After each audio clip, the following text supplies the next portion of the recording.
Obono gini kama chozunu Imana chukwa kosi womo Onyele miu Nyelu yumi What am I looking for?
Roma, I will be your Romeo.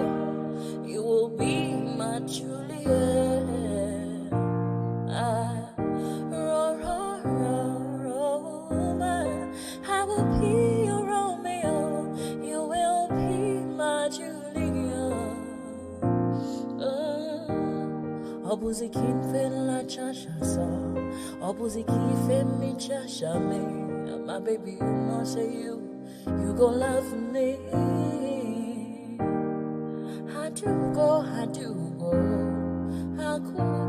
cool go. When I call you, Shakara. Ejemini ekebo, akobiye where are you? Ewe tumeje, ituloni otu eshe. Emi look on, don't turn, emi look on. Yorubas are screaming, Hausas are crying, my Igbo brothers are saying, don't blame them, Igbos are being discriminated. Even food don't turn to gold in Nigeria. Kidnapping, lucrative business in Nigeria. Imagine saying your grandchildren where they kidnap. By now, your soldiers for don't scatter Nigeria. How come a man won't get money for ransom when they kidnap him, his wife and his children? After everything, now kill, they go kill them. See, as Naira, they fall against dollar. Emi Lokon, don't turn to Ebi Lokon. And you say make we sacrifice for Nigeria. 7 billion to renovate your residence. 15 billion for your traveling allowance. That's not for you and your only vice president. 40 billion for Asurok maintenance. 5 billion for food and refreshment. 100 of millions for dogs and animals. Meanwhile, hunger they kill Nigerians. What did Nigerians do to warrant this treatment? Even Gary, they no fit afford for the family. Tinubu government blame Buhari. Buhari government blame Jonathan. Hunger day, people they die. This one don't farmers jaga jaga. Oh, Emi logo, Otini Emi logo, Baba Emi logo, Edaku Emi power. Emi logo, Otini Emi logo, Baba Emi logo, Edaku Ojetiwo. Tinubu was APC party leader during Mr. Buhari Jaga government. Why didn't you help Buhari to solve the problem? Debt under Buhari, 77 trillion. No proof of any positive transformation. Unborn children ain't go pay for this evil. You know, say Buhari was incompetent, but you still bring him to destroy Nigeria. Paddy government, now you are the president.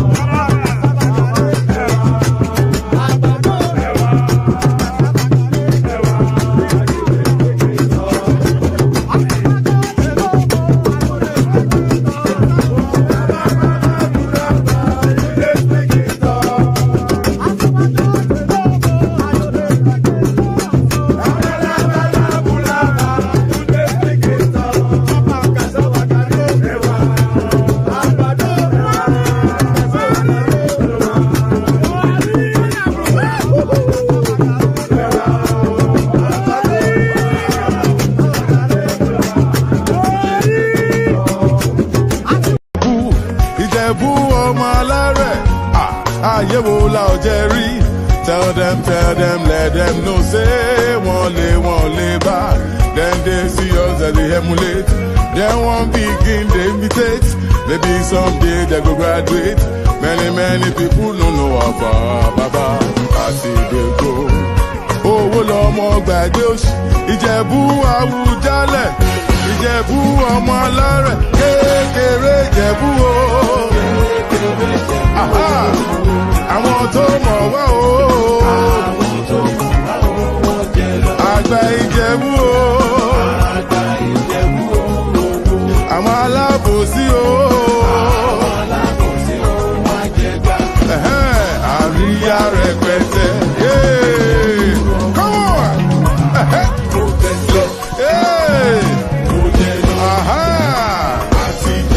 Ìjẹ̀bú jó dáadáa. Ìjẹ̀bú Jayọba.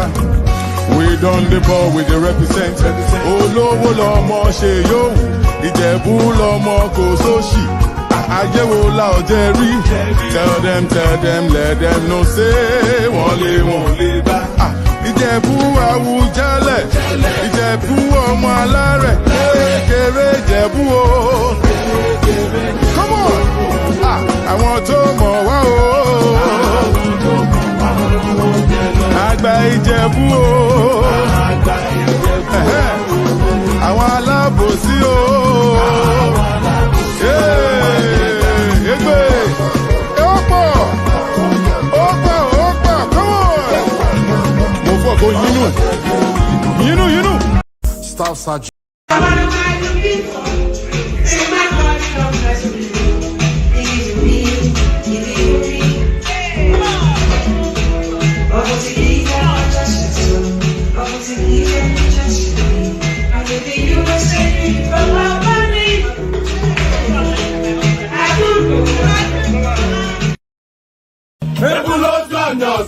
Okay now.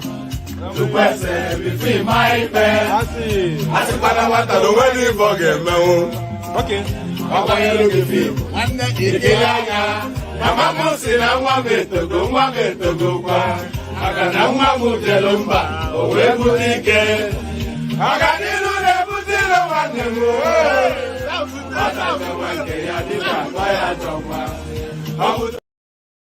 Ẹ̀jẹ̀ mi ni ẹ kí n gbọ́, àkọ́bí ewé ayò, ewé tún léje, ìtún ló ní ọ̀tún ẹ̀ ṣe, ìfà ló ní kan fà ẹ̀ mọ́ra, àìbínú gbogbo àtàrẹ, gbogbo méjì ọkà bàbà, gbogbo mẹ́ta ọkà wáṣẹ́, orí ló túmọ̀ ẹ̀dùn, gbogbo ọ̀nà ní túmọ̀ ẹsẹ̀.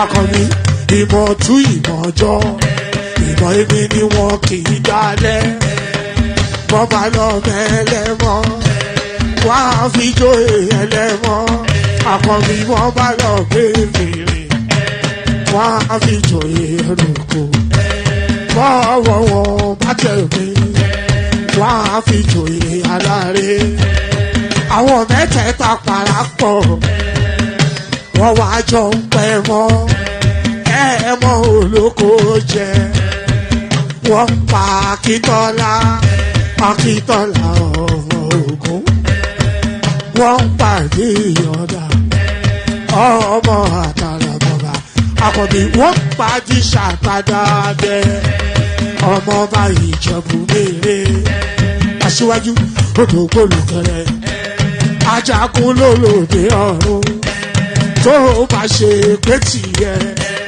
tó bá ṣe pé tìyẹ náà bá ń darí jọ wí àgbèrò ni kò ń gbọ́wọ́ ọgbọ́n tí ṣìgìdì máa gbé àgétì ló máa ń gbé àyàn tí ìlàyàn ewúrẹ́ ọlọ́run dákun má padà lẹ́yìn ẹ kó má gbàgbé ọ̀rọ̀ tẹ́ aṣíwájú ọlọ́run dákun má padà lẹ́yìn ẹ kó má gbàgbé ọ̀rọ̀ tẹ́ àkọ́bí ọlọ́run dákun má padà lẹ́yìn ẹ kó má gbàgbé ọ̀rọ̀ tẹ́ ọkọ̀ olúrẹ̀lẹ̀ ọlọ́run dákun má padà lẹ́yìn ẹ kó má gbàgbé ọ̀rọ̀ tẹ́ òdòlé sọ bẹ́ẹ̀ gọ́fúnà sọ bẹ́ẹ̀ dẹ́pútì sọ bẹ́ẹ̀ ọ̀túnba sọ bẹ́ẹ̀ spíkà sọ bẹ́ẹ̀ bàbá Ìjẹ̀bú.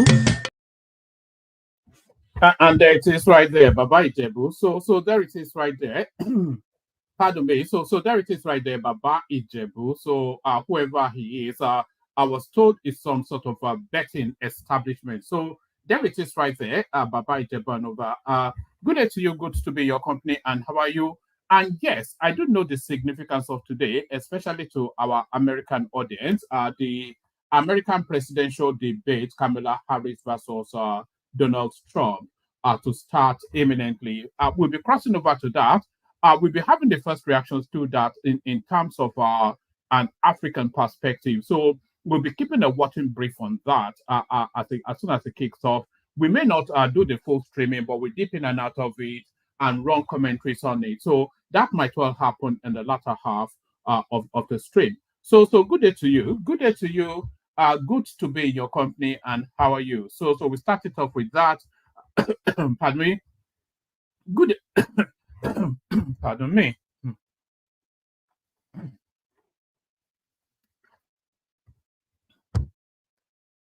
Good day to you. Good to be in your company, and how are you? The usual protocol.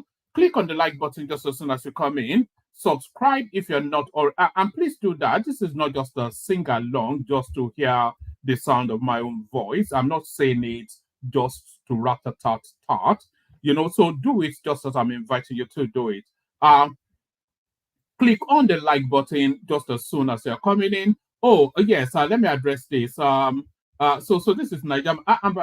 First to acknowledge your super chat. So follow this example of Ayo right here. Super chat aggressively, as though you were in a fight. Super chat in order to land the last blow towards the stream, just like Ayo is doing right there, throwing left and right hooks. So throw left and right hooks with the dollar sign at the bottom of the stream. So let me also address what Nigerian is saying here. It says what happened yesterday. What happened yesterday was I did put up notice of a stream, of course, but then I had such a busy day. I just decided, if it's not fun, then I don't do it. So if I didn't feel I was going to enjoy it yesterday because I just had such an eventful day. So if I wasn't going to enjoy it, then absolutely no reason I was going to do it. So that was what happened. I was just the day was too full. I was too exhausted. In fact, I sent notices to a few people. I forgot to send notice to you that I was going to take it down. But so that was what happened yesterday. It happens intermittently. So just for a thought and think about it for a moment. I stream every single day. So there will be instances, of course, where I need to dip out. So that was one of those instances where I did need to dip out. What are you making of the new configuration of the stream, by the way, the little bubble with the talking head. So that if you like it, then we keep with that. So yes, good day to you. Good to be in your company. And how are you? So the first invitations, that is to click on the like button, and please do that. It's very, very important. I'm not even being arrogant about it today. Just click on it. Whether you are an enemy or a frenemy of the stream, click on the like button anyway. So click on the like button. Do that immediately and right now. Do that just at the invitation of my voice. Click on it. And of course, if you are listening in watch back, please still do that. It still applies even if you are listening in watch back. Very, very important for reasons of YouTube algorithm that all of these things be clicked on. So click on the like button. If you are not already subscribed, then just do that. Why not just do that? Whether I rankle you or get on your nerves, if I'm your daily diet, and even when you are going about your drive the next day, this is still what you put on, then for the effort, whether it rankles against your politics or not, still click on it. It's almost like you're a pickpocket that you're listening and engaging with the platform, but you cannot even reach to click on a like and a subscription button. That's tantamount to pickpocketing. So don't be a pickpocket. Click on the like button and click on subscribe. Do that now, or do that whenever it is that you're watching it. So do not be a pickpocket. Don't be a pickpocket. So yes, click on like, click on subscribe, click on the hyperlink that says StreamYard if you want to come and join us on the screen, and click on share the links, all of that. Like, share, subscribe. Click on the hyperlink that says StreamYard and click on the $sign. Follow the example that Ayo is setting here. We have the anticipation of 5 super chats. So now Ayo, in the stream of his super chatting, has done 5 super chats, but that counts as 1 because it's coming from 1 person. So by 5 super chats, we mean 5 different individual super chatting towards the stream. So do all that, and then you'll be subsumed with a glowing feeling of warmth. Like, share, subscribe, share the link, click on the hyperlink that says StreamYard, super chats towards our other platforms that we're streaming to. So do all those things. Do all those things. So let's just launch into it. Let's launch into it. Oh, does that even look right? So should I be? Where should I be? All right, we'll go with it as it is at the moment. So let's launch into it. So now this first storyline here now is still the offshoot, the residues of politics just gone 2023. And this is the Lagos State space moving all they can move within their sphere of influence to ensure that there is no repetition of what happened in 2023, and also to assert dominion over the Lagos space. So you have to read between the lines in order to understand this one. Market Authority Bill will strengthen business acts in Lagos. So this is the lawmaker. So a bill passing through the Lagos State House of Assembly. Majority of the lawmakers at the Lagos State House of Assembly on Tuesday supported the Market Authority Bill currently being considered by the legislators, saying it will strengthen business activities in the state. The bill scaled second reading on the floor of the let's do that again. Majority of the lawmakers at the Lagos State House of Assembly on Tuesday supported the Market Authority Bill currently being considered by the legislators, saying it will strengthen business activities in the state. The bill scaled second reading on the floor of the House with the Speaker Mudashiru Obasa committing it to the House Committee on Local Government. The committee is expected to report back to the House in 2 weeks. The bill, if passed, aims to provide for the registration, formation, organization, and operation of market operations in Lagos State. So that's as ambiguous as ambiguity gets. That phraseology is as clear as mud. That is what that is. That makes absolutely no sense. And when it's quoted in that vagueness, is usually meant to be an attack bill. But let's see if we can unbundle it. The bill, if passed, aims to provide for registration, formation, organization, and operation of market operations in Lagos State. That has no meaning. What essentially, that if you want to unbundle that, the way I am unbundling that is that the Lagos State wants to seize and hold a firm grip on the market spaces. And we all know the preeminent market that they are targeting, of course, which is somewhere in Ojo. House Committee Chairman on Local Government, Sani Okanlawon, said the bill tries to address some anomalies in the extant law and would make it mandatory for all markets to be duly registered. His colleague, Rauf Suleiman, noted that the composition of the board of the bill is all-encompassing. The Deputy Majority Leader, Ademola Richard Kasumu, noted that the Iyaloja General belongs to the Market Advisory Council as captured in the bill. So the Iyaloja General, of course, is a title that the Tinubu family holds. So there's something of the night about this bill. There's a shady underplay, which is a power move.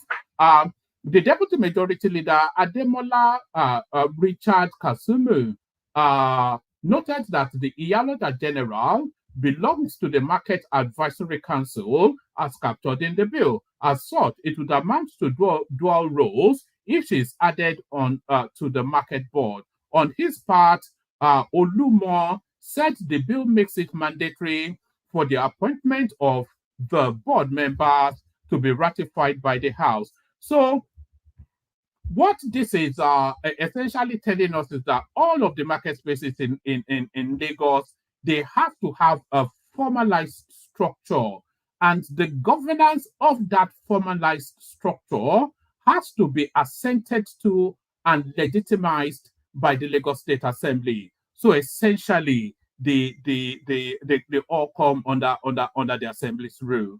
So essentially, that's what that means. On his part, Olumo said the bill makes it mandatory for the appointment of the board members to be ratified by the House. He also noted that the bill will help to scrap situations where traders arbitrarily apportion title to themselves. Clause 18 talks about an advisory board that the Iyaloja General is going to be heading. That tells us that our Iyaloja is in a better position to give the necessary advice, he said.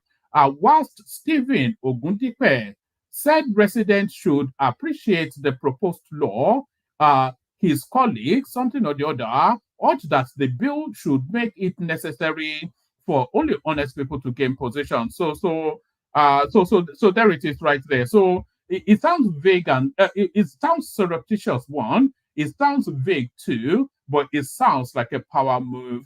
It's a political move as well as an economic move, as well as a power move.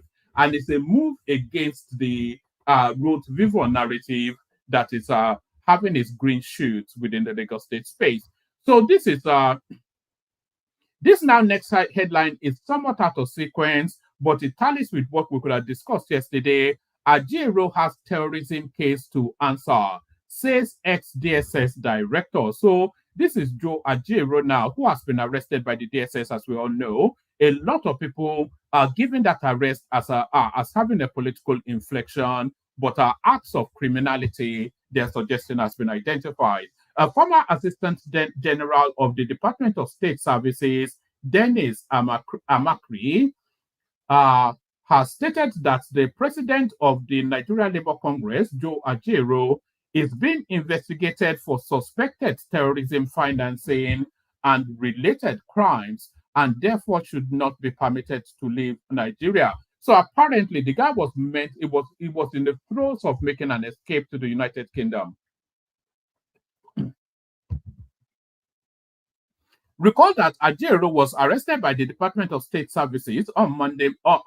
Recall that Ajero was arrested by the Department of State Services on Monday at Abuja's Nnamdi Azikiwe International Airport whilst heading to the United Kingdom for official duties. Ajero was held in custody throughout the day and was released late Monday night. Amakri, who stated this whilst appearing on Channels Television on Tuesday, revealed that there is an ongoing investigation. He, Ajero, cannot leave the country. For terrorism financing, which he, Ajero, has been accused of, and which is under investigation, he cannot leave the country. Even if he's leaving the country, where is he going? Remember the man, Andrew Wayne, that was suspected of financing terrorism is his tenant.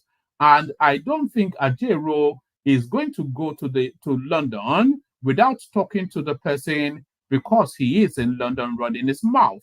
The former DSS director claimed that the Labour leader might have escaped Nigeria, similar to the wanted Binance executive, if he had been permitted to travel to the UK. Ajero has a terrorism case to answer, and it's not above the law. So it's all interlinking, and it all links directly to that. It's all interlinking. It's all interlinked, and it all links directly to that end bad governance protest or whatever it is that was rolled out a couple of weeks ago. So because there are so many underlying layers within that somewhat end bad governance protest that is still being unraveled. So that's that. Let me take you. I'll take you to a couple more readouts, and then I'll play you some video clips.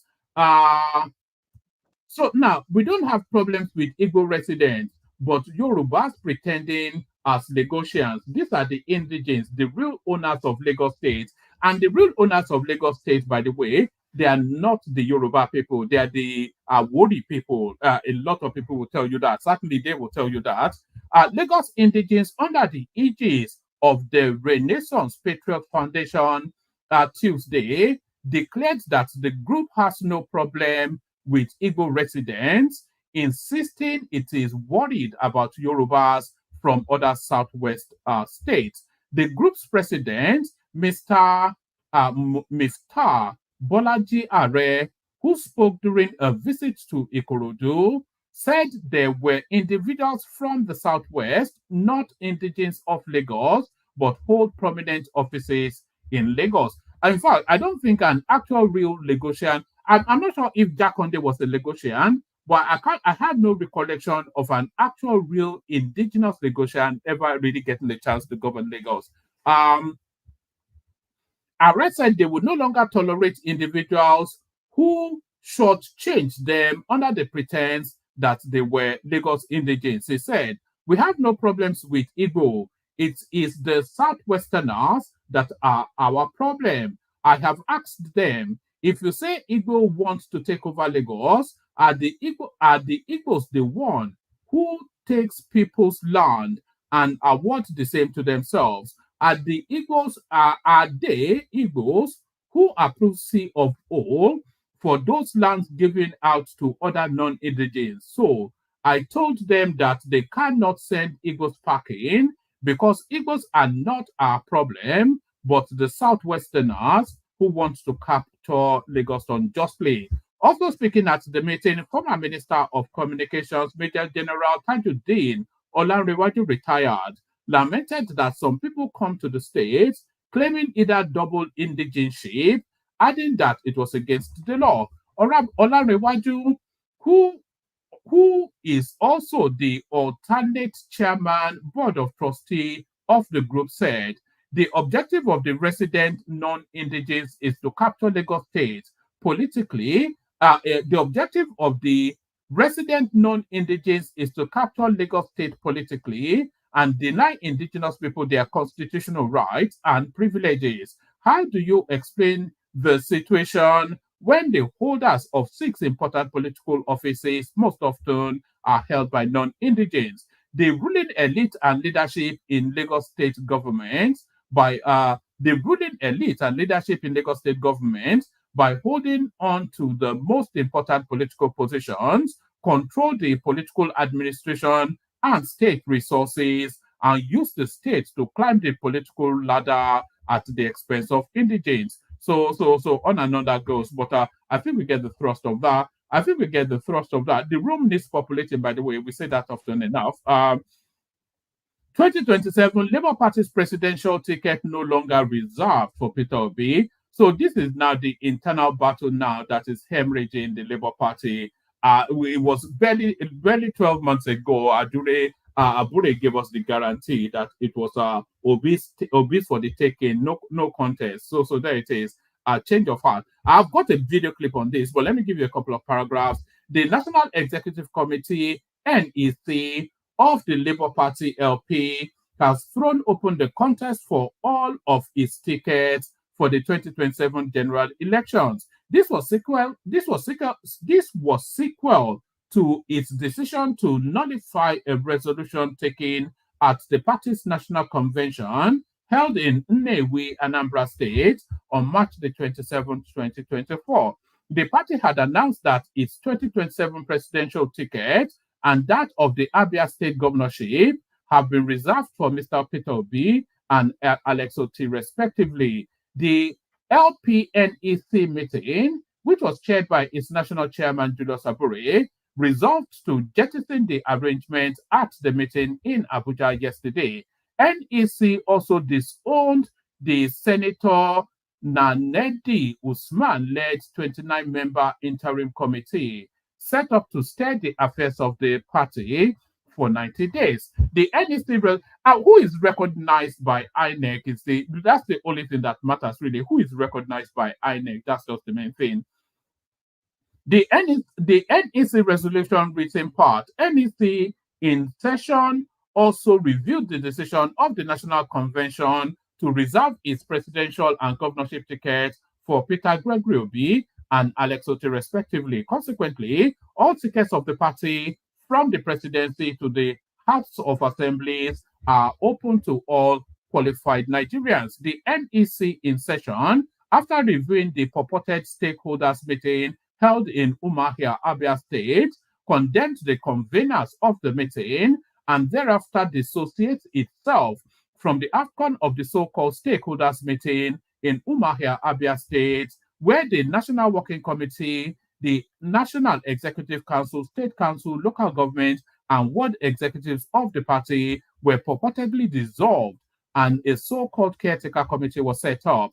The NEC in session note that the governor of Abia State, His Excellency Alex Oti, who convened the meeting, do not have the power within the party's constitution as provided in Article 14(4)(b), gives power to call meetings only to the National Secretary with the approval of the National Chairman. The NEC in session further reiterates that governor of Abia State do not even have the power to call his ward executive meeting without the approval or the consent of his ward chairman. The meeting contravened, so they are telling you that the meeting that was convened in Abia State is a nullity, a non sequitur, a non-instance. A non-instance, arresting people without thorough investigation. AGF Fagwemi wants anti-graft agencies. So let's get this. I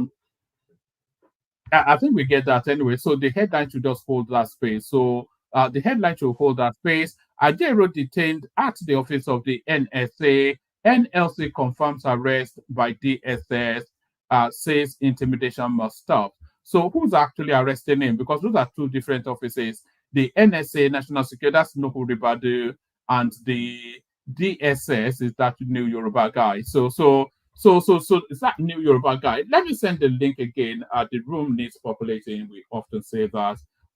Let's send the link so that the conversation can take place. Send the link. Send the link so the conversation can take place. So now let's go to the clips that we have. Let's go to the clips. So we go to the clips that we have, and we kick it off with all right. We go to the clips that we have, and we kick it off with this one. We're still staying within the parameters Bure versus the obedient space. So we kick it off then with this one. And by the way, this has been an ongoing storyline. This what's it called? It's this clip now. It's an ongoing storyline. It's the chairman of the Labour Party, frontally accusing Aisha Yesufu of financial impropriety. So I think you may all have seen it, but so let's just kick it off with this, and then we'll build the story around it. Himself, the party was never involved in the distribution of those resources. Our interest was to see how we can produce a president for the party. However it was done, we didn't bother ourselves about it. Hence, we gave them free hands. Whoever they trusted, whoever they wanted to entrust their resources to, we didn't want to bother ourselves with it. We followed them sheepishly. We followed them loyally and allowed them to administer the funds of the campaign for the election and so on and so forth. As per the donation, the party was not involved in the collection of any donation, campaign donations. Donations to the campaign were channeled to the following accounts: Obi Dati Ahmed campaign account, Zenith Bank 124-195-0451, Sterling Bank 0091657896, Heritage Bank 1400234900, Globus Bank 1000128194. The signatories to these accounts were Aisha Yusuf and Pastor Itwa Irudai. They were equally responsible for the payment of polling unit agents. The party did not even bother to pay its agents.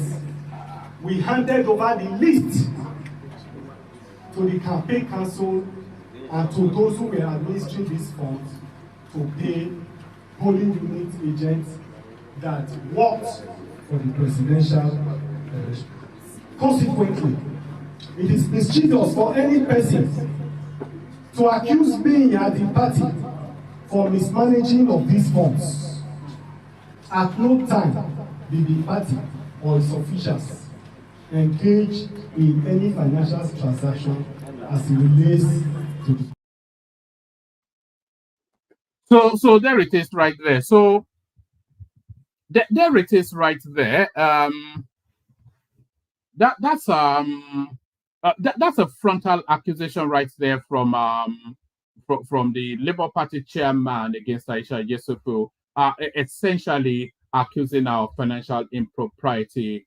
So let's go on to the next one. So here is where they actually withdraw the automatic nominations for Peter Obi and Alex Otti.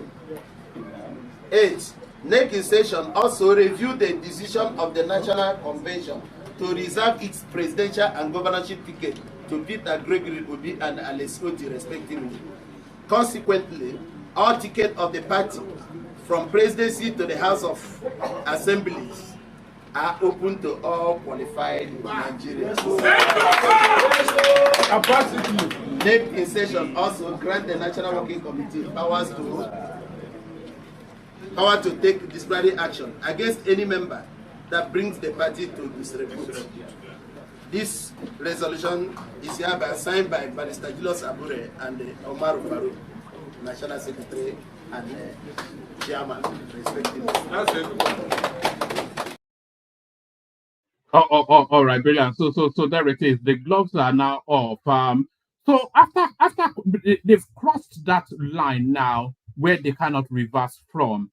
So the position of the obedient movement led by Peter Obi and Alex Otti is that the power structures of the Labour Party is no longer fit for purpose, and they have set up an interim panel an interim composition to straddle that space and rework it, so to cleanse it, to clear it out. So that's what they have done, led by this Nenadi Usman. Apologies if I mispronounce that name, but led by the lady from the north. So that's what they've done with a 90-day ultimatum, a 90-day brief to go and sanitize that space. But the position of Abure and the we have to say now faction and his faction of the Labour Party is to say that the power and authority of that party vests in them, and the obedient space led by Obi and Alex Oti, they have no authority or even legal position to carry out the action that they have carried out. So that was the underpinning. So it now cascades now into reverting back to those electoral funds, which a lot of people, for somebody that sells himself on probity and piety and financial propriety, the most financially shady space during that election was the funding of the Labour Party movement, especially the Obidati campaign. No proper record has been put forward. No audit has been done. Nothing. Anytime you ask questions, they'll say that people donated money and it's nothing to do with you. So if that is how it works, then how are they going to govern on the same basis?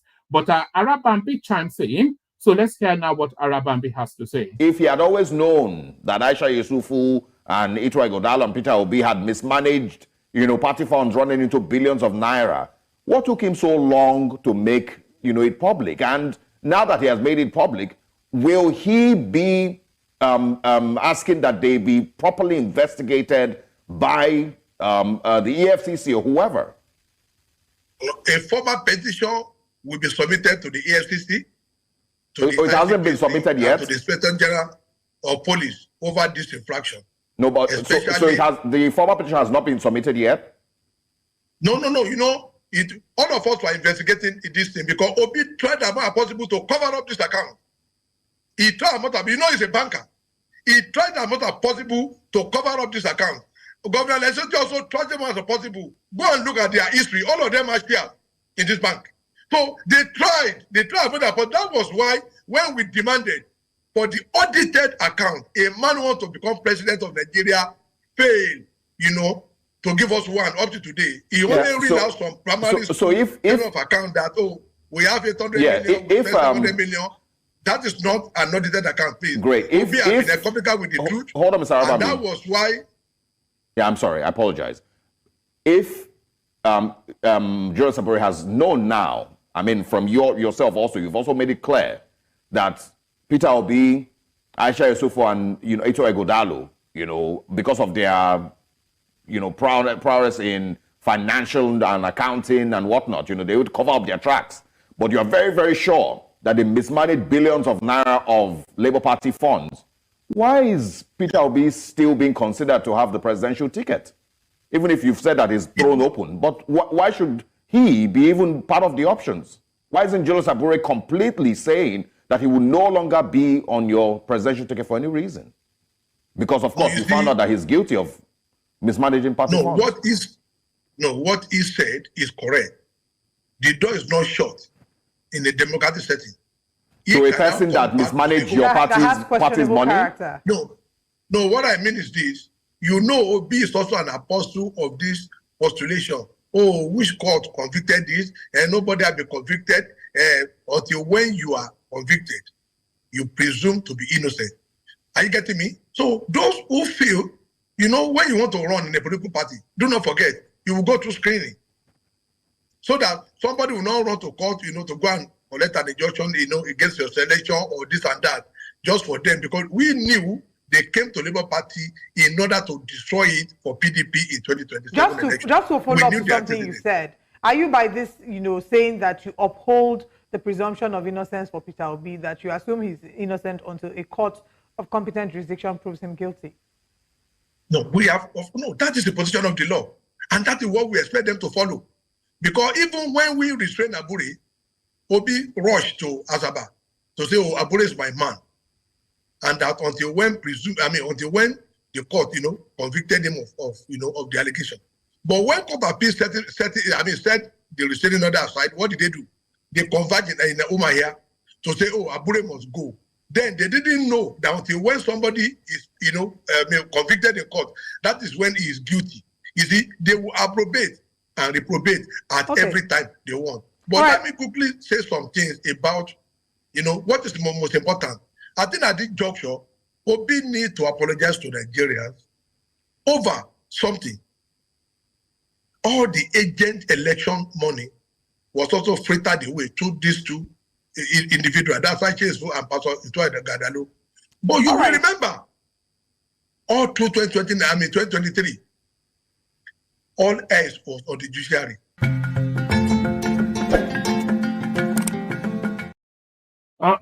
So there it is. All eyes on the judiciary. Now, all eyes on Aisha Yesufu. So nothing short of rendering proper accounts will clear or cleanse this.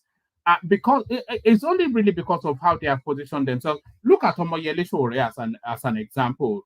Omoyele Sowore would do a very, very boring 10-hour stream just documenting every single dollar that was donated to his campaign. And then he'll tell you where it came from, tell you the person that donated it, tell you what they spent the money on. And then he will go on further to publish those rendered accounts on his website.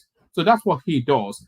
With the Labour Party space, you ask them how much was donated, they are vague. You tell them, or you ask what the money was spent for, it is vague. Tonyo Okokwe came and told us that they had barely any representatives at any of the polling units. So we know that they were not spending the money on polling agents because they had none. They did not really campaign in terms of posters and materials or jingles. So not a lot went in that space. So where did that money go and where is that money? Where are the rendered accounts? How much was donated? Who had authority over it? How much was it? How much was disbursed? And who was it disbursed to?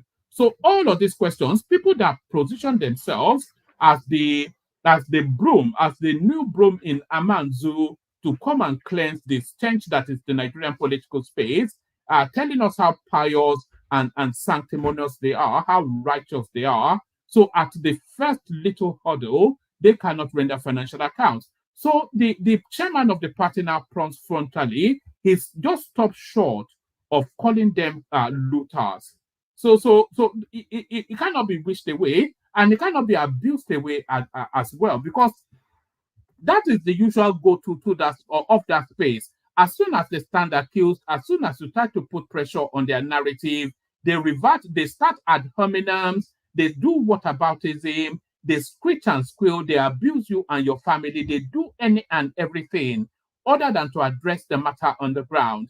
So the matter on the ground still remains, and we've been asking on this, by the way, it was February 2023, so we've had a cycle of February, we're going on to another new February, so that'll be 2 years in, so that's sufficient enough time for them to render accounts. So where are the accounts? How much was donated? Who had authority over it? How much was disbursed? How much is left? What is it being spent on? Render your books. So render your books. So not render abuse. So which we all know that is what they will do. So not render abuse. Render your books. So render your books, not render abuse. But still staying within the parameters of money. Let's go to this now next clip. This is Charles Soludo, the governor of Anambra State, ex-governor governor of CBN, telling you that the winter is still coming, the night will get darker and a lot colder. Listen to this, it's quite depressing. Ego manu Nigeria wugo. Uno na ya. Since February, March, April, May, na June agwụ NNPC not one kobo gafa kwụnyere na federation account ego a na-eji Abuja eweta fa kwụnyere kobo ụnọ na-anụkwu ya ego a na-ejezi nke a na-eweta ebe a agbada ife a na-ewetazi ebe a bụ ego customs ife akwụda na customs na ego ndị company kwụ na tax ọya ka a na-ekezi ego oyele emego gịnị uno na anụkwu ya ọ dị mma ka onye ọbụla ị na-apụ ịghọta ya tata.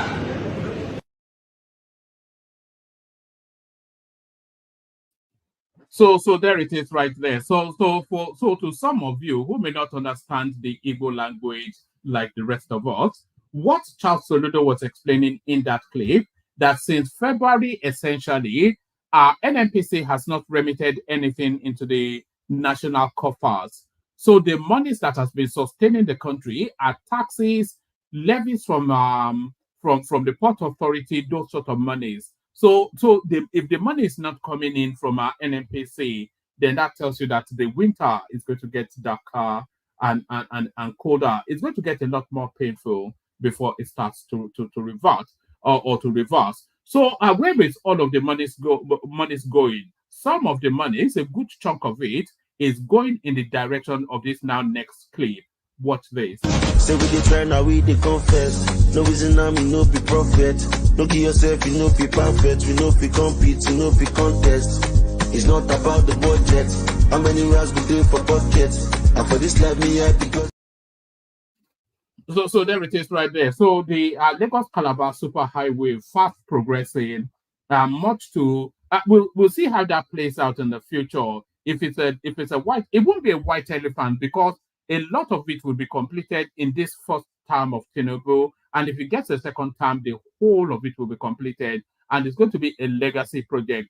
But will the economic benefit of it be worth the spend? That is where the question always is. And you could see easily that it will, because it's going to open up the interlands into commerce, internationalism, intra-trade, all of that.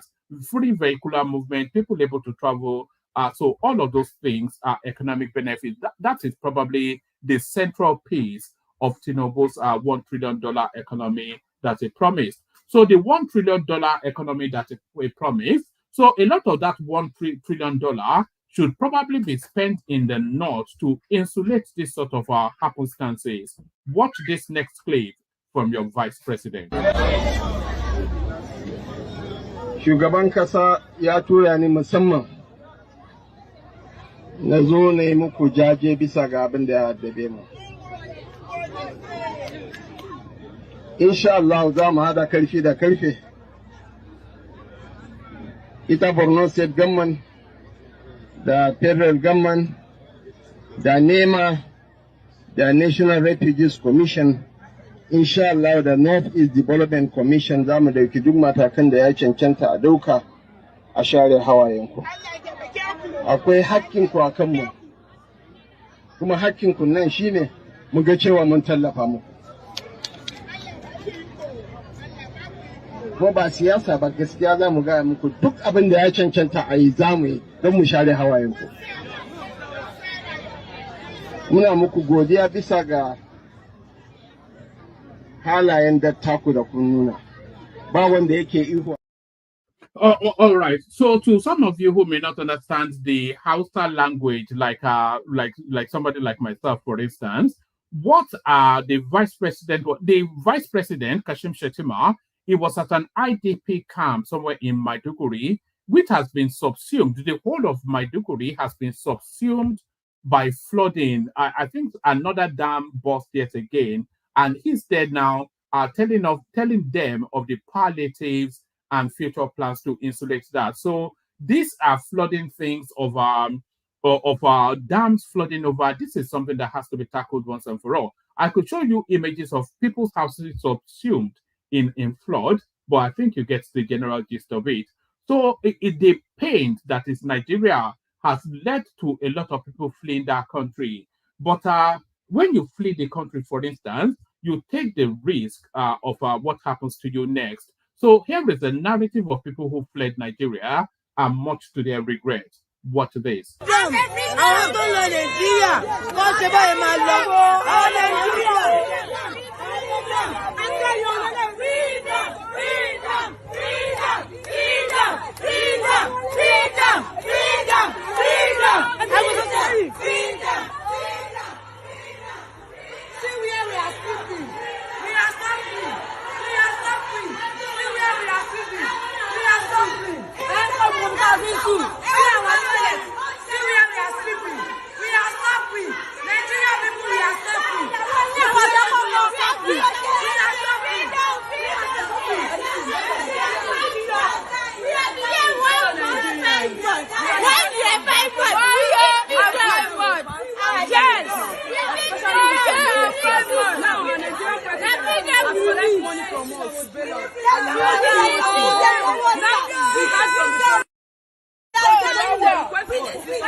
All right. So those were a bunch of Nigerian women in a prison somewhere in Libya, of all places, a godforsaken place. So those are a bunch of Nigerian women in prison somewhere in Libya, and they actually put out that clip to somewhat flog Abike Dabiri Arewa, who is the chairperson of Nigerians in diaspora. So they are using it to flog her to say, look, you are running after Amaka patients, the Otapia woman, but this really should be where your focus is. So now that has been highlighted, you want to then know, maybe they've been waiting for Alan Oyema again to send a plane. So those are some of the consequences of that Japa narrative. But why are people having to Japa is the thing. A country blessed with abundant resources. But even though Nigeria was and is blessed with abundant resources, the resources are not for the citizenry of that country. The people who own the resources are people like this. What this? This is going on in Zamfara. Do you know the gold in Zamfara could push very much the oil in the south, but none of it coming into your hands. It's going into the hands of people like this. Somebody call the Brinks truck, the boss back. Somebody call the Brinks truck, the boss back. Somebody call the Brinks truck, the boss back. Somebody call the Brinks truck. Rose, Rose, Rose,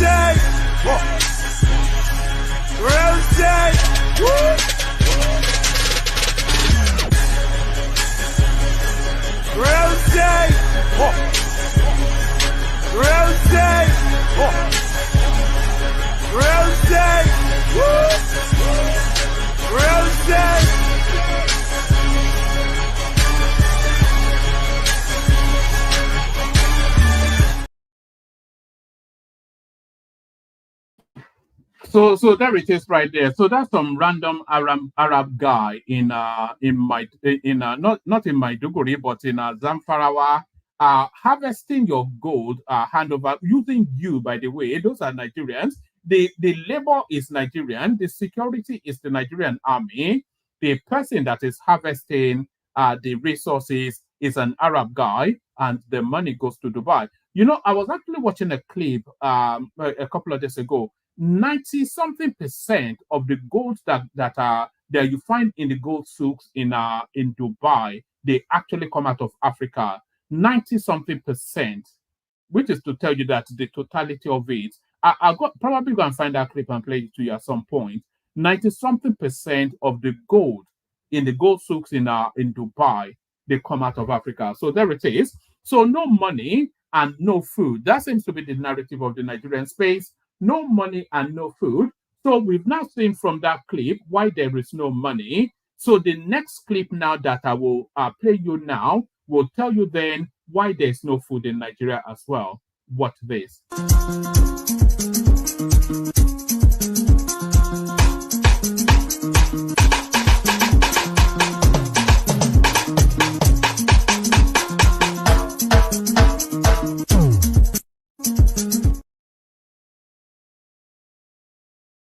So there it is right there. AK-47 farming. That is how, that's the culture now that we have. AK-47 farming. But let's go back to the clip of those women in Libya. You know, Japa is not for everybody.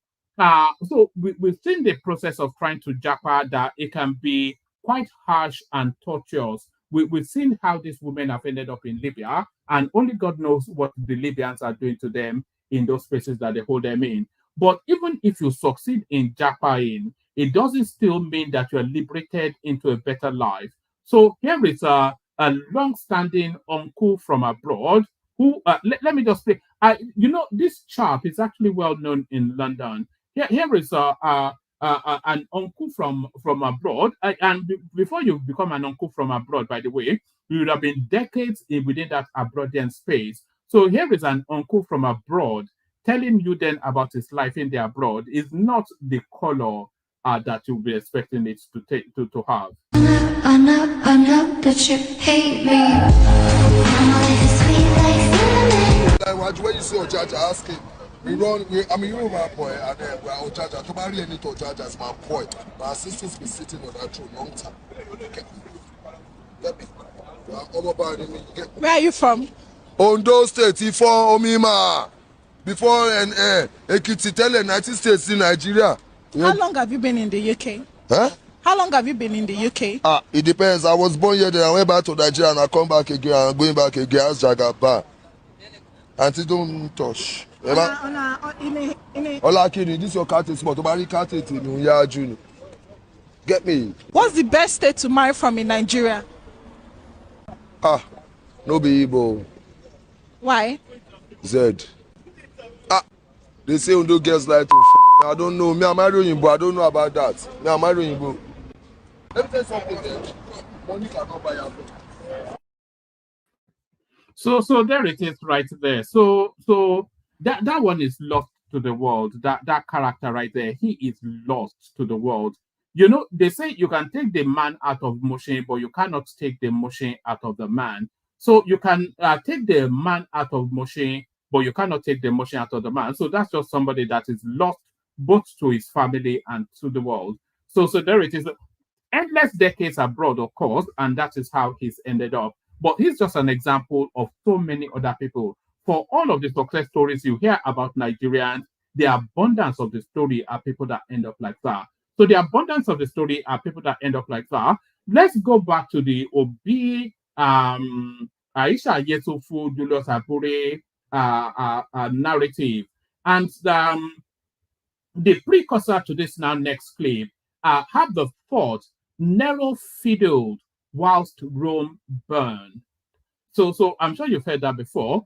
Narrow fiddled whilst Rome burned. So the party is aflame, but our dear leader, he's still talking the Bulabalus and the Bulabas. So a little bit of Bulabalu and a song of Bulaba from a man from Oka. Bulabalu, Bulaba.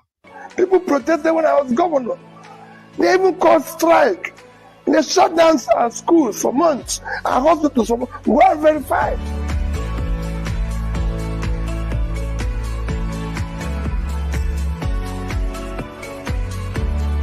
We need more transparency. And when you talk about transparency in terms of figures, you show it, you elucidate it. Figures are not 1 + 1 is 2. It's not something you say it's just 2 because of.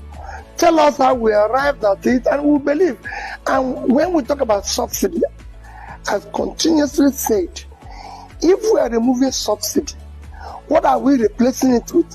Where are we applying that subsidy we removed to? So if you say to me, I've removed subsidy, I'm going to use it to build this number of classrooms, to be able to pull out of school children into school, so we can verify and follow and track those schools. We have issue in health, primary health care, especially issue of infant mortality. Removal of resource subsidy will enable us to build this number of primary health cares in different, so that we can measure it. So you don't remove something without saying what is replaced and where are we moving our money to. Or it's helping us to manage our debts. This is it. This. But here we have fuel subsidy removed, the debt is increasing, and we're not seeing anything.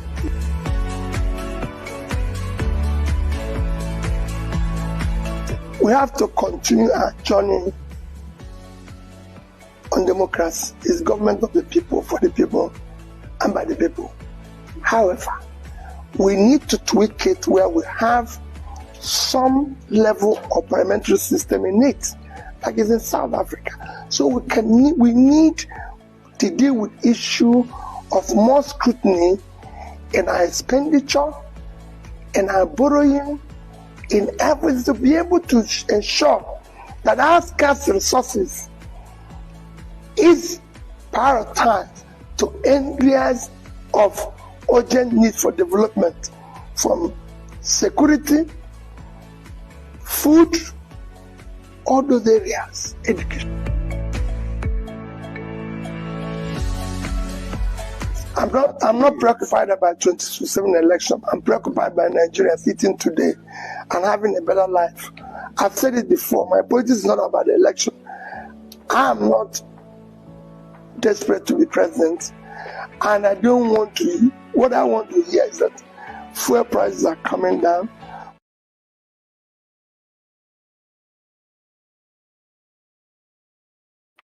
So there it is right there. What will probably serve the obedient movement the most is if Peter Obi is not allowed to speak in public. It just doesn't have the capacity of speech. It doesn't have oration. It doesn't have anytime, even if it says the most sensible thing, I think the pitch of his voice and the anxiety to rush the words out, it just comes across as incoherent gibberish. I've never yet heard that guy to string two sentences together in a way that coheres. So if they want to make any progression in that space, and the progression somewhat limited because of course it's not going to lead them to Aso Rock, but they should stop that guy from speaking in public. He just doesn't have the capacity for public speaking. No capacity for public speaking, but the last clip we're playing you now is a guy that very much earns his daily bread and butter from public speaking. It's a very dark man trying to speak sense, his own version. Watch this. Now, the issue of fuel is this, right? This fuel price thing is not going to come down. Instead, it's going to go up. Now, when the fuel price went up, there's a very dark man no talk. In all honesty, I didn't say anything because I am now privileged to some information that if I talk for public, they go ask me, they'll come for me and they go ask me, say, how I take get the information. So I will just, from my own calculation, I will just say the best possible way out of all these things. Now, somebody don't come out saying the Messiah, saying I ain't go make this fuel thing, he go stabilize them and all. But that's not true. That one is also part of them. Yes, that one is part of them. Have you asked yourself why the other refinery what we get for Nigeria stopped to the work over the years? It is a deliberate thing because these cabals, where they're in charge of this movement, they will rather make Nigeria burn down than make a fine solution to this fuel price, than make the money where they come their account stop to the come or make the money reduce. They would rather burn the country down. Now, there's only one solution to all this problem. Is to reduce the demand in fuel. How do you reduce the demand in fuel? First of all, create 24 hours power in Nigeria. Only that alone will reduce the demand in fuel because the rural areas, they usually have no lights. They are the people that buy more fuel. You understand? They are the people that buy more fuel. If you just create 24 hours and they start getting lights in all those areas, they don't need lights in their generator to power their fan. They don't need light in their generator to sell their beer parlor for money tonight, to cool their fridge. They don't need lights. They don't need fuel to do a lot of things that they use fuel for, especially in the rural areas, therefore defeating the demand in fuel. So if we can get 24 hours power in Nigeria, the fuel price, the demand for it will reduce. That's when you go to filling station and you see like 2-3 people. Do you understand? I'm just telling you the honest truth. Now, the only problem with creating 24 hours power in Nigeria is that these same cabals that are making money for fuel will also frustrate anyone that tries to do it. They will make sure the plan to create power in Nigeria 24 hours will fail. Do you understand? They'll make sure it fails. Now, there are 3 refineries in Nigeria before Baba bring you on right now. Those 3 refineries, 2 are meant to refine our own crude, right? One of them is not meant to refine our own crude. One of them is to exchange crude with Iraq, right? They go exchange crude with all these other countries where they get oil because our crude is light. Their own crude for there, they're very, very strong. They're stronger than our own. So now to send their own, refine and exchange them, there's a way they do the exchange, right? So this other 2, why has it stopped functioning? They know what they are doing, right? Like I said, me, if I talk past like this now, to go ask questions, say, where this boy, how this boy take get this thing, and who give him this thing, and how does he know? Do you understand? But here's the only thing. So President Bola Ahmed Tinubu, if I were you, I would dedicate, in order to be the good president, you would dedicate, even if you won't dedicate 6 years of your regime. Yes, 6 years, because to be very honest, I'm not part of those people that are delusional, that we think in the next 2027 something big will happen in the election. No, I'm not delusional. You understand? 2027, nothing can happen there. The best way they will continue. You understand? So if you don't understand how this game will work, then you sabi. So President Bola Ahmed Tinubu, if I were you, I would dedicate 6 years of your regime to do it. The only problem you made, why a lot of people does not like you, why a lot of people just get this thing against you, because you were not calculative. In your first year, you would have used your first year to analyze and to see all the problems when you see all the problems inside the office before making some decisions. You just came, boom, remove fuel subsidy, remove this, remove that, remove that. You understand? You just remove the one where you get direct impact on the people. You would have started with the one where no get direct impact on the people. You remove fuel price, people start to suffer immediately. That was a very harsh decision. But in order to cross that part now, we need 24 hours power in Nigeria to frustrate the demand of fuel price, to frustrate the demand of fuel. 24 hours power will frustrate the demand of fuel. That's just the truth. Go to the market, they don't have lights. A lot of people that use cooling system to do business. And this electricity we are talking about is also going to create innovations, jobs. A lot of things will go right with 24 hours power in the country. Honestly, think about it. Don't play. But like I said, the person who will be saint is not a saint.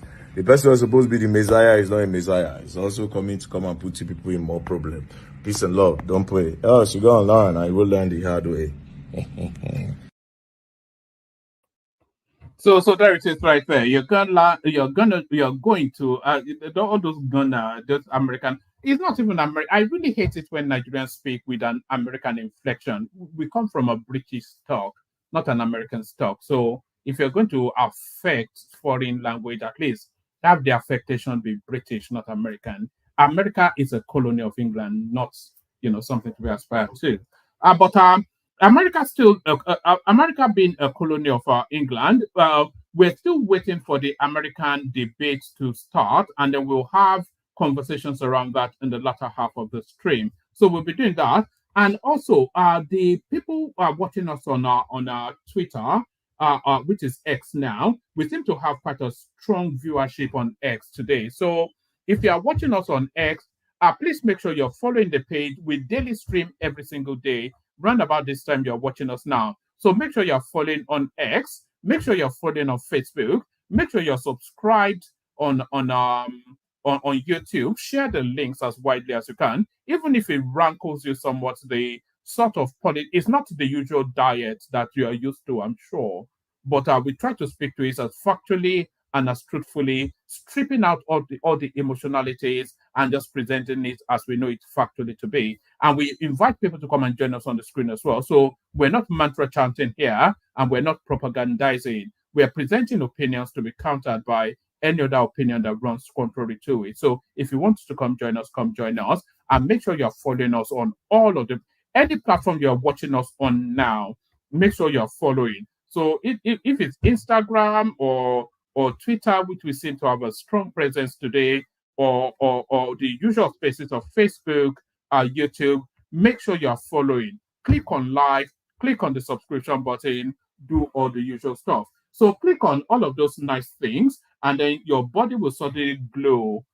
You'll be consumed from the inside with a glowing feeling of warmth. You'll be subsumed.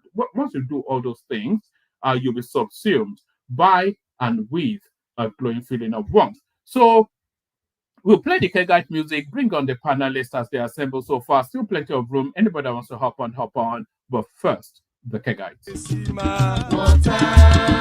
Only water, where they see ma.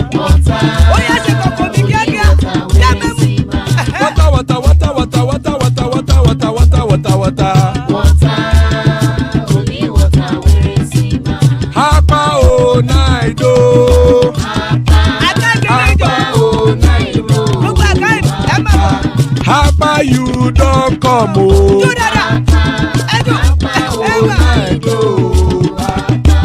Hapa oh night oh.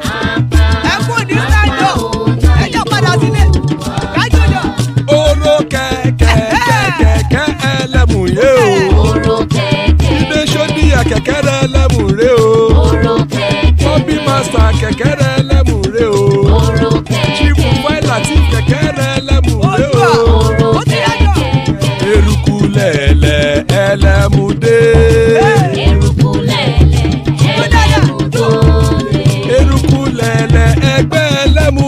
o jàre o. Eruku lẹ̀lẹ̀ Ghana ti dé ẹgbẹ́ bọ́dì o. Ọmọ ẹlẹ́yẹ ẹ̀yẹ ẹ̀yẹ o ó dilé o. Odúyẹ̀lá ẹ̀yẹ o ó dilé o. Petrosonama ẹ̀yẹ o ó dilé o. Petrosodúnkẹ́ ẹ̀yẹ rẹ̀ ó dilé o. Ẹlẹ́kọ̀ ọ̀run mú ìní o.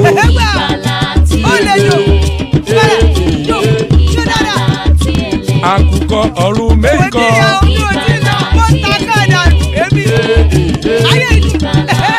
Ikú kò ní ríwà gbéṣe o.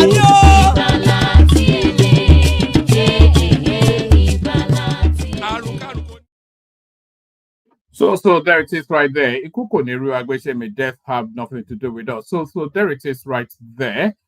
Joining us, the majestic Emeka. So there it is right there. Emeka's always a delight when Emeka is here.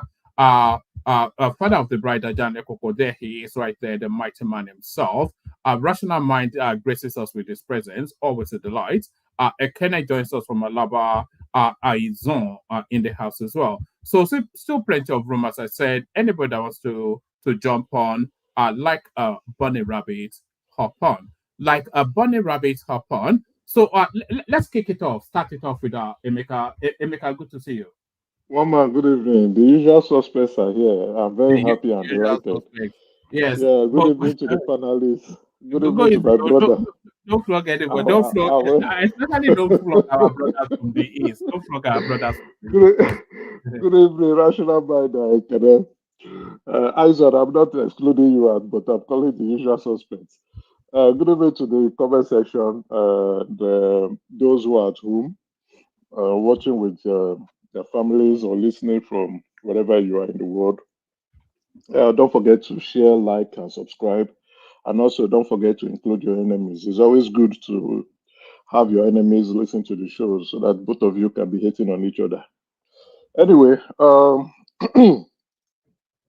my condolences goes out to those in Meduguri. It's quite painful. So far, the report I've gotten is that there was no loss of life, but I don't know about now. But huge damage in property. It's almost difficult to imagine that there would not be. We hope there won't be. But That's the prayer. Yeah, woman, you're right. With the level of damage, the centimeter of water, where we don't anticipate that people should lose their life, but so far the report is that no one has lost their life. And this is now appearing to be an annual incident. I will be hoping the government begin to look into this, also increase the budget for our emergency agencies. And likewise, we're also calling on NGOs. This is the time we need these NGOs that are collecting money from all these international people and also the spy agencies. So yeah, come and implement what you are supposed to implement now. I'm also happy that the vice president has gone there he's clearly from that area. He has gone there to consolidate with them, commiserate with them rather. It's strange, it's sad, properties are now being lost. People are going to restart their life all over again. These are the challenges we tend to face in the country. And when you are in leadership, at the realm of leadership, these are things you don't anticipate for. But clearly, it's an opportunity for you to demonstrate your leadership quality. And we can see the vice president going there at the right time. And we hope that these individuals, especially the victims, can restart their life as quick as possible and normalcy can return back to Meduguri. I saw in the comment section people not happy with VDM's 2027 prediction. I think anybody, you don't even need a brain to know that Tinubu is not giving it up. Why would he? Some people are thinking things are going to sway their ways, and we know them. I don't want to call their names, but we know them. We are actually waiting to see how they want to play that game. Anyway, Ajero, I want to start with Ajero. I don't like what Ajero and his cohorts are trying to do. I think in Nigeria, we enjoy deceiving ourselves. The beautiful thing about this platform is that we clearly come with the facts, we come with the evidence. We also put our own opinions, which I call the Maggie in the stew on this matter. We don't go with sentiments or deception. Ajero clearly had some form of interaction with that spy, Andrew Wayne. That is what this DSS is calling him for. That he's trying to underplay or twist things or run away from the country. It is wrong. And then you are going behind the scene to go and be talking to the trade union in the UK to mount pressure on Nigerian government that we are trying to suppress the voices of labor union leaders. It is wrong. The concern of the security agencies is that it's actually going to the UK to meet with Andrew Wayne. No, not clearly. He's running away. He's actually running away. It's not whether he's meeting Andrew Wayne or not. He's running away. All of a sudden, what we call the event came up so quickly in the UK, and you're trying to jet off to go to the UK. It's wrong. So the trade union spokesman in the UK, if MI5 calls him to come and answer an interrogation, would he skip, or would he try to want to run away, or would he try to engineer, or will he not honor that invitation in the first place? It will be, as a matter of fact, if it's border on terrorism or sponsoring anti-government protests or trying to create a national security threat, he will be in jail. So I think they didn't tell him the truth that he's speaking on. And Ajero needs to be warned. He has a case to answer. The Nigeria police said it. The DSS is also saying it. He has a case to answer. And truly, based on the financial transaction from his account, from Andrew Wayne to his account, there are clearly things he needs to speak on. What are those transactions for? What is the relationship between him and Andrew Wayne? He has to tell the DSS. So that you are trying to run away, or you are saying that they want to arrest you because you're a labor, you are disseminating falsehood. These are the lies that keep being disseminated in our country called Nigerians, especially those individuals who would not come out to say the truth. I don't think it's good for our country or the integrity of our country. If you have perpetrated a crime, whether knowingly or unknowingly, regardless of who you are, and if the authorities are investigating it, you should go answer for them. Don't try to want to, because you have some power, you want to boycott the process of investigation. It's wrong. So, Ajero, please respect yourself and go and answer those investigations. And if you need to be arrested, you should be arrested, because it's those are terrorism charges. Can I interject? And you can interject me on Ajero. I'm done with it. Yes. Just before Ajale Koko interjects, your connection is a bit quaky, so maybe you can adjust that. Ajale Koko. Okay. Okay. I think what you guys are trying to do, spin the situation to make Ajero look very bad, I think is very wrong. The DSS invited him last time, or maybe is it the police? Yeah, police. It was the police, yeah. Yeah, they invited him. He went with his lawyer. They had a meeting for like maybe 20 minutes or 30 minutes, and they released him and let him go. So what does that tell you? That tells you that he has no case to answer. If he has case to answer, they will have detained him. So, and I don't think that the police, I don't think that he signed an undertaking that he will not travel out of the country. So when this guy is trying to attend a labor meeting, an international labor meeting organized in London, and then they cornered him at the airport took him away and seized his passport. And now you guys want to try to, oh, he's trying to run. How is he trying to? If he want to run away, that if he's guilty, he will have taken the illegal route to run out of the country. But he's taken the legal point, which is the airport. He bought his ticket. And I believe this what do you call this thing? This labor gathering in London has been scheduled for a long time before even he was invited for interrogation by the police. He already bought his ticket. He already had his schedule to travel to London. So how are you guys trying to, try to spin things and make this guy look as if, oh, he committed an thank you. involved in anti-terrorism, treasonable felony, and he's trying to run away. I mean, which will, be very objective, man. Thank you very much. Anything is reasonable to these guys, to these people. Tinubu and his criminals.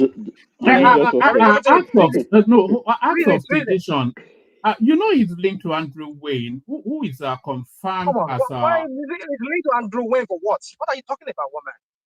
Andrew Wayne. Woman, can I come in here? Oh, sorry. Do you know the narrative of Andrew Wayne? I think I've heard about the guy before, but I don't really put any stuff. The guy is suspected to be an MI6 agent, planted in Nigeria, and he has been identified as a key sponsor of that End Bad Governance protest. A lot of financial transactions establishes that. The guy makes his escape to run to London, where he's from. So he's in the UK now, blowing hard against the Nigerian state. So now Andrew Wayne, he was operating out of the NLC premises in Abuja, and it looks as though they've been able to establish financial transactions between Andrew Wayne, the NLC, and Julius Abure. So it's nothing. It's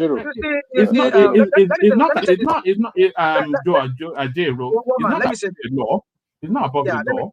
Before did that make announcement? Did they make announcement to that effect? Have they spoken? Hold on.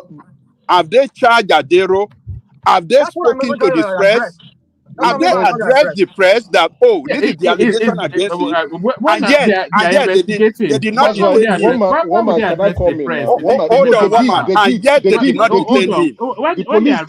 When they arrested the armed robber in Ojo, Alabama. Why did they release him? Why did they release him? Yeah, if all those things that you guys are saying is totally he was taking him for questioning.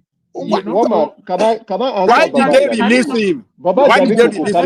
Can I answer you? Hold on, it's not forced now. He was taken in for questioning, and then he was subsequently released, not to leave the country. Yeah, he was released on self-recognition. Why would they not release him? He was released. Okay. Baba Jaliko, to answer your question, he was released on self-recognition. The police actually responded on the reason why they arrested, why they called him for questioning. I don't know if one man played it here, but the video is there. You can go to the National Police Relations Officer, go to his Twitter page. He spoke about it. He clarified why he was called for questioning, right? And he was released on self-recognition. Investigation is still ongoing. So his availability is important during the course of investigation. Regardless of how we intend to twist it, Ajero is still a man of interest regarding that investigation. So when the police or the security agencies need him, he needs to account for himself. So far, so good. Ajero cannot leave the country until investigation is complete and he is cleared. He was not cleared. That's why I wanted to respond. He was not cleared. There were transactions from Andrew Wayne to him. He was not cleared, but he was released on self-recognition.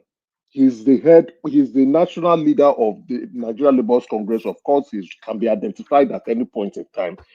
So Emeka, where's the evidence? Where's the evidence of the transactions between him and the MI5 guy? Please go to the PRO's Twitter page. They'll There are just come things here I and just also. No, start they are There are watching things. saying There are channels. things. I'm watching There are channels right things. now. There are talking about? I'm things. watching channels right Okay. now. There's no evidence of it. There. I don't know what he's Hold on. talking The about. actual independent sources have said Is that there it isn't any Aizon evidence that is of that. speaking, or is it It's Opta? me. Yes, sir. Yes, sir. It's me. Yes, sir. So I'm Aizon, right? saying I'm just talking about Aizon or stupid Opta? facts. Aizon. This is Aizon. Okay, now Aizon, let's be Kedu. so when Kedu. this news, when this news came out, right? I was the first person who broke it here, even before before the police interview before the PRO guy broke it. I broke it. There is information I don't want to say. I also released. I was the first person who linked Andrew Wayne to MI6. Emeka, There I are things remember. I don't want. All Yeah, you I'm remember. asking you Thank you. for. So what I'm I'm saying, you asking are for the asking for source. evidence. Yeah, you're asking for Yes, we can't evidence. I just say have these told things you. I have when they told you. released Hold on, him and I told you. without Hold any on evidence now. of. Aizon, hold on. I also said it on this platform. It is the DSS that pushed the police to go and speak. And why did the police decided to speak? It's because they were embarrassed. They wanted Andrew Wayne to come back. That's why they spoke. Else, we will not even know. The investigation will go on. They will get the interested people, put them where they are supposed to But be. Emeka, all due respect. Aizon, take it from my source. I won't say take it from me. Okay, Take it from my source that there is but you're not revealing transaction your source now. evidence. Is your source No, I can't protected? now. I can't. All right, gentlemen, let's do it this way, just to manage the conversation. Emeka, you get a 10-minute monologue. From there we go to Thank Izon. You get a 10-minute monologue. Rational mind. Ajale Koko. But one man, I want us to have an educated conversation about, of course, because Emeka obviously says he has a source. I'm not denying his source. Yes. It's possible he has a source. Okay. And then he has said that the reason why they pushed the police to speak. And then, so I want to make sure he's not making an assumption as to the reason why the police was pushed to speak. There might be another reason why they spoke. Obviously, some of these things we don't have the full information on. So what I'm saying is, so right now, I'm in Abuja right now, right? So it's midnight here. I'm watching channels, and I'm looking right now at the information being put out as far as his release. I thought you left. I left and I just came back. I came back 2 days ago. It's too sweet, Abby. Look at this guy. Yeah, actually, I was hoping to see Asiwaju here. You know, that's my boy, and hopefully he can throw something. Where the contracts now? Where the contracts? Where the money? Show me something. But but I've been following this carefully today since everything, and it doesn't seem like typically when security officials arrest you, they will come up with concrete. They arrested him for a short time, they released him. Some of the things that Emeka is saying, I haven't seen it in any of the independent sources. So I'm just trying to understand where all the information that he's putting forward is coming when from. You say independent sources, you mean media, the media, right? Yeah, those are the sources we typically rely on. For thank you. I know, no, you are right. Yeah. But I'm telling you that the police spoke because of actually 2 reasons. Ajero and his national leaders in NFC were going about saying, "Oh, they are trying to harass them again," but they said no. It has nothing to do with his capacity, his capacity in the office, but what the transaction that he partook with the spy. You understand? I went in depth. I don't want to go again because let me not waste your own time too.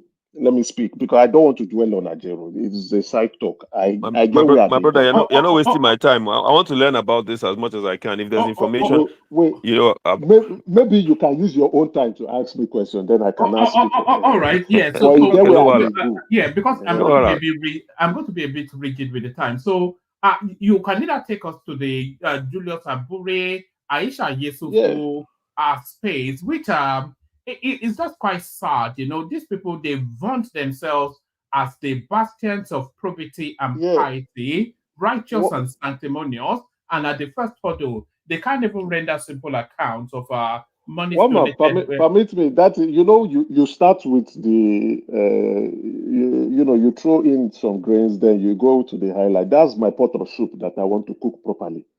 But let me navigate through before I get to that pot of soup. I went to the grocery store I'm going to get to buy some Maggi to add in that soup. So first, you know what VDM was saying about the fuel. I've actually said it. As long as in NNPC and they have their operational inefficiency, we will continue to have scarcity of fuel in that country. Right. Then I've also said fuel is not cheap. It's not cheap worldwide. So the prices are definitely going to reflect international market price for crude oil. If crude oil goes up, our domestic fuel price will go up. If it comes down, our domestic fuel price will come down. So anybody who is thinking maybe the emergence of Dangote refinery would make things easier, I just want you to know that that is not the realities of things. But what I want to pick on is the dirty games NNPC is playing currently now. It was widely publicized in international newspapers as well as local media that NNPC will be the sole buyer of Dangote fuel. Not only that, the vice president, I've forgotten his complete title in Dangote, also made that comment too in the publicly, and Dangote media press carried it too. So Reuters, Bloomberg, S&P Oil, with local media outlets in Nigeria, picked on that, only for NNPC to come back to say, oh, everybody can go and buy, including independent petroleum marketers association of Nigeria can go to Dangote to buy. That was not the agreement that they had. So NNPC keeps playing these dirty games. And as we speak now, they've not still gone to lift fuel from the refinery. They are all waiting for Asiwaju to come back. That is the problem. And we can't keep running the country that way. That whenever the president is not in town, governance would not continue. It's wrong. So, and instead of NNPC is trying to deflect the blame. And they are saying, oh, everybody should go there. But that was not. Go and read those international publications as well as Dangote Media Press. You will see that NNPC is the sole buyer. Even the VP, the Indian man, he said if NNPC does not buy, they will export it. It's there. So NNPC coming back again to come and say something else clearly shows. And as long as NNPC continues with their operational inefficiencies, there will be fuel scarcity in the future. Things will not continue to move seamlessly. Mark my word. Today is September 10th or 11th. Mark it. There will be fuel scarcity in that country. Not as a result of maybe Dangote not able to cater for us, or maybe the refineries are not working anyway. But NNPC and their operational inefficiencies, that is just it. So, to the Labour Party and to obedience, remember I told you guys, and I said it last year, that you guys will be the ones to burn yourselves. And you can clearly see what is going on. The Abure now will come out to tell us about how corrupt and how dirty they are in their houses. It's a shame. Remember, I also told you that I was the first person, one man quote me, I was the first one who told you guys that Aisha Yusufu and Peter Obi has eaten that money. They did not pay polling unit agents. And how do they intend to win an election when you have not paid polling unit agent? That's why the polling unit agent did not turn up. As at 2 a.m. Eastern Standard Time, we were monitoring. They have not paid them. It was Aisha Yusufu that refused when she took that money to Nashino. After election, she went to New York to go and be dancing with the money. Not only that, you don't take my word too. Peter Obi, when they were accusing themselves, Peter Obi said, yes, Aisha Yusufu, the donation that diasporans gave, he gave it to Aisha Yusufu. Aisha Yusufu was the one controlling. Now the pastor is there. So it's when people, these are people who run on moralities, coming out to say that they are saints. They are even better than Saint Jesus and Saint Peter. But they are still putting their hands in the cooking jar and stealing the pot of meat and the cookies and eating it for themselves. What kind of face do they have? Can you imagine, as of yesterday, Aisha Yusufu was blaming Tinubu for stealing Money. Go and look at that tweet. I was just laughing. I didn't even respond to her. I just look at this woman. This woman, you're a crazy person. You are blaming the president for stealing Labour Party. Oh, Labour Party. I'm obedient. For stealing money, you are blaming the president. So the president was the one that told you go and steal the money. You stole the money and you were dancing and enjoying yourself and deceiving gullible Nigerians. I told you guys, you fought me. That's why I said the usual suspects are here. You fought me that day when I was telling you and people on the panelists as well as those on the viewer that Aisha Yusufu and Peter Obi have stolen campaign funds. They've ate it. You fought me. When I say these things, you guys will think that I'm saying it to and they fought you. And what does that mean? I mean, do you have any substance to what you're even saying? You have any substance to it? What do you mean by substance? What do you mean by substance? When I'm telling you, I'm telling you as at 2 a.m. Eastern Standard Time, we were monitoring the chairman I of will beg you to leave this guy to finish everything that is lambasting. I beg. Let's have other people can. The chairman of the party himself. The chairman of the party himself has just told us that he stole the money now. No, chairman has said, but are we going to absorb the chairman himself? He stole money too. Julius Abure stole money too. On this platform, Dr. Damages, I confronted him. He stole money too. I said, they cannot see all of them. They are all thieves because they want to remove people from their offices.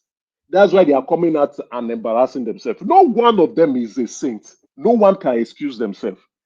From Peter Obi, Aisha Yusufu, Julius Abure, even this man that is talking now, what's that his name, that has been fighting Abure since? They are all bunch of thieves that came on the platform here.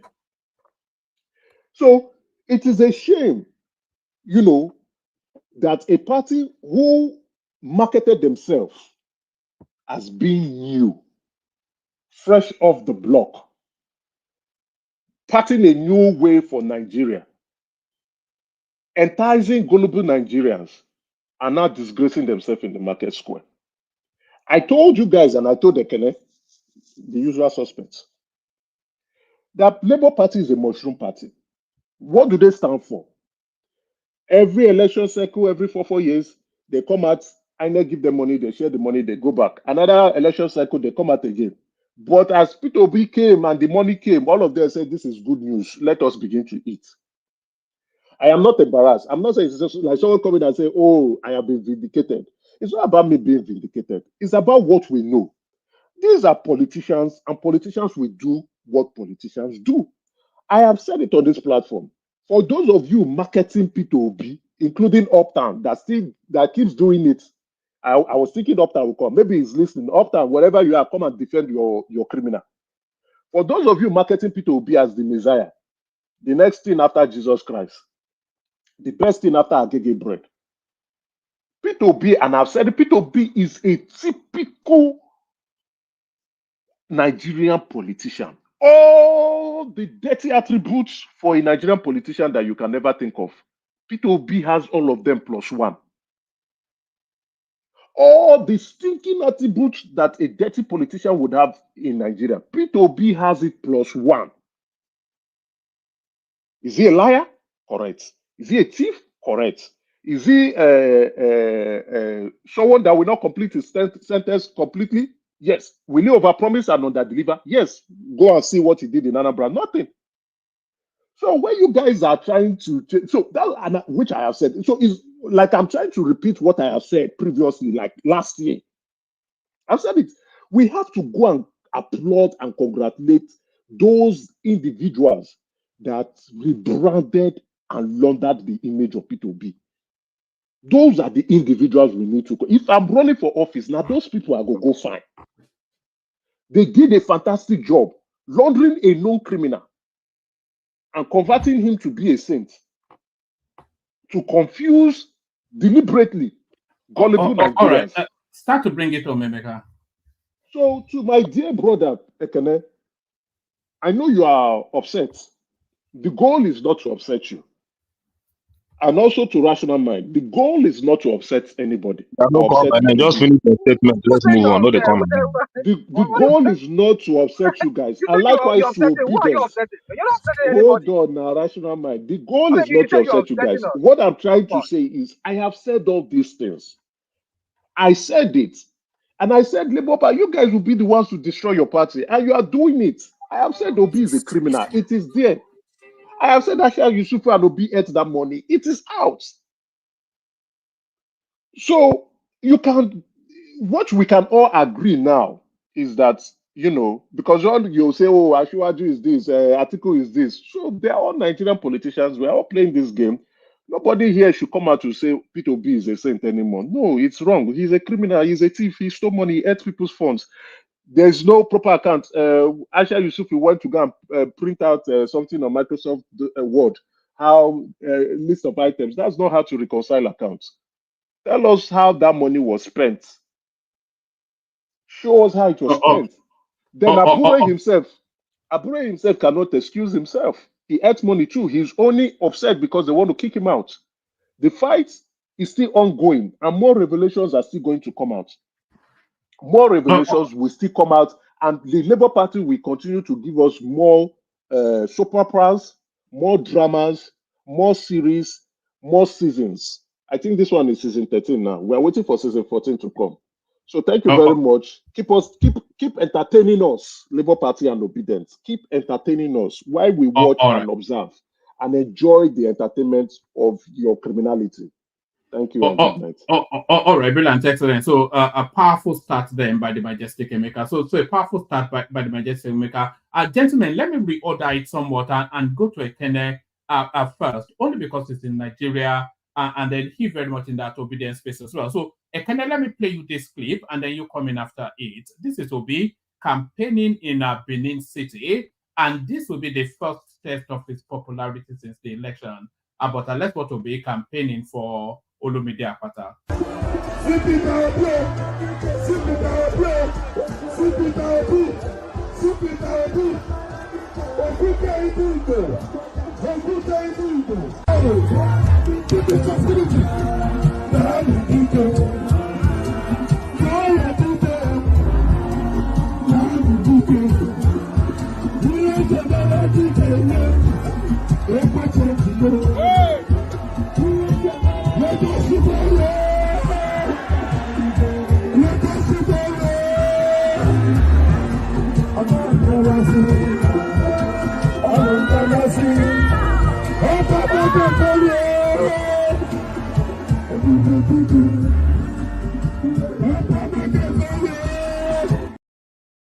All right, so that's Peter Obi campaigning for Olumide Akpata in Benin City. So this will be his first outing since the elections, and a lot of people, they're not even, nobody really cares about the political space. Don't really care about Olumide Akpata, but they want to see what result comes out of that Benin City space in order to gauge then what momentum or not Peter Obi still has. Not to say that anybody expects Olumide Akpata to win, but what level of vote will he get off the Peter Obi phenomenon? So to that and other conversations, Ekene.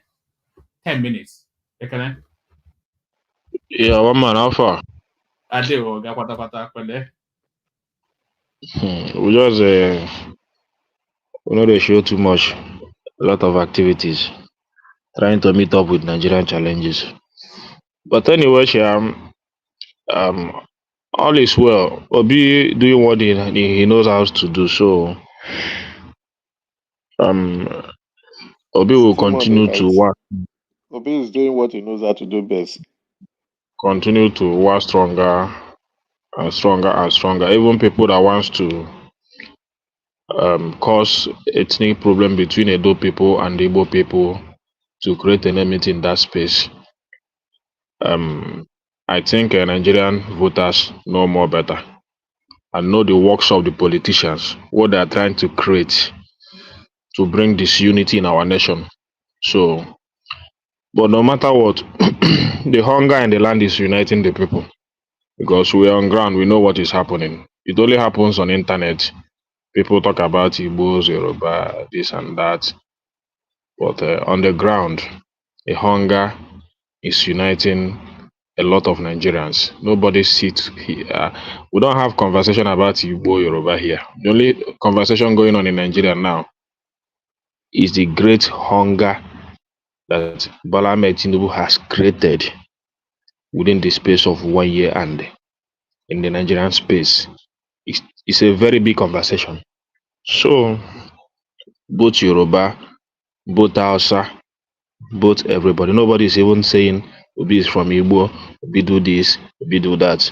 So, and if things remains like this, the only thing I will tell him is to make sure that he makes some change. Forget Obi and his campaign. He's doing what he knows how to do. So I don't want to talk about it. He's a loved man. Are you not going? Are you not going to Are you not going to reflect on the performance in Edo State vis-a-vis Peter Obi's popularity? Because the votes towards Olumide Akpata will be really a vote for Peter Obi or not. You know, that's how people will say it. No, I will not say that. Normally people love Obi. Maybe people want to come out and see him, not necessarily. I will not say they want to vote Olumide Akpata. But if what we see will reflect on the voting pattern, then Olumide Akpata is doing well. But you can see people shouting Obi, Obi, Obi. So what Obi is doing is trying to encourage those crowd to channel that love to Olumide and give him the support that he needs. So that's what I see him doing there. So, and I'm not going to judge the election because the election in Nigeria today it will only take a great miracle for an opposition to win an election in a Nigerian space today. So I'm not even hoping, but I wish it happens that Labour Party will win Edo. But I'm not going to focus on that. I'm not going to put my trust in it. I'll just be looking. Anything that happens, I will not even be surprised if APC win. Even though the man said he will create insecurity in the state. But I will not still be surprised if the man wins Edo State. It will be very pathetic, but I will not be surprised. So let's the love is there. Obi doing what he knows to do. I give him kudos. Not only in Nigeria, you see him around the world. In Rwanda, how the youth were sharing him. He's a loved man beyond the enmity in the life of APC supporters over him. But he still go outside the country and people love him. You see him a few days ago in Rwanda, the youth were surrounded by him. As in, the love is there. It doesn't matter whether you... Is it a bot crowd is the first question. And then do the Rwandans have a vote in Nigerian elections is the second question. It's a crowd for sale, isn't it? Let me also add this. Let me add this. See, no doubt. You cannot excuse that. I don't want you to talk, please. I don't want you to talk, please. Why? I didn't interject you. I don't want you to talk. Emeka, no, I don't want to have. Come on. Don't want Emeka, to come on now. I didn't interject. Give him my time. Now. I beg. So what I'm saying is this: if Bola Tinubu gets what it takes to be on the road of Edo State and campaign for APC candidate, let him do that the way Obi just did today. If he knows he has good supporters, that really the Nigerian people love him, let him go and mount an Edo State road and be doing that road campaign. If people no stone, if the people did not stone him, call me bastard. You understand? It's not church. So it's not everything is not crook. Obi don't buy. He never buy a crowd, and I don't think he would do that. If you say he's buying crowd, then it's up to you. We saw that during the election. We played the clips here about carrying. Well, that is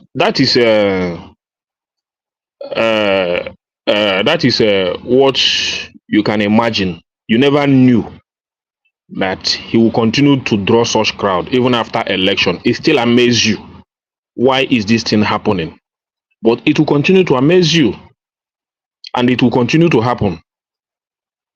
The only thing that will change it is if Bola Tinubu start to do things right and convince Nigeria that I mean well for you.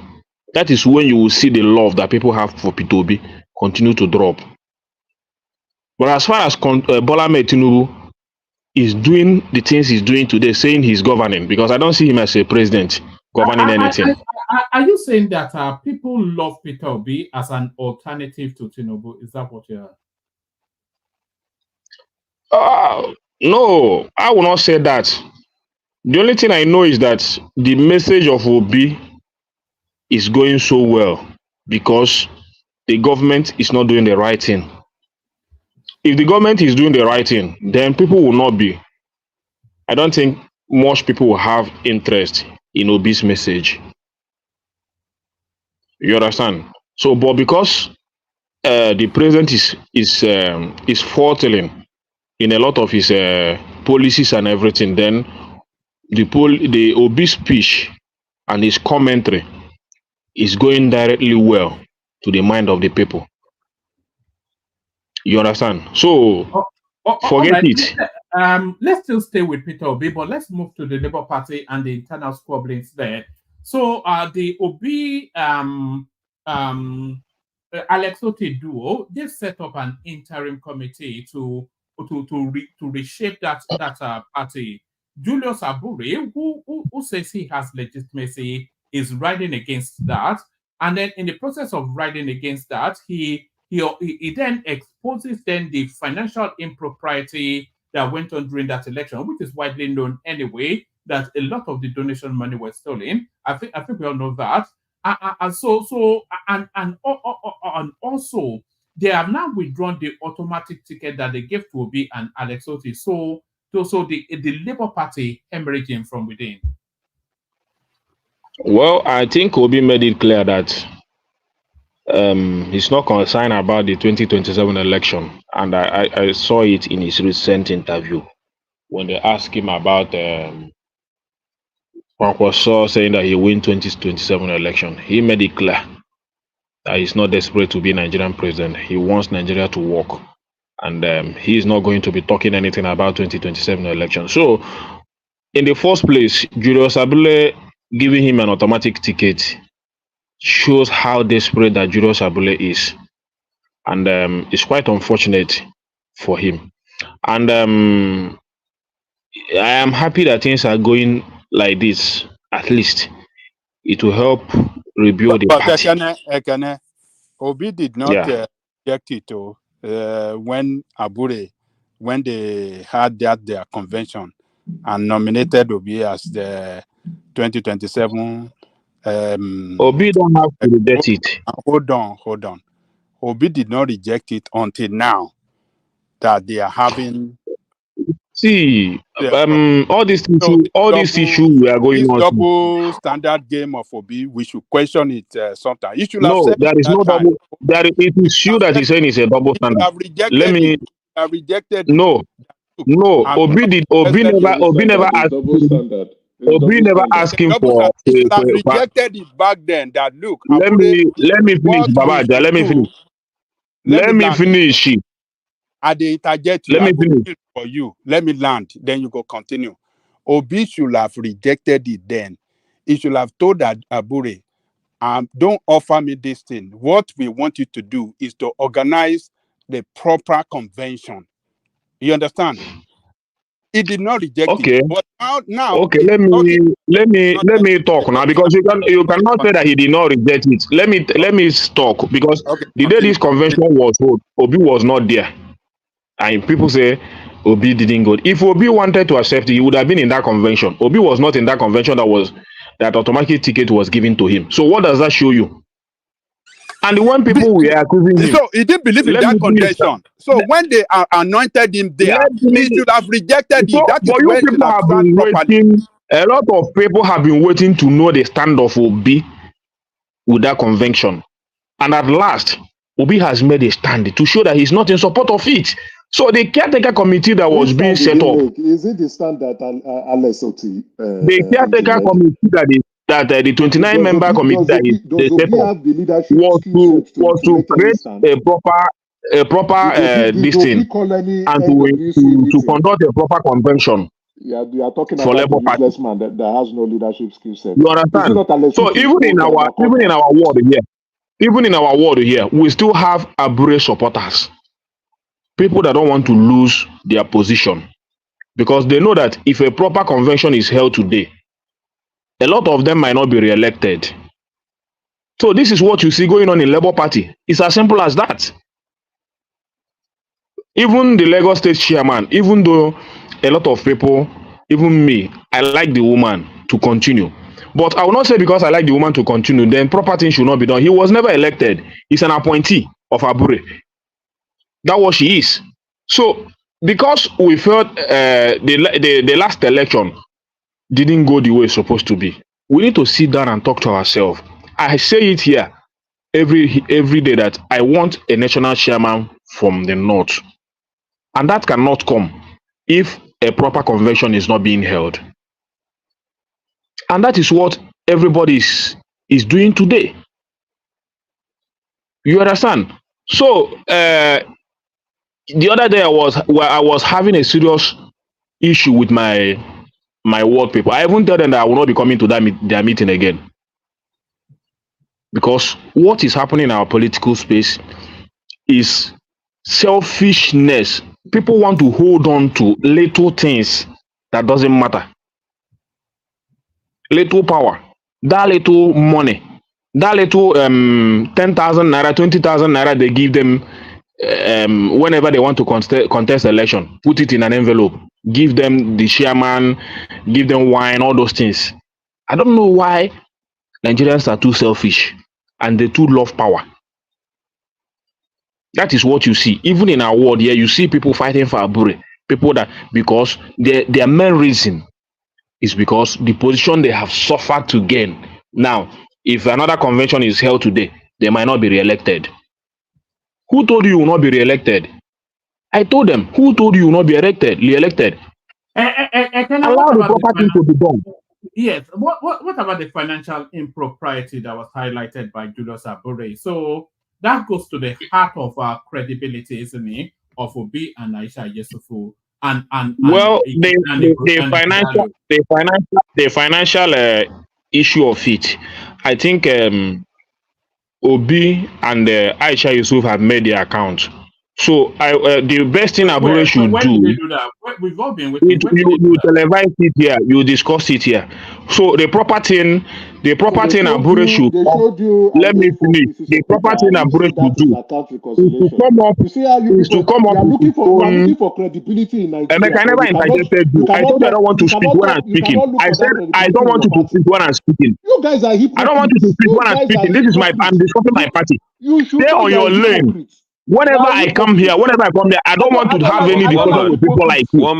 I want you to always stay on your lane. Sorry, yes. Emeka, let the flow. Yes. Woman, please now, please don't permit this now. It's actually. Listen, woman, let me make it clear. Let me make it clear. Anytime I come here, if Emeka is talking, I will not interject with his talk anything. If he finish whatever he's lambasting, let him go and sleep. Then whenever I'm talking, I don't want him to be speaking when I'm speaking. That is the respect I'll be giving him. I've chosen a number of them. I've chosen a number of them here that whenever they are talking, I will not want to discuss anything with them.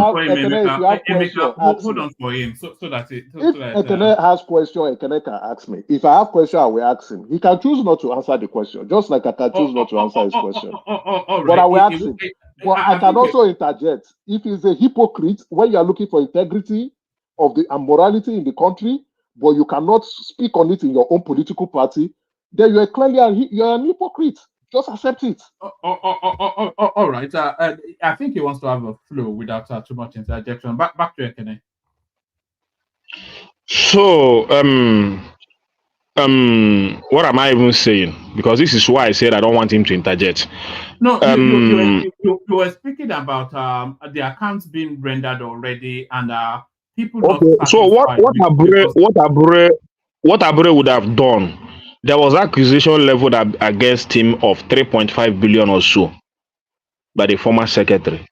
So he had never made any money he collected from presidential aspirant and all that. He never made any account. So for him to accuse anybody, he should come out and make his own account. The account Aisha and Obidati, this thing controlled was the account. The money that was sent mostly from diaspora and Nigerian supporters. The main money is with Abure and the Labour Party. And he never said anything. So for him to accuse anybody, the first thing he should do, Aisha was accused, Obi was accused, they came out on the national television and gave the account, even though many of you guys didn't believe it. But at least they came out to render an account. So Abure should come out, render his own account, then we just oppose it. We check it. You cannot be accusing somebody when you have baggages on your own side that you have not even make any move to clear yourself. So that's the first thing I expect Abure to do before saying that this one squander money, this one squander money. There was an account being made by Aisha. Let Abure render his own account. The time I fought for him, I supported him, is gone. Now I want a proper thing to be done in our party so that we have a well-structured political party going on in the next election. We have a lot of issue here. Look at our election in Edo. He has never attended any rally. It was Obi carrying the whole rally and some of the obedient group, Unusat and Co, a lot of them. His own is just to sit down, collect aspirant money and all those stuff, put it in his own pocket, then monkey the walk, bamboo the chop. And he's from Edo State to champion the campaign of Labour Party in Edo State. And he expects a man from Anambra State to be campaigning for in his own state and win an election. Why the chairman is from that state? It's an error. So Abure, I don't know what is his problem. I don't know what has come over him. I don't really know. I don't know if it is a bribe he has collected that is creating a lot of improper action within him. So Abure has a lot of issue, and I don't want to discuss. We have a lot of issue here but I believe what Obi did, even though they still need INEC to confirm that meeting held in Abia State, which they have written a letter to the INEC, and if INEC should approve that meeting, then Abure is gone. Abure is gone. So my only prayer now is INEC should approve that meeting that was conducted by Alex Soti and Debatedebate in Abia State a few days ago. If that is done, then we move on. You see our convention. You see how things will go. You see chairman coming from the north. You see our structure and everything. So that is the only area that I know now that will have issue. So I'm just waiting till the next 120 days to know what will happen. All right, can you give us a little flavor on Joe Ajero and then we'll go on to Arizona. Do you want to give us a little flavor on that, Joe Ajero, who has been arrested by the DSS? But before you do that, can I urge people to click on the like button and subscribe if they haven't done that already? Ekene, back to you. So I want to say a few things concerning what a very dark man said before I leave. All right, carry on. So he made a mention of what did he even say in that his video? Creating how did he put it? Creating is it lesser demand on petrol by improving electricity. So, but it's quite unfortunate that people like him don't know that even petrol has a lesser demand in Nigeria today as it used to be before. petrol has lesser demand today. No, but do you disagree with that? Because I good percentage disagree of totally with you. No, a good percentage of the consumption goes towards generator and things like that, doesn't it? I disagree with him. I disagree with him totally. You understand? You cannot say you live in Nigeria today and you say that a lesser demand has not been created in a petrol sector. The people that is struggling for petrol today is Okada people, KK people, Danfo people. So and if you even private people, I know how many days do I drive my car again? People don't drive car like before. It's not for car is no longer for pleasure. It's for an important something. Maybe you have an important place to go with your family. You manage to buy maybe some liters that will take you there. You don't know how long I've never filled my tank for since Bola Tinubu even came into power. I never filled my tank. It just measure the one that will take me where I want to go. So there is a lesser demand of what is he even talking about? Is it today? Solar is one of the one of the most movable business in Nigeria today. People are even one battery self just for them to see if you manage to get money now. Just have one battery in your house, just to show some light, maybe cook your food, do some evening stuff, then sleep. You have a lot. It is in Nigeria today that you have all these rechargeable fan and rechargeable all these things moving well. Even barbers today are using a rechargeable clippers. Many barbers today don't use this. I pass my neighbor again. Many of them just have time to maybe they have 2 rechargeable clippers. They charge it very well. Use it for the whole day. Again, that's what they do in Nigeria today. And this one will come. You don't know, or is he trying to? What is it? What impression is he trying to create? So, a lesser demand in petrol. The keke, the danfos, the truck drivers are the people going to free station frequently. No, I go. If you tell me there is a fuel scarcity in Nigeria today, it doesn't bother me much. The only time it will bother me is if I have anywhere to go that I really need fuel to top my tank. If not, nothing concerns me. The only concern I have is that it's affecting the price of foodstuff and the price of commodities in our market, because transportation is very high. That is the area it's affecting a lot of Nigerians. It's affecting a lot of Nigerians because if they buy goods from Mandalas to bring it to, you have to pay a high transport fare than you used to pay before. It will not affect the price of what you go and purchase that you are going to resell. That is the problem. So what is he even talking? So Andy, this thing you people are saying Nigerians are getting things cheap. Are you telling me many countries today have one thing or the other they are subsidizing for their citizens? You cannot tell me that a lot of countries, they are both the ones you live in abroad. Don't always preach to Nigerians to continue to suffer. While you guys are there enjoying the good life, good roads, good hospital bill. You cannot tell me that many Americans today cannot access hospital. How many Nigerians today can access good hospital? You cannot tell me that a lot of Americans today cannot access good education. As I'm talking to you now, this is a new term. That is, children are changing class. A lot of children are going to become dropouts in Nigeria as of this September that I'm talking to you. A lot of Nigerians, a lot of our young, vibrant children. Let me finish one man. Let me finish. It has been long I've been here.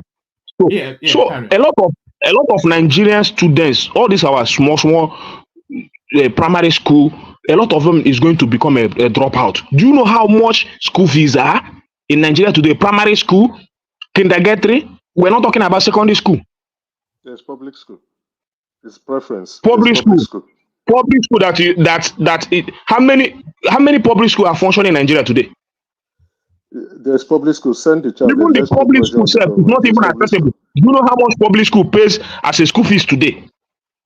No public school is free in Nigeria. Those are foreclosed. Public Your school. public school, the kind of public school that you have in Nigeria, It's free. It's free. the kind of public school you have in Nigeria, is it the kind of public school you have in abroad? You say people are dropping out, right? The kind of public school you have in Nigeria, is it the kind of public school you enjoy abroad? Your first statement is people are dropping out. A lot of people on this platform went to public schools in Nigeria. Exactly. Public school. Public school, the standard of public school of those days is not public school of today. Because people don't go to the public school. People prefer to go to private school. If there are more people in public school, there will be demand. We will want excellence from those public schools. Teachers will Did you just say public schools are not good enough because people don't go, not because they people stop are not funding them and going. they're dilapidated? So when people are not That's using, not people true. They are leaving. That's not the reason why. They are leaving public schools for that's the not the poorest of reason why Nigerians to they are attend. dilapidated and the curriculum is poor and the students don't have books and the roofs are leaking. That's not the reason why. The public school in Anambra Your premise State. is wrong. That's the public Your school. premise That's is the wrong. public school.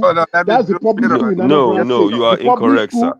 The You are public very school in incorrect. Katsina State, You are the public very school in Katsina incorrect. State, So the public school in Katsina State is poor because people don't go to school. The ones in Zamfara that are dilapidated the public school in Katsina State are like that because people don't go there. Not because the government has neglected its responsibilities. What's the best private school in Lagos? The It's public not school that in Katsina you're just and talking Kaduna stuff can that rival is school. in La La Land. It's not based in reality.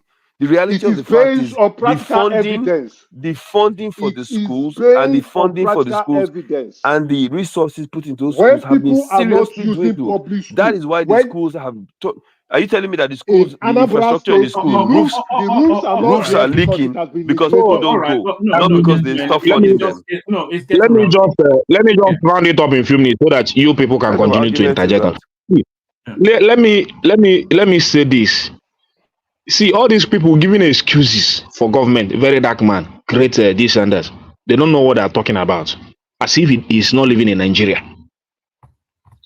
And you have removed subsidy. What are you subsidizing for Nigeria? At least Nigeria should have one thing. Petrol has been the major source of Nigerian livelihood for a very long time. This is the only thing Nigeria has been enjoying. Yes, you remove it because you say a lot of cabals are taking advantage of it. It only benefits the rich. You said it. Then you have removed it. What are you now giving the poor? State allocation has increased. Go and meet your government. Which state allocation increased? Coming to state allocation, I told you here, you cannot compare what you have in 2022 as an allocation. What you have there as an allocation. If you increase allocation, if you increase allocation by 300%, it's even as good as you never increase anything, because inflation is on a very high side.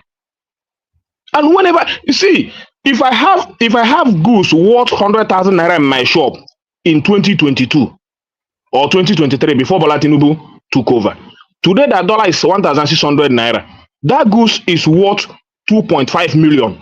I mean, let me say 350,000 naira or 450,000 naira today. It's no longer 100,000, and the same quantity. It's a simple arithmetic.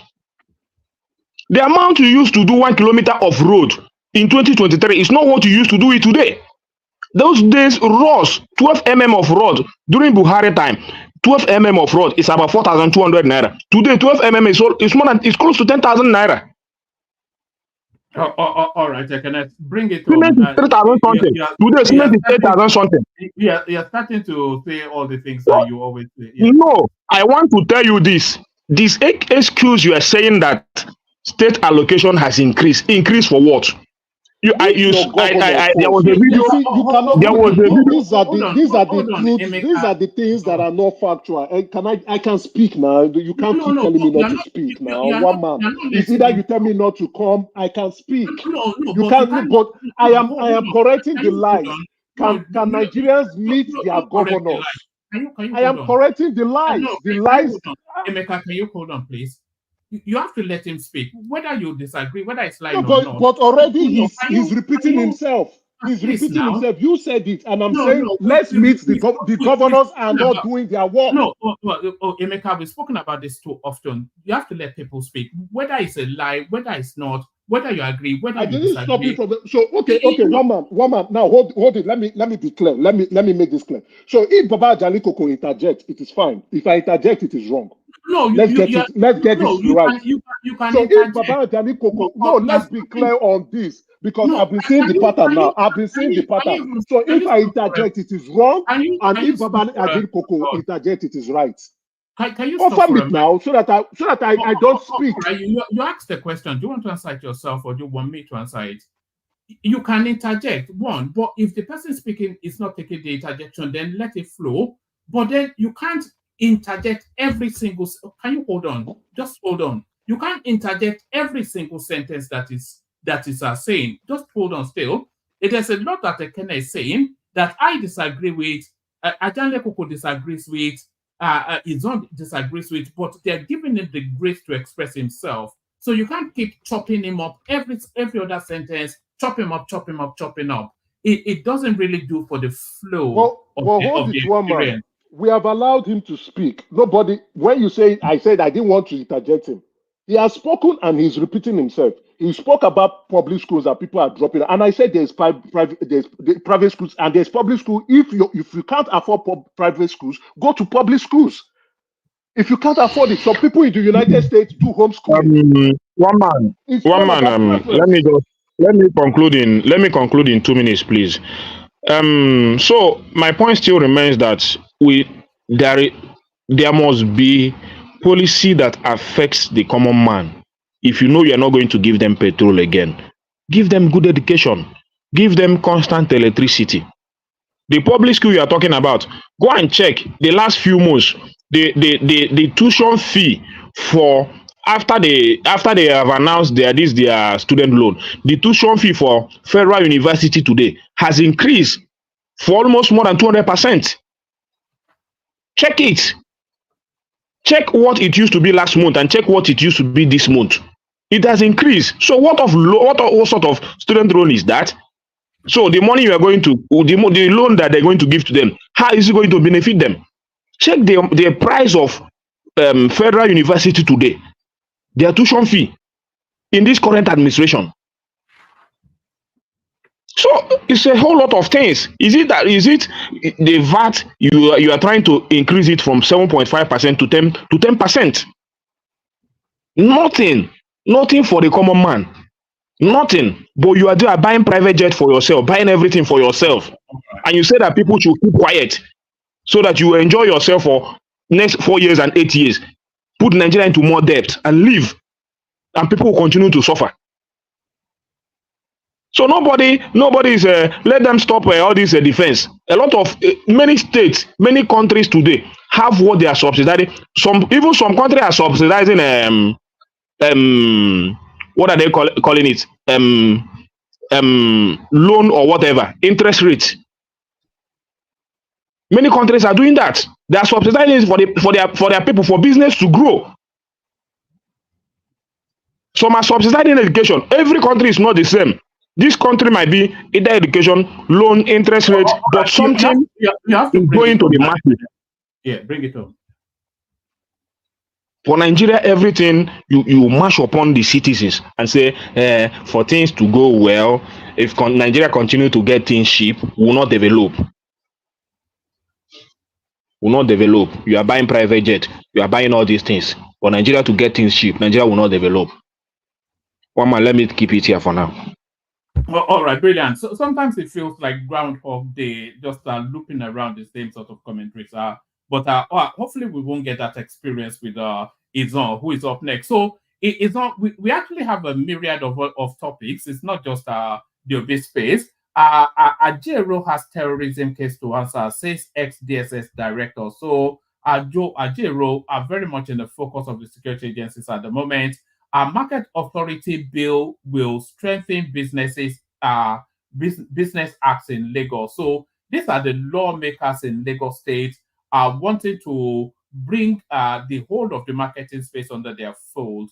I think they are looking to tax places like Calabar Market, which is a $5 billion economy. And then we don't have problems with Igbo residents, but Yoruba pretending as Lagosians. So these are the indigenous people of Lagos who are, a lot of people argue that they are not Yorubas and they are wanting their state back. I cannot recall when an actual Lagosian actually ever governed Lagos.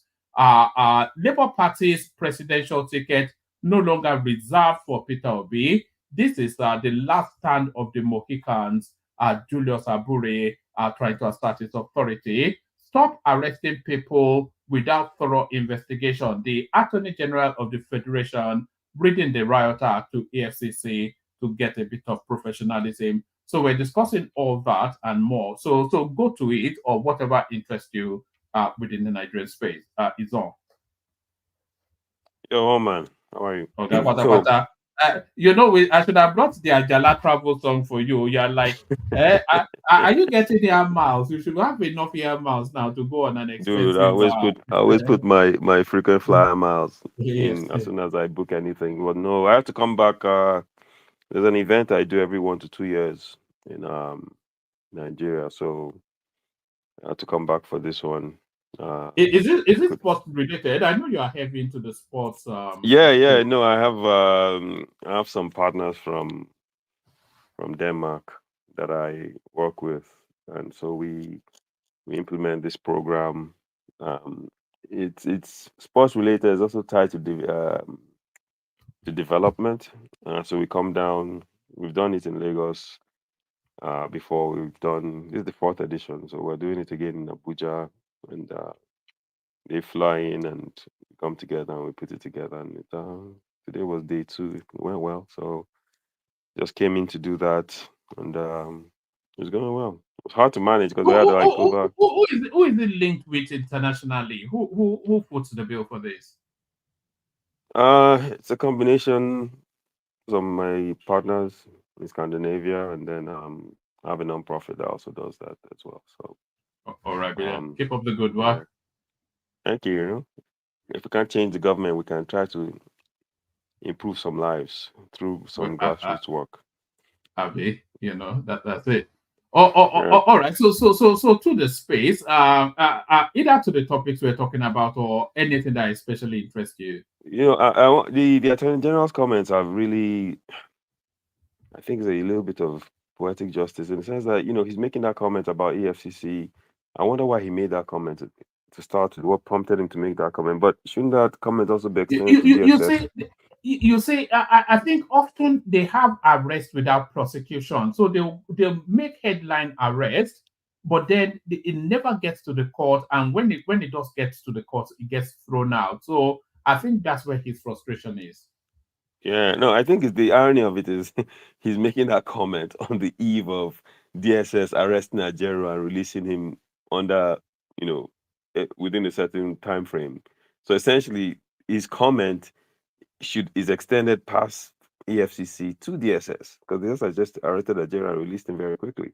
So that comment is apt. It's good. You know why they arrested Ajero? They said they invited him for questioning and he didn't turn up. So they arrested him and released him. How long did they hold him? Well, long enough for the questioning to take place, I suspect. So it wasn't an arrest. It was more so they just invited him for questioning forcefully, right? Yeah, I'm just saying that you see this all the time. Look at the guy in Port Harcourt that they've arrested, the reporter. Okay, they've identified some charges. Have they not issued an arrest for Hundein, saying that he's colluding with that guy? This thing is turning into some kind of government overreach. People that openly criticize the government, or people that are writing pieces that are heavily critical about the government. They raided Serap's headquarters. Like, what are we living in? What in the world is going on? You know, You last know, I checked, if investigation leads to somebody like one Julius man, to him being questioned, are we saying he shouldn't be questioned because he's opposed to he the? was arrested. He wasn't Yes, because questioned. they invited him, he didn't turn up. So what do they do? Well, we They don't send another invitation. we don't know those facts for certain. No, Because that's what came out from the DSS. That's what they said. that's the DSS side of the story, Yes, right? yes. Hopefully, NLC is going to release a statement, right? But it just seems like too much overreach. And look at all the examples I named, right? There seems to be some kind of crackdown going on anyone who seems to be heavily critical, tying them to one thing or the next, coming up with charges, picking them up, arresting them, going to Serap's headquarters. The guy in Port Harcourt, arresting him, charging him with what Hyundai. You know, there seems to be a pattern here, and the government needs to reel it in. Why in a democracy? This is not Sani Abacha Part 2. Okay? If you don't like what someone is saying, or someone is writing or saying something that you think is highly incorrect, you can sue them for slander or libel. But you don't have to go in there and harass your citizens because they are criticizing your government. These are the things that they need to stop immediately. Why would you pick up the head of NLC? Why? Because he didn't show up for questioning. So we're going to flex our DSS powers and arrest him. And then the Attorney General is making a comment right on the eve of this, saying EFCC should not arrest people without proper investigation. Well, DSS should stop flexing muscles unnecessarily. You know, it just goes to they need to stop. They need to stop. The economy is in shambles. People are living. Nigerians have always had difficult lives, but now it's difficult lives on steroids. Okay, they're living extremely difficult lives. People are frustrated, angry. So these things are just going to exacerbate the situation, and they need to reel it in heavily. So that's about the comment the Attorney General made. And if he's really the Attorney General, then that statement should extend past EFCC to DSS abusing its power, and it should extend to any other government agency that has police powers that are being used as political tools for anyone that criticizes them. It needs to stop. Well, no, I mean, we are a banana republic, but at least show some sign of dignity. Anyway, so I'll just move on. The next one is, you know, what some of what Ekene was talking about. Or before I even go there, let me talk about the marketplace with the legislatures in Lagos State. I don't have the full. Are you reading conspiracy into that? The moves being made by the Lagos State Assembly. No, it's too early to say. But one more question. So here's the thing: if you have a highly commerced area where heavy commerce is going on, buying and selling of goods, people are generating income, etc., they should be taxed, right? People should be taxed. It's how any society functions, right? No. What they're actually saying is that every market space now has to form some sort of organization, and then they have to form a board or some steering, some leadership structure. But then that leadership structure has to be approved by the Lagos State Assembly, and all of them have to come under the oversight of the Yaloja. Oh, that there is a little bit too much. But why are they doing that? Why are they trying to put those people under the auspices of the Yaloja? And the point I was going to make is every area needs to be taxed, right? But I'm willing to bet our brothers in Alaba are being taxed already. Ekene can verify this. I think they are the target anyway. That's what I think. Yeah, Ekene, are they being taxed? Do they tax you guys? For the politics and the money, yes. Sure. Yeah. Very sure. Ekene? Yeah. Very sure. Do they tax on our well? Well now. Well. So if they're already from paying taxes, from votes, the tax, they collect tax in votes, then our local government, Then after that place, then when you open your container, you still pay another one. Okay, so how do they tax you? Do they tax you monthly? How do they know what percentage to tax No, it's not on? monthly. As far as container is coming down there, that container will be taxed heavily. Then the one Okay, for the other one is normal tax for maybe this what are they calling it? Tournament levy. okay, So but tournament that's levy. container what they concentrate on. Heavy tax. Okay. On one man, I wanted to ask him because obviously he has first-hand knowledge being in that field. So if they're already paying tax, they're already fulfilling their part by the law to the state for the commerce that they engage in. Why does the state feel like they need to control that space, hook, line, and sinker, by creating this system for an umbrella that they fall under, which then has to be under the Yaloja? Like I what's think I think it's a light switch sort of a narrative. They want to have the influence to be able to either switch on the light or switch it off within turn those it off? spaces.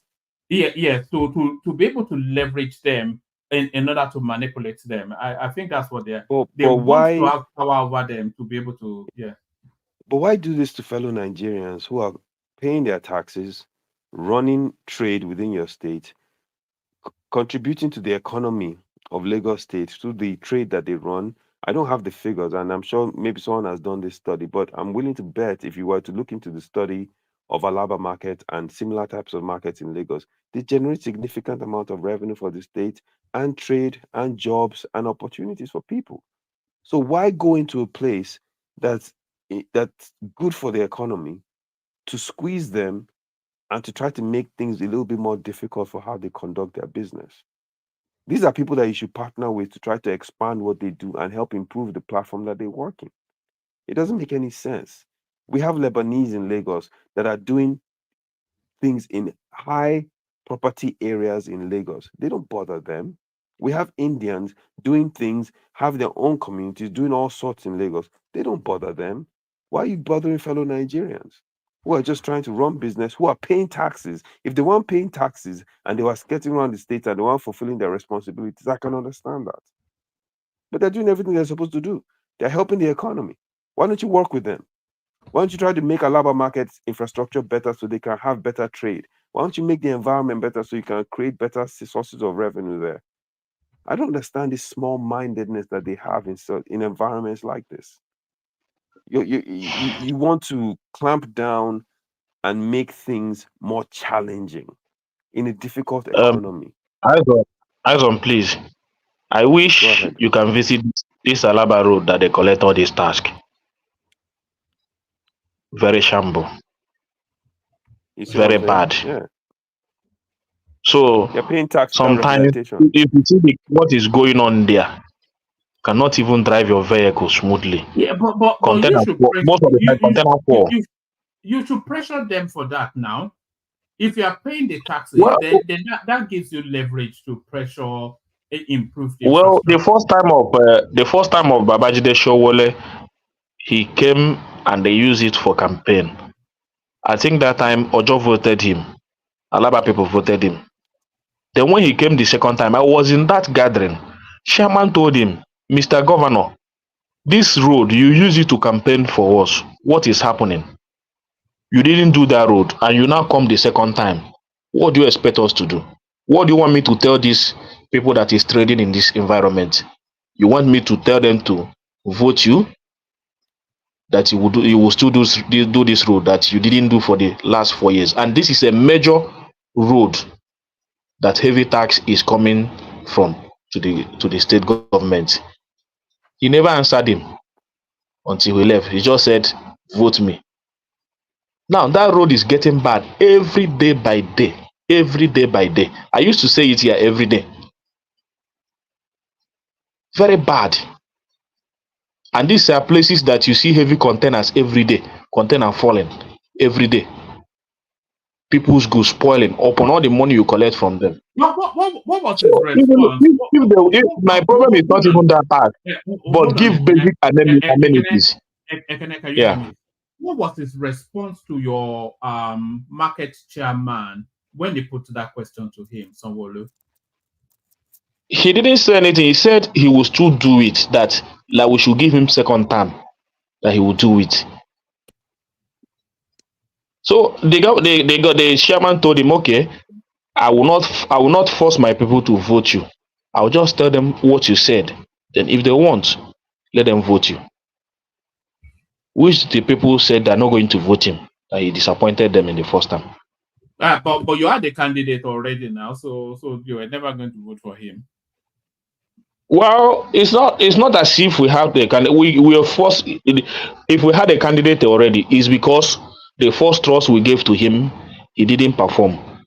Even till now, he never showed up. It is only the only person we respect in that Ojo is Fashola. Fashola is the only person. No matter how much Fashola is collecting from that Ojo road, everybody from that Ojo love Fashola because he executed the first project in that environment and see to the end of it. Fashola visited Ojo local government several times as a governor, making sure that the roads construction there is going very well until he completed it. That road that Fashola did is still the same road that is getting dilapidated today. You know, when Fashola left government, that is still the same road today. You should know the situation of that road that Fashola did since when he left office. Very dilapidated. And this guy Ambode never visited. Sowolu only came to Alaba 2 times. The first time I saw him in Alaba was his first campaign. The second time I saw him was his second campaign. We didn't see him again. All right. All right, back to Izon. Izon, back to you. Yeah, one man, it just doesn't. If you look at it, even from Lagos State wants to generate revenue. Obviously, every state should, and you have enterprising people, right? If I was another state governor, I swear to you, and I had space, and I look at Alaba, and I look at maybe there's infrastructure that has roads that can lead, like Ogun State, for instance, I can easily look and say, you know what?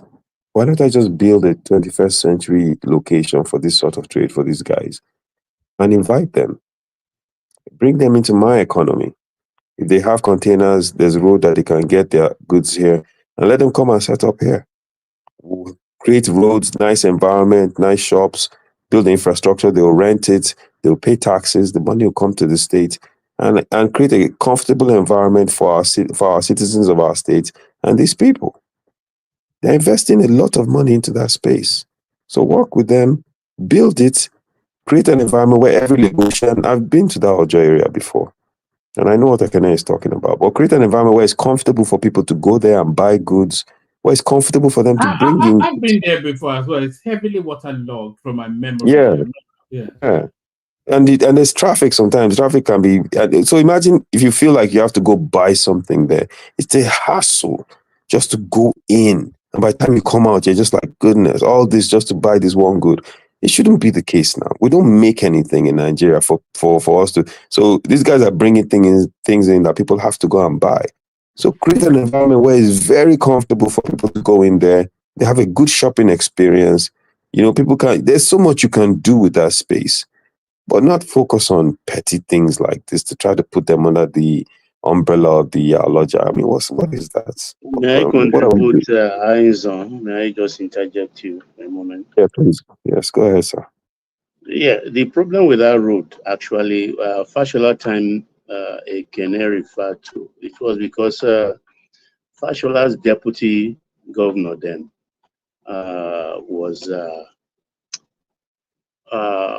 came from that area. Down, I think she's an Awori, and her family house is after Ajangbadi. Yeah, if you go to that road now, Kene will tell you that road was, interblock was used for that road, and that road is still thriving. What is delaying this Ojo to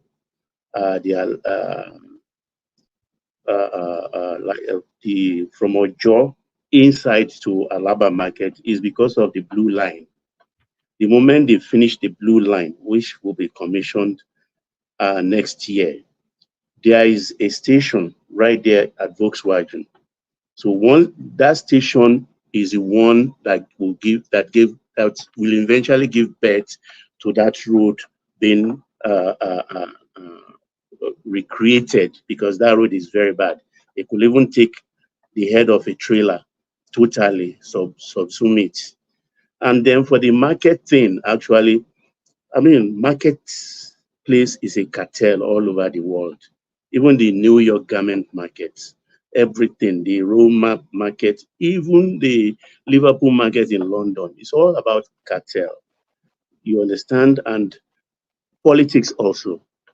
Alaba market is structured in a way that they segregated the markets. Igbo section, Yoruba section, Hausa section. The Southeasterners control Alaba market 101%. And I think that is that power they want to break. I'll be very forthright. I have no. Is it an offshoot from the last election, as I said? No. Please encourage people to click on the like and subscribe. We're not seeing the likes going up, so people like and subscribe as Baba educates you about what's going on in Alaba. Baba, back to you. Yeah, it has been like that. It has nothing to do with the last election. If a Kenneth apprenticed in Alaba actually will tell you the story. You understand? They developed the market. There is no doubt about it. The real estate in the behind the marketplace, those poto, mashi, this thing, they develop it. There is no doubt about that. But then the hold they have on that market, to the extent that if not for the shitload of money they've been spending, that market will have been shifted after Agbara. There is a place that has been allocated for that market, but that will be very difficult for them. And there is a fight between the Omoniles there, the Awori, and the Lagos State government. Because I don't want to mention the Bales and the Obas, their name here. They are loggerhead with the Lagos State government because of what they are gaining from the Alaba traders. They patronize them heavily, and they are very secured in that environment, cozy with the traders, the leadership of the traders. That is what they are trying to break. Even the tournament levy, they drag it to the state government, the Ojo people. Yeah, I know. Which I don't know what is going on. I don't know if they have gained access to it now, because they're still dragging it. But this Lagos, the new local government thing will help the traders too, because by our constitution, marketplace and market activities and building belongs to local government. So the Aworis, the Aobas, the Mbales, they will have a hold there and they will have a say. But what I'm going to say too is, this is what we've been projecting. We're in since last century. Alaba, you can't have that kind of market without having a super parking lot, which will also generate plenty of money for the local government. If you have a super parking lot, there is no end to the kind of money they cannot have, because people who come to even buy with their trucks, not even trailer now, they go into that place, they use some maybe mechanism or something to push their goods purchase to that car lot to go and deliver, and they speed away from that place. It will reduce the traffic also. So a lot of arrangement, but once you project it, some people will hijack it, some people, and it's not working. It's something I had interest in a long time ago, particularly the car park thing, knowing that you can't break the cartel in the markets, because they have very, very deep pockets. They will fight you. But that is not happening at the moment. So it's going to be very, very difficult. But the Alabarago place, which they've cleared now and taken over, I think when they eventually build the shopping mall in Alabarago, it may ease the pressure on the left-hand side. That is, if you are coming from Ojo, the left-hand side of Alaba market, which is heavily populated. So that is it. And when it comes to the Lagos people, I don't know whether you are talking about that topic too. the it's not yet got into that. it's not got into that because Yes, I will have gone into that actually. Yes, we'll look round to you. In a moment, I'm sorry I took your time, man. Sorry. No, Baba, it was beautiful just listening to your breakdown. I mean, do you want to run for governor? Make I call some people, make the carry enter the office. I don't old now. I don't old 70 years. I'm 69 now. You never old. You're young now. 69 is young, Mo. My brother, 69 is young. You never old. You're younger than Tinubu now. You're younger than Tinubu. There you go. But with the when it comes to Ojo and Lagos issue, Baba is not biased. He always said what is happening. What he just said is so what is he biased on? What is he biased on? He said when it comes to that, he's not biased. That means he's biased on something else. I don't know. I didn't say that. Okay, then you know where. I didn't say that. No, well, man, that was a beautiful submission, and we have to be forward thinking. And as a state, you have to generate revenue, right? Okay, if Southeasterners want to run Alaba Market, by all means, my brothers, come and run it. How can we help you make your business flow better? And by the way, as a state, how can we generate more revenue from this space? A lot of dollars are exchanging hands in that space. Lots of money. So as a state, that is huge revenue. Don't leave any money on the table. That should be their focus. You have an invasion of Almajiris into your space. You have to figure out how to deal with that issue. It's going to cost money. So you need all the money you can get. Don't make it about putting the Yaloja over a space. That's just ridiculous. Woman, what else is next? There's several other things, but I'm particularly curious what interests you in that. What are people talking about where you are? Well, today, so I'll give you an example. I was with two of my friends. They happen to be from Katsina, and we were driving back from the National Institute of Sport in Abuja, and we saw this little ad statue that showed Tinubu for 2027, and these two guys just went. They said, "Can you see that? Can you see that?" And I looked at it and I started laughing. And then they just went on a little tirade and tangent, how upset they were at this administration. I mean, these are from Katsina, obviously. They are highly disappointed, successive governments. They feel say Baba failed them. And obviously they feel like this government is just the worst. One of them was just talking about, I was planning on this for taking one of my daughters into private school. I saved a lot of money. The minute these guys came in and they just floated the currency, he said, you wouldn't imagine. Everything just went poof, overnight. It's like, this is not anything we bargained for. This is not what we expected. This is not what we wanted, and then so, in listening to them, I let them vent for a while, and I said, well, he is going to get reelected. You do know that, right? And they went out. They're like, no, never. That's not going to happen. This is not like,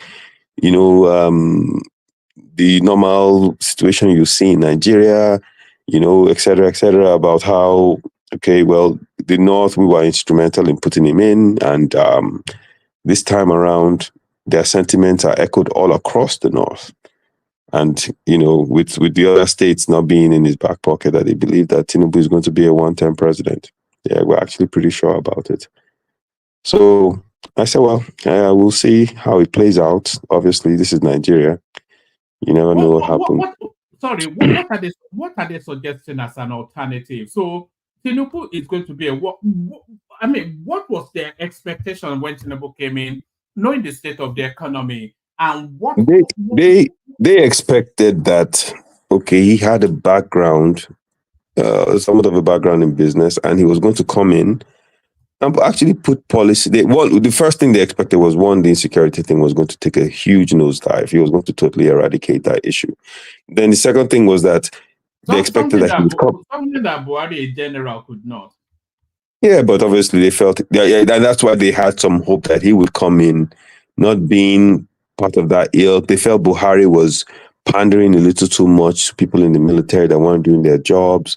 So he would come in and he would actually try to change things, and then he would actually take a really good hold of the economy and create opportunities and more jobs and build the investment within the borders of the country. They kept stressing that, bringing all the people that have money together.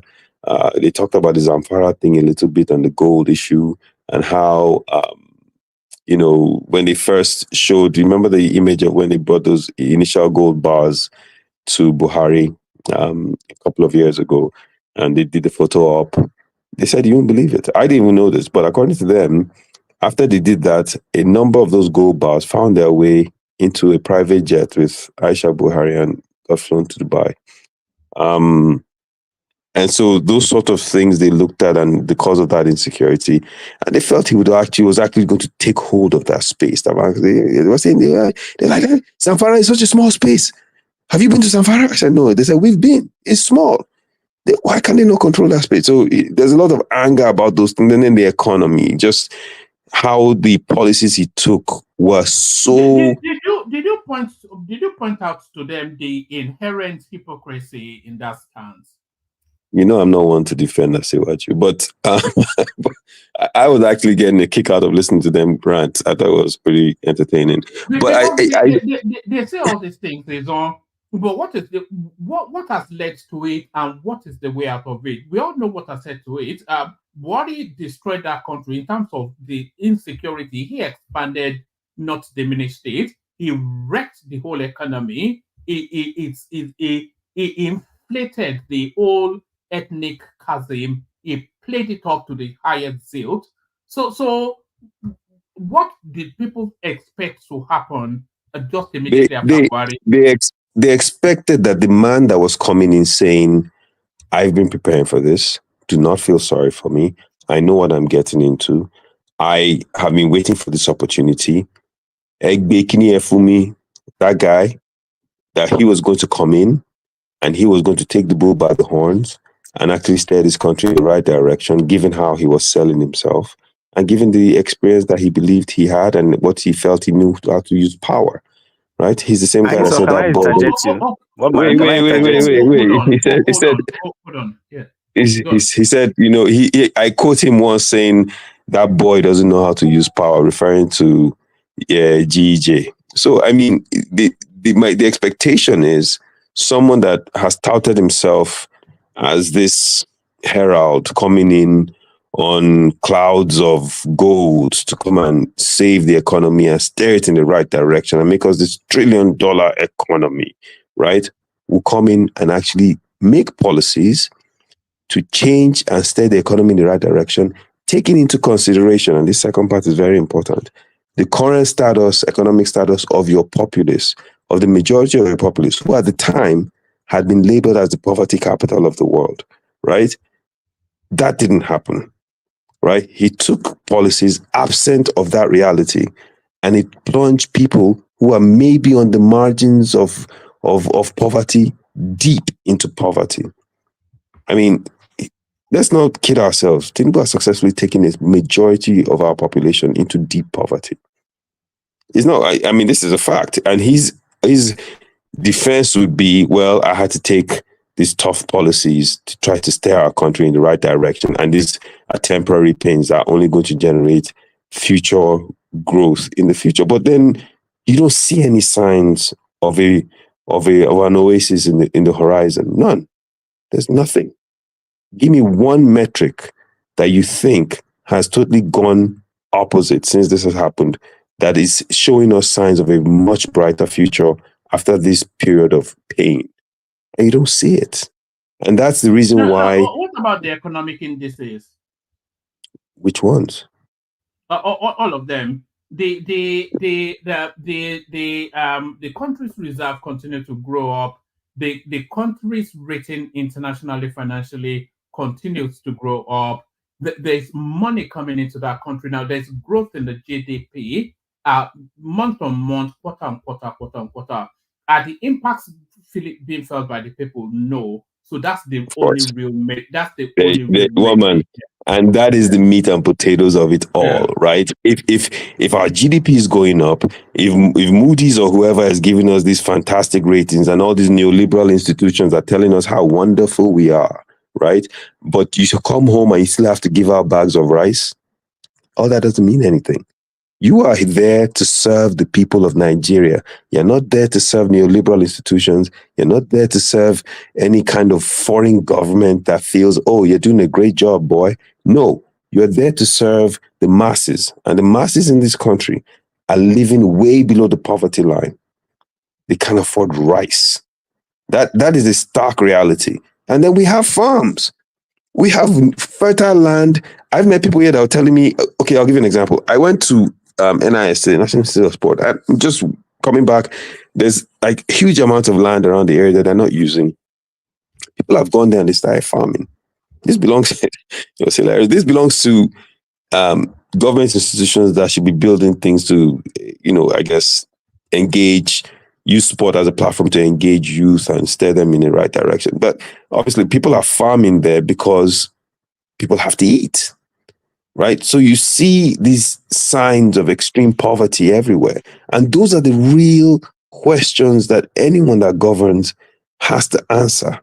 You govern for the people that elected you into office, and they're going to judge you by that. And so back to what these guys were saying was that, look, we didn't expect this. We thought at least, but he has plunged us into deep poverty. They said, listen, if you follow us to Katsina today, he said, you think things are bad in Lagos? He said, you'll be shocked what you see. You'll be shocked. The amount of people just begging for money, And so the outlook, at least from their perspective, is, and these are two, of course, Katsina is as northern as you get, is that he's not going to win these northern states. And if he doesn't win these northern states, and he doesn't win the southeast, and he loses a chunk of the middle belt, and he loses a chunk of south, the only stronghold he has is in the southwest. That is not electable. So unless something dramatically changes over the next year or so, people I've talked to here believe Tinubu will be a one-term president. Yeah, but what's the alternative then? What are they proposing then as an alternative to Tinubu? That remains to be seen. I really didn't get into that. That remains to be seen. I really get. So to answer that question, one man, honestly, I do not know.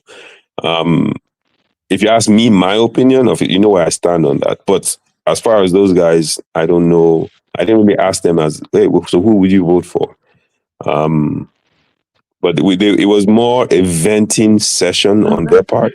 Because for all of the venting, which is understandable given what the country is going through at the moment, there is nobody in the landscape that presents a different plan or a better plan. If you go back to the elections, they all said the same. What Tinubu is doing now was what they all said they would do. Yeah, but Obi did say, I would take away subsidies, but I will replace it with something else. In all fairness, let's be factual here. He did say that. He said, and then Yele Sowore said, I will not take away subsidy. Yes, let's be honest. Yes. What did Obi say? Hold on. What did Obi say is going to replace it with? He said, I will not just take away a social safety net and let people fall. I will find a way to make sure that there's something else in place. He didn't go into detail on what it was. Right? So since he didn't go into detail. No, but at least he understood. What he said that was very clear is that I will remove subsidy immediately.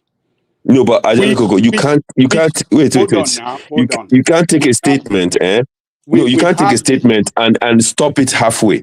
You have to take the full statement. So he said, I will take away subsidies, but I will put something else. He said, I can't just take it away without something. What is it that he's going to put that he didn't state? But he didn't go into detail.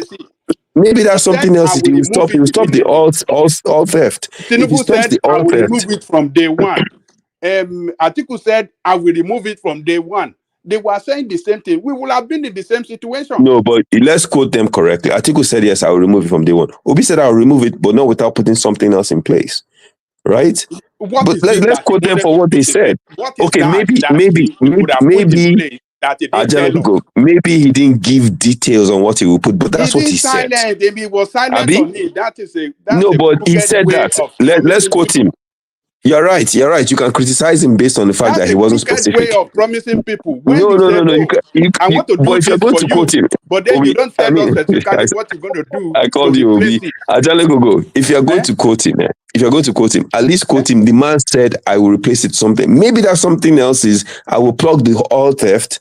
And if you stop all theft and take away subsidy, no, I can't. But I'm just saying. I'm saying that if you're going to quote him, quote the full sentence.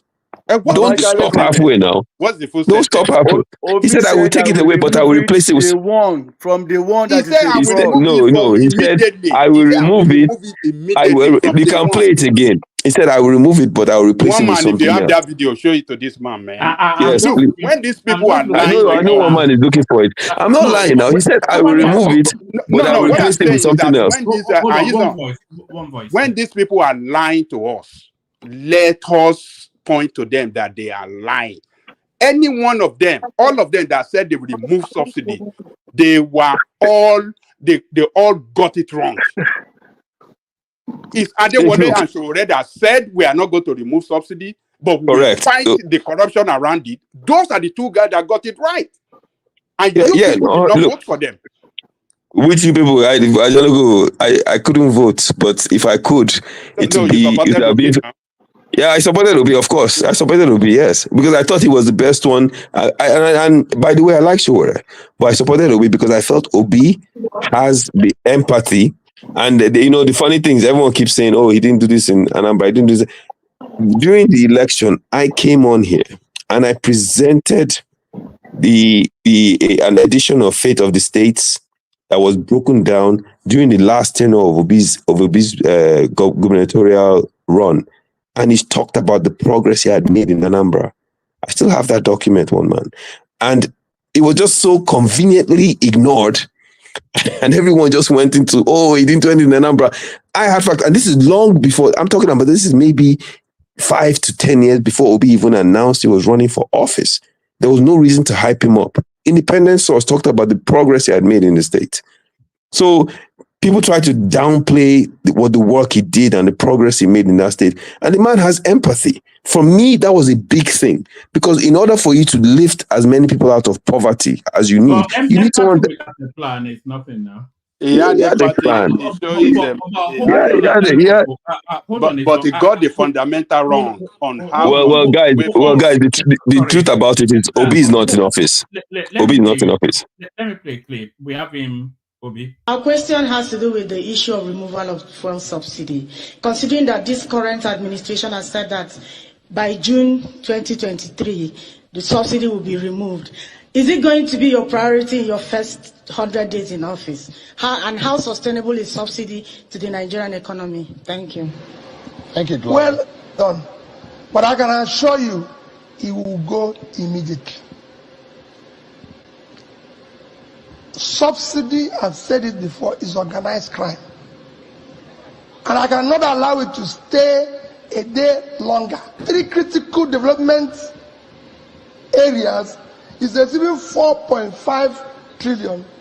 Subsidy is 3.6 trillion. Six. No, half year. Okay. Half year, 3.6. So every full year is about 7 trillion. Which country will invest more in subsidy than education and health and even roads? It doesn't make sense. This is the annual budget of education, 2 trillion. Annual budget of health is 1.5. Road infrastructure 1, and subsidy half year is 3.6. It will go immediately.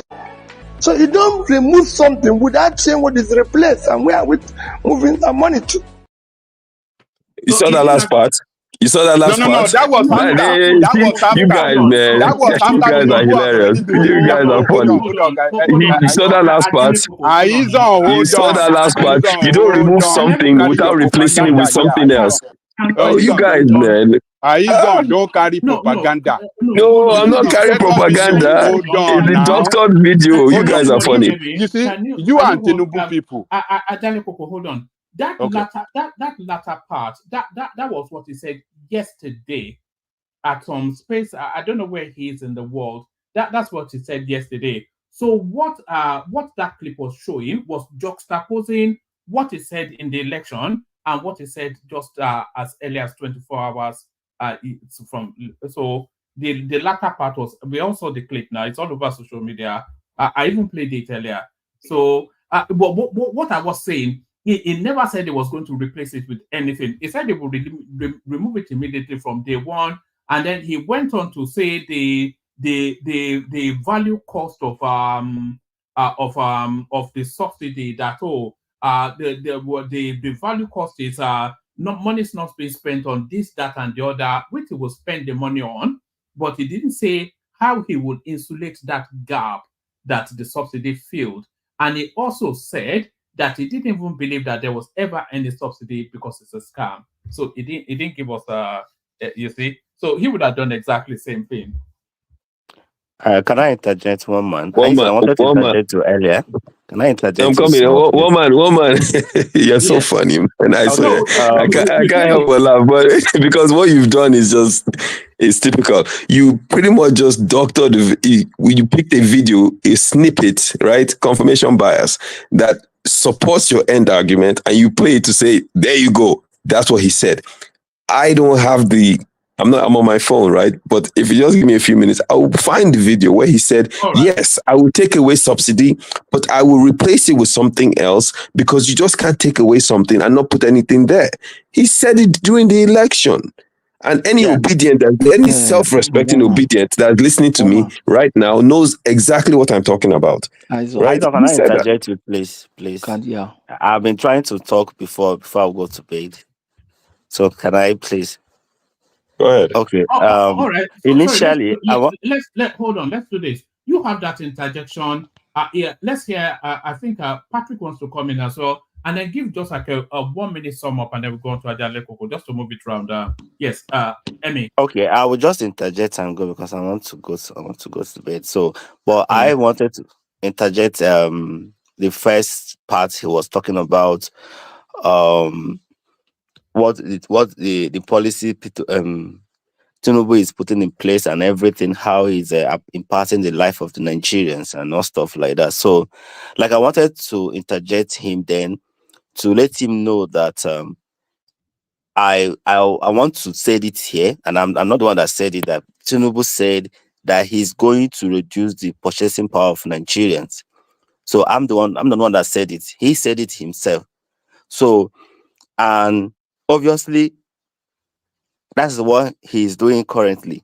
He said he's going to reduce the purchasing power of Nigerians that will eat a lot. Where did he say that? There is a video that Woman, he said it. He said it. He said it. He's going to reduce the purchasing power of Nigerians. Yes, he said I will reduce their purchasing power and increase taxes. He said he will reduce their purchasing power. Aizo, you know how we do now. Send the video. You know we send evidence. Don't allow them to pretend that the video. They have seen the video. I know. Listen, my brother. That's why I'm laughing. I know this group. That's not why they laugh. It's not personal. Don't pretend that they have seen it. It's not personal now. Just send it. It's not personal. It's okay. I'll go send them. Okay. Okay. Let me say another thing. So let us not come and say, oh, that what he's doing now is not what that's what he already planned. So I don't want to go into Tinubu matter because the whole thing is a mess. So let him continue whatever he's doing. So it's none of our business anymore.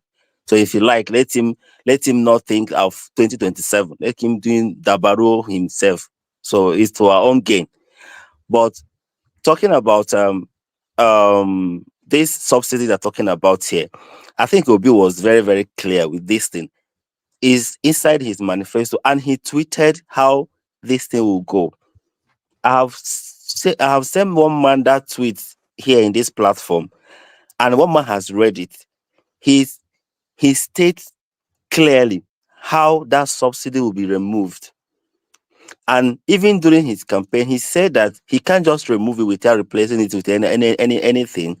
So he will not be like Tinubu that just on the first day, without checking the coffer of the state and say subsidy is gone, and at the same time floated the naira without even assembling his team to organize the state to see how things should go. Can I ask you a question, Amy?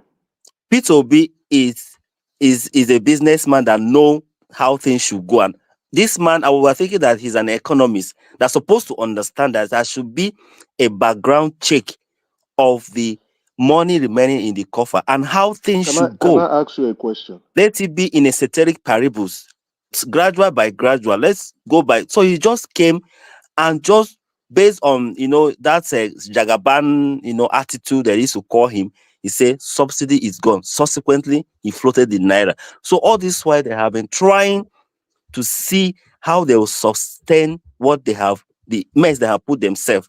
Even to answer that they were even pursuing the Binance people. Till today, it has not yielded anything. So it's just like try and error they have been doing, and it's not working. Nothing has worked. I can't pinpoint any single thing that getting to 2 years now that this policy has yielded positive results. If you can mention one for me, I can tell you, okay, fine, I will agree. Can I ask a question? Okay, woman, can I Can come I in ask a now? question? Try and use it in another Woman, can I come in now? It's mantra, isn't it? Patoski, let me just ask him a quick. Let me ask him a Well, quick man, question. that Just a is the quick end of question. my submission. I think Can I Patoski come in can now? take over. All right, thank you. Adanle Koko takes over, but Patoski wants to Yeah, you interject. can ask me a question. I'm with you. Yeah, let me hear his I thought question. nobody. Let me ask him a quick question. You said yeah, P2B. let him P2B said he was going to remove subsidy and replace it with something. What did he say he was replacing it with? He said. Okay, go ahead. Go ahead. That now. I already answered it, but you can go ahead. No problem. Answer that now. No, I didn't. Sorry, I you didn't stepped out. catch I didn't it. answer. Woman, let me just throw in this. You see, there's no way you will criticize Tinubu and they won't say you are sounding political. There's no way that they will not say, okay, you are either obedient or you don't understand. If they want to even be polite with you, they'll say, it's because you don't understand the politics. There are some people pushing these people to say things. But I have seen neutral people who are naturally expressing the way they feel. They might not understand the workings of the government. But I've also seen here a collection of people who are making excuse for a government that said nobody should make excuse for him. The president said, I know what I took. It was my job. I am here to face it. He's not ready to make excuse, but we are here making excuses for him. If this man, what Iso was saying that you didn't address is this, if this man continues like this, he will not, in short, he will be the president that have lost in short, with the deepest measure of loss. That's what he don't wait one man, don't make excuse for him. Let me I don't want to make excuses. You're still on that train of thought, but I wanted to just start. If he continues on this journey, it will be it will be a one-term president. But what alternative plan will somebody else present that will make them go away from Tinubu? Let me see this. In finance, they also called behavioral finance. In election too, election is more emotional than finance. In finance, you do calculations, you put things, there are models. Elections is more emotional. Just one thing can change things. So people don't want to even think of who is the next person. That's it. Except we are deceiving ourselves. People don't care about who is the next person. Yeah, but during hold on. They take any bad alternative. No, they are not looking for good alternative. All right. They will take any bad alternative. Stay where you are. Stay where you are, Patrick. The election starts, and Tinubu's all these policies they are going through wherever it is, but obviously things will have started to ease, but the burden and the weight of it is still felt. So in the course of that election now, somebody is campaigning against Tinubu. What will they say they are going to do that will make people go away from Tinubu and go to them? So are they going to reinstate the subsidy? I told you, if the man continues like this, yes, things will not ease. You are just saying things will not ease. If he continues like this, things will not ease. You people can make excuses for him, but the man said we shouldn't. So why are you doing it? No, I'm not making excuses. Why are we? I'm not just talking about you now. Why are we putting somebody's sin? I'm not sure where you are. Where I'm not going to. I'm not saying you, but we are doing it. Why are we putting another person's sin on our head? No. The point is this: let us acknowledge it. Let us acknowledge the fact that the country is not the way it should be, but it's not the way people like it. So it's difficult to say it's not the way it should be, but it's not the way people like it. It's not the way people want to enjoy it. It's not, people like pleasure, but people are not enjoying the country. And they should be able to express themselves. And the painful thing is that the politicians are not even muzzling our people. It is we that we think we are very intelligent and we can make cases and we can speak English and we can do analysis that is doing this. I have no emotional sentiment, attachment to anybody. But let's look at things the way they are. Can I ask you a question now, Patrick? Yeah. Because you are going to the emotions and the sentiments of it, but come 2027, in the build-up to it, so other parties will say we want to replace Tinubu and these are our plans. So what plans would they present to the people to make them vote against Tinubu? Tinubu has removed the fuel subsidy and the arbitrage in the exchange rate. You say subsidy is being paid, but that's not really the conversation. So Tinubu has done all of these things and people have gone through whatever it is they are going through for 4 years. So Tinubu will tell them then that, look, I have done these things for these reasons, and this is the destination point when it starts to germinate. So what alternative will somebody else present that will make people go away from Tinubu to that person? That is really what it is. Okay, let me answer your question. You see, my prayer is that none of us will be gone. By God's grace, God will keep us alive. And Anishaison will be here. Tinubu no Atobi no Anishaison. If they continue like this, people are not ready, will not be ready to even look at plan. You just go and write this thing I'm telling you down. People will not look at plan. They will take anybody, even if that person is coming from the north. All those kind of another south, it won't work. It won't work. Somebody was talking to me yesterday and said, Patrick, I feel like running away. He said, but who am I going to leave them for? Talking about his family. This somebody who was a childhood friend that, so he has never opened his mouth to ask me for anything. I knew him from when I was 14 years old, 15. These are ordinary people. They don't have any politicalness. They are working hard. They are doing businesses. They are also working, taking jobs. They have jobs. They are working hard. But we are making it feel like, it's unfortunate because the situation of Nigeria, there's no way you can criticize Tinubu and it will not look like you are being sentimental. And they'll be then make it very difficult for us to even criticize him. Because they do it with some hatred and sentiment and everything. But if we analyze it, if I wish obedience can be open and remove sentiment, there's no obedient that will criticize Tinubu that will not be sentimental. I'm telling you, it's out of hatred, not because they are feeling so much pain, but they are also feeling the pain too. But they are saying, didn't we tell you? That's not the issue. Let's forget that election is gone. Everything is okay now. This man is not doing well. So if we can't, how do you want us to even tell him that he's not doing well now? Of course he's not doing well now. So if we say it now, do you want us to keep quiet and not say he's not doing well? How well can we express it in such a way that it will not look like we are being sentimental, we are being political, we are being tribal, we are being somebody like me, a really too tribal neutral, because I'm from a minority. Maybe people will not say, okay, this guy is tribal.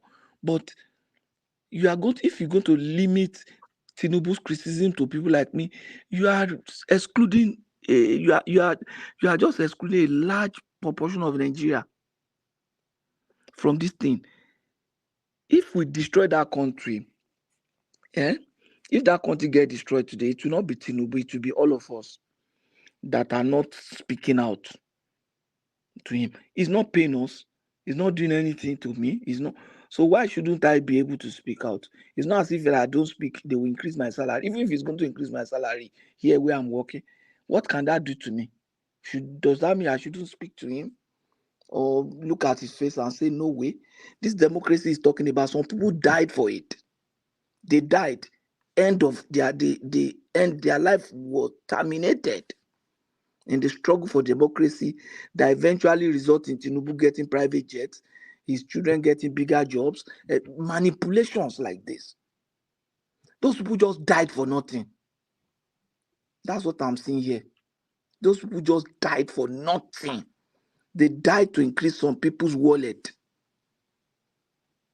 And we are also making argument here. We are fighting. We are fighting ourselves.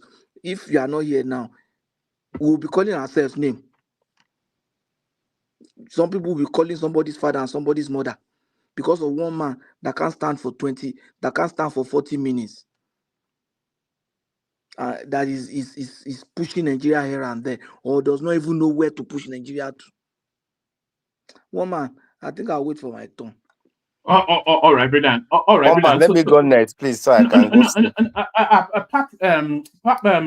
Ajande Koko has to go next because Ajande Koko often he gets pushed further back. He doesn't complain, but I think he'd like to have a turn. What's the breaking news, Princess? If you tell us what it is, then we'll speak on it. But Ajande Koko, you're up next. I mean, you are in the conversation, so you probably know. We're talking about the. Let me yield my position to Baba, and then you come back to me later. Let me yield to Baba. All right, but Baba is not here, but Emmy is here. Yeah, Emmy is here, and okay. Yeah, is that the new voice? No, it's Emmy from Abuja. Oh yeah. Go with him. Yeah. All right, Emmy. So you're up next, Emmy. Yeah, one man. What's your topic? Yes, we're speaking about the goings on in the Labour Party, especially this expose by Julius Abure, all the lootings by Aisha Yesufu and her co-travelers. We're talking about Julius Joe Ajero, who is in the custody of the DSS for reasons of subversive behavior. So we're speaking to that, and then the Attorney General warning the EFCC and anti-graft agencies to do thorough investigations before arresting people. So we're speaking to that, but we're not limited to that. If there's anything else that you especially want to speak to, go for it. Okay, I think I'll start with the Joe Ajero, and that speaks to what the Inspector General is talking about. So I can't. Most of the thing I'm seeing online, I've not actually seen the reason why he was arrested. They released him without giving us the reason why he was picked from the airport, because obviously he was going for a labor union congress or meeting in the UK, United Kingdom or something. Even the United Kingdom issue a statement that that Tinubu government is tampering on people's rights and stuff like that, which the presidency has responded by through Onanuga and stuff like that. So I think they should do a proper investigation before they put in the arrest. And I'm sure that the federal government became scared because the labor union issued a communique or a statement last night, yesterday, that if they did not release him before 12 a.m., that they will shut down the country, which is to the following day. So 11 p.m., he was released. So I think that they're also afraid to certain things, because to me, I think the reason why they were trying to intimidate him is because he said Tinubu did not keep the promise that they made, that he said he's not going to increase the fuel price That is why they accepted 70,000 naira.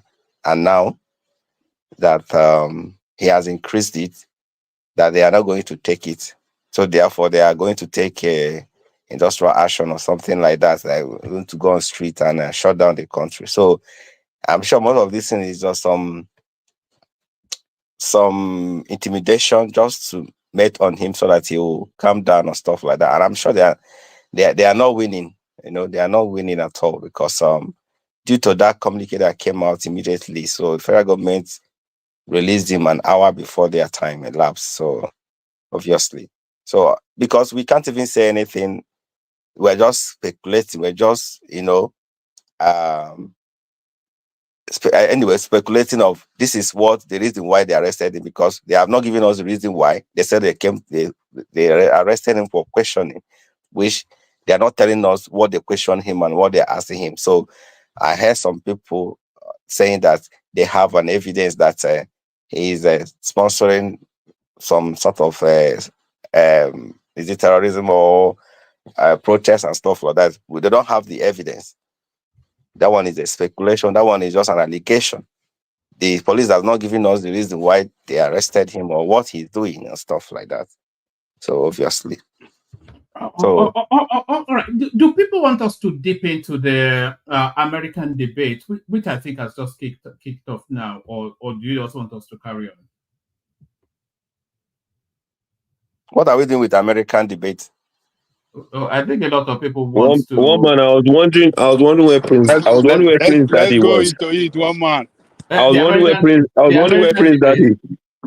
Prince Daddy is not here. Now I know where he is. Yes, and Man of Prestige. They Man all of Prestige. Yes. They all run for the debate. Yes.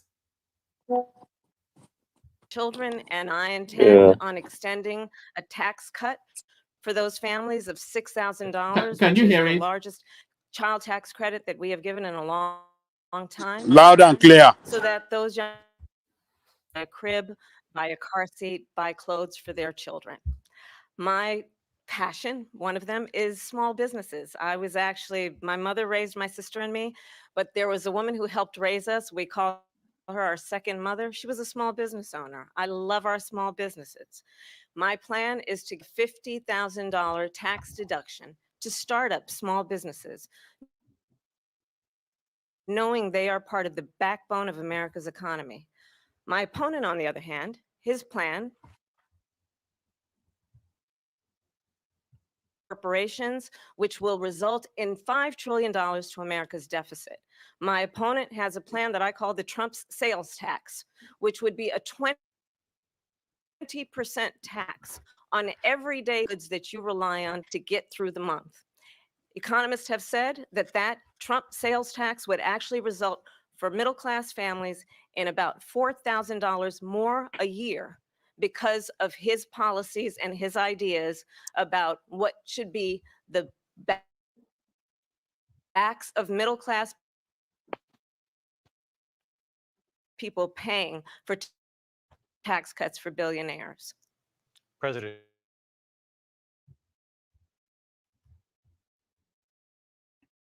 Are we hearing it?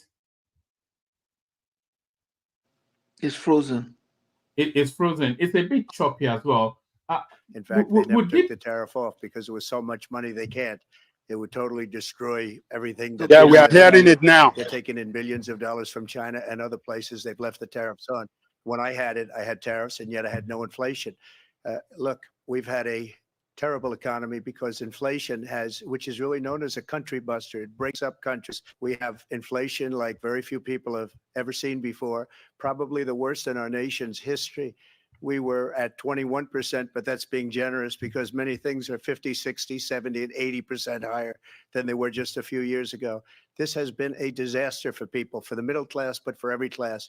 On top of that, we have millions of people pouring into our country from prisons and jails, from mental institutions and insane asylums, and they're coming in and they're taking jobs that are occupied right now by African Americans and Hispanics, and also unions. Unions are going to be affected very soon. And you see what's happening. You see what's happening with towns throughout the United States. You look at Springfield, Ohio. You look at Aurora in Colorado. They are taking over the towns. They're taking over buildings. They're going in violently. These are the people that Xi and Biden led into our country, and they're destroying our country. They're dangerous. They're at the highest level of criminality, and we have to get them out. We have to get them out fast. I created one of the greatest economies in the history of our country.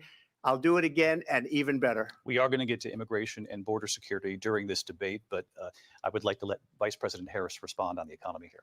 Well, I would love to. Let's talk about what Donald Trump left us. Donald Trump left us the worst unemployment since the Great Depression. Donald Trump left us the worst public health epidemic in a century. Donald Trump left us the worst attack on our democracy since the Civil War. And what we have done is clean up Donald Trump's mess. What we have done and what I intend to do is build on what we know are the aspirations and the hopes of the American people. But I'm going to tell you all in this debate tonight, you're going to hear from the same old tired playbook, a bunch of lies, grievances, and name calling. What you're going to hear tonight is a detailed and dangerous plan called Project 2025 that the former president intends on implementing if he were elected again. I believe very strongly that the American people want a president who understands the importance of bringing us together, knowing we have so much more in common than what separates us. And I pledge to you to be a president for all Americans. President Trump, will give you a minute here to respond. Number one, I have nothing to do, as you know, and as she knows better than anyone, I have nothing to do with Project 2025. That's out there. I haven't read it. I don't want to read it purposely. I'm not going to read it. This was a group of people that got together. They came up with some ideas, I guess some good, some bad, but it makes no difference. I have nothing to do. Everybody knows I'm an open book. Everybody knows what I'm going to do. Cut taxes very substantially and create a great economy like I did before. We had the greatest economy. We got hit with a pandemic. And the pandemic was not since 1917, where 100 million people died, has there been anything like it. We did a phenomenal job with the pandemic. We handed them over a country where the economy and where the stock market was higher than it was before the pandemic came in. Nobody's ever seen anything like it. We made ventilators for the entire world. We got gowns, we got masks, we did things that nobody thought possible. And people give me credit for rebuilding the military. They give me credit for a lot of things, but not enough credit for the great job we did with the pandemic. But the only jobs they got were bounce back jobs. These were jobs bounced back, and it bounced back and it went to their benefit. But I was the one that created them. They know it, and so does everybody else. Vice President Harris, I'll let you respond. So Donald Trump has no plan for you. And when you look at his economic plan, it's all about tax breaks for the richest people.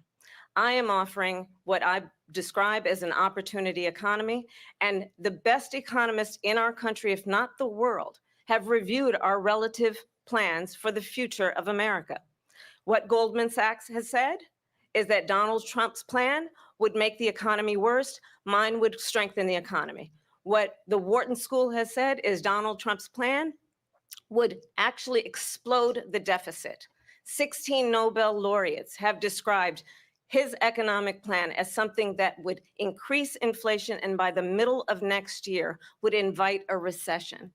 You just have to look at where we are and where we stand on the issues. And I'd invite you to know that Donald Trump actually has no plan for you because he is more interested in defending himself than he is in looking out for you.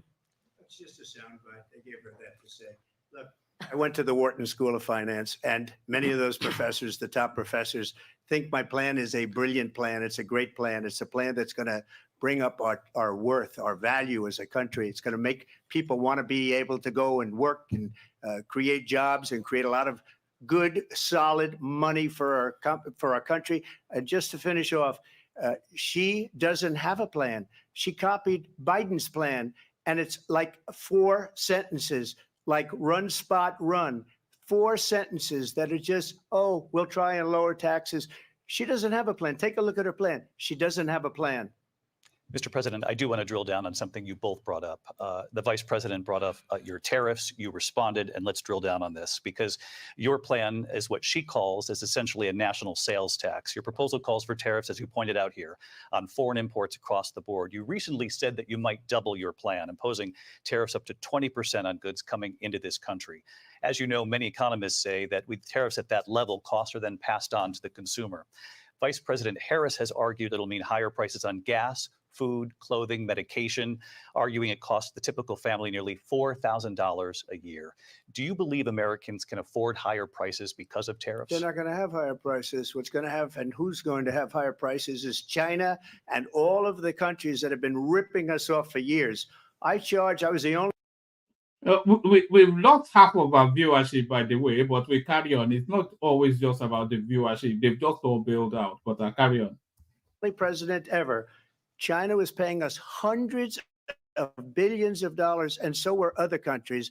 And, you know, if she doesn't like them, they should have gone out and they should have immediately cut the tariffs. But those tariffs are there 3.5 years now under their administration. We are going to take in billions of dollars, hundreds of billions of dollars. I had no inflation, virtually no inflation. They had the highest inflation perhaps in the history of our country because I've never seen a worse period of time. People can't go out and buy cereal or bacon or eggs or anything else. The people of our country are absolutely dying with what they've done. They've destroyed the economy. And all you have to do is look at a poll. The polls say 80 and 85 and even 90% that the Trump economy was great, that their economy was terrible. Vice President Harris, I do want to ask for your response. And you heard what the president said there, because the Biden administration did keep a number of the Trump tariffs in place. So how do you respond?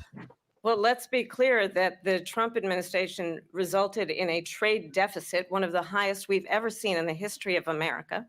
He invited trade wars. You want to talk about his deal with China? What he ended up doing is under Donald Trump's presidency, he ended up selling American chips to China to help them improve and modernize their military, basically sold us out, when a policy about China should be in making sure the United States of America wins the competition for the 21st century, which means focusing on the details of what that requires, focusing on relationships with our allies, focusing on investing in American-based technology so that we win the race on AI, on quantum computing, focusing on what we need to do to support America's workforce so that we don't end up having on the short end of the stick in terms of workers' rights. But what Donald Trump did, let's talk about this, with COVID, is he actually thanked President Xi for what he did during COVID. Look at his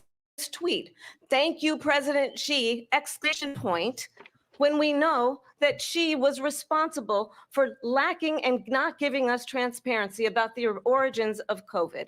President Trump, I'll let you respond. First of all, they bought their chips from Taiwan. We hardly make chips anymore because of philosophies like they have and policies like they have. I don't say her because she has no policy. Everything that she believed 3 years ago and 4 years ago is out the window. She's going to my philosophy now. In fact, I was going to send her a MAGA hat. She's gone to my philosophy. But if she ever got elected, she'd change it. And it will be the end of our country. She's a Marxist. Everybody knows she's a Marxist. Her father's a Marxist professor in economics, and he taught her well. But when you look at what she's done to our country, and when you look at these millions and millions of people that are pouring into our country monthly, where it's, I believe, 21 million people, not the 15 that people say, and I think it's a lot higher than the 21. That's bigger than New York State pouring in. And just look at what they're doing to our country. They're criminals. Many of these people coming in are criminals. And that's bad for our economy, too. You know, you mentioned before, we'll talk about immigration later. Well, bad immigration is the worst thing that can happen to our economy. They have, and she has, destroyed our country with policy that's insane. Almost policy that you'd say they have to hate our country. President Trump, thank you. Lindsay? I want to turn to the issue of abortion. President Trump, you've often touted that you were able to kill Roe v. Wade. Last year, you said that you were proud to be the most pro-life president in American history. Then last month, you said that your administration would be great for women and their reproductive rights. In your home state of Florida, you surprised many with regard to your 6-week abortion ban, because you initially had said that it was too short. And you said, quote, I'm going to be voting that we need more than 6 weeks. But then the very next day, you reversed course and said you would vote to support the 6-week ban. Vice President Harris says that women shouldn't trust you on the issue of abortion because you've changed your position so many times. Therefore, why should they trust you? Well, the reason I'm doing that vote is because the plan is, as you know, the vote is, they have abortion in the 9th month. They even have, and you can look at the governor of West Virginia, the previous governor of West Virginia, not the current governor, who's doing an excellent job, but the governor before, he said the baby will be born and we will decide what to do with the baby. In other words, we'll execute the baby. And that's why I did that, because that predominates, because they're radical. The Democrats are radical in that. And her vice presidential pick, which I think was a horrible pick, by the way, for our country, because he is really out of it. But her vice presidential pick says abortion in the 9th month is absolutely fine. He also says execution after birth. It's execution, no longer abortion, because the baby is born, is okay. And that's not okay with me, hence the vote. But what I did is something for 52 years. They've been trying to get Roe v. Wade into the states. And through the genius and strength of 6 Supreme Court justices, we were able to do that. Now, I believe in the exceptions for rape, incest, and life of the mother. I believe strongly in it. Ronald Reagan did also. 85% of Republicans do. Exceptions, very important. But we were able to get it, and now states are voting on it. And for the first time, you're going to see, look, this is an issue that's torn our country apart for 52 years. Every legal scholar, every Democrat, every Republican, liberal, conservative, they all wanted this issue to be brought back to the states where the people could vote. And that's what happened. Now, Ohio, the vote was somewhat liberal. Kansas, the vote was somewhat liberal, much more liberal than people would have thought. But each individual state is voting. It's the vote of the people now. It's not tied up in the federal government. I did a great service in doing it. It took courage to do it. And the Supreme Court had great courage in doing it. And I give tremendous credit to those 6 justices. There is no state in this country where it is legal to kill a baby after it's born. Madam Vice President, I want to get your response to President Trump. Well, as I said, you're going to hear a bunch of lies, and that's not actually a surprising fact. Let's understand how we got here. Donald Trump hand-selected 3 members of the United States Supreme Court with the intention that they would undo the protections of Roe v. Wade. And they did exactly as he intended. And now in over 20 states, there are Trump abortion bans, which make it criminal for a doctor or nurse to provide health care. In one state, it provides prison for life. Trump abortion bans that make no exception even for rape and incest, which understand what that means. A survivor of a crime of violation. Can people still hear? Can people still hear it? Patrick says he can't hear it. Can people still hear? Hello? Is anyone there? Who can't hear? No, you said you can't hear, but I can't hear anybody else. It says they're saying in the comment section that they can hear. I think people are... to their body does not have the right to make a decision about what happens to their body next. That is immoral. And one does not have to abandon their faith or deeply held beliefs to agree. The government, and Donald Trump certainly, should not be telling a woman what to do with her body. I have talked with women around our country. You want to talk about this is what people wanted? Pregnant women who want to carry a pregnancy to term, suffering from a miscarriage, being denied care in an emergency room because the healthcare providers are afraid they might go to jail, and she's bleeding out in a car in the parking lot. She didn't want that. Her husband didn't want that. A 12 or 13-year-old survivor of incest being forced to carry a pregnancy to term. They don't want that. And I pledge to you, when Congress passes a bill to put back in place the protections of Roe v. Wade. As President of the United States, I will proudly sign it into law. But understand, if Donald Trump were to be reelected, he will sign a national abortion ban. Understand, in his Project 2025, there would be a national abortion, a monitor that would be monitoring your pregnancies, your miscarriages. I think the American people believe that certain freedoms, in particular the freedom to make decisions about one's own body, should not be made by the government. Thank you, Vice President Harris. Well, there she goes again. It's a lie. I'm not signing a ban, and there's no reason to sign a ban because we've gotten what everybody wanted. Democrats, Republicans, and everybody else, and every legal scholar wanted it to be brought back into the states, and the states are voting. And it may take a little time, but for 52 years, this issue has torn our country apart, and they've wanted it back in the states. And I did something that nobody thought was possible. The states are now voting. What she says is an absolute lie. And as far as the abortion ban, no, I'm not in favor of abortion ban, but it doesn't matter because this issue has now been taken over by the states. Would you veto a national abortion ban if it came Well, to I your won't desk? have to because, again, two things. Number one, she said she'll go back to Congress. She'll never get the vote. It's impossible for her to get the vote, especially now with the 50-50 and essentially 50-50 in both Senate and the House. She's not going to get the vote. She can't get the vote. She won't even come close to it. So it's just talk. You know what it reminds me of? When they said they're going to get student loans terminated, and it ended up being a total catastrophe. The student loans, and then her, I think probably her boss, if you call him a boss, he spends all his time on the beach. But look, her boss went out and said, we'll do it again. We'll do it a different way. And he went out, got rejected again by the Supreme Court. So all these students got taunted with this whole thing about this whole idea and how unfair that would have been. Part of the reason they lost to the millions and millions of people that had to pay off their student loans. They didn't get it for free, but they were saying it's the same way that they talked about that they talk about abortion. But if I could just get a yes or no, because your running mate, J.D. Vance, has said that you would veto it if it did come to your desk. Well, I didn't discuss it with J.D. In all fairness, J.D., and I don't mind if he has a certain view, but I think he was speaking for me, but I really didn't.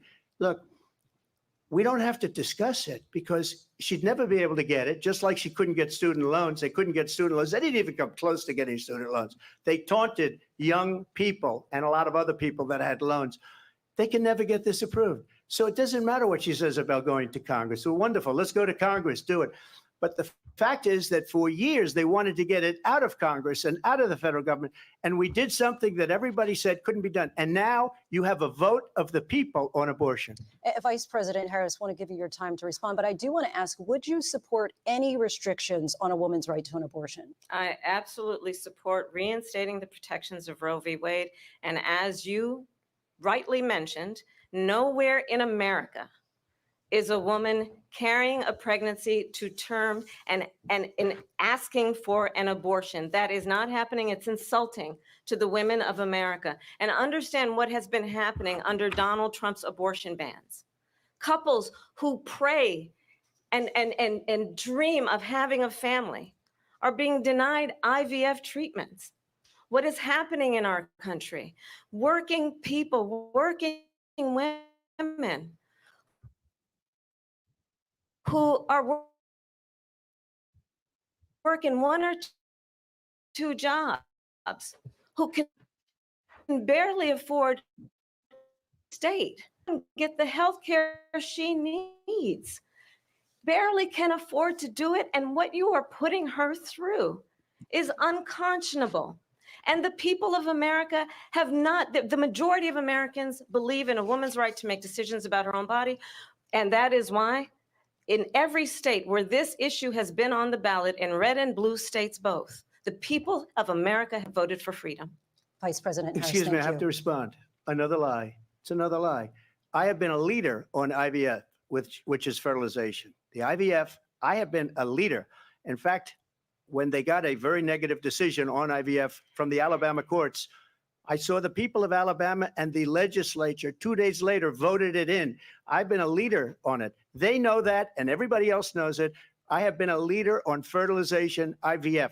And the other thing, they you should ask, will she allow abortion in the 8th month, 9th month, 7th month? Come on. Okay, would you do that?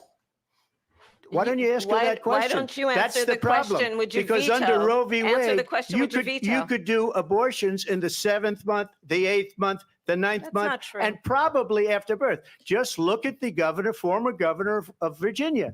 The governor of Virginia said, we put the baby aside and then we determine what we want to do with the baby. President Trump, thank you. We're going to turn now to immigration and border security. We know it's an issue that's important to Republicans, Democrats, voters across the board in this country. Vice President Harris, you were tasked by President Biden with getting to the root causes of migration from Central America. We know that illegal border crossings reached a record high in the Biden administration. This past June, President Biden imposed tough new asylum restrictions. We know the numbers since then have dropped significantly. But my question to you tonight is, why did the administration wait until 6 months before the election to act? And would you have done anything differently from President Biden on this? So I'm the only person on this stage who has prosecuted transnational criminal organizations for the trafficking of guns, drugs, and human beings. And let me say that the United States Congress, including some of the most conservative members of the United States Senate, came up with a border security bill, which I supported. And that bill put 1,500 border agents on the border to help those folks who are working there right now overtime, trying to do their job.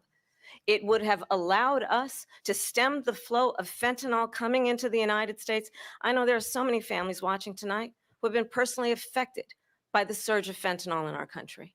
That bill would have put more resources to allow us to prosecute transnational criminal organizations for trafficking in guns, drugs, and human beings. But you know what happened to that bill? Donald Trump got on the phone, called up some folks in Congress and said, kill the bill. And you know why? Because he'd prefer to run on a problem instead of fixing a problem. And understand, this comes at a time where the people of our country actually need a leader who engages in solutions, who actually addresses the problems at hand. But what we have in the former president is someone who would prefer to run on a problem instead of fixing a problem. And I'll tell you something, he's going to talk about immigration a lot tonight, even when it's not the subject that is being raised. And I'm going to actually do something really unusual, and I'm going to invite you to attend one of Donald Trump's rallies, because it's a really interesting thing to watch. You will see during the course of his rallies, he talks about fictional characters like Hannibal Lecter. He will talk about windmills cause cancer. And what you will also notice is that people start leaving his rallies early out of exhaustion and boredom. And I will tell you, the one thing you will not hear him talk about is you. You will not hear him talk about your needs, your dreams, and your desires. And I'll tell you, I believe you deserve a president who actually puts you first. And I pledge to you that I will. Vice President Harris, thank you. President Trump, on that point, I want to get your response. Well, I would like to respond. Let me just ask, though, why did you try to kill that bill, and successfully so? That would have put thousands of additional agents and officers. Let me respond to this. She said people start leaving. People don't go to her rallies. There's no reason to go. And the people that do go, she's bussing them in and paying them to be there, and then showing them in a different light. So she can't talk about that. People don't leave my rallies. We have the biggest rallies, the most incredible rallies in the history of politics. That's good.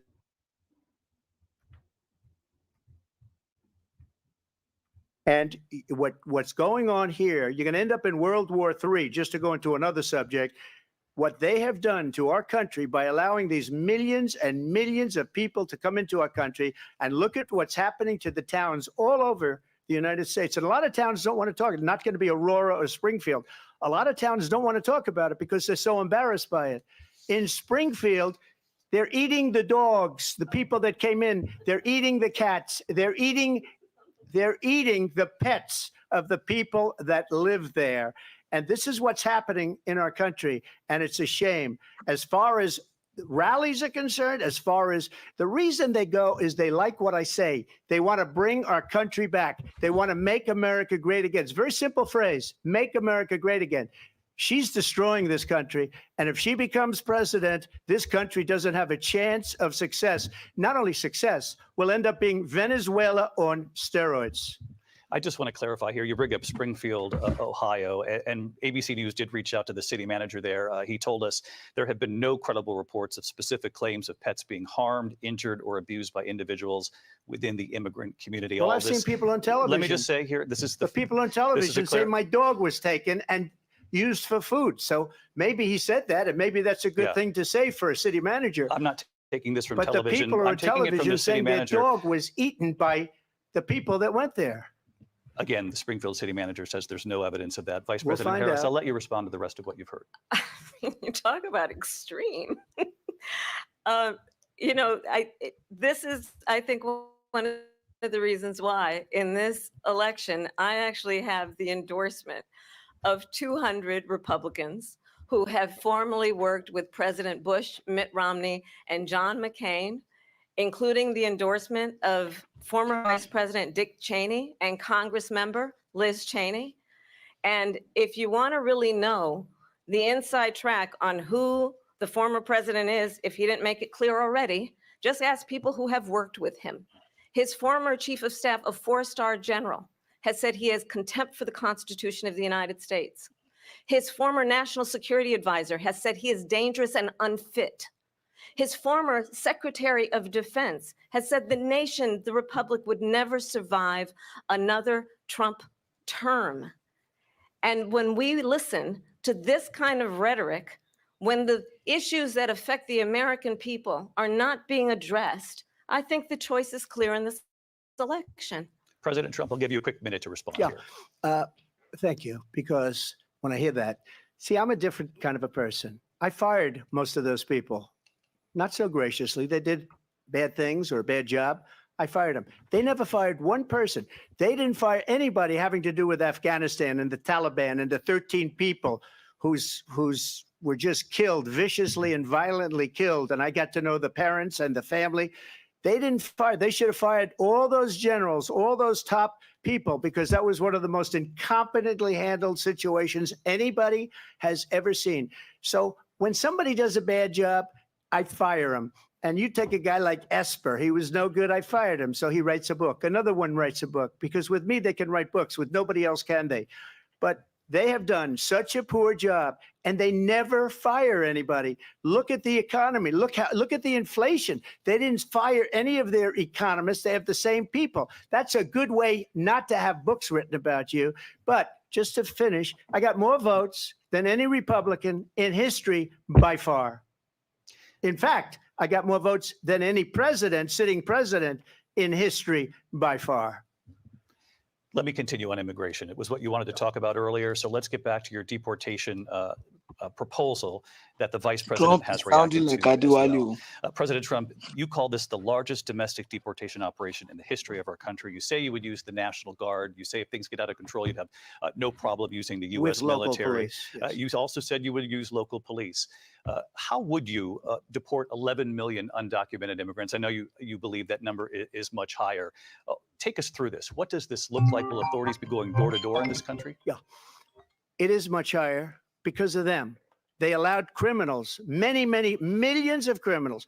They allowed terrorists. They allowed common street criminals. They allowed people to come in, drug dealers, to come into our country. And they're now in the United States and told by their countries like Venezuela, don't ever come back or we're going to kill you.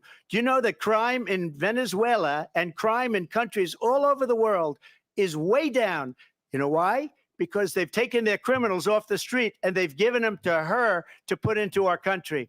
And this will be one of the greatest mistakes in history for them to allow. And I think they probably did it because they think they're going to get votes, but it's not worth it because they're destroying the fabric of our country by what they've done. There's never been anything done like this at all. They've destroyed the fabric of our country. Millions of people let in, and all over the world, crime is down all over the world except here. Crime here is up and through the roof. Despite their fraudulent statements that they made, crime in this country is through the roof. And we have a new form of crime. It's called migrant crime. And it's happening at levels that nobody thought possible. President Trump, as you know, the FBI says overall violent crime is actually coming down in this country. But Vice Excuse me, President the Harris, FBI they were defrauding statements. They didn't include the worst cities. They didn't include the cities with the worst crime. It was a fraud, just like their number of 818,000 jobs that they said they created turned out to be a fraud. President Trump, thank you. I'll let you respond, Vice President Harris. Well, I think this is so rich coming from someone who has been prosecuted for national security crimes, economic crimes, election interference, has been found liable for sexual assault, and his next big court appearance is in November at his own criminal sentencing. And let's be clear where each person stands on the issue of what is important about respect for the rule of law and respect for law enforcement. The former vice president called for defunding federal law enforcement, 45,000 agents, get this, on the day after he was arraigned on 34 felony counts. So let's talk about what is important in this race. It is important that we move forward, that we turn the page on this same old tired rhetoric and address the needs of the American people, address what we need to do about the housing shortage, which I have a plan for, address what we must do to support our small businesses, address bringing down the price of groceries. But frankly, the American people are exhausted with this same old tired playbook. Vice President Harris, thank you. Excuse me. Every one of those cases was started by them against their political opponent. And I'm winning most of them, and I will win the rest on appeal. And you saw that with the decision that came down just recently from the Supreme Court.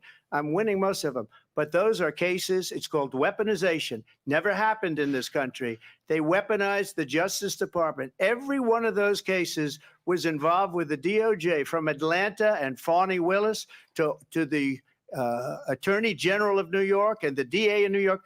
Every one of those cases.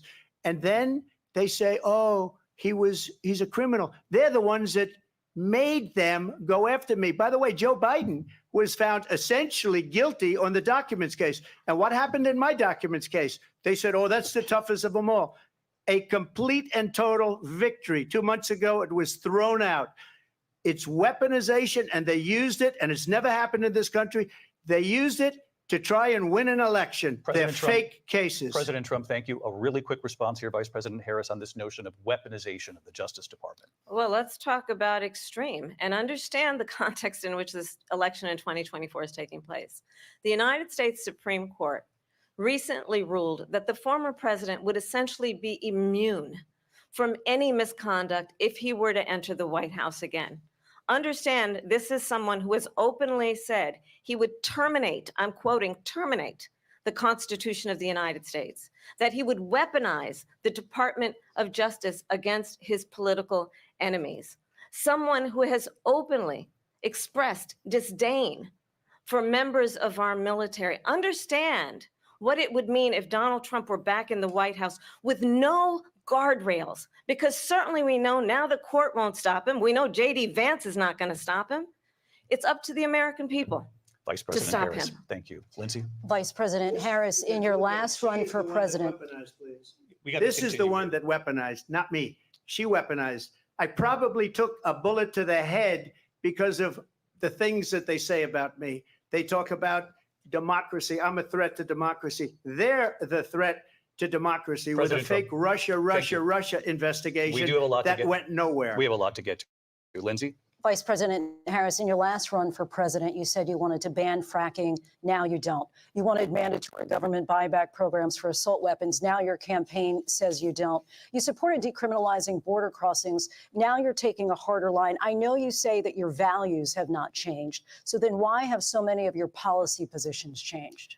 So my values have not changed, and I'm going to discuss at least every point that you've made. But in particular, let's talk about fracking, because we're here in Pennsylvania. I made that very clear in 2020. I will not ban fracking. I have not banned fracking as Vice President of the United States. And in fact, I was the tie-breaking vote on the Inflation Reduction Act, which opened new leases for fracking. My position is that we have got to invest in diverse sources of energy so we reduce our reliance on foreign oil. We have had the largest increase in domestic oil production in history because of an approach that recognizes that we cannot over-rely on foreign oil. As it relates to my values, let me tell you, I grew up a middle-class kid raised by a hardworking mother who worked and saved and was able to buy our first home when I was a teenager. The values I bring to the importance of home ownership, knowing not everybody got handed $400 million on a silver platter and then filed bankruptcy 6 times, is a value that I bring to my work to say we are going to work with the private sector and home builders to increase 3 million homes, increase by 3 million homes by the end of my first term. My work that is related to having a friend when I was in high school who was sexually assaulted by her stepfather. And my focus then on protecting women and children from violent crime is based on a value that is deeply grounded in the importance of standing up for those who are most vulnerable. My work that is about protecting Social Security and Medicare is based on long-standing work that I have done, protecting seniors from scams. My values have not changed. And what is important is that there is a president who actually brings values and a perspective that is about lifting people up and not beating people down and name calling. The true measure of the leader is the leader who actually understands the strength is not in beating people down, it's in lifting people up. I intend to be that president. President Trump, your Well, response? first of all, I wasn't given $400 million. I wish I was. My father was a Brooklyn builder, Brooklyn, Queens, and a great father, and I learned a lot from him. But I was given a fraction of that, a tiny fraction, and I've built it into many, many billions of dollars, many, many billions. And when people see it, they are even surprised. So we don't have to talk about that. Fracking, she's been against it for 12 years.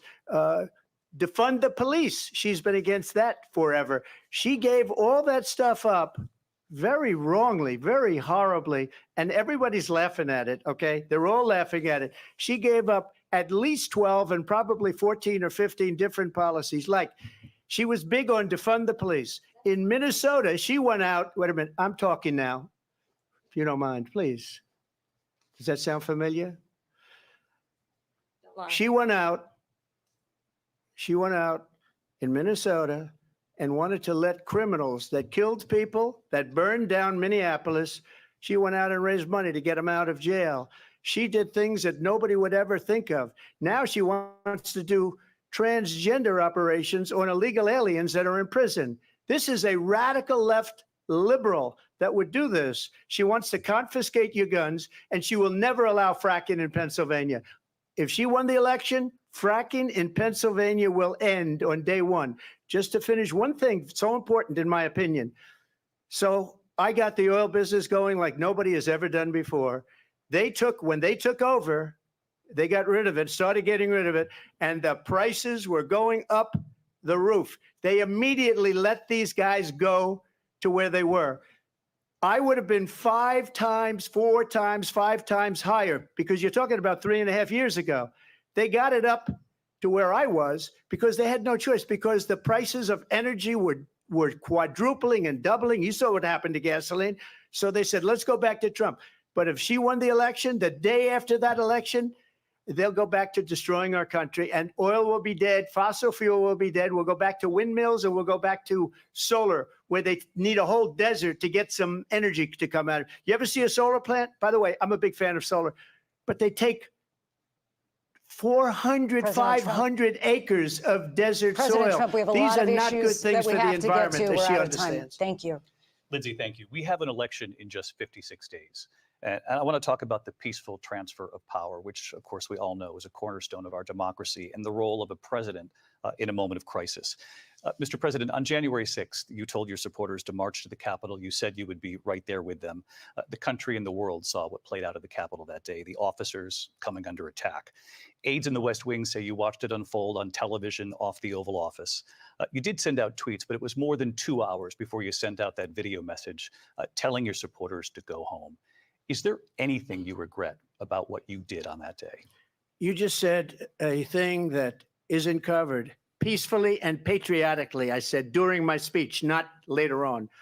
peacefully and patriotically. And nobody on the other side was killed. Ashley Babbitt was shot by an out-of-control police officer that should have never, ever shot her.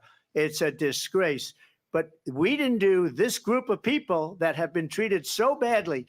I ask, what about all the people that are pouring into our country and killing people that she allowed to pour in? She was the border czar. Remember that. She was the border czar. She doesn't want to be called the border czar because she's embarrassed by the border. In fact, she said at the beginning, well, I'm surprised you're not talking about the border yet. That's because she knows what a bad job they've done. What about those people? When are they going to be prosecuted? When are these people from countries all over the world, not just South America, they're coming in from all over the world, David, all over the world. And crime rates are down all over the world because of it. But let me just when ask are those, David, when are those people going to be prosecuted? When are the people that burned down Minneapolis going to be prosecuted? Or in Seattle, they went into Seattle, they took over a big percentage of the city of Seattle. When are those people going to be prosecuted? But let me just ask you. Might ask her that question. You were the president. You were watching it unfold on television. It's a very simple question as we move forward toward another election. Is there anything you regret about what you did on that day? Yes or no? I had nothing to do with that other than they asked me to make a speech. I showed up for a speech. I said, I think it's going to be big. I went to Nancy Pelosi and the mayor of Washington, D.C., and the mayor put it back in writing, as you know. I said, you know, this is going to be a very big rally or whatever you want to call it. And again, it wasn't done by me. It was done by others. I said, I'd like to give you 10,000 National Guard or soldiers.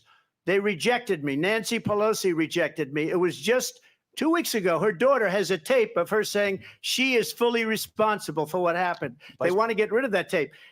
It would have never happened if Nancy Pelosi and the mayor of Washington did their jobs. I wasn't responsible for security. Nancy Pelosi was responsible. She didn't do her job. The question was about you as president, not about former Speaker Pelosi. But I do want Vice President Harris to respond here. I was at the Capitol on January 6th. I was the vice president-elect. I was also an acting senator. I was there. And on that day, the president of the United States incited a violent mob to attack our nation's capital, to desecrate our nation's capital. On that day, 140 law enforcement officers were injured, and some died. And understand, the former president has been indicted and impeached for exactly that reason. But this is not an isolated situation. Let's remember Charlottesville, where there was a mob of people carrying tiki torches, spewing anti-Semitic hate. And what did the president then at the time say? There were fine people on each side. Let's remember that when it came to the Proud Boys, a militia, the president said, the former president said, stand back and stand by. So for everyone watching who remembers what January 6th was, I say, we don't have to go back. Let's not go back. We're not going back. It's time to turn the page. And if that was a bridge too far for you, well, there is a place in our campaign for you to stand for country, to stand for our democracy, to stand for rule of law, and to end the chaos, and to end the approach that is about attacking the foundations of our democracy because you don't like the outcome. And be clear on that point. Donald Trump, the candidate, has said in this election there will be a bloodbath if this and the outcome of this election is not to his liking. Let's turn the page on this. Let's not go back. Let's chart a course for the future and not go backwards to the past. Let me just follow up here. It was a different term, and it was a term that related to energy because they have destroyed our energy business. That was where bloodbath was. Also, on Charlottesville, that story has been, as you would say, debunked.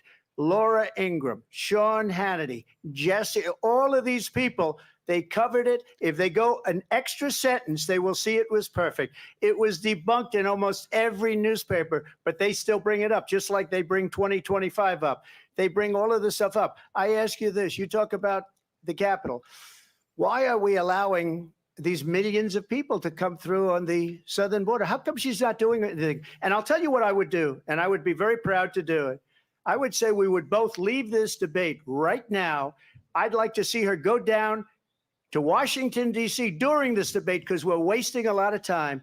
Go down to, because she's been so bad, it's so ridiculous.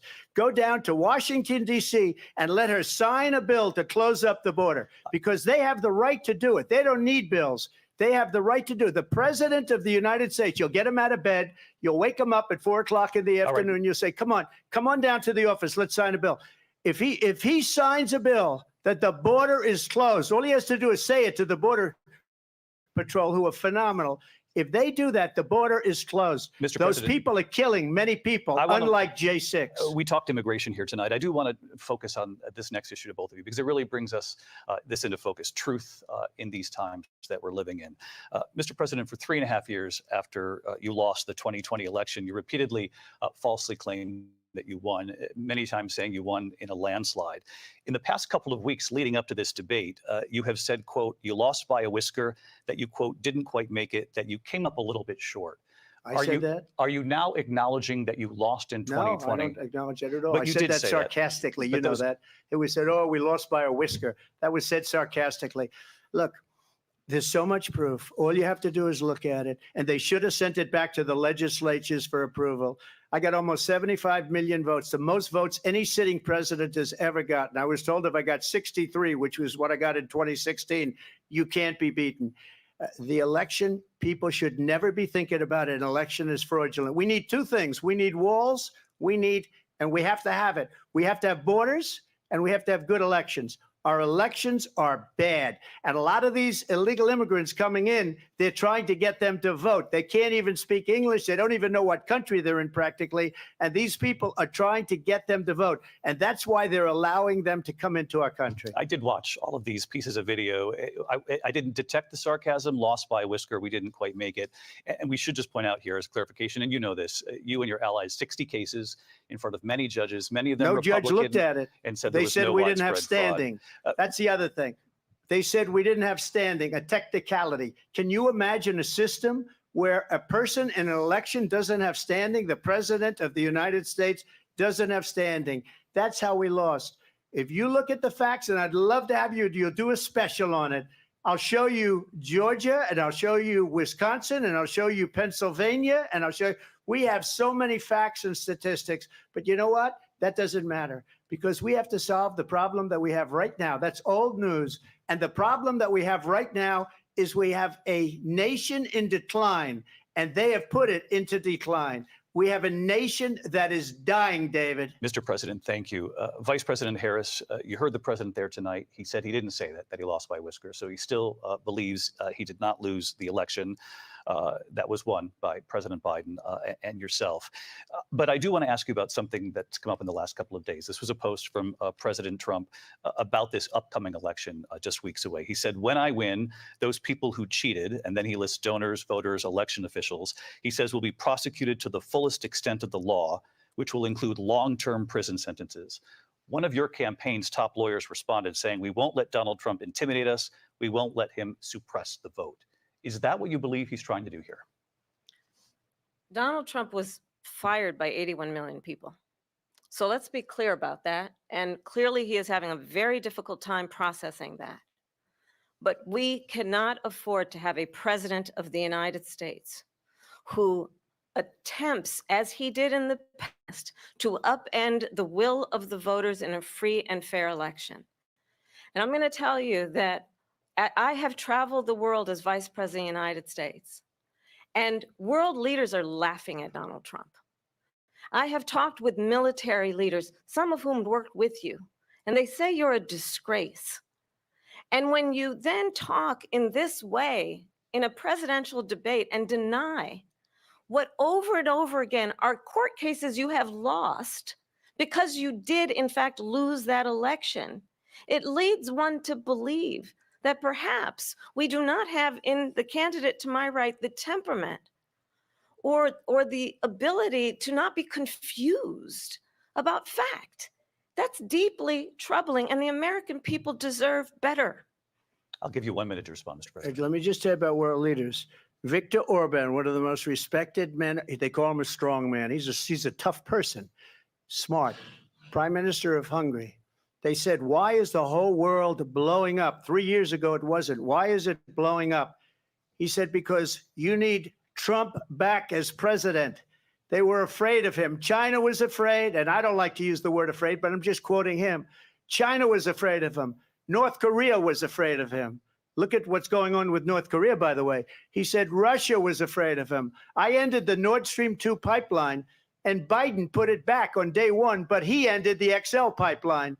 The XL pipeline in our country, he ended that. But he let the Russians build a pipeline going all over Europe and heading into Germany, the biggest pipeline in the world. Look, Viktor Orban said it. He said the most respected, most feared person is Donald Trump. We had no problems when Trump was president, but when this weak, pathetic man that you saw at a debate just a few months ago, that if he weren't in that debate, he'd be running instead of her. She got no votes. He got 14 million votes. What you did, you talk about a threat to democracy. He got 14 million votes, and they threw him out of office. And you know what? I'll give you a little secret. He hates her. He can't stand her. But he got 14 million votes. They threw him out. She got 0 votes. And when she ran, she was the first one to leave because she failed. And now she's running. I don't understand it, but I'm okay with it because your time is I think up. we're Thank going to you. do very well. We've got a lot more to get to. Turning now Yes. to the Israel-Hamas war and the hostages who are still being held, Americans among them. Vice President Harris, in December, you said, quote, Israel has a right to defend itself, but you added, quote, it matters how, saying international humanitarian law must be respected. Israel must do more to protect innocent. You said 9 months ago, now an estimated 40,000 Palestinians are dead. Nearly 100 hostages remain. Just last week, Prime Minister Benjamin Netanyahu said there's not a deal in the making. President Biden has not been able to break through the stalemate. How would you do it? Well, let's understand how we got here. On October 7, Hamas, a terrorist organization, slaughtered 1,200 Israelis, many of them young people who were simply attending a concert. Women were horribly raped. And so absolutely, I said then, I say now, Israel has a right to defend itself. We would. And how it does so matters, because it is also true, far too many innocent Palestinians have been killed, children, mothers. What we know is that this war must end. It must end immediately, and the way it will end is we need a ceasefire deal and we need the hostages out. And so we will continue to work around the clock on that. Work around the clock, also understanding that we must chart a course for a two-state solution. And in that solution, there must be security for the Israeli people and Israel, and in equal measure for the Palestinians. But the one thing I will assure you always, I will always give Israel the ability to defend itself, in particular as it relates to Iran and any threat that Iran and its proxies pose to Israel. But we must have a two-state solution where we can rebuild Gaza, where the Palestinians have security, self-determination, and the dignity they so rightly deserve. President Trump, how would you negotiate with Netanyahu and also Hamas in order to get the hostages out and prevent the killing of more innocent civilians in Gaza? If I were president, it would have never started. If I were president, Russia would have never, ever, I know Putin very well, he would have never, and there was no threat of it either, by the way, for 4 years, have gone into Ukraine and killed millions of people when you add it up, far worse than people understand what's going on over there. But when she mentions about Israel, all of a sudden, she hates Israel. She wouldn't even meet with Netanyahu when he went to Congress to make a very important speech. She refused to be there because she was at a sorority party. If she's president, I believe that Israel will not exist within 2 years from now. And I've been pretty good at predictions, and I hope I'm wrong about that one. She hates Israel. At the same time, in her own way, she hates the Arab population. The whole place is going to get blown up. Arabs, Jewish people, Israel will be gone. It would have never happened. Iran was broke under Donald Trump. Now Iran has $300 billion because they took off all the sanctions that I had. Iran had no money for Hamas or Hezbollah or any of the 28 different spheres of terror. And they are spheres of terror, horrible terror. They had no money. It was a big story, and you know it. You covered it very well, actually. They had no money for terror. They were broke. Now they're a rich nation. And now what they're doing is they're spreading that money around. Look at what's happening with the Houthis and Yemen. Look at what's going on in the Middle East. This would have never happened. I will get that settled and fast, and I'll get the war with Ukraine and Russia ended. If I'm president-elect, I'll get it done before even becoming president. Vice President Harris, he says you hate Israel. That's absolutely not true. I have my entire career and life supported Israel and the Israeli people. He knows that. He's trying to, again, divide and distract from the reality, which is it is very well known that Donald Trump is weak and wrong on national security and foreign policy. It is well known that he admires dictators, wants to be a dictator on himself. It is well known that he said of Putin that he can do whatever the hell he wants and go into Ukraine. It is well known that he said when Russia went into Ukraine, it was brilliant. It is well known he exchanged love letters with Kim Jong-un. And it is absolutely well known that these dictators and autocrats are rooting for you to be president again because they're so clear. They can manipulate you with flattery and favors. And that is why so many military leaders who you have worked with have told me you are a disgrace. That is why we understand that we have to have a president who is not consistently weak and wrong on national security, including the importance of upholding and respecting in highest regard our military. Vice President Harris, thank you. They're the ones, and she's the one that caused it, that's weak on national security by allowing every nation last month for the year, 168 different countries sending people into our country. Their crime rates are way down. Putin endorsed her last week, said, I hope she wins. And I think he meant it because what he's gotten away with is absolutely incredible. It wouldn't have happened with me. The leaders of other countries think that they're weak and incompetent, and they are. They're grossly incompetent. And I just ask one question. Why does Biden go in and kill the Keystone Pipeline and approve the single biggest deal that Russia's ever made, Nord Stream 2, the biggest pipeline anywhere in the world going to Germany and all over Europe? Because they're weak and they're ineffective. And Biden, by the way, President gets paid Trump, a lot of money. Thank you. We have a lot of issues to get to. We'll be right back with much more of this historic ABC News presidential debate from the National Constitution Center right here in Philadelphia. Back in a moment.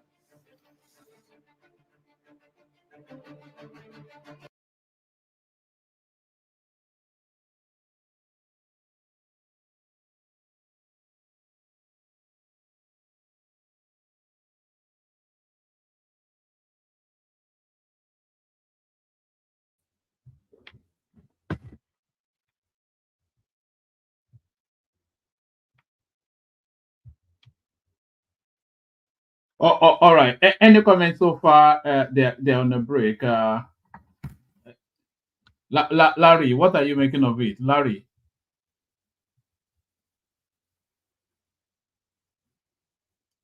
Is everybody just on it? Can anybody still hear me even? Yeah, we can hear you. Loud and clear, one man. Yes.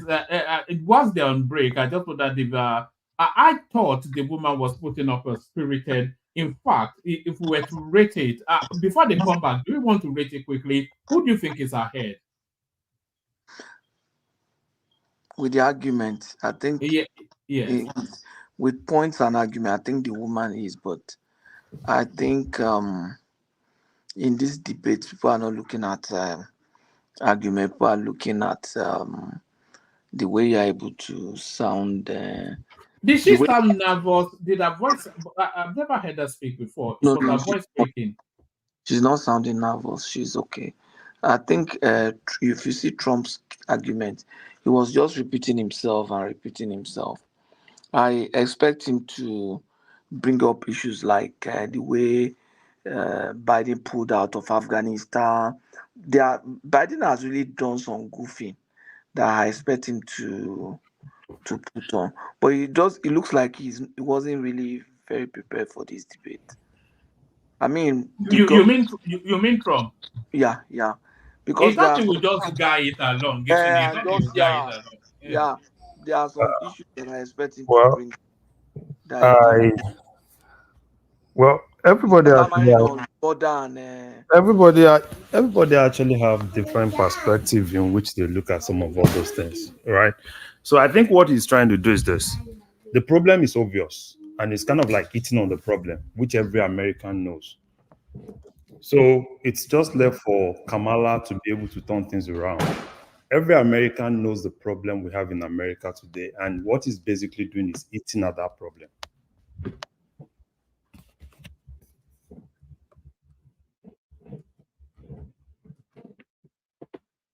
All right, at the back.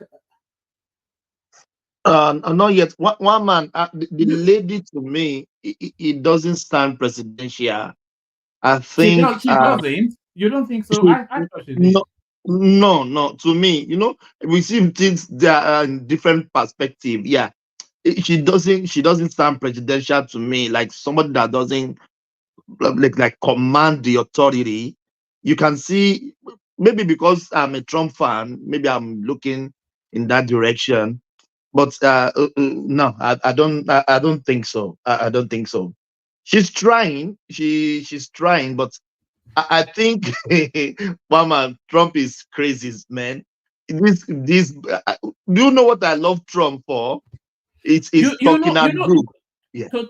Thomas, if they don't let it get dirty, then he won't be able to function. He only functions in personal jibes, like attacking a people. showman thing. Yeah, Yes. Exactly. If they keep it no organized, it intellectual, won't. Yeah. Yeah, it's a It showman is, thing. Mama, it is too organized. I like all those basketballs because I think Yes. they are even muting their mics when one is talking. They are back.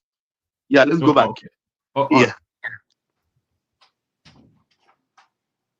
A brand new presidential race. The Choice, a frontline tradition for over 30 years. Critics have declared it richly detailed, completely riveting, and perspective on events that don't succumb to the news cycle. The Choice, 2024. Premieres Tuesday, September 24th, 8 Central, only on PBS.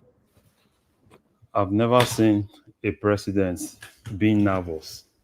You can see how nervous he is. From the National Constitution Center in Philadelphia, Pennsylvania. Here again, David Muir and Lindsay Davis.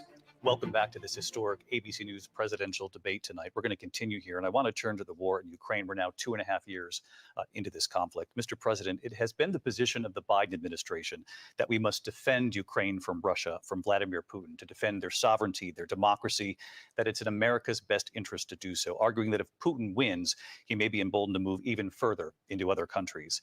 You have said you would solve this war in 24 hours. You said so just before the break tonight. How exactly would you do that? And I want to ask you a very simple question tonight. Do you want Ukraine to win this war?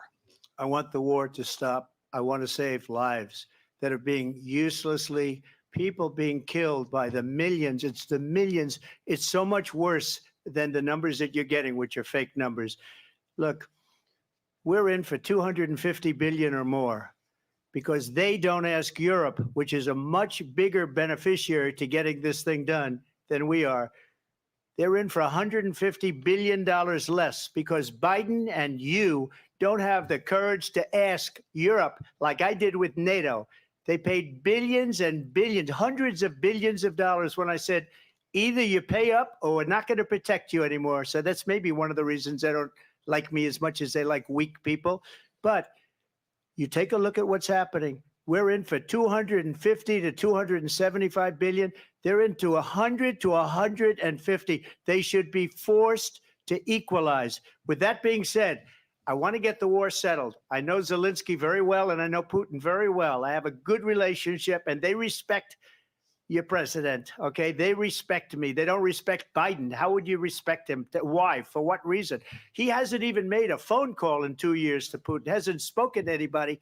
They don't even try and get it. That is a war that's dying to be settled. I will get it settled before I even become president. If I win, when I'm president-elect, and what I'll do is I'll speak to one, I'll speak to the other, I'll get them together. That war would have never happened. And in fact, when I saw Putin after I left, unfortunately left because our country has gone to hell. But after I left, when I saw him building up soldiers, he did it after I left.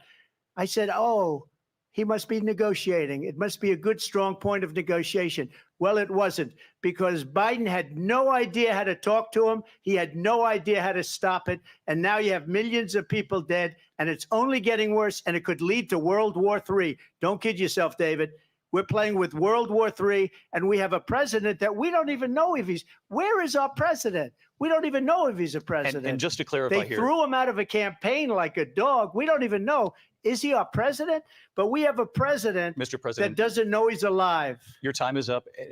Just to clarify in the question, do you believe it's in the U.S. best interest for Ukraine to win this war, yes or no? I think it's the U.S. best interest to get this war finished and just get it done. All right. Negotiate a deal, because we have to stop all of these human lives from being destroyed. I want to take this to Vice President Harris. I want to get your thoughts on support for Ukraine in this moment, but also as Commander-in-Chief, if elected, how would you deal with Vladimir Putin, and would it be any different from what we're seeing from President Biden? Well, first of all, it's important to remind the former president, you're not running against Joe Biden, you're running against me. I believe the reason that Donald Trump says that this war would be over within 24 hours is because he would just give it up. And that's not who we are as Americans. Let's understand what happened here. I actually met with Zelensky a few days before Russia invaded, tried through force to change territorial boundaries, to defy one of the most important international rules and norms, which is the importance of sovereignty and territorial integrity. And I met with President Zelensky. I shared with him American intelligence about how he could defend himself. Days later, I went to NATO's eastern flank, to Poland and Romania. And through the work that I and others did, we brought 50 countries together to support Ukraine in its righteous defense. And because of our support, because of the air defense, the ammunition, the artillery, the javelins, the Abrams tanks that we have provided, Ukraine stands as an independent and free country. If Donald Trump were president, Putin would be sitting in Kyiv right now. And understand what that would mean, because Putin's agenda is not just about Ukraine. Understand why the European allies and our NATO allies are so thankful that you are no longer president, and that we understand the importance of the greatest military alliance the world has ever known, which is NATO, and what we have done to preserve the ability of Zelensky and the Ukrainians to fight for their independence. Otherwise, Putin would be sitting in Kyiv with his eyes on the rest of Europe, starting with Poland. And why don't you tell the 800,000 Polish Americans right here in Pennsylvania how quickly you would give up for the sake of favor and what you think is a friendship with what is known to be a dictator who would eat you for lunch? Vice President Harris, thank you. We've heard from both of you on Ukraine tonight. Afghanistan came up in the last hour. I wanted her to respond to something you said earlier, and please, I'll give you a minute here. Putin would be sitting in Moscow, and he wouldn't have lost 300,000 men and women, but he would have been sitting in Moscow. Quiet, please. He would have been sitting in Moscow much happier than he is right now. But eventually, you know, he's got a thing that other people don't have. He's got nuclear weapons. They don't ever talk about that. He's got nuclear weapons. Nobody ever thinks about that. And eventually, maybe he'll use them, and maybe he hasn't been that threatening, but he does have that. Something we don't even like to talk about. Nobody likes to talk about it. But just so you understand, they sent her to negotiate peace before this war started. 3 days later, he went in and he started the war because everything they said was weak and stupid. They said the wrong things. That war should have never started. She was the emissary. They sent her in to negotiate with Zelensky and Putin, and she did. And the war started 3 days later. And that's the kind of talent we have with her. She's worse than Biden. In my opinion, I think he's the worst president in the history of our country. She goes down as the worst vice president in the history of our country. But let me tell you something. She is a horrible negotiator. They sent her in to negotiate. As soon as they left, Putin did the invasion. President Trump, thank you. You did bring up something. You said she went to negotiate with Vladimir Putin. Vice President Harris, have you ever met Vladimir Putin? Can you clarify tonight? Yet again, I said it at the beginning of this debate, you're going to hear a bunch of lies coming from this fellow. And that is another one. When I went to meet with President Zelensky, I've now met with him over 5 times. The reality is it has been about standing as America always should, as a leader upholding international rules and norms, as a leader who shows strength, understanding that the alliances we have around the world are dependent on our ability to look out for our friends and not favor our enemies because you adore strong men instead of caring about democracy. And that is very much what is at stake here. The President of the United States is commander-in-chief. And the American people have a right to rely on a president who understands the significance of America's role and responsibility in terms of ensuring that there is stability and ensuring we stand up for our principles and not sell them for the benefit of personal flattery. We've talked about Ukraine and Vladimir Putin. I do want to talk about Afghanistan. It came up in the first hour of this debate. I want to move on to Afghanistan. Stoltenberg said Trump did the most amazing thing I've ever seen. He got these countries, the 28 countries at the time, to pay up. He said, I've never seen. He's the head of NATO. He said, I've never seen. For years, we were paying almost all of NATO. We were being ripped off by European nations, both on trade and on NATO. I got them to pay up by saying one of the statements you made before, if you don't pay, we're not going to protect you. President Otherwise, Trump. we would have never gotten it. He said it was one of the most incredible jobs that he's ever seen done. Thank you. I want to turn to Afghanistan. It came up in the first hour of the debate, and we witnessed a poignant moment today on Capitol Hill, honoring the soldiers who died in the chaotic withdrawal from Afghanistan. I do want to ask the Vice President, do you believe you bear any responsibility in the way that withdrawal played out? Well, I will tell you, I agreed with President Biden's decision to pull out of Afghanistan. 4 presidents said they would, and Joe Biden did. And as a result, America's taxpayers are not paying the $300 million a day we were paying for that endless war. And as of today, there is not one member of the United States military who is in active duty in a combat zone in any war zone around the world, the first time this century. But let's understand how we got to where we are. Donald Trump, when he was president, negotiated one of the weakest deals you can imagine. He calls himself a deal maker. Even his national security advisor said it was a weak, terrible deal. And here's how it went down. He bypassed the Afghan government. He negotiated directly with a terrorist organization called the Taliban.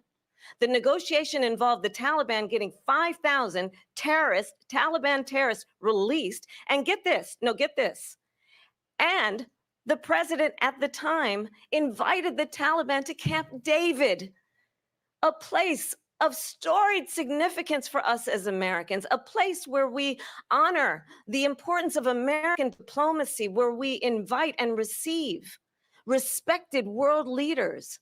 And this former president, as president, invited them to Camp David because he does not again appreciate the role and responsibility of the President of the United States to be commander-in-chief with a level of respect. And this gets back to the point of how he has consistently disparaged and demeaned members of our military, fallen soldiers, and the work that we must do to uphold the strength and the respect of the United States of America around the world. Vice President Harris, thank you. President Trump, your response to her saying that you began the negotiations with the Taliban. So if you take a look at that period of time, the Taliban was killing our soldiers, a lot of them, with snipers. And I got involved with the Taliban because the Taliban was doing the killing. That's the fighting force within Afghanistan. They don't bother doing that because, you know, they deal with the wrong people all the time. But I got involved. And Abdul is the head of the Taliban. He is still the head of the Taliban. And I told Abdul, don't do it anymore. You do it anymore, you're going to have problems. And he said, why do you send me a picture of my house? I said, you're going to have to figure that out, Abdul. And for 18 months, we had nobody killed.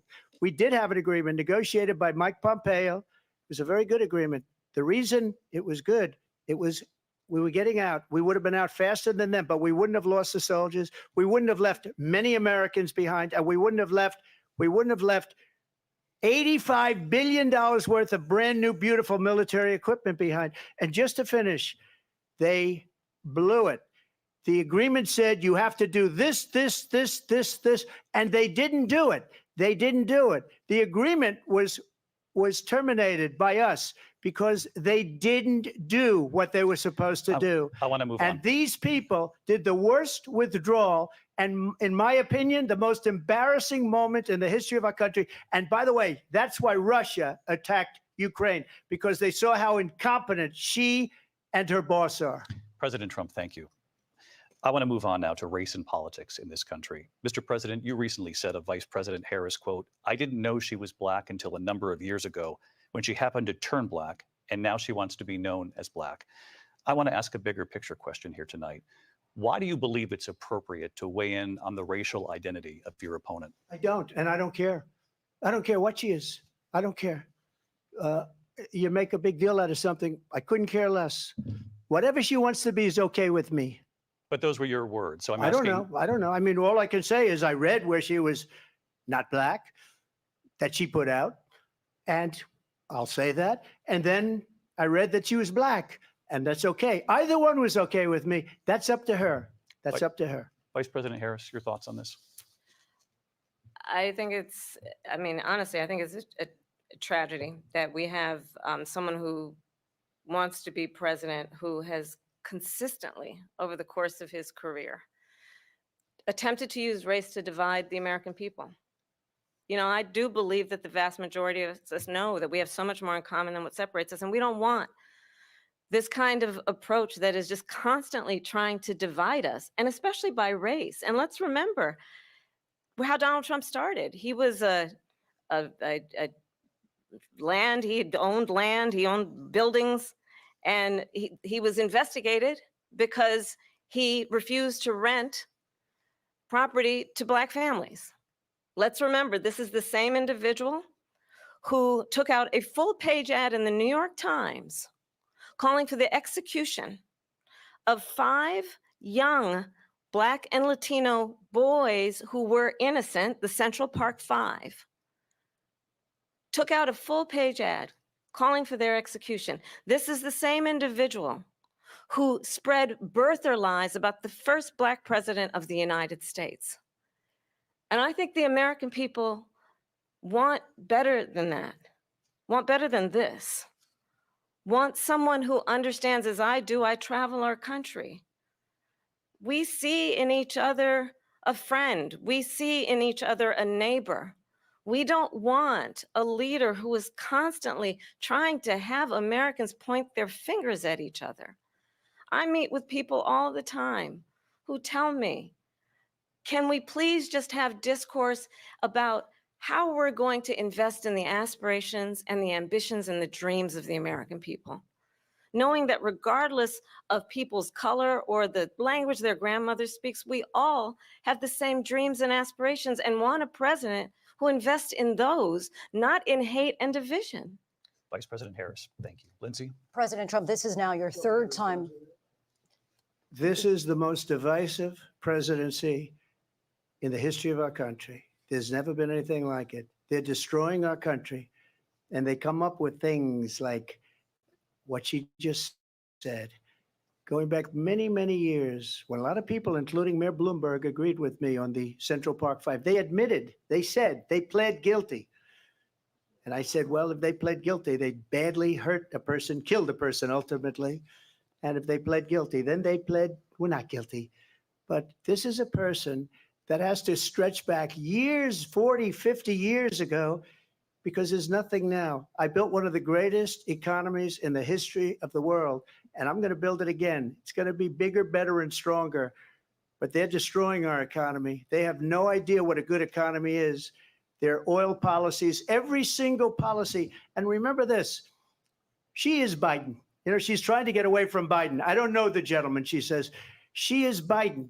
The worst inflation we've ever had, a horrible economy because inflation has made it so bad, and she can't get away with that. Thank you. Your time is up. I want to respond to that, though. I want to just respond briefly.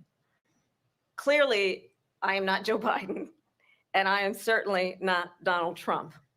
And what I do offer is a new generation of leadership for our country, one who believes in what is possible, one who brings a sense of optimism about what we can do instead of always disparaging the American people.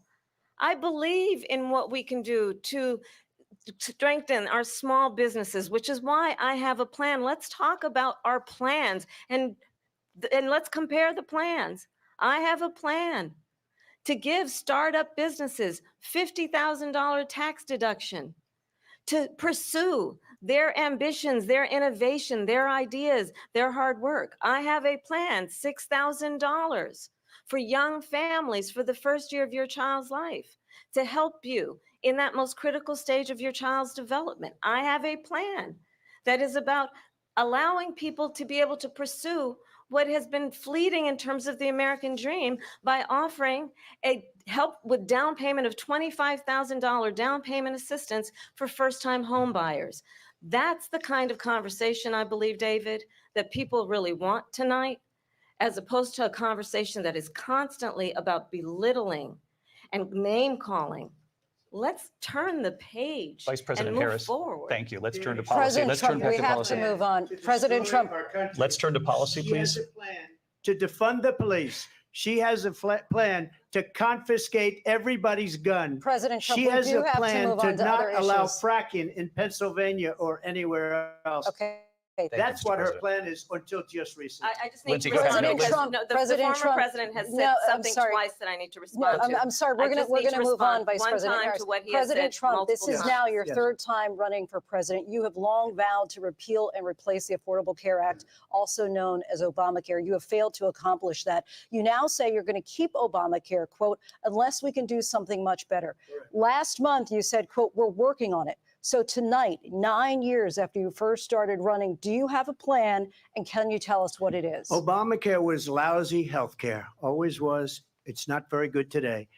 And what I said, that if we come up with something, and we are working on things, we're going to do it and we're going to replace it. But remember this, I inherited Obamacare because Democrats wouldn't change it. They wouldn't vote for it. They were unanimous. They wouldn't vote to change it. If they would have done that, we would have had a much better plan than Obamacare. But the Democrats came up. They wouldn't vote for it. I had a choice to make when I was president. Do I save it and make it as good as it can be, never going to be great, or do I let it rot? And I felt I had an obligation, even though politically it would have been good to just let it rot and let it go away. I decided, and I told my people, the top people, and they're very good people. I have a lot of good people in that administration. We read about the bad ones. We had some real bad ones too, and so do they. They have really bad ones. The difference is they don't get rid of them. But let me just explain. I had a choice to make. Do I save it and make it as good as it can be, or do I let it rot? And I saved it. I did the right thing. But it's still never going to be great, and it's too expensive for people. And what we will do is we're looking at different plans. If we can come up with a plan that's going to cost our people, our population, less money and be better health care than Obamacare, then I would absolutely do it. But until then, I'd run it as good as it can be run. So just a yes or no, you still do not have a plan. I have concepts of a plan. I'm not president right now. But if we come up with something, I would only change it if we come up with something that's better and less expensive. And there are concepts and options we have to do that. And you'll be hearing about it in the not too distant future. Vice President Harris, in 2017, you supported Bernie Sanders' proposal to do away with private insurance and create a government-run healthcare system. 2 years later, you proposed a plan that included a private insurance option. What is your plan today? Well, first of all, I absolutely support, and over the last 4 years as vice president, private healthcare options. But what we need to do is maintain and grow the Affordable Care Act. But I'll get to that, Lindsay. I just need to respond to a previous point that the former president has made. I've made very clear my position on fracking. And then this business about taking everyone's guns away. Tim Walz and I are both gun owners. We're not taking anybody's guns away. So stop with the continuous lying about this stuff. As it relates to the Affordable Care Act, understand, just look at the history to know where people stand. When Donald Trump was president, 60 times he tried to get rid of the Affordable Care Act. 60 times. I was a senator at the time when I will never forget the early morning hours when it was up for a vote in the United States Senate. And the late, great John McCain, who you have disparaged as being, you don't like him, you said at the time, because he got caught. He was an American hero. The late, great John McCain, I will never forget that night, walked onto the Senate floor and said, no, you don't. No, you don't. No, you don't get rid of the Affordable Care Act. You have no plan. And what the Affordable Care Act has done is eliminate the ability of insurance companies to deny people with pre-existing conditions. I don't have to tell the people watching tonight, you remember what that was like? Remember when an insurance company could deny if a child had asthma, if someone was a breast cancer survivor, if a grandparent had diabetes? And thankfully, as I've been vice president and we over the last 4 years have strengthened the Affordable Care Act, we have allowed for the first time Medicare to negotiate drug prices on behalf of you, the American people. Donald Trump said he was going to allow Medicare to negotiate drug prices. He never did. We did. And now we have capped the cost of insulin at $35 a month. Since I've been vice president, we have capped the cost of prescription medication for seniors at $2,000 a year. And when I am president, we will do that for all people, understanding that the value I bring to this is that access to health care should be a right and not just a privilege of those who can afford it. And the plan has to be to strengthen the Affordable Care Act, not get rid of it. Vice Past President prologue Harris, in thank terms you. of where Donald Trump stands on that. I want to move to an issue that's important for a lot She made of a mistake. Number one, John McCain fought Obamacare for 10 years. But it wasn't only him. It were all of the Democrats that kept it going. And you know what? We can do much better than Obamacare, much less money. But she won't improve private insurance for people, private medical insurance. That's another thing she doesn't want to get. People are paying privately for insurance that have worked hard and made money, and they want to have private. She wants everybody to be on government insurance where you wait 6 months for an operation that you need immediately. President Trump, thank you. We have another issue that we'd like to get to that's important for a number of Americans, in particular younger voters, and that's climate change. President Trump, with regard to the environment, you say that we have to have clean air and clean water. Vice President Harris, you call climate change an existential threat. The question to you both tonight is, what would you do to fight climate change? And Vice President Harris, we'll start with you. 1 minute for you each. Well, the former president had said that climate change is a hoax. And what we know is that it is very real. You ask anyone who lives in a state who has experienced these extreme weather occurrences, who now is either being denied home insurance or it's being jacked up. You ask anybody who has been the victim of what that means in terms of losing their home, having nowhere to go. We know that we can actually deal with this issue. The young people of America care deeply about this issue. And I am proud that as vice president over the last 4 years, we have invested $1 trillion in a clean energy economy, while we have also increased domestic gas production to historic levels. We have created over 800,000 new manufacturing jobs while I have been vice president. We have invested in clean energy to the point that we are opening up factories around the world. Donald Trump said he was going to create manufacturing jobs. He lost manufacturing jobs. And I'm also proud to have the endorsement of the United Auto Workers and Sean Fain, who also know that part of building a clean energy economy includes investing in American-made products, American automobiles. It includes growing what we can do around American manufacturing and opening up auto plants, not closing them like happened under Donald Trump. Vice President Harris, thank you. That didn't happen under Donald Trump. Let me just tell you, they lost 10,000 manufacturing jobs this last month. It's going, they're all leaving. They're building big auto plants in Mexico, in many cases owned by China. They're building these massive plants, and they think they're going to sell their cars into the United States because of these people.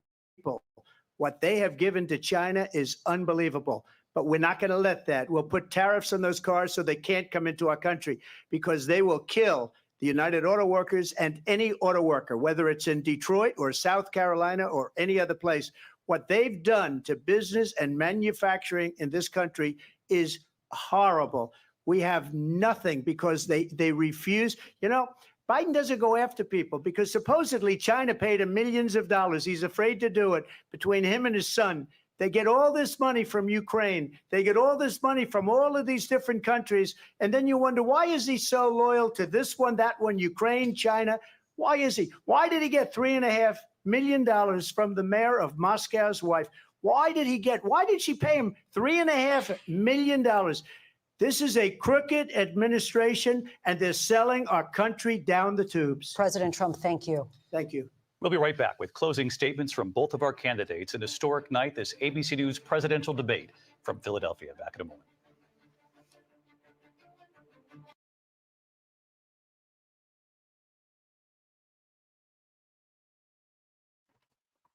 Oh, okay, so we're headed towards the tail end of it. So before I ask you guys for feedback, we've been running a poll on the platform. So this is what the audience thinks so far. 60% feel that Trump is. I hope you can see it. So that's our stream right there. 60% think that Trump is leading in that debate. It's changing as people continue to vote. 62% now think Trump is ahead. 38% think Harris has it on lockdown. So that's how people are responding in real time. But I think people may be responding more towards with their sentiments. By my own reckoning, it's either 50-50 or Harris marginally ahead. Maybe I'm corrupted because I've never really heard Harris speak. So this is my first encounter with her. But what is anyone making of it so far? Let me quickly say this, Larry, please. One man, why is this lady Kamala Harris, why is she staring at Trump like a women fight? You can see Trump was focused on the camera. He didn't even stare at her at all. He keep on staring at Trump like, you understand what I mean? It looks horrible to me. No, it doesn't really. It's a power move. It's an alpha move. So she's trying to confront him frontally because the debate is between the two of them, but he's not rising to the debate. But you used to see that during those George Bush, Tony Blair era, they used to do all of those machismo moves. I think she's just trying to make a power move. But Larry. Yeah, Larry. Yeah. One man, I'm very sure, what you said, regarding what you think, it's your bias, right? It pays you to have the status quo as someone from Europe. Now, for me, I think I made up my mind this night. Yeah, this is the night I was actually waiting for. And I think I made my mind on who to vote for. I'm voting for Trump. But you were voting for Trump before now, so it's not as though nothing has changed. No. What I said was this, right? That was when Biden was there. And for Kamala, right, I was actually waiting for tonight. And what I saw was basically, Trump knew the problem. Every Americans every Americans know the problem. And what I actually expected Kamala to do is to talk about the problem. And I don't like the fact that she's trying to disassociate herself from Biden. She's part of the government. She needs to take responsibility for the government. So, which I'm not saying tonight. There are some things that the government actually did right, and there are some things they did wrong. So for her to say, oh, no, she's not, she can't tell us that she's not part of the government. She's the vice president of the United States of America, and she has a responsibility. So, and that's exactly why I think Trump is intentionally attacking the administration, which I think she's supposed to defend and not to throw under the bus. All right, but she's an individual of our own standing, so Oh, she's not. she's not the lead on the presidency as well. She's not the president. She's currently the vice president of the United States of America, right? She's been with Biden since inception, and every decisions they take, right, is going to be by the administration. So all she needs to do is to defend some of the policies of the administration, right? Those that were good, those were not good. Talk about it. You can't tell me that you don't know Biden, right? That's not what I want to hear. All right, let me ask you a question, and I want a snapshot answer. I don't want any or before you give me the answer. Who was the vice president under Goodluck Jonathan? You see? You see, you have to think about it then. You see, the point I'm making is she's not the lead. So her duty is to loyalty, not to what her instincts are. One man. Is it not a joint ticket? What is one man? It's not a joint ticket now. There's one leader. No, it's a joint. This is America. Don't bring that Nigerian Labalu. Don't bring all those Nigerian. Sorry, I think they may be back. Please don't tell us that Nigerian Balabalu. And don't bring that Nigerian Bulabalu. This is America. It's a joint ticket. They are both responsible. She's taking up the responsibility that she wants to be, and she was part of the team that have been there for almost 4 years now. So you can't exonerate her from all the mess they cause in this country. So, Larry, you can continue. Baba Ajale Koko, don't mind one man, right? You know, Europeans and people from the UK, you know, they like the status quo, right? And they can say whatsoever they want to say, right? You're bringing Namadi Sambo to those places. At least we have one or two things that has been delegated to her, and she said it herself. So why are you bringing, who is the vice president of Nigeria? Had it been how Nigeria is how the US is, how powerful the Nigerian president is this the same way the US president is as powerful like that? So don't just, there are two parallel lines.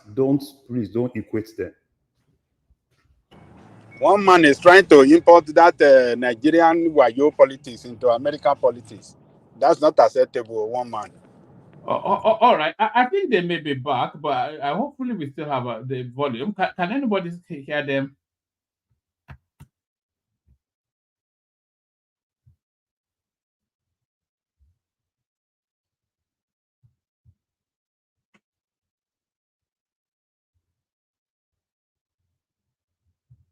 I can't hear anything anymore. I cannot hear anything. What happened? Is it from the side? Mama, what did you do? I don't know. Let me try. I didn't do anything. Oh. You like it or not?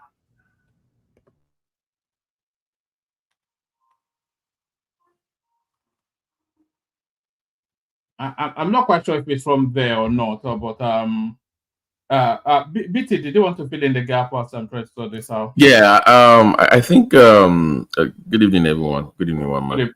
Larry. Remember the famous quote?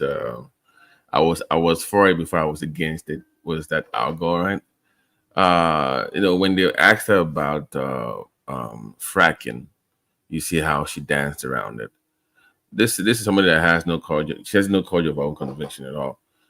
If she wins the presidency, she didn't win. Let me remind you guys, she did not win any primaries.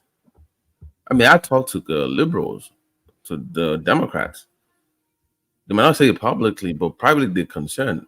She didn't get the majority like to vote for her, and the party, individual folks now, they didn't vote for her. She's riding off the coattails of Biden. So how can you ride off the backs of Biden? Then you want to remove yourself from that mission that you served for 4 years. This is Biden's second term. That is the way I see it. This is not Kamala Harris running for office, because without Biden, she's nothing. So this is just her filling in for Joe Biden. So she has to stick to what Biden did for 4 years because she was also part of the administration. Trump could have done better in some, so I think he fumbled some of the questions, but so far so good. It's done okay. But Kamala coming out there trying to act all presidential, it just doesn't work for me, and I'm not buying it. I'm not buying it, woman. So that's just my take on the debate so far. She flip flops. She wants to. Then I'm not buying the whole Kamala for president. It's just not working, woman. It's not. All right. Do people want to watch the tail end of it, or have you watched it privately and we just No, I'm following. It's already ended, one man. All right. All right. We just move on. I switched the system over, but like you said, it's probably already just run its course. We're going to start to audit then what we've just watched. We're going to start to audit it. I'm going to put up another poll. So this next okay, before I put up the next poll, let's see what happened with the last one. So we had a poll running asking who people felt was leading in the debate. We had 27 interactions with it's Trump 56, Harris 44. So somewhat you could say 50-50 because Woman, I sorry to interrupt you. Can I let's be honest here. So because people come here, you know who I'm talking to. They were like, I actually came up for him. I'm not gonna be as confrontation like Prince Daddy will, but let's just get something very clear here. Under Trump, people chose not to even cross the border. Okay, the numbers decreased, right? I mean, people still came through, but compared to what the liberals do, where they would go into those countries to literally recruit people to come to America, they would pay people to come. They would like pay bosses to that they vet them. Sorry, BT. Just give me 1 microsecond. Let me tidy up this one.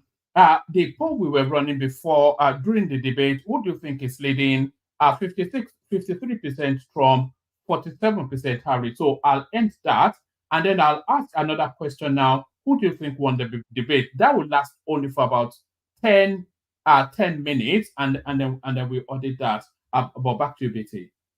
Yeah. So under Trump, I think inflation was 1.4%. Gas was $2.39 average, national average. Mortgage was 2.7%. People are getting mortgage for 7% now. Okay, that's so, and she has to defend that. Is my point, because she was part of the administration. So we were better off under Trump. Even our socialists on the platform, cannot defend Kamala Harris. It was better off under Trump. So I don't know why we are even polling. Trump won your poll. I see 53%, right? 53%. Yeah, 53% on who was leading the debate. But but the new poll now is who won. So we'll leave that up for 10 minutes. I suspect it will probably be a tie or something. Yeah, but woman, to be honest with you, I mean, when you see Kamala Harris, do you really see a president? Let's be honest. This is the first time I've ever seen her speak. The first thing that struck me was her voice was quivering somewhat, and I thought she was nervous by the occasion. But she does. Is that awkward laugh, or you just? Do you? No, I'm asking you. Do you when you hear her speak? I thought she came out stronger than Trump. That's my unbiased opinion. One man, she naturally suffer from anxiety. That's why she has that laugh, and that is well documented. Look at that debate here, Baba T. You watched that debate and you decided that progressive. Trump, we know you're progressive. That after you finish watching that and you still think that orange man is going to be your president. Come on, man. You guys, one man, who progressive is. You know it's even worse than Dewale, to be honest with you. It's worse. Okay, Baba T, you and I discuss this issue. Baba T, you and I discuss this issue. You and I discussed this issue last time, right? Among both of them today, who talked about housing policy? Who talked about childcare policy? Who talked about what other policy? The startup policy. I told you about the $50,000 startup. You heard it today. I talked about. So hold on now. So did you hear anything policy from Trump tonight? But yet you want to vote for Trump. Hold on. So offline on this platform, you and I have talked about the childcare policy, and you know my position on that. That does not necessarily toe the line of the conservatives, right? I've told you that. I believe that people should, if you give birth, there's no way you should go back to work a month or two. It's ridiculous, or 2 weeks because you had C-section. It's ridiculous. I've said that, but it's not the policy. It's your implementation of the policy. Where are you going to get the money? You have to have a policy. You have to have a policy to even implement it. All right. Hold on, Akim. Let me do this, and then I'll hand over to Thomas. So we're going to have the American election right here and now. So just a single one word answer, but no more than a sentence just to embellish it. So we do a quick whiz round. So off the back of the debate we've just heard, who does your vote go to? So you give us the name of who you are voting for, maybe just one sentence to say why. We are not Americans, of course, but we're also somewhat invested in it somehow. But we'll kick it off with Thomas. So just tell us, off the back of the vote, who does your vote go to? No more than a one sentence reason for it, and then we whip it round. I'll bail out, and then the conversation carries on. Thomas. Should I start it off? I will vote for Kamala Harris. She impressed me the most. But yeah, Thomas. Yes, I will vote for Trump. It makes sense. Kamala doesn't sound presidential. Thank you. Oh, all right, brilliant. Larry. Yeah, like I said before, right? I think I've been able to confirm what I'm going to vote for this night, and my vote goes to Trump. Yeah, I see a president coming back. Oh, all right, so your vote has not changed effectively. So, Akim. Yeah, I don't have a vote there, but as we are doing it here, 100% is going to be for Kamala Harris because she seems more honest and more policy oriented. All right, so that's 2 Trumps, 2 Harris. BT. Oh, thank God progressive does not vote in our elections. Thank God. God bless America. So, but just briefly, it's not about me. Just think of what you just saw tonight. How will it play out in Arizona? How will it play out in Nevada? How will it play out in Wisconsin, Michigan, Pennsylvania, North Carolina, Georgia? I think she just lost 7 out of 9 tonight. So Trump wins. All right. So that's 3-2 to Trump. Ajane Koko. I think Ajane Koko may be busy for the moment. Let's go to Prince Daddy. As if let's just to fulfill all righteousness. I wonder just count down one. I wonder if you're voting for Harris. So Prince Daddy. Skip him and count it. I hope he's sleeping. Yeah, it's probably he's praying for Trump right now. He's praying. He's in prayers for Trump too. So that's why. All right. Dewale, then if Prince is not fully available, Dewale. Hey, one man. I think what might sound fair. If we say we should not, you know who Dewale is going to vote for anyways. Why are you even asking him that question? It may have been swayed by what Dewale being swayed. That would be over my dead body. Being swayed by what? By that nincompoop abysmal performance tonight? No, never. Look, everybody knows where I stand on this, but it put every doubting Thomas in place and in check. That if we have, I'm talking about America having a first female black president, not just that, America will regain its position, we will command the respect that it deserves, and the future of America is bright. That is what I would say. She's not black, and by the way, that's a joke. What is a female? No. Talkative right there. Please, hold on. Dewale, define a female. What is a woman? we keep going back to this. No. You This say she's small a talk. woman, black woman. I think the question. No. Hold on. You are the liberal. What is a woman? Define a woman, please. All right, hold on. Before we get woman, into hold on. Now, let him define a woman. I want it to a woman. Yeah, Are we one man. Hold on. Are we back to One this man, gender fluidity? One man, hold on, please. In his party, they struggle with the definition of a woman. So I'm asking Dewale, the liberal on this show, the progressive. Please, what is a woman, Dewale? Maybe I should remind you, Baba T, that 2015. Oh no, we're going to go deep. No. I want to answer. No. Just answer the question. What is I wanted to hold on. I wanted to take that poll round very quickly, but just give a short response. Just tell me, what is a woman? That's all I'm asking you as a Democrat. Just tell us. A woman born with anatomy of reproductive organs that capable of having a period every month, or that is to me the definition of woman. But hold on, 2015, LGBT fly the flag, the rainbow flag in Trump's campaign. Just hold on. Leave 2015 for the moment. I'm going to start it all over again. I'm only going to take one word response. Of today's debate, I'm voting Harris.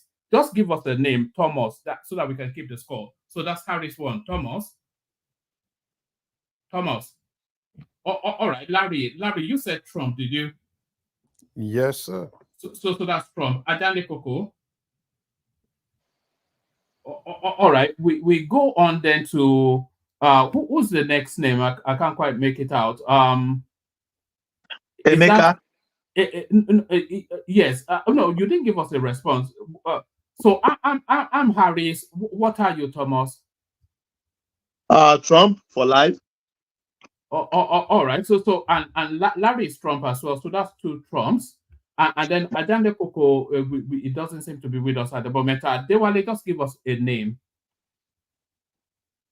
Harris. And then Prince Daddy, just give us a name. So that's 2-2. Trump. So that's 3-2. Akim, just give us a name. Harris. So that's 3-3. BT, just give us a name. Oluwa Trump. So that's 4-3. Emeka, just give us a name. On the premise of this debate, I think Harris did better, but I prefer Trump because Harris is going to continue the hegemony of America and not support America, the normal Americans, but she's just going to pursue the NATO dream. I thought it's just to give a name. That's what I didn't speak. Yeah, but Trump is for me. Yeah. So that's 5-4, and then if I'm counting it right, and I think that's 4-4. So you get the casting vote. No, it's 5-3. It's 5-3. One man, don't be a neck on this show. Don't be a neck.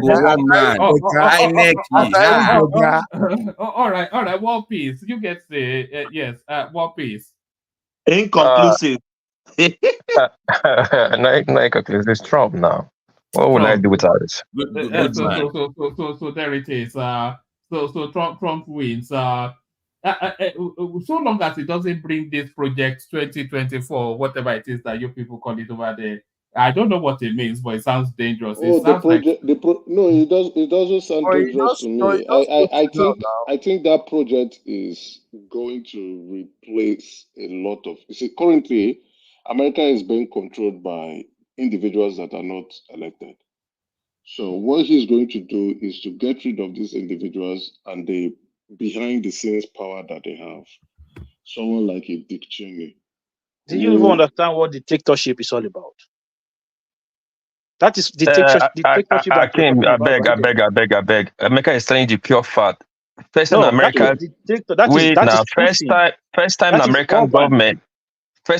government is being run like Buhari government. That people behind the scene is controlling the government. That's why you see war everywhere. Exactly. America is being controlled by that fact. No, it's a fact. America is being controlled by individuals that are not voted for. The military-industrial complex, individuals that are war hungry because it benefits those who manufacture weapons like the Boeings, and also this nonsense with GMOs, the Monsantos, and I think Trump coming in with that project because to take power over, it is surprising. You can see the direction of things.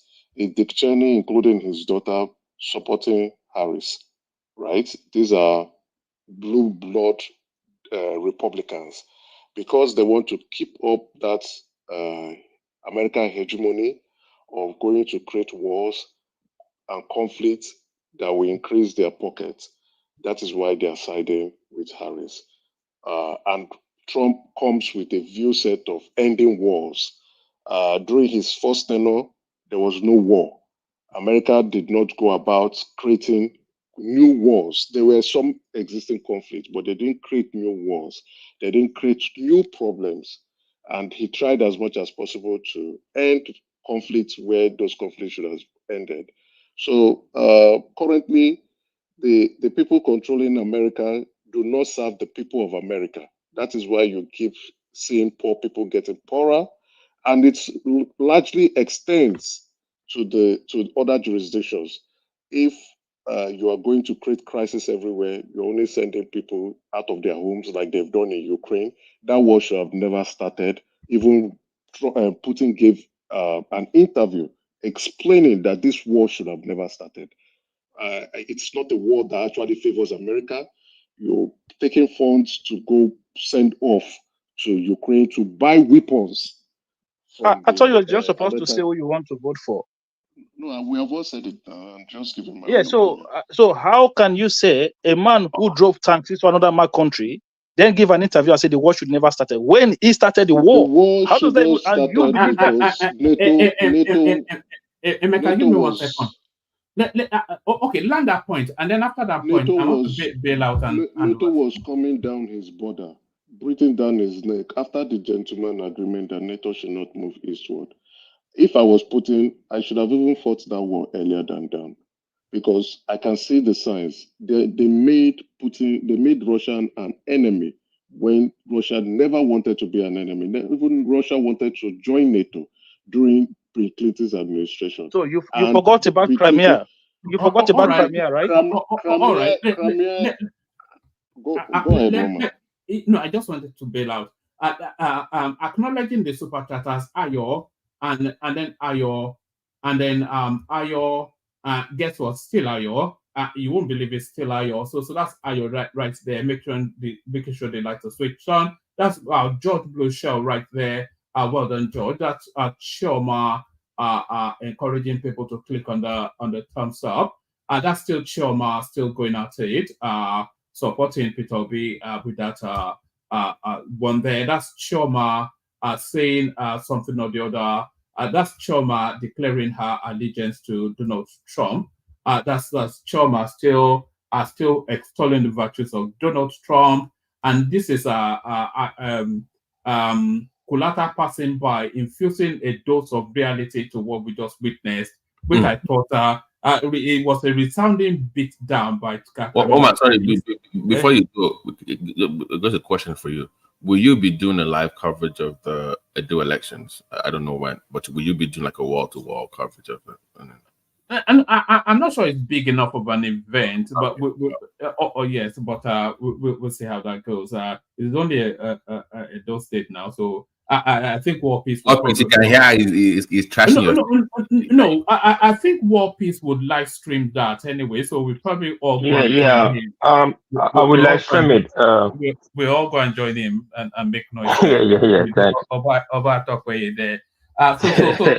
So I'm handing over to you, Thomas. So Thomas, try your level best to make it a coherent and an organized sort of a debate, not voices cascading over each other. So no, you know all this American, they will fight each other. I'll just leave them. I think you'll find that a struggle. I wanted to chime in why that Crimea actually started. The Crimea conflict. It started with the CIA imposing. Emeka, let one man go. Then we open the floor. Let him go. One man is gonna. Yeah. Go on, Emeka. Thomas, let me ask something. Now, Hold on, please. Emeka can't keep short for you now. Let Wait. Emeka finish, then you come in. No. I'm not saying anything. I just want to. What's the result of the poll that one man did? Trump won. Trump won. No, the second one. He did 2 polls. Sorry. When Emeka lands and Larry takes the floor, Larry has been here all the way through. So yeah. So Larry will lead that Trump something. But yes, let me put up the result of that poll.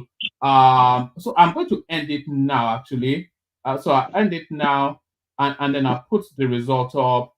So that you can all see it, so nobody takes my word for anything.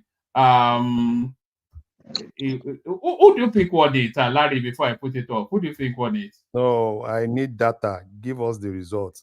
I don't Look at that. So your first female president, Kamala Harris. So there it is, right there, where my cursor is. 53% to Harris, 46% to Trump. So I'm not quite sure how that mathematics works. But yes, 1-1. Yeah, so there it is. On the final analysis is arise. You're now, we've had an Indian president, so it's your turn now to have an Indian president. Yeah, thank you, Waman. Yeah, thank you. All right, yes. Yeah. Yes. Emeka landed. Then we'll go to Larry. Yeah. Go on. Yes. Thank you, Thomas. So clearly, the previous president before Zelensky, when Russia and when Ukraine was having some economic issues, decided to shop around for loans. The IMF presented him with a loan, and the conditionalities were not favorable for him, and he went to Russia. Russia presented him with a loan, which he took. That started that conflict. The CIA, as usual, decided to move in. They started organizing protests against him, and then the protests didn't work because Russia too came up with. Emeka, I know you just started, please, but I don't want people I don't just want people to get away with it. So the hunger protest that happened in Nigeria recently, was that also sponsored by the CIA? Yes. Okay. Good to know that. The CIA that removed fuel subsidies that caused hunger on the people of the land. So to expand on the answer, I don't know if you're aware of Andrew Wayne, who is an MI6 spy, and through Ford Foundation. Ford Foundation is also a CIA NGO. So the CIA sponsored that end hunger strike. That's to expand. I didn't even go further, but let me continue. The CIA is the one that caused hunger in Nigeria now. Let me continue but regardless, they are not supposed to interfere, and always the CIA always interfere into people's national. So when the people of any country protest bad governance, people would now go and point finger to somebody else. Whereas if you are doing the right thing, the people will not protest in the first place. But when people protest, oh no, it's CIA that bad leadership was what led to protest in Ukraine. The same thing that happened in Nigeria. That same bad leadership. Well, that same leadership, when the election started and a lot of obedience were saying that let them go to the streets to protest, why didn't that protest hold? So when a successful protest, and I have studied a couple, needs fund, a huge number of funds, it needs coordination, it needs to be properly coordinated. So at that point in time, the president was still in the good terms of the United States. So that protest did not hold. Even when a lot of obedience were so angry that it would only take one person to come out and start shouting, the rest will come out to the street and start protesting their election results. It didn't go. It wasn't successful. It didn't hold. Right? So just an example for you to take home. Russia sponsored an anti-protest that didn't work. The next thing, the CIA sponsored a coup, and that president ran away and went to Russia. That was how they removed him, and in place the dancing queen called Zelensky, who would promote American views and their policy. And as a matter of fact, top of the agenda was that war. They needed that war. That war was 6 years late. And why? Trump stopped that war. That war should have happened with Hillary Clinton. It was something that should have gone on. Once Hillary Clinton comes in, they would have, in short, it has started with Obama.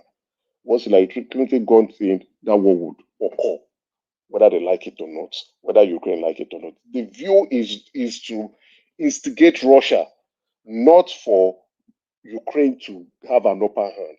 What they want is the Ukraine resources. And first top of the list is Ukraine's assets, inclusive of their land. If you go, they've already started signing it off. That's why you see they don't want to continue to push Russia more. Because what does it take? America can go in and then it turns into a World War III. The view is the asset of Ukraine. And Zelensky is clearly aware. So it continues to show where those who are controlling the scene behind American democracy wants. They just want to push their personal views and not the views or an opinion of the average American. Ask the question is, what does an average American benefit from the war in Ukraine? What does an average American benefit from NATO? What does an average American benefit from globalization, the transfer of American companies going out to other places? What do an average American benefit from? That is what Trump represents, making America great again, ensuring that Americans are doing better locally. You sort your people first before you think internationally.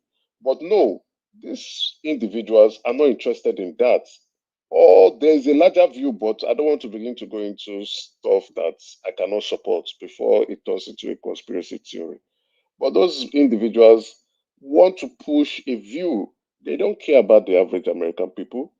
And you can see it from Joe Biden's administration. Inflation went up.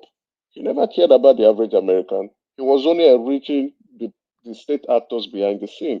So that project 2025 is going to be good for the average American.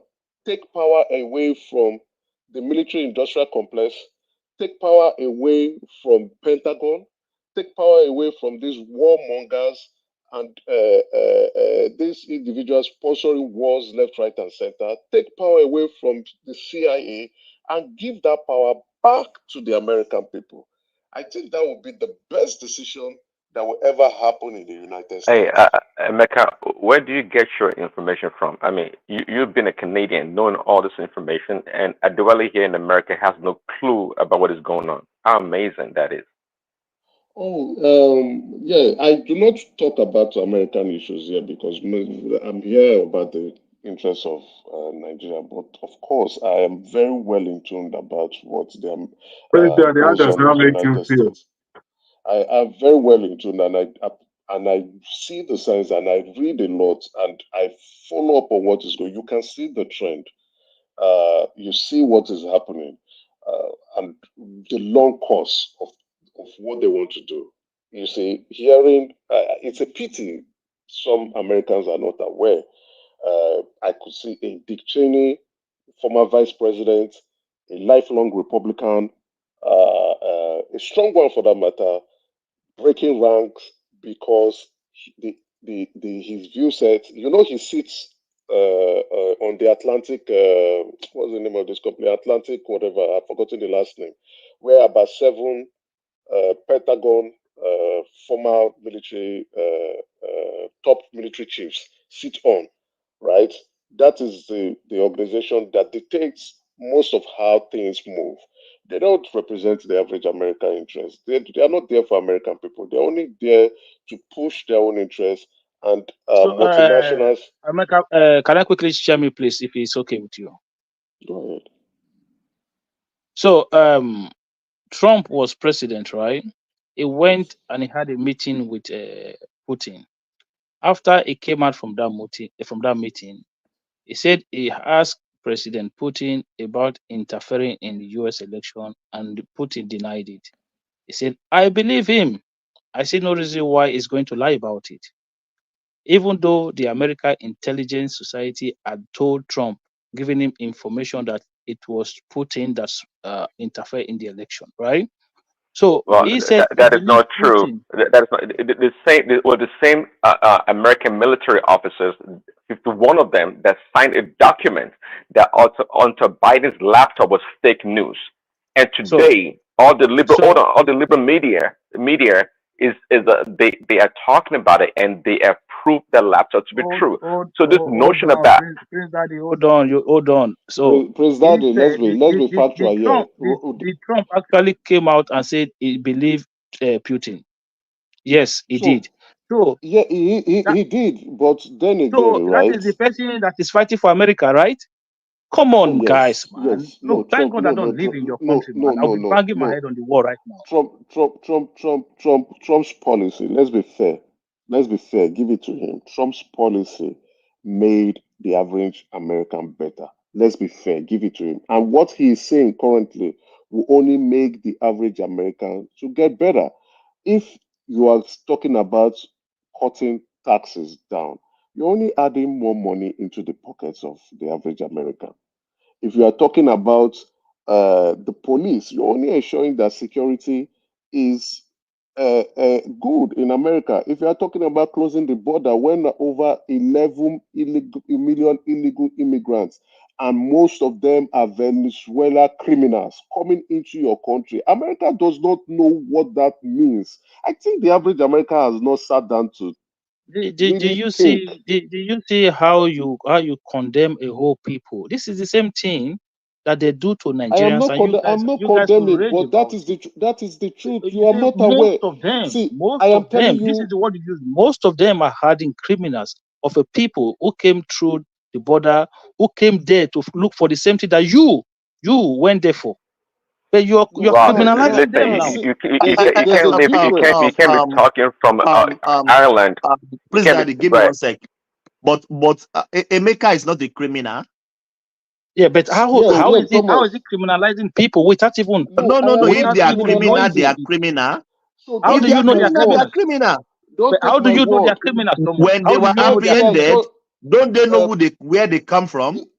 Thomas, how do you know they are criminals? They were criminals. No. Hold on, he's asking a question I want to answer. Let me answer let me answer Hakim. Hakim, if I'm in America now and I commit a crime, do anybody need to tell anybody that I'm from Nigeria or I'm a black? So then most Nigerians are criminal because you commit a crime. No, then most hold Nigerians on, are please. criminal. No, hold on, please. If they are criminal, they are criminal. If they have been apprehended, they know they know where they come from.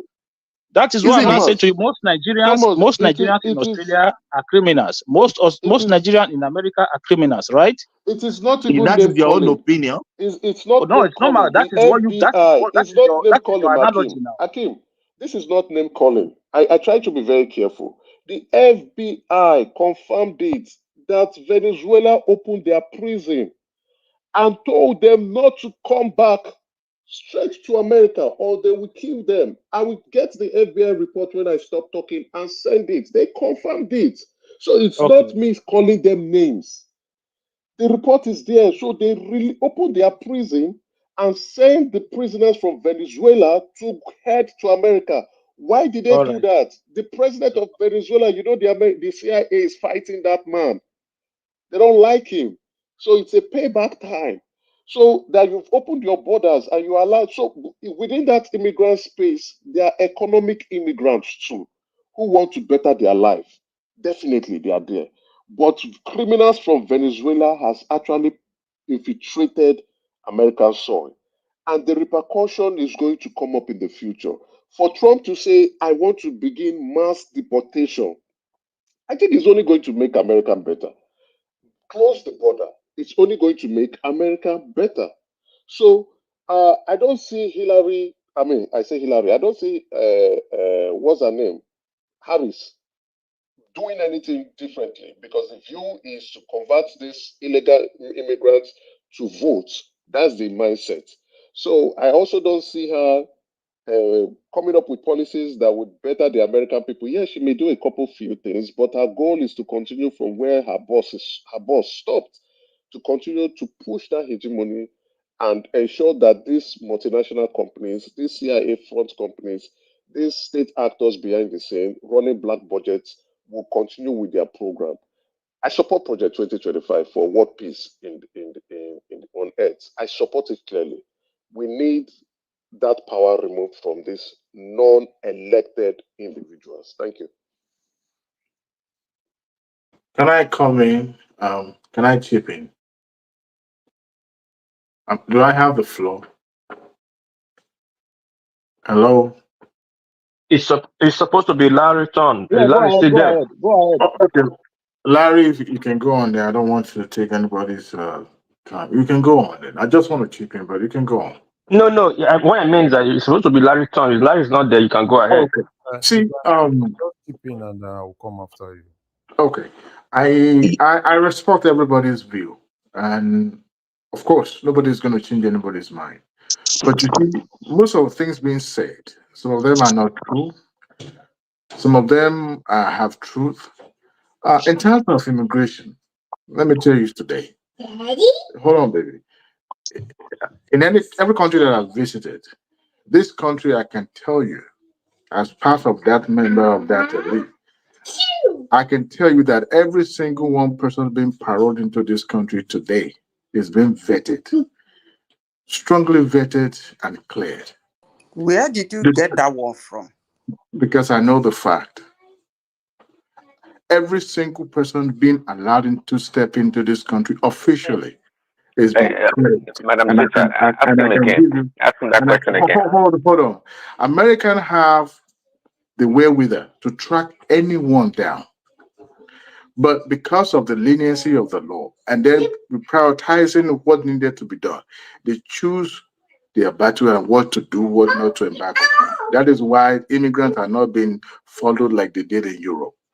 Look, the issue of non-immigrant jumping fence are coming from South America. It's not new that the border has been open or Venezuela opened the prison for them to come. It's not new. We've had cases of court members being, crawled into the United States territory. It's not new, but I tell you this. What Democrat is trying to offer is that you can build all the walls that you like. The economic hardship is going to compel people to do the unthinkable and come into this country. But if we nip it in the bud by allowing this country abroad to actually help them to tame this mass migration, I think it will save American taxpayers, not just now, but in the future as well. Americans recognize under the leadership of Democrats that the country cannot grow or fight this immigration war without helping their neighboring countries. And that was the reason why Vice President Kamala Harris traveled to Honduras to talk to the government of that country to help them step in by promising them economic support. However, no country grown in isolation. The same treatment America is giving to South America is not the same country is giving to their counterpart in the North America, especially in Canada. Not the same treatment. People cross border because they allow them to cross border. Even in Mexico that they're talking about, we have people that live close to the border that are allowed him to come and work on American soil and go back to their homeland. They were sorry to come in. Just guess who Taylor Swift just endorses now? It's going to be Kamala Harris. Exactly. You see, this is somebody that always. We're not even talking about the celebrity now. We're talking about the fact. You see, immediately after the debate, it has gone beyond for average Nigerians. They still hold on to this thinking about, Democrats support LGBTQ and all that. You can do whatever you want. Democrats did not establish LGBTQ in America. You know what did? The Supreme Court of the land did give that power backing it. Okay, but I'll tell you this. Well, you should allow interjection. I don't know you want to go for. Hold on, Prince Daddy. Hold on, Prince Daddy. Whether the Democrats wanted it or not, or the Republican wanted it or not, Supreme Court interpreted the Constitution that they also have the marital right to them. I don't support that lifestyle, but that's what the law of the land said.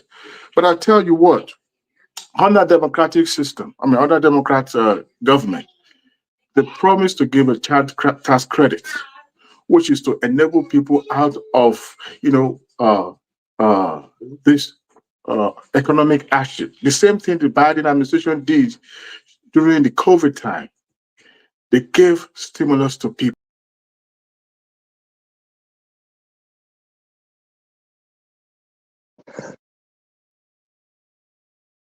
Can people hear me or Yeah, we can hear I Adewale you. is can hear gone? you. I don't know. I don't know why if Yes, yeah. Adewale dropped. Let's go to Larry. Larry. Larry has the Let's start with Larry. Larry, what do you think so far? Yeah. So the thing is this: as far as I'm concerned, number one, do I want the present situation to continue? Capital no, right? And like I said, I don't like the fact that she's disassociating herself from Biden, right? Because as far as I'm concerned, they are one, right?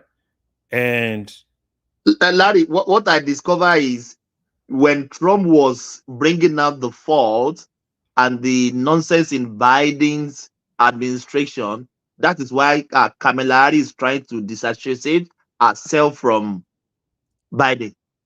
yeah, because the good and the bad, she has to take responsibility for it. That's what I call leadership. And for her not really taking responsibility, as far as I'm concerned, that's on my president. And Larry, has she forgotten she's the current vice president of the nation? yeah, that's exactly what I'm saying. That's why I said she's not my president. Everybody can actually choose whoever they want to choose, but for me, she's not my president. And I think another thing is now we're talking about inside America economy, right? I want someone that will come in and work on the economy of America. The economy of America presently is in shambles. Interest rate is at 7%. Millennials couldn't buy houses. They can't even do things. And it wasn't like that. Larry, sorry, Can I like come 10 in? seconds. Can I? 1 second. Can Yes. I say So, something? see, people think giving businesses $50,000 deduction is a good thing. Sure, it is a good thing in a bad economy. So rather they're showing themselves out by proposing such things to businesses. It shows that the economy is struggling and people are suffering because of the bad policy of Kamala and Biden. That's what it's showing. It's not really a good thing if you think about it, because if the economy was good and things are thriving, no need to do such a thing. Larry, can Miss Madam here just interject filming? They'll come back to you. Yeah, she can. Yeah, Madam here, how are you, my sister? How na day? We did, but did they inside cloth? So My dear, I just wake up, Sha. But did you watch the interview? well, I did not. I put it on to watch it, but I dozed off. The nature, time. the nature take its course. Yeah, but when I woke up was towards the end. But let me say this, sometimes we argue, we debate, and we run our emotions and we say things to please ourselves, to make ourselves happy. And sometimes we honor ourselves with our words. But there is something Trump said in his last comment. They gave him the last chance to speak. He said something. I believe that thing should drive the whole matter home. All this, I will run to the White House. We still have time. Get these things done. Check it now. You see, Thomas. You see, Yeah. I don't blame British people when they say Americans are stupid. They always say that. Because if I am somebody who is looking for something and you have the power to do it, and you say, I'm going to give you another power for you to do it, you are insulting my person. Because I don't even get all this argument and debate and all this. You know me. I say things the way they are. I don't care. I don't even live there. But I'm going to vote anyway. But what I'm telling you is that This drama of I will, he has a master. His master endorses him. They too can do whatever they can do to make American people happy. Because these people are hurting. Things are not good. Things are not going well. Run back to the White House. Sit down on table. Elevate this pain from these people. Check it now. Madam Mayor, you know You Trump said spoke it where you almost like made your point where you did this. She tried to brace empathy. She tried. What is all these things I'm hearing? Madam Mayor, you didn't want the full interview. We did. Trump mentioned that almost 6 or 5 times, if I'm not wrong. Why can't you go But that there is now? a takeaway. You think it's not right? In fact, he's giving them the election by saying that, because if I were them, that's exactly what I'm gonna do. He's actually giving them the election. If you think you can do truly in your heart that you can do all these beautiful things, do it now. And what does that simply explain? You don't want to do it and you can't do it. Are we not going to forget that Trump was also president for 4 years? No, He hold said on. he said he was going to build a wall and Mexico was going to pay for it. He built like 10 feet. He built like 10 feet of wall, and Mexico never paid a dime for that wall. Hold on. Let me. Okay, since you want us to talk about Trump, let's talk about Trump. Let's talk about Trump because he also was a president. Let's talk about Trump and his administration. You know, there is one slogan and one phrase that people usually use about politicians. I usually use the word they rig election all over the world, you know, in the sense that they will lie to you, they will cajole you, they will tell you beautiful things they're going to do for you. But the moment you put them there, the game changes. But if there is one man, he wasn't a politician anyway. Maybe now if he wins as a politician, I don't know. But then he wasn't a politician. Everything he said he's going to do in his campaign, he went in there and was doing them. Probably he did not complete all of them, but the important thing is that he did not disappoint people. Can you tell us those things, madam? Let me finish. Can you tell us those things? Let me finish. Yeah, list those things. Let me finish. He was doing them. Like him, hate him, don't like his policy, don't like what he's doing. But the important thing still remains. He said he's gonna do it. He went there and he was doing it. What did he do? You tell us what he did. Can you just tell us what he did? Tell us what he did. But you said the wall. You gave one now. You just said one. Yeah, so did he build the wall? Or did Mexico pay for it? The wall. Did Mexico pay for it? Of course they did. So far. Okay. So that, come on. That is not true. That is not true. Which one is not true? That was not true. There was no war. There was no war. You just blatantly lied that Mexico paid for the war. War. That's what you're saying. But why saying. are you telling lies? When did Mexico pay for the war? Let's take it one after the other. Listen, when I talk politics with people, I don't really like them attacking me because I'm not a politician. We are just discussing. But if you take a position that is not correct, then they're going to call you out. If it is not correct, you tell me it is not correct, and you said the right one. Not attacking my person or attacking what I said. You can only attack it by saying there is no war and Mexico did not pay. Then I will send a link and I will show you the war. Not completed. Yes, I quite agree with you if it's not completed. That's the way I argue. You get my point? I am not a politician. I am not campaigning. But can we be real? So how much did Mexico pay for the war? Listen, the media is trying, and they're doing a very good job by trying. So can you tell us another thing he promised and he did as well? What else did he promise that he carried out? You keep mentioning. You mentioned the word. I told you that is the word. Or I mentioned okay, so he said he was going to get rid of Obamacare. Did he do that? He said he was going to get rid of Obamacare. Did he do that? He said he was going to get rid of Obamacare when he became president. Did he do that? Of course. Didn't you hear somebody saying, was it three months ago? that he tried Madam 60 Sister, allow me. times. He Sorry, tried 60 Akim. times and the Congress blocked it. Exactly. That's the answer to that question. 60 times. He tried so 60 times and the Congress The fact that he blocked didn't it. succeed because we don't live in a Hold on. Let jungle. me, It's not Banana Republic. hold on, calm down, okay, Prince. Now, okay. So wait, Congress is part of the please. government now. Prince, wait first, wait. You see, when I speak, I like people to listen to me carefully because I don't like people attacking me wrongly. I don't really like it. But if you can attack me wrongly and that's going to give you an honor and happiness, that's fine. Because I always like people to have honor and happiness. I want them to be happy and get their honor. If that's going to help you, that's fine. But let me say this. Let me repeat myself again. And I said, Trump, listen to me carefully. I said about politicians and how they rig their election. They say things and they don't do it when they get there. And when you want to mention a politician, well, he wasn't a politician then, that said things and went there and started doing them.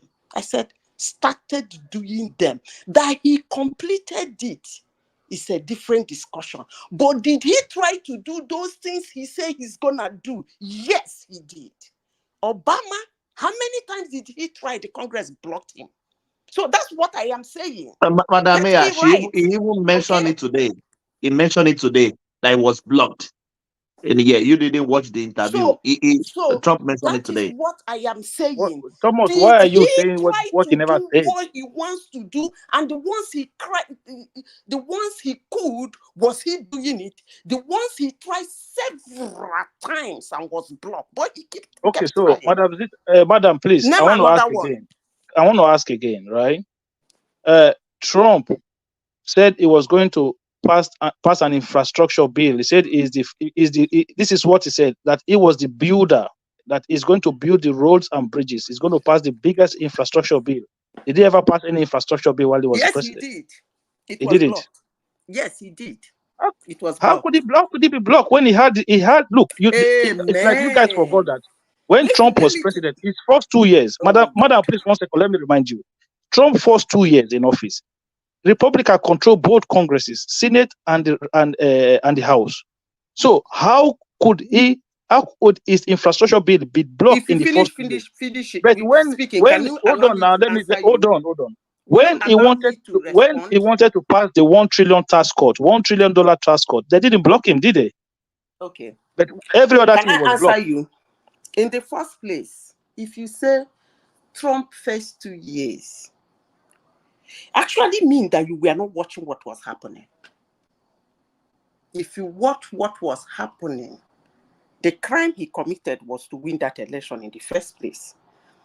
The first 2 years was chaotic. That he was even able to do something was that's why most people like you could not see what he did, because it was all I think about I need to Russian go and sleep. I need to go and sleep, man. This is too much. This propaganda is too much, man. Akim, maybe you go and rest your brain. Please go Good and night. sleep. Please go and sleep. Nobody will force you to wait now. In the name of whatever you worship, go and sleep. Good night. Yeah, good night. Good night. So what am I saying in essence? Akim, you don't want to hear the truth, huh? Yeah, because you see, I did not vote for Trump in 2016. I am a card-carrying Democrat. That's one thing most of you don't know. I did not vote for Trump in 2016. My aunt's husband, I will not call his name, but if I call his name, most of you that know Clinton will know him, was one of Clinton's doctors. So I did not vote for Trump in 2016. I campaigned heavily for Clinton, but Trump saved my life. I have to say this in a global platform. I did a surgery, a vein surgery. Good to share. I tell everybody who cares to hear. And in that surgery, they have to kill some of my veins that were dead, that were disturbing me. They were not dead, but they were diseased. So they have to kill them. Now, the blood that is already in them clogged. For some reasons, they were issuing me to hell. The drugs that they have is 50-50. You take it, it clears it, it might give you cancer. Nobody will allow me to take that. Even the person that have to help me scratch my body throughout the night will not let me take a drug that will stop the scratching and probably cause cancer. What saved me was Trump's bill, a right to try. I will never forget it. He passed a bill called the right to try. He was actually angry when he passed the bill because there are so many drugs that have been produced, but they were waiting for CDC to approve them. And somebody is dying. And the pharmaceutical company said, this thing can heal this person. But he said, it has not been approved. And he said, why don't you let the sick person take it? Decide. Well, Yeah. well. That's why I'm still talking to you people today. Wow. So you know what? Not only that I am going to vote for him, I am going to campaign heavily.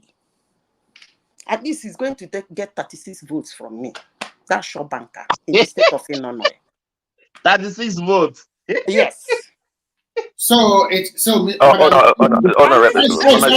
Zita, you know what you said. Hold on, what you said. Sorry, Prince Daddy. Let me put it. I said at least. Right.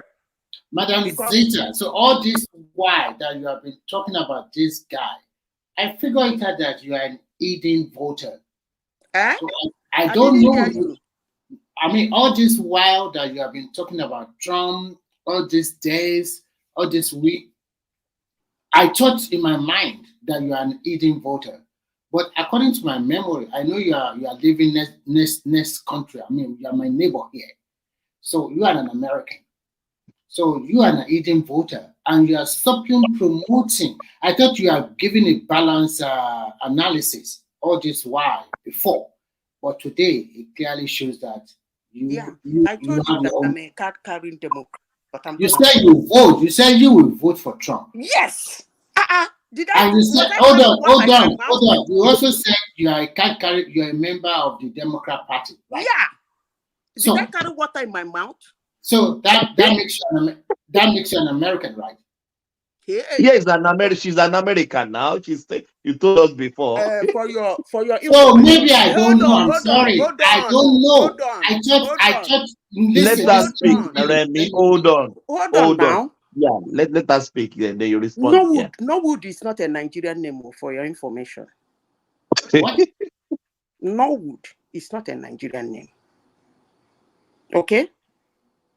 So when somebody, a Nigerian, if I'm going to pick a name, like guy name, it's not going to be Norwood. Norwood is a surname, and it's not Nigeria. I don't know your surname. But let me finish, because when I talk my own, I talk very well. I said, I know carry water for month. I go vote him. Okay, Madam Zita, I'm not saying you have 100% right. And listen, let me tell you. You know one thing about me. When I want to do something, I do it real well. Madam I am Zita, not listening. Apart from his policy. This man no go agree make I finish my talk now before now. Because you not let me finish my own too. Give me 20 seconds and then you continue. You have the floor. It's your floor. Just 20 seconds. Okay. What I just want to say is so simple. From the analysis week in, week out, or days in for like 4 weeks now, I thought you are giving a balanced analysis of what is going to happen. I do not know that you are also a card-carrying member of the Democratic Party. I do not know that you're an American. In my mind, I thought that you live in Norway and you are a Norwegian citizen. But now that it has been confirmed that you are an American. So all those what I have in my mind, I will change it about this American election about you. That's what I just want to say. It's as simple as ABC. So that's okay. So you are coming from a position of bias all those time. Okay. Okay. No problem. No problem.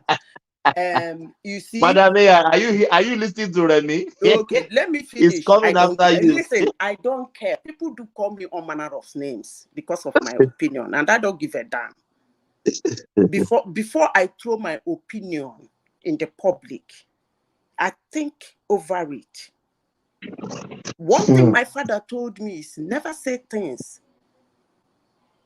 you cannot defend. I asked him, so Dad, I should be saying the right things always and doing the right. He said, no, nobody does the right things or say the right things always. But always make sure you can defend your words no matter what. And now you listen to me. When I came here in 2000 last year, February, that was when I joined this platform. If I can remember, my mind can remember vividly. I said things I said about my tribe and about B2B. The same thing you said, that's what most people said about me. I didn't care. But 1 year later, those things I said started unfolding. I'm back again. 100% of folding, Madam Ian. 100%. And I'm back again. And I said, I don't care who talks nicely to me and stab me at the back. I don't want anybody to speak nicely to me and don't take care of me. I don't need your nice words, but I need your nice actions. And for that reason, I'm going to vote for him. And he's going to get 36 votes from me. Me alone, I don't know him personally. But for him having the guts to fight CDC and sign that executive order that said, right to try. Now, person they sick. Now, I know as in body beer. Give him paper, make him sign. In drink and he die. In drink and he leave. Now, he consign him. Okay, I know Larry has the floor. Before Larry goes, 10 seconds, please. I'm a living testimony. So for that reason, they're still giving me, up till now, it is not approved yet. They don't give me the name of the drug, but they still give me. It's a tropical application, and the marks has cleared, except for those at my back that my hands cannot naturally reach to massage. Unless somebody is around to massage it for me. Unless when my husband is around or one of my cousins visits. So, Remy, hear me loud and clear. I am gonna vote for him. Without Wobio, with chest up, in the state of Anambra. And nothing is gonna happen. But if you think, hold on, I'm not done yet. If you think what I've been saying all along, I said something this night that one takeaway is you are still in the White House with your master. All these things you say you're gonna do, go do that shit right now. And if you think that is being biased, that's very good with me. If somebody who is in the White House is telling you what he's gonna do for you in the next 1 year, and you say, why don't you get in there and do it? If you think that's being biased, I'm cool with it. So, and if you think all I've been saying about American election is being biased, well, I'm good with it. After all, being biased is part of human existence. I'm not gonna be the after all. Okay, you come in, Madam Zeta. You always come in like a neutral person. You always come in like because I said I will vote for him. I don't write. Hold on, madam. Hold on. You always come in like you are not a politician. You are just giving your opinion. You are just giving your mind. But today I can confirm that you are a very good politician.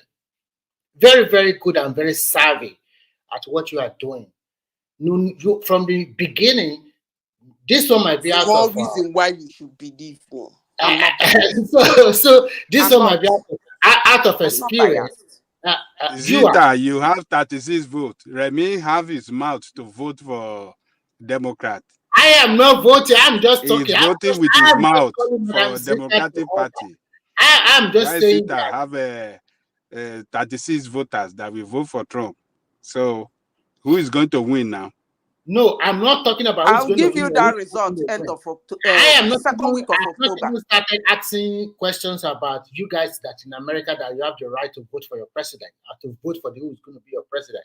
What I'm just trying to say is very simple. Maybe part of the blame should be on me because I believe Madam Zeta totally because I taught her she's always come here as a neutral person, give her own analysis of the event that's what is going to happen. Until if I have known that you are an American, maybe this wouldn't have come to me at all as a surprise. But today that I know, I'm just talking about this politics. I'm not talking, I mean, this American election. I'm not talking about all events or issues of the past. Just based on this one alone. If I had known you are an American, maybe, of course, my mind would not have been said that you are giving a balanced analysis. That was today, how I was supporting Tinubu till he won now, right? No, At least that no, one I no, didn't vote no, for him. no, Madam Zita, the Nigeria election is different. Even when they are doing the election, I did not go to Nigeria to vote. I don't know whether you go, or maybe some of these people in Australia or in America, maybe they also go to Nigeria to vote. We are just talking with mouth. If you tell me that, okay, you went to Nigeria that time and you voted, then I would have said, okay, fine. So everybody have a choice. I'm not blaming you for picking Trump or something like that. I'm just Listen, blaming. let me tell you, I am this just betrayal. telling you that your analysis, you know what you are doing from day one. But people like and I know what I was doing with Tinubu too from the no, one, right? I know what I'm just trying to tell you. Hey, wait now. For most people does not know that you're an American. Listening to you Which for all kind this wahala be this now? No be wahala. I'm a Nigerian, okay. right? No. Hold on now. Wait, let's take it one step at a time. Okay, go ahead. You won't. You understand it clearly. I'm a Nigerian. Hold on. And I said the things I said, and I'm an Igbo girl. I said the things I said about my tribe. Things I don't like, they do. More especially the majority of them. And I said things I said about Tinubu and Peter Obi. I never discussed what is his name, Atiku anyway. And as at the time I was saying it, I was a Nigerian and I was an Igbo girl. So at that point, I was biased, right? Because I am talking from the point of view that I'm supporting Tinubu. But 1 year after, all I said about him came back. To the extent I was even surprised one day. I was commenting on the comment section. One guy was saying what I said a year ago. And I commented, I said, so the nonsense I was saying a year ago is now sense.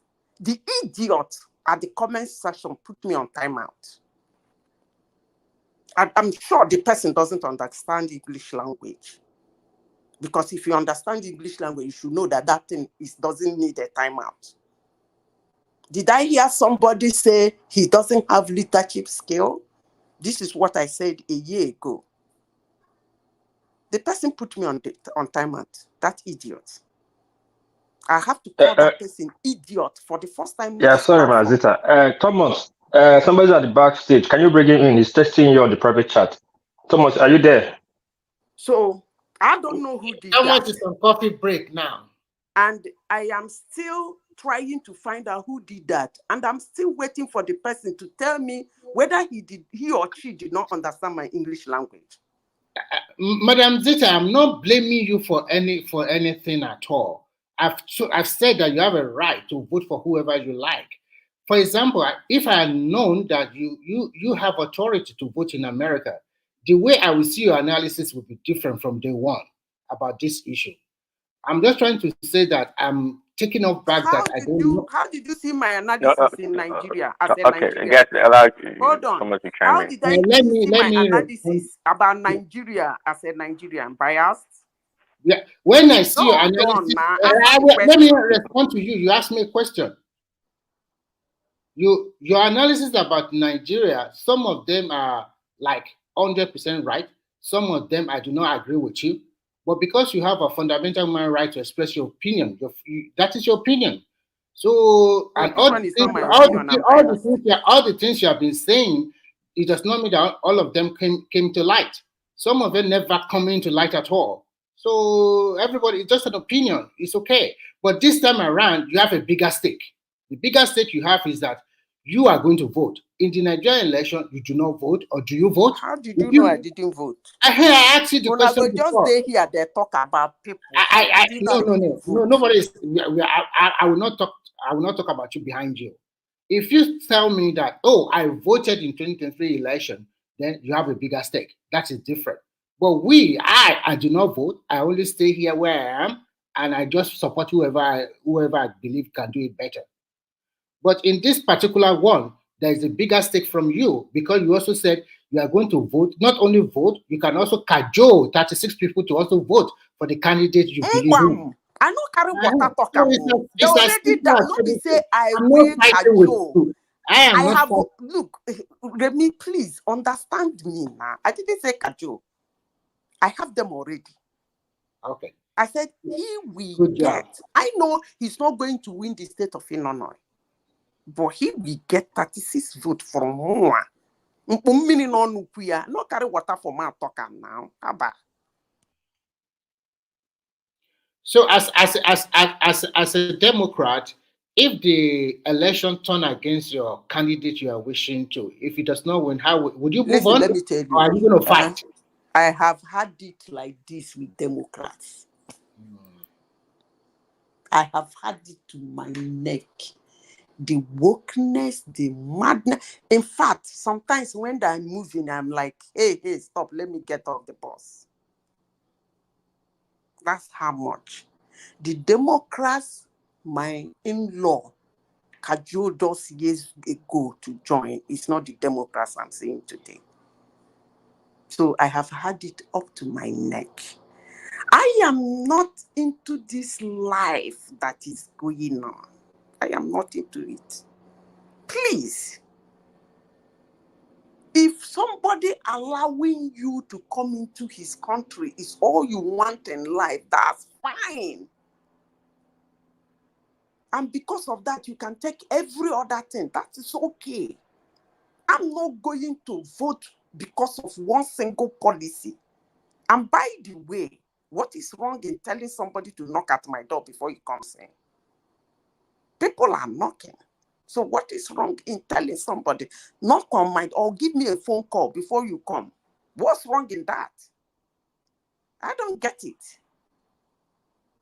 Please understand me.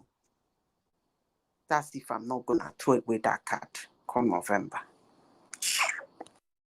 So can we say that you base your vote on ideology? I mean personality this time around, not on party. Which one is personality again? I laid out policy. The question I'm asking you, Madam Zita, is simple. For you to say that you are voting for Trump is based on only on his personality and what he intends to offer. Do you vote on personality? I don't vote on personality. I said it here now. But you just told me you're a carry member of a Democrat. Listen to me carefully, brother. Now, brother, yeah. I said I do not want somebody to talk to me nicely, but doesn't treat me nicely. You get the point? You rather talk to me rudely and treat me nicely. No, I will not talk to you rudely. But if I can get the two, that's fine. Okay, but if I can't get the two, I think I need the treatment. Okay. I know you want somebody to be blunt, not hiding under the veil. Oh, is the policy, not the story. Okay, thank you. The policy. Yeah. Okay, fine. So Prince Daddy, go ahead. Okay, is Larry still there? Thanks. Yeah, I'm still here. Well, just okay, good. Snappy, Prince Daddy, so that I'll just see what I want to say. Yeah, I was going to say regarding the right to try. I mean, I've heard about it from afar, and having Madam Zita talk about it in reality, being a beneficiary is actually good to know that people are actually benefiting from it. So it's a great thing to know. And thanks for sharing, Madam Zita. Thanks, Larry. Yeah, thank you. Thank you, Madam Zita. Thank you, Prince Daddy.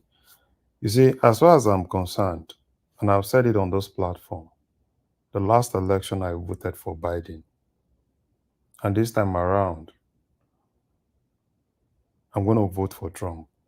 Why am I really voting for Trump? Because I do not like the status quo. I do not like what is happening in the US now. Internally, I do not like how the economy of the US is being run. Outside the US, I do not support the wars. As far as the Democrats, Biden and Kamala, I think they are more focused on making sure that we are Americans and we want to ensure that Ukraine wins. We want to ensure that we want to put our names as Americans. And that's exactly not what I support. Because this is obvious that some of those wars in the first instance are not supposed to even happen. And we have a government that is telling us that we need to continue the war, not really minding the number of people that died from both sides. So you're saying we should pull out of Ukraine. We should have left there. What do you say? Are you saying that we should have pulled out from Ukraine? The war shouldn't have happened in the first place. I am saying in the first instance, the war is not even supposed to happen. But it's not our fault now. Wait, please.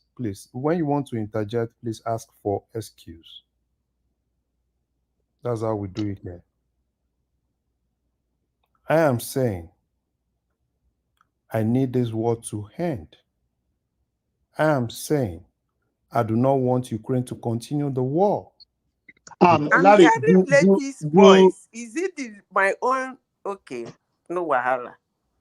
Larry, do Americans care about life, humanity? Do they? America cares about life. America cares about humanity. And it now depends on the government in place. Because the government in place and some people behind the scene that wants the war to go on because they are making money from the war. So, as far as I'm concerned, that is not what I represent. And that's exactly why I do not support the war. I do not support more wars. I want a peaceful world. And in as much as I want a peaceful world, I would definitely support anybody that is telling me that's going to bring peace to the world. People have their views. People can say whatsoever they want. But there are things that for me... Sorry, Larry, before you continue. No, Remy. No, for clarity. Allow him to ask the question. Remy, yes, let's hear. Remy is voting for Kamala Harris. Allow him to ask question. Larry has been quiet. He has the floor. He gave everybody opportunity to interject. So let him speak. Let him flow a little bit. Allow him to say. Can you please listen to what I said? Let him flow a little bit. Thank you. You just finished speaking some minutes ago now. Please. Larry, go on, please. So, as far as I'm concerned, people can say whatsoever they like, right? Everybody actually has a choice. The last election, I had the choice. And the choice I had was basically Biden. But this election, like I said, right, I was not even for Biden. But I was more like, I've not really listened to Kamala. Let me listen to Kamala. Probably, I could say something different. And I was waiting for her to tell me. Now, joke, she be joke now. She wants a peaceful world. And for her to say she's not even interested in that peace. She's interested in ensuring that America becomes America. She's interested in, pushing it to ensure that Ukraine wins. And we all know that if we continue the same thing, this war is not going to end. And that's not what I stand for. So why would I want to vote for that? Why would I want to vote for the status quo? Why would I want to vote for an economy, that is in shambles? Why would I want to vote for when I know the present interest rate is at 7%? Why would I want to vote for that? So people can say whatsoever they want to say, right? Oh yeah, and I've seen some funny things, right? Oh, you are an immigrant, you're this, you're that. I don't even care about all those things. All I care about now is that I'm an American, my family are American, and I need to do what is right for my family. I need to stand by anybody that believes in what is right. And as far as I'm concerned, as of today, the only person that believes in what is right, in peace, is Trump, and I'm going for him. Mine with 36 votes down. You're not going to do me anything. 36 votes. I don't finish. I know they waste my. He is not gonna win. Larry, what is Kamala's position on Ukraine war? You hear what he said, Abba? He said she's more interested in America being American, right? That we need to support them to continue the war for Ukraine to win. And can win that you war? can imagine that when the world economy is already struggling. The world economy is already struggling because of this war. I'm listening to when Ukraine is losing the war. To get empathy. Yeah, when Ukraine is losing the war, not only Ukraine, but Russia is drilling the world economy. People don't even understand. Japan has said allegiance to Trump. They don't understand. You know what's going on in the world because of this war? Russia is dragging the world down. If Democrats continue for 1 year, you guys will see what will happen in the world. Yes. Nothing will happen. You are telling me who said nothing will happen? Who said that?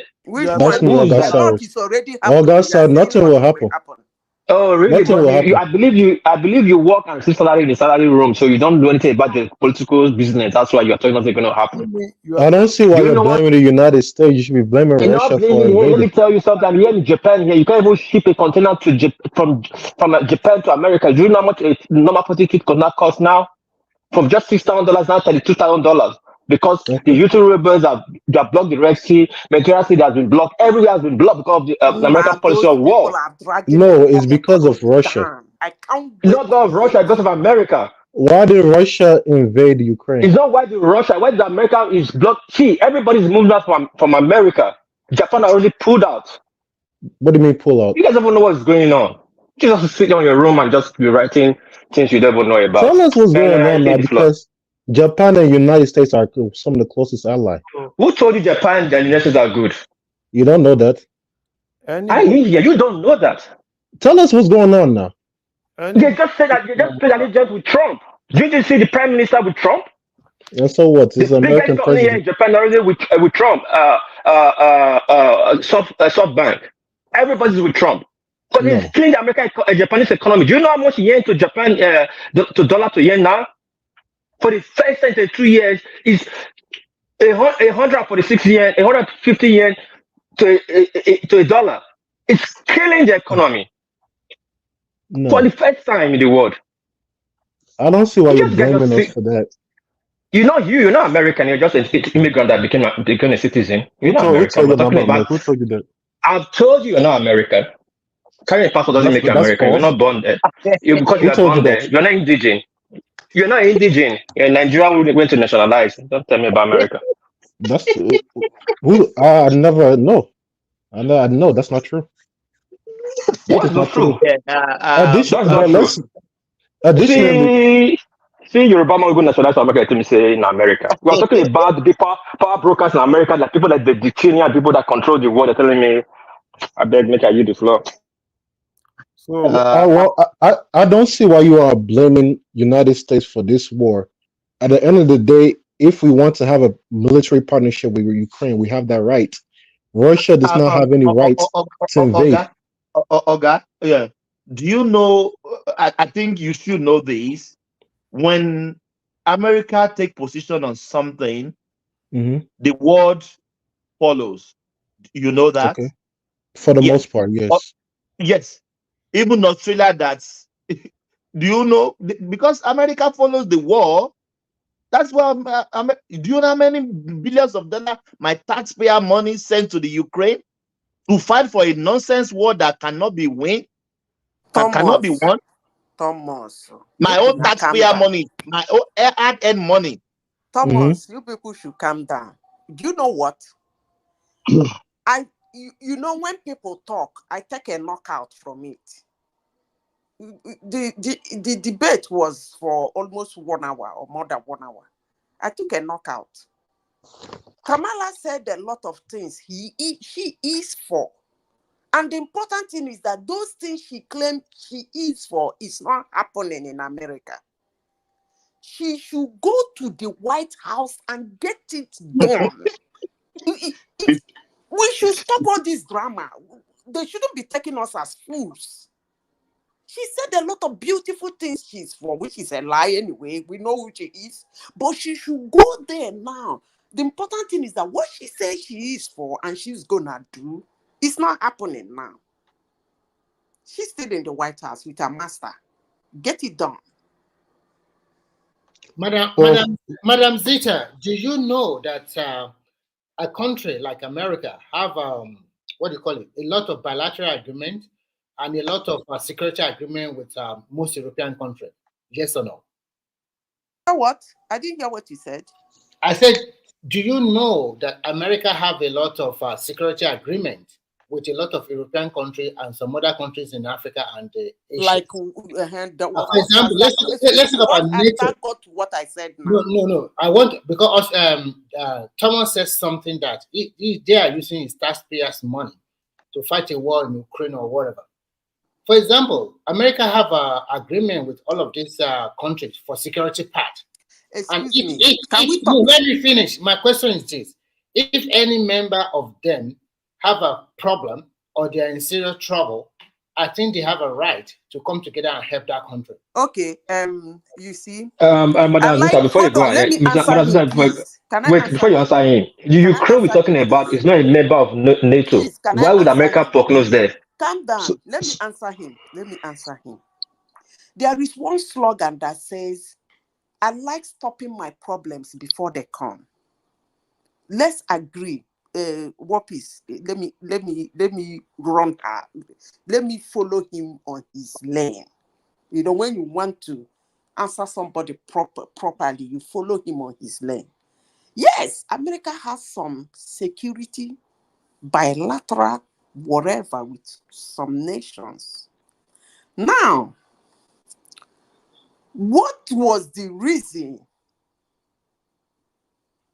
Putin gave why he attacked Ukraine? If anybody can remember.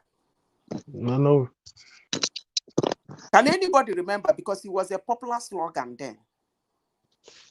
I don't want an enemy beside me, right? The enemy was NATO, right? Yes, you are right. And I came to this platform. I said, they actually talk to humans as if we are idiots. And I came to this platform. I said, the country I am sitting in share border the same way Ukraine share with Russia. One idiot was on the platform abusing me. And I pulled it out. I told him, Norway share border with Ukraine, land and in the sea. In one of their most biggest city, Stavanger, they share border with Russia. And Norway is NATO.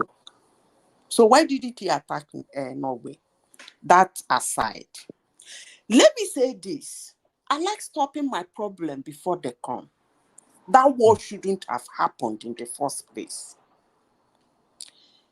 If you don't want to... For your information, CNN just carried that opinion poll. 63% said Kamala won. 37 said Trump won.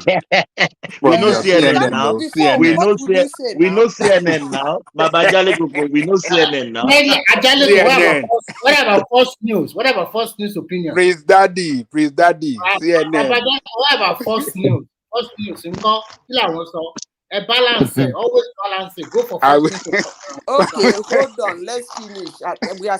I will come back with that of false news, but that's CNN. Breaking news. You still watch CNN?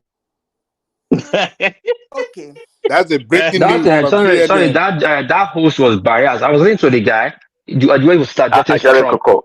He was throwing Ajale shade Coco. at Trump. I was watching that guy. Prince Daddy, what do you Ajale want to Coco. say? CNN, I Breaking want news from Tanya now. CNN. Kabbalah If you one. don't Tanya want, now. Prince Daddy say Yoruba. Prince Àwọn ọ̀tá Daddy. nìyẹn. Ó Àwọn láwọn ọ̀tá àwọn nìyẹn. ọlọ́tẹ̀ nìyẹn ni àwọn ọ̀tá. Àwọn Àwọn ọlọ́tẹ̀. ọlọ́tẹ̀ ni. Oh God. Ah. When it comes to that war in Ukraine, if you don't want Ukraine to stop, not to join NATO, there are better ways of doing it without even killing a rat. Even me with my cocoa head, if what he said is true, if what he said was actually the reason why he attacked Ukraine, why not lobby the people who are supposed to vote Ukraine to NATO too? He has a lot of friends in countries that love him as Putin. All he needs to do is to tell them, don't vote this guy in. That's all. Is that not simple?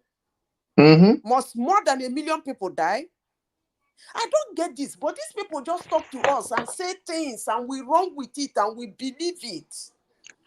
But let me say this, for Remy, let me say this. Trump is one person you cannot bet on. I hear people say a lot of rubbish. I did that in 2016. Although I knew my madam will not win, but I was being pushed. They wouldn't let me sleep. They were calling us. We were making town hall session. We were doing, but me, I know my madam will not win. Because if you are Madam Sita, as we know, say Peter Obi no go win. Listen, you see all these things these people put out. Let me tell you, when election is going on, listen to the grassroots mobilizers. They are the ones that know what is going on. If Hillary was doing well, this debate wouldn't have happened. You know, so I sabi talk nonsense. But and after it makes sense many later. times, my nonsense go make sense. It go make sense later. If he's doing well, I even heard that said they need a second one. He won the debate, they need a second one. But that's not gonna happen. Don't worry about it. Is Larry still here? Larry. It's on the screen. Larry is here. Yeah. Okay, Larry, the question I want to ask you the other time was this. You said you want a peace war, a war that devoid of physical using of guns and the rest. Can you give us an example of what you mean or what you meant by peace war? Yes. So for 4 years of Trump, they had peace war. So what do I mean? What do I mean by peace war? Don't talk about that 4 years of calamity. One day, one trouble. You created the trouble, not him. Please. Because you are so angry that he won. I'm not a Democrat. I do not create any problem, but I know that you're a Democrat. You want beat Madam Sita on the screen? Larry. I'm just like, what's going on? To me, I'm looking at it from both sides of the. Okay.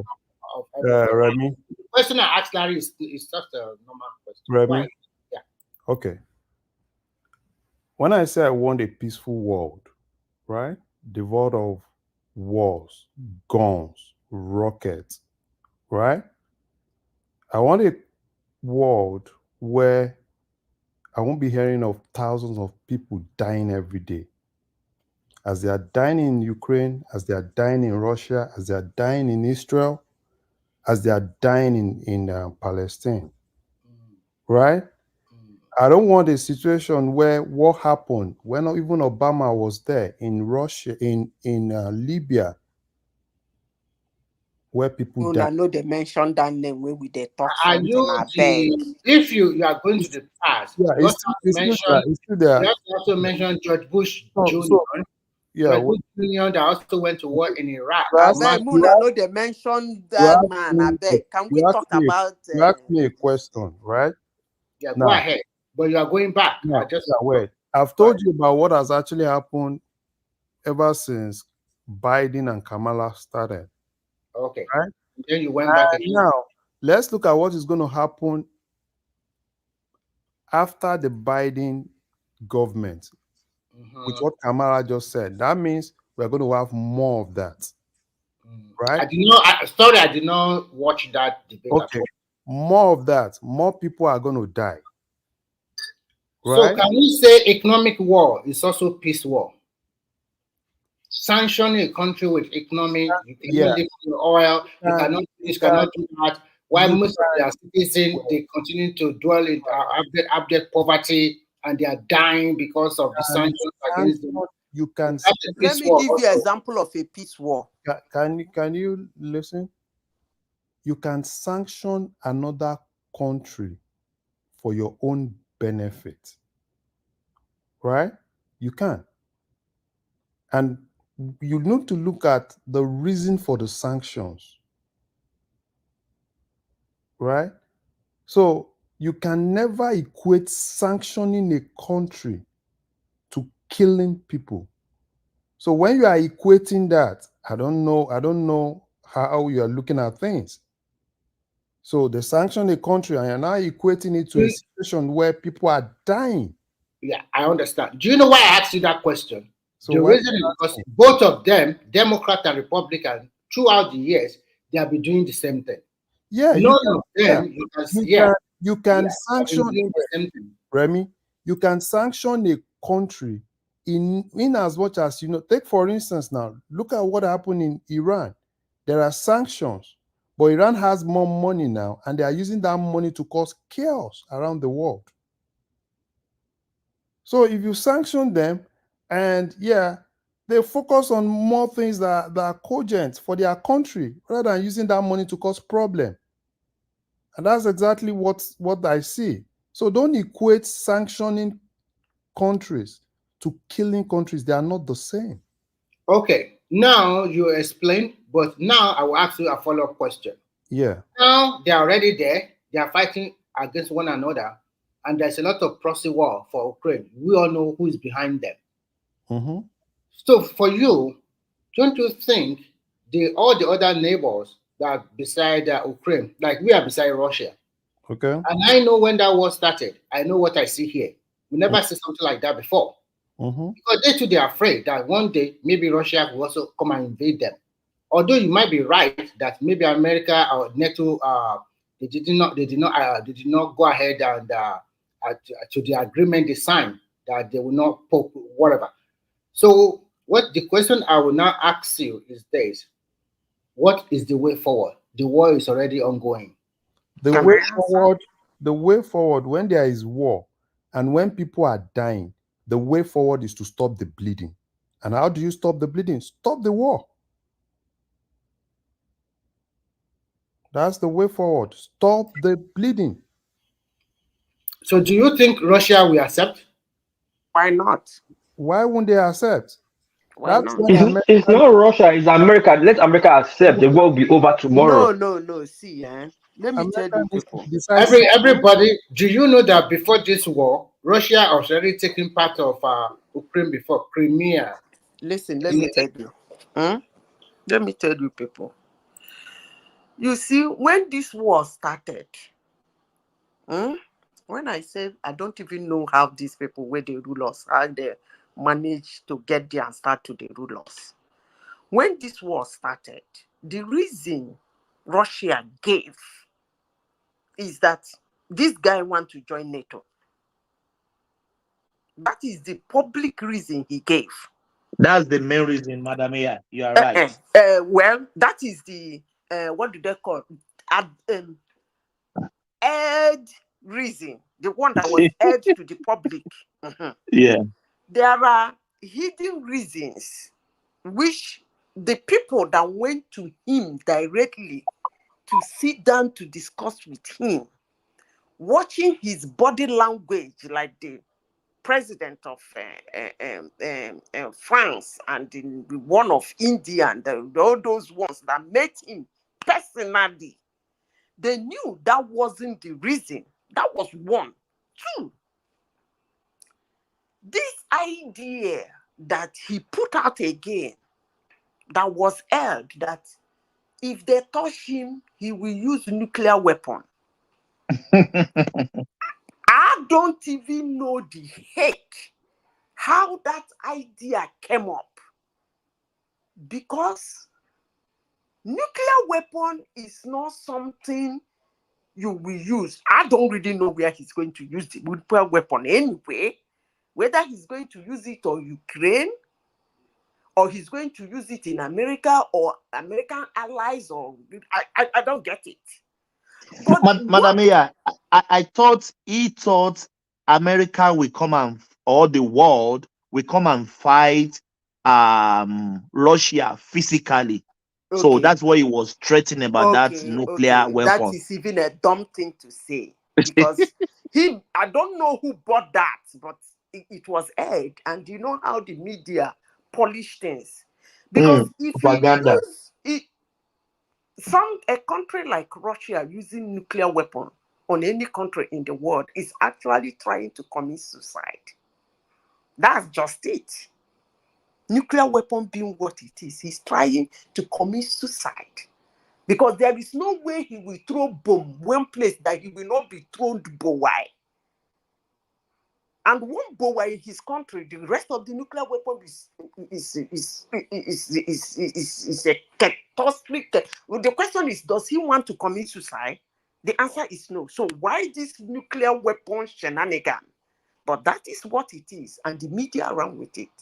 Now, can the war be stopped? Why not? Joe Biden would have stopped the war, but the important thing was that the Democrats in the United States sold Joe Biden to every woman in the United States that he was still in his right senses. Until that interview, most news outlets in the United States were complaining that this guy doesn't know where he was. But the mainstream media in the United States keep portraying him as a sound person, because he would have stopped that war. That war wouldn't have happened in the first place. The third thing is that Democrats calling Russia American enemy is one lie that I don't even know where they got that one from. Because everything Russia is doing is not actually the one that is competing with the United States. It's actually China. So when Democrats seem to fall in line with China and keep shouting Russia, Russia, it sounds dumb. So why would an American president say he doesn't want to talk to Russia? You want to bomb Ukraine. We love Ukraine. Ukraine is a person. You would have patted him in his shoulder. After all, why didn't he bomb it when Donald Trump was there? Donald Trump was there. Is it not when Donald Trump was there? No. Take this question and take it along, ma. Sorry. Is it not when Donald Trump was there that he annexed Crimea? No, it was Obama now. Okay, so I just want to clarify that. It was during Obama. Whenever the Democrats are there, and you see, who was the person that came out to this scream and say it's a propaganda? Let me ask you people a question. If you are my puppet, do I do your bidding or you do my bidding? Simple you do question. my bidding. You Good. do my bidding. Because you are my puppet, right? Mm-hmm. Democrats in the first 1 year of Donald Trump said Donald Trump is Russia Putin's puppet. And he's not doing Putin's bidding. I don't understand that kind of puppet. But they put out this propaganda and lies and chaos, and people run with it. He's your puppet. He cut your Keystone Pipeline. He said it's not going to work. It's not going to pass. And that's your puppet. I mean, I don't get this lie, but if they call it propaganda, that's okay. I don't really care. As it is now, Remy, let me be very honest with you. I don't care. I don't really care. I am going to satisfy my conscience. And that's what I'm going to do. Because you see all these lies they put out to people and they don't ask questions and beginning to have it. That was how somebody, I have to say this, came out on this platform and said that Britain created Israel. And that has been what has been going on all over the world. And people run with it. And nobody asks questions. And they say they took Palestinians' land. Nobody asks questions. That means Palestine was existing before Israel came. That's what everybody believes. Existing as what? That's a simple question. As a nation, as a country, as a state, as a tribe, as a kingdom. Or as a geographical location. What are they existing as? Ali Baba and the 40 Thieves. I rest my case. Nobody asks questions. People say something and they run with it. I like the passion you brought in supporting your candidate, which is quite good. No. Don't call it passion. Don't call it passion. No, don't use the word passion. Don't use the you can find another adjective. Don't even go there. Don't go there. You don't know me one bit. Madam here. Let me try to blackmail you as Kamala Harris blackmailing Trump today. I don't run on emotions. Madam AI, you know I don't have a fight in this table, okay?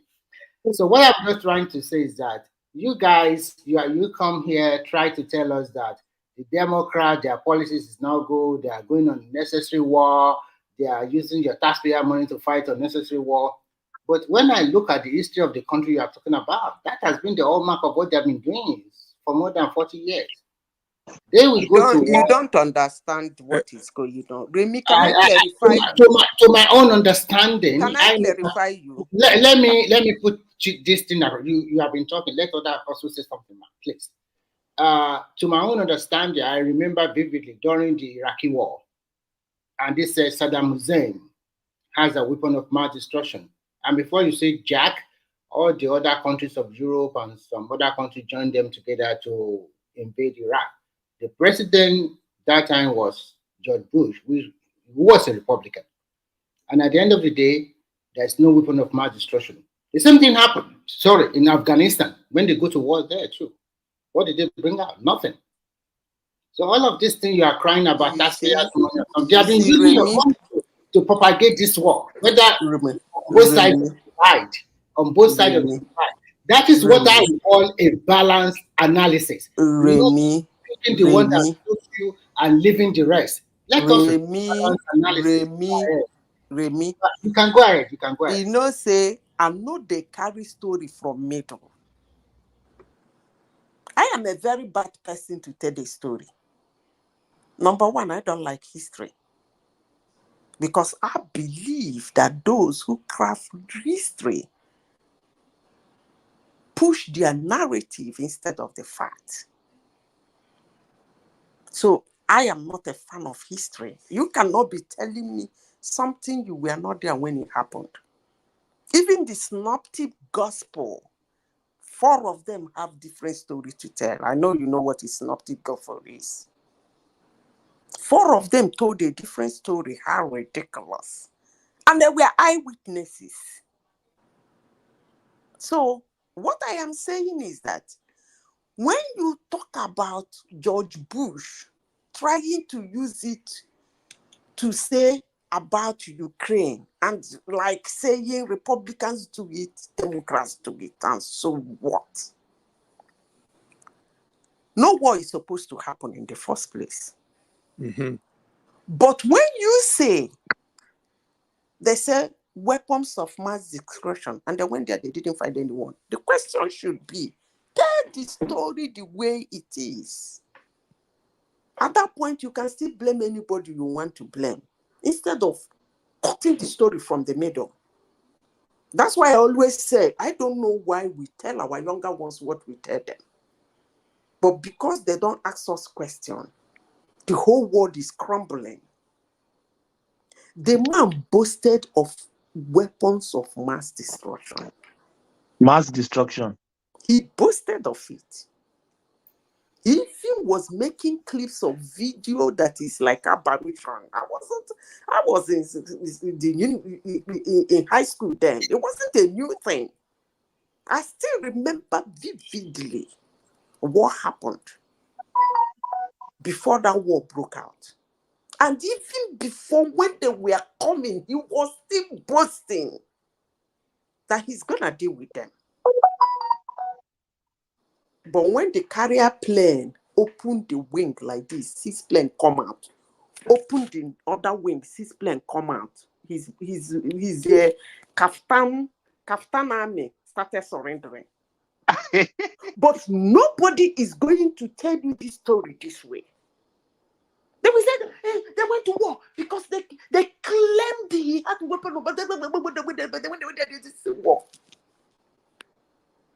Did they jump up and go there that he has weapons of mass? He said so. Go and follow the story very well.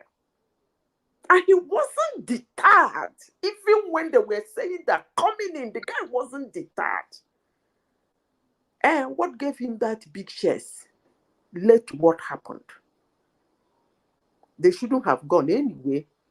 But when you point hand for your big brother face, be careful, you might get a hot slap. And when you Madam, get a hot slap, don't come back to tell me, is it not only hand that was pointing? I was just pointing hand. How you blind? You slap me in my eye. Don't blind. Don't come and tell me that. But Madam, let's hear from thank you. Igwe. I think you've tried to come in here. Igwe. Igwe. Are you there? Yeah, let's hear from Patrick. Yeah. Okay, yeah. Can you hear me? You are here? Oh, yes. Wait, go back to the Igwe. Well done, AI is Igwe, absolutely you don't enter a Batago. Yes. Batago na platform. Okay, on my comment section now, parim. Yes. So, AI, hold on, AI I'm not is done. absolutely right. Wait. The I'm not done. I want to address you in Igbo. Okay. In my comment section, I don't know you from hell. But you are in the comment section abusing me. Right? Me? No. Yes. I'm Is agreeing. It not you? I'm agreeing with you. I agree with your point of view. What did you say about me and my voting right? No, you're correct. The reason for this war in Ukraine is because of NATO expansion. The U.S. foreign policy. You have to understand that the U.S. foreign policy is called liberal hegemony.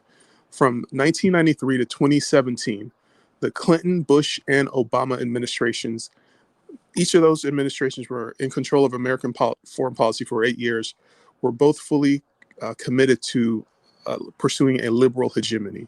That means, the United States and the West as the hegemon, like the only superpower in the world. And the cost of liberal hegemony comes with endless wars, as you have to. The hegemon has to fight to protect human rights and spread liberal democracy around the world, and it's like a liberal unipole in the language of geopolitics. Like any liberal hegemony becomes addicted to war and militarism because of 5 factors. First, because democratizing the globe is a vast mission that provides abundant opportunities to fight. Number 2, liberal policymakers believe that we have the right and responsibility and know how to use military force to achieve this goal of liberal hegemony. Third is that the people who are in charge of American foreign policy approach this task with a missionary zeal. Like,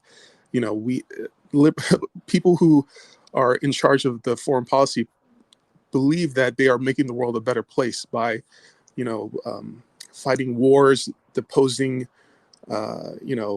people in foreign countries, starting coups, and installing foreign puppets.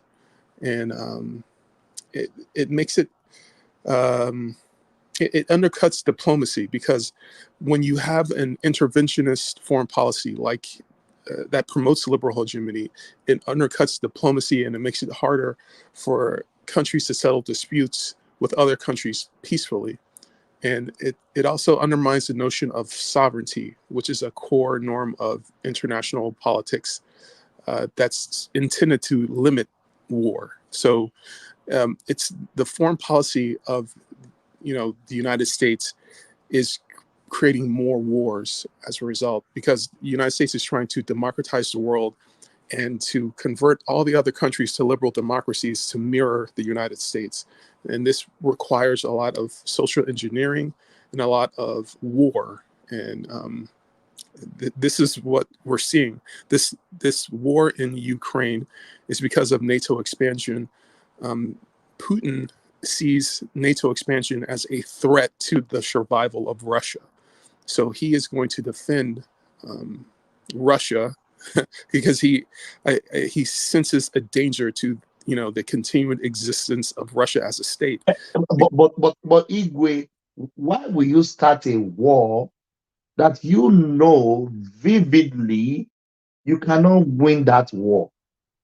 It's not wise decision, is it? Igwe, sorry, add this to the question, please. Before this war, Russia have already taken some part of Ukraine, the Crimea region. Please add it to it during the Obama regime, before the war. Okay, yeah, because there were plans to bring Ukraine in as a NATO member. This would put a hostile state on on the border of Russia, which is a threat to the continued survival of Russia as a state. Imagine if a hostile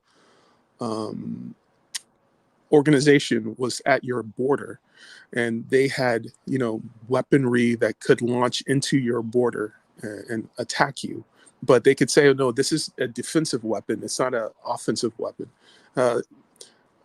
Putin is using realism. He's operating from a position of realism. He sees that NATO is a threat to the continued survival of Russia or his administration, and he's going to use military force to defend himself. So he wants to annex parts of the Ukraine and to convince them to not allow the Ukraine to join NATO. He doesn't want any NATO country to be at the border of Russia. The clearest way to end this war is to not allow Ukraine to be a NATO member, and to make sure that no NATO member has a border with Russia. They need to go, and some diplomatic envoy needs to make this deal happen. So does that mean that a country like Finland, Norway, Sweden should not also be member of NATO? Because they have border with Russia too. Well, I think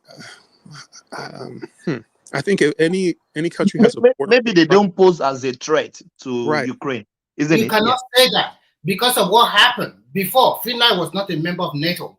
Sweden was not a member of NATO. But because of the Ukraine war, immediately they joined NATO too. So you go send your uncle Putin to attack them, right? No, I'm not. No, I'm just asking Igwe a very good question because of what he mentioned. No countries besides Russia should be a member of NATO. But did you hear what I said now? Norway I said maybe they are not posed as a threat to Ukraine, to Russia rather. I don't know. I'm just following on what Igwe said. I said Norway is a member of NATO. So why is Russia not attacking them? Does Norway? I think the fear there was that if he can attack Ukraine, maybe one day he will also attack Finland and the rest. He said he doesn't want a NATO member beside him. At the time he was saying it, a NATO member was already beside him. So he's here in Tromsø here, you cross it. We all know that most of the Scandinavian country or Nordic country, their own politics is not a non-interference in what politics. Remy, I don't understand what you're saying. You know what I'm saying. You're not trying to be smart. You are using your political savvy, okay? Okay. Actually, all the Scandinavian countries, most of them, they don't want to dabble in world politics. That is why most of these countries were relatively stable and peaceful. You can never say. Said how many of those Norway have is nuclear NATO, and he has a walk-in, just like Ukraine has a walk-in with Russia. But so why haven't Russia attacked them? Does Scandinavia he or doesn't Norway want a NATO member beside him. We're not going to answer that question. I wonder. No, I'm asking, does Norway or Scandinavia, do they have nuclear weapons? I don't know unless I Google it. I don't No, know. I don't think they have. He said he doesn't want an enemy beside him, a NATO member. Right. Is that not what he said? NATO what member is NATO in the first place? That's what we should I think the whole ball game here. When you become NATO was a union of countries meant to fight the former Soviet Union. That former Soviet Union has collapsed. It doesn't exist anymore. But they're still expanding NATO to protect against what? Putin is seeing this as an offensive maneuver, this NATO expansion that threatens his sovereignty as a nation and the future of his country. So he's taken offensive action to prevent the Ukraine from joining NATO. So I think if you can assure him that the Ukraine would not join NATO, I think that the war there be no reason for him to continue fighting this war. Can I add something? Can I have something real quick? Okay. Because yes. if you look, if you look at it, if you look at the geographical sense, right? Ukraine poses more of a threat to Moscow. You make that comment, please. Give me 1 sec. Dami, your system is not connected. Can you go out and come back in? Because I can't bring you in. Yeah, continue. Yeah, I was just basically agreeing with Chukwu Egwe and AI. I was listening for about 10-15 minutes. But I would say someone posed a question that, why is Russia attacking Ukraine and not Sweden and Poland and, the Scandinavian countries? But I would say Ukraine poses more of a threat, military threat to the capital of Russia, Moscow, than Sweden, right? So I guess that would be the answer for that. But I've heard some people say, that Russia, invaded Ukraine as if it was something that just happened, just like a random act of aggression, which is not true. I mean, historically speaking, NATO has been an open enemy to Russia, and Russia or Putin is pretty much preserving his presidency in his country. And we can look at, even with America, right? We can look in history how with the Cuban Missile Crisis, as during that time of JFK, right? America was willing to nuke Cuba for the same reason, So I think, yeah. You wanted to say something? No, go on. Yeah, go ahead. Yeah, so I think it's kind of hypocritical that people will look at Russia and say, "Oh, Russia is, doing this wrong thing. They're invading Ukraine. Ukraine is actively seeking to join NATO, which is an open enemy to Russia. So, I just see them as protecting their territorial integrity, just the same way as America was seeking to protect this territorial integrity by attempting or was going to nuke Cuba, for the Cuban Missile Crisis. So yeah, I just wanted to say that part. Igwe, sorry, let me come in real quick. Finland and Norway just joined NATO last year, April 4th, 2023. So they joined in the middle of the war, of Ukraine war. So there's no way Russia will start fighting war in all that many fronts. Exactly. So they just joined. They were not part of it before. It was part of the agreement that the country that border Russia will not join into, but they kind of got Russia. So those ones just joined too. But Mike, what I'm saying is all those ones that just joined, maybe they don't pose as a threat to Russia. Can I correct something? Yeah, Ukraine poses an immediate threat to Russia. Ukraine, Ukraine is more. Who said that Norway joined NATO last year? Finland. I think Finland and Norway. Norway joined NATO in the year 1946. Where did you get that one from? Finland is one. Hold on. Finland and Sweden. Finland or Sweden. I know Finland joined. Either Finland and Sweden or Finland and Norway. I'm not sure. It's Finland and Sweden. Finland and Sweden. Okay, Finland and Sweden. Yeah, but Finland is one bordering Russia. Somebody said Norway does not have nuclear weapons. Yes, they don't, but they have nuclear reactors. Now, can we talk about what is NATO? If somebody is saying that he wants to secure his sovereignty, that's why he doesn't want Ukraine to be NATO. And I keep repeating, Norway is NATO, and they even have nuclear reactors. So I ask, why haven't he attacked Norway since 1946? What is NATO? It means that the NATO members can deposit nuclear weapons there. That's what it simply means. And that's what the guy is claiming, that he doesn't want other countries to come to Ukraine and deposit nuclear weapons. So why can't he attack Norway? Nobody is answering that question. Yeah, he will not attack Norway because Norway policy or their foreign policy is not interference in the world international. Who told you? I know this kind of country. I never see them prosperous like UK, like Canada, like America, what they do to the rest of the world. Nobody else. What we know is that they are too conservative. Remy, can we talk? Can we not? Can I read something real quick? Yeah. So it says as of 2024, there were estimated to be approximately 4,223 nuclear warheads belonging to the 3 NATO allies: the United States, France, and United Kingdoms. So yes, so NATO has the capabilities. They have the means to have nuclear weapons or use nuclear weapons at any time. And the danger, of course, with Russia is that they can also help their ally. Yes. Yes, exactly. Yeah. What it means. So if one NATO country is attacked, then they all are obliged to fight against the enemy. Yeah. If you are a NATO member, what it means that the NATO nuclear warheads can be in your country if they need it to be in your country.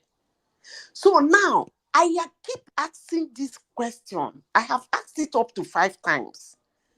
Why is Russia not attacking? Madam Mayor, we don't have the answer. Madam AI, here's the deal. You see this lie where una the lie, eh? Chai. Hold on now. Chai, there is God.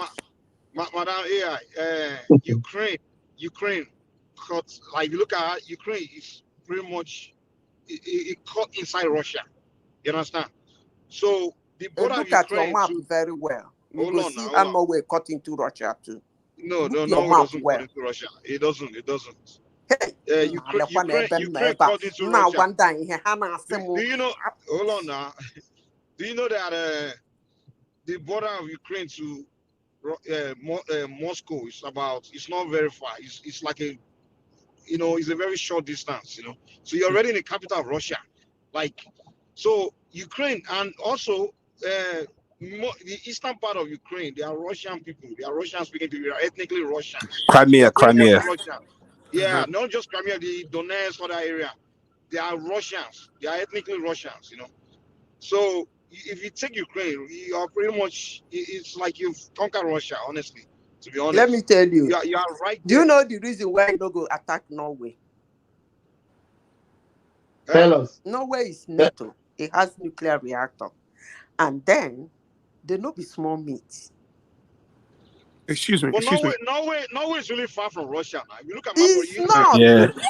The Baltic Sea is between Norway is between Norway and Russia. So Ukraine poses more of a threat to Moscow, an immediate threat. Can you please border check between your from Norway? You have to go through Sweden and Finland before you get to Russia from Norway. Now. Can you please check it? Ask yourself, or wherever you used to get your information, ask. In what way is Norway and Russia bordered? One of the biggest cities in Norway is bordered with Russia. 3. They bordered with Russia. 3 places. You are talking about the top edge of Norway that I said, it's like islands. my But if you brother, look at that map, that doesn't really border Russia much. Nah, for me. Which kind thing be this? Now check them. If not that I'm driving, I'll pull up the map. I'll soon get back, sir. I'll pull up the map. You can look at it. So ask that question, part of simple Norway. question. Say, I don't know whether you read map very well, but ask simple question. Why are you arguing with a Norwegian? Madam Mayor is a Norwegian now. Ask where and where did they border? They will tell you where and where they bordered. Okay, Thomas, can you pull up the map of Europe and put it on the screen so we can? You know, I'm a bushman. I don't know how to do that. I'm a bushman from Oyo. Brother, what You I am come saying back, is, come and do it. can you ask a simple question? You know how to share screen, Abby. You know how to share screen. What I no, said no, is, I don't know. ask a simple question. Where and where did Norway border with Russia? Simple question. Only very. Don't worry, I'll pull it up. So Yeah, at the very top of the tip, and it's mostly like tundra area. It's not like populated. It's not like a populated area. It's all tundra. That doesn't pose any threat now. Yeah. Yeah, Ukraine seems to be. I'm looking at a map right now. Ukraine seems to be a more of an immediate threat to the capital of Russia. Exactly. If you capture the capital, then that you win the war. But is it pity that nuclear weapons. Russia has 5,000 nuclear weapons. What is it? Norway? They don't have any. So, but the U.S. or the U.K. could feed nuclear weapons to Ukraine and pose a immediate threat to Russia. So this is why the Ukrainian border is much more problematic. And understand that. Land it. Yeah, we haven't heard from Majale Koko. Yeah, land that word. Yeah, we hear from Majale Koko. And if you the whole idea about nuclear deterrence is that you cannot invade a country with nuclear weapons because they can just crash out and launch. That is not the reason. Let me tell you the reason. Before Putin came into power, Norway was already a NATO. So it's not Russia that go about saying that they don't want an enemy beside them. It's one of their presidents who happens to be Putin. So before he became president, Norway is already NATO. And he can attack a NATO nation. Simple, that's the answer. Yeah, Ajale Koko, we haven't heard from you. Are you with us? Ajale Koko. I think Ajale Koko is busy. It's Russia among the NATO. I'm just asking. Russia is not a part of NATO, but Russia did at one point seek to be a part of NATO at one point in history. But it's not a part of NATO now. Russia is the enemy of NATO. But what do you guys think about Donald Trump going across the border, shaking hands with King Jong-un, all those things? What do you think about him as a president? Because we know all those countries as the enemy of the US, but I love him shaking hands around. I don't know why. I don't know. What do you guys think about that? What I personally think about that, right? You see, United States, right? It's a corporation, and there's multiple corporations that actually run it. And one of the corporations, one of the most powerful corporations, is the military industrial complex. They benefit from a boogeyman. They need a constant enemy to, continue to produce weapons and to sell it and to make money. Oh, you are breaking. Can you check your? You are breaking a bit, Ja. Okay, let me try to fix it. Yeah, now we can hear you now. Yeah, maybe just change your position. Yeah, you can speak now. Let's see. We were actually hearing him though. Yeah, I heard him perfectly. I didn't hear. Oh yeah, go on. It was fading on my side. Yeah, go on. Ja, are you still there? I think we lost him. I think he was He will talking come about back. industrial complex. And just to touch on that point, at the core of this is a tension between globalism and nationalism. So, this liberal foreign policy that I described earlier, the liberal hegemony, this is the foreign policy to get like a globalized world where the United States and the West are the leaders of this worldwide liberal democracy. They want to use a combination of war and social engineering to expand liberal democracy all across the globe and have one government with the United States as the leader of this liberal democracy. Now, Trump, he is a nationalist. He is not. He sees that this project of liberal hegemony is an abject failure, and he wants to abandon key elements of that strategy. So he's not interested in intervention in other countries and doing social engineering. He wants to focus his efforts on the United States and America domestically, and spend less money fighting wars and with foreign intervention. But this military-industrial complex requires wars to be productive, so that they can build war machines, planes, weapons. To deploy, and it's a very profitable industry. So the more war, the more these industries profit. So there is a financial incentive for these industries to want to fight wars and to be in favor of liberal hegemony. So I think that this. But why are they not thinking of collateral damage, which is human? There's a profit motive. Profit can obscure all other motives. But they are in a sense suffering from the collateral damage in a sense, right? I don't know if you guys can hear me. Can you guys hear me well?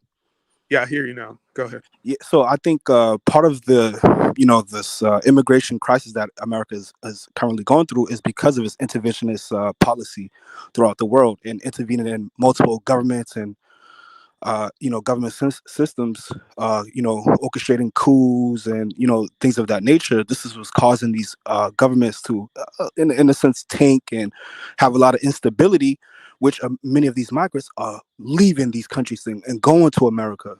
So it's actually suffering through these interventionist policies, and I think Trump sees that. And another point too, the mass immigration is having an effect on the politics of the Western nations. It's shifting the politics toward the right, which is empowering Trump further. The more immigrants you have coming into the country, the more crime increases as a result of immigration, the more you empower conservatives in the right leaning fascism, which includes the conservative parties will get more supporters as a result of these dynamics. Go ahead.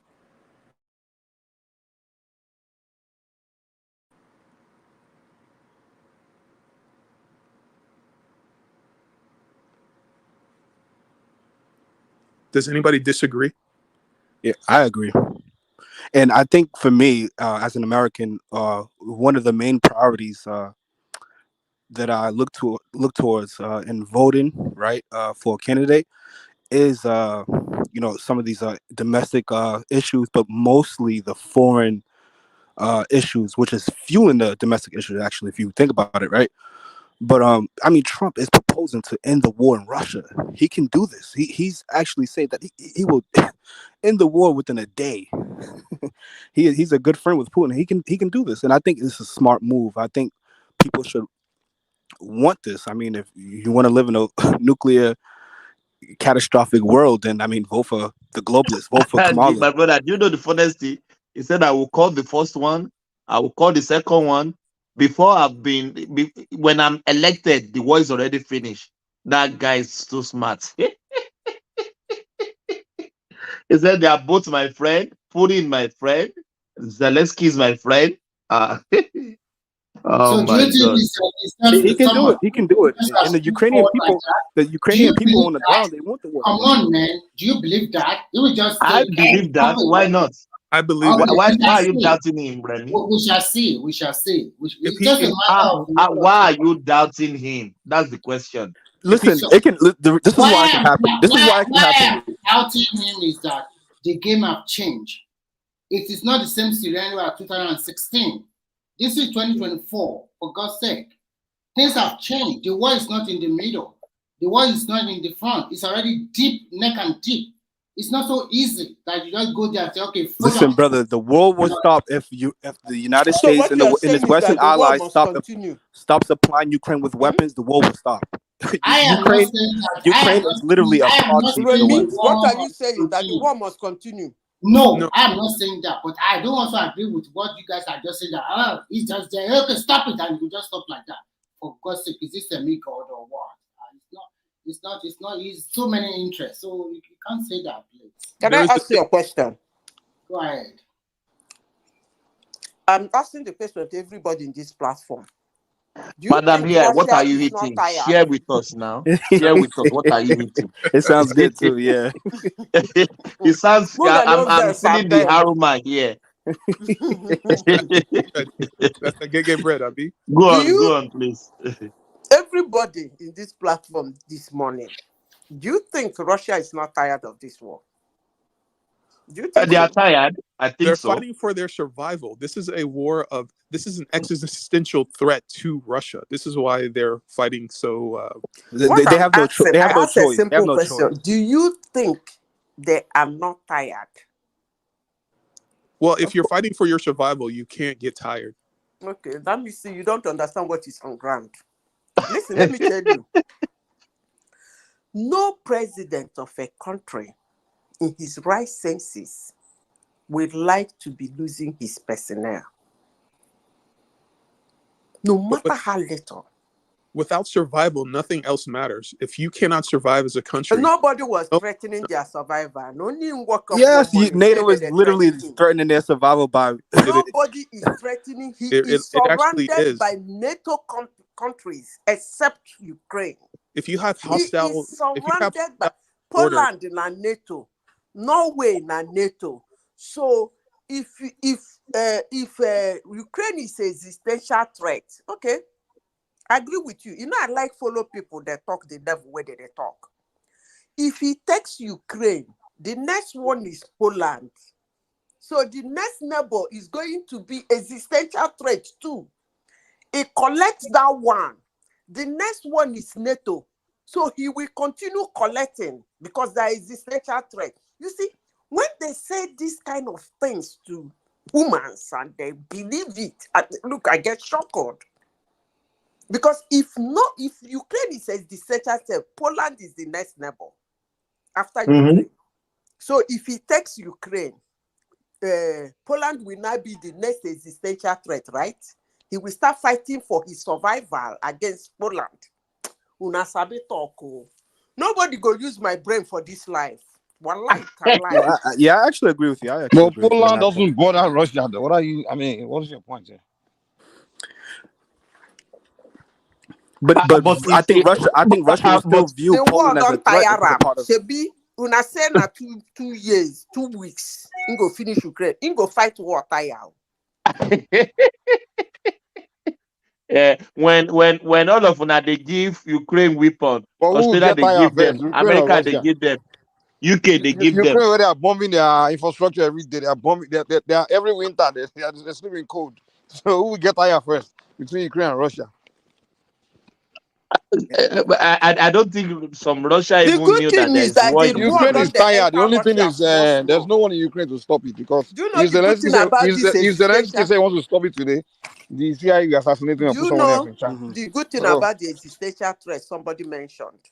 The good thing about the existential threat is that the war is now is getting to that existential threat you are talking about because the war don't they enter Russia now. You know, say never they enter Russia before. Bomb and the missiles and the rockets don't they enter Russia. So now that's the scary part of the war. To be existential threat. Yeah. But this is dangerous for all of us. If you attack, that's what I mean. Exactly. If you invade a nuclear, they're moving towards nuclear war right there. You know. So. That's why it's imperative to get Trump in office, I would say. He wants to stop the war. That attack on Russia, Mike, that's why I knew Trump was finally going to win the election, because that Mike, yeah. is Russia war continue like this? Perhaps maybe not end in Third World War. If we Yeah, are because not you can't careful continue to to bomb stop it. Moscow where Putin lives. That's where Putin resides. He can't be bombing Moscow, man. It's like you're pushing his hand to really do something To beyond. use nuclear weapons. Yeah, to At use some nuclear point, he's going to have weapons. to So use it. it doesn't make sense. I don't know why Ukraine is so important that. I mean, we have to. I don't see what's so important about Ukraine. U.S. have to go there and Because be. it's like Chuku said, the Let me United tell you States, what the is United States and the important. West, they want full Can I tell dominance. you? They want full dominance. And these plans to enlarge NATO has been going on for 15 to 20 years. Can I It's tell not like you why Russia just Ukraine is randomly important? attacked Can I Ukraine, tell you, people? like it happened yesterday. No, these plans will be being formulated and orchestrated for 15 to 20 plus years, starting with the Clinton administration. Can I tell you people why Ukraine is important? Yeah. Tell us. First of all, Ukraine is not NATO. Yes. And then security agreements, yes. They have some security agreement with US and them. But that's not the reason why another country will attack Ukraine. The whole NATO, everybody go there run around Ukraine. Let me tell you why Ukraine is important. You see, it don't take when they wait for Russia to enter their trap. Madam Zita, some people are not Nigerians. They don't understand pidgin. Okay. It's been long. They've been setting this trap for Russia. I hear people say that Putin is smart. You see that war he went to Ukraine. Even me, with my dumb head, I wouldn't have gone to that war. I'm sure by now, what he expected wasn't what he's getting. Even China don't tire. India don't tire. Even North Korea don't tire. It don't take where they wait for him. He just entered the trap. If this war continues till by this time next year, Russia go cry okokoroko. No, you no go be like that. Trump go win. The world go end. Excuse me. Let me tell you. Exactly. You know, I sabi talk nonsense. The next person where they set trap for China. Hey, Mbombo. The moment he hammer Taiwan, you go see what thing they go do. You see, the good thing about China is before you can get to China, they have to get through North Korea. Wait now, you know so you have to find a country that borders China that you can work with. You see, the media, Taiwan doesn't border. Taiwan is the island, so it's not direct border to China. So unless you want to be launching across, so China is in a position where you really have to fly in to enter China. Okay, no wahala now. You know, say when we discuss war and weaponry and things that are used and rules for war, we always discuss it at people who are not in the military. But let me repeat myself again. When I know say I sabi repeat myself. The next target is China. They wait for him. They're already a target now. The moment he makes that move, bangam, it go happen. But let me say this. You mean moving to Taiwan? Like which move? Which move? Which move are you talking about? Is that what? Which move? Which move? Attacking Taiwan now. Yeah, that's what we thought. I just wanted you to be clear. Yeah. But wait, who's attacking Taiwan? Who? The Americans or the? No. They say if China attacked Taiwan, that's when the whole thing. Oh, okay. You see, when the media will come out, they will paint a picture that some people run with. They say Russia is fighting war and their economy is doing great. You know, sir, they're very dumb. They will give you beautiful excuses why their economy is doing great. But let me say this. My nonsense, so by this time next year, if it makes sense. If that war continue till by this time next year,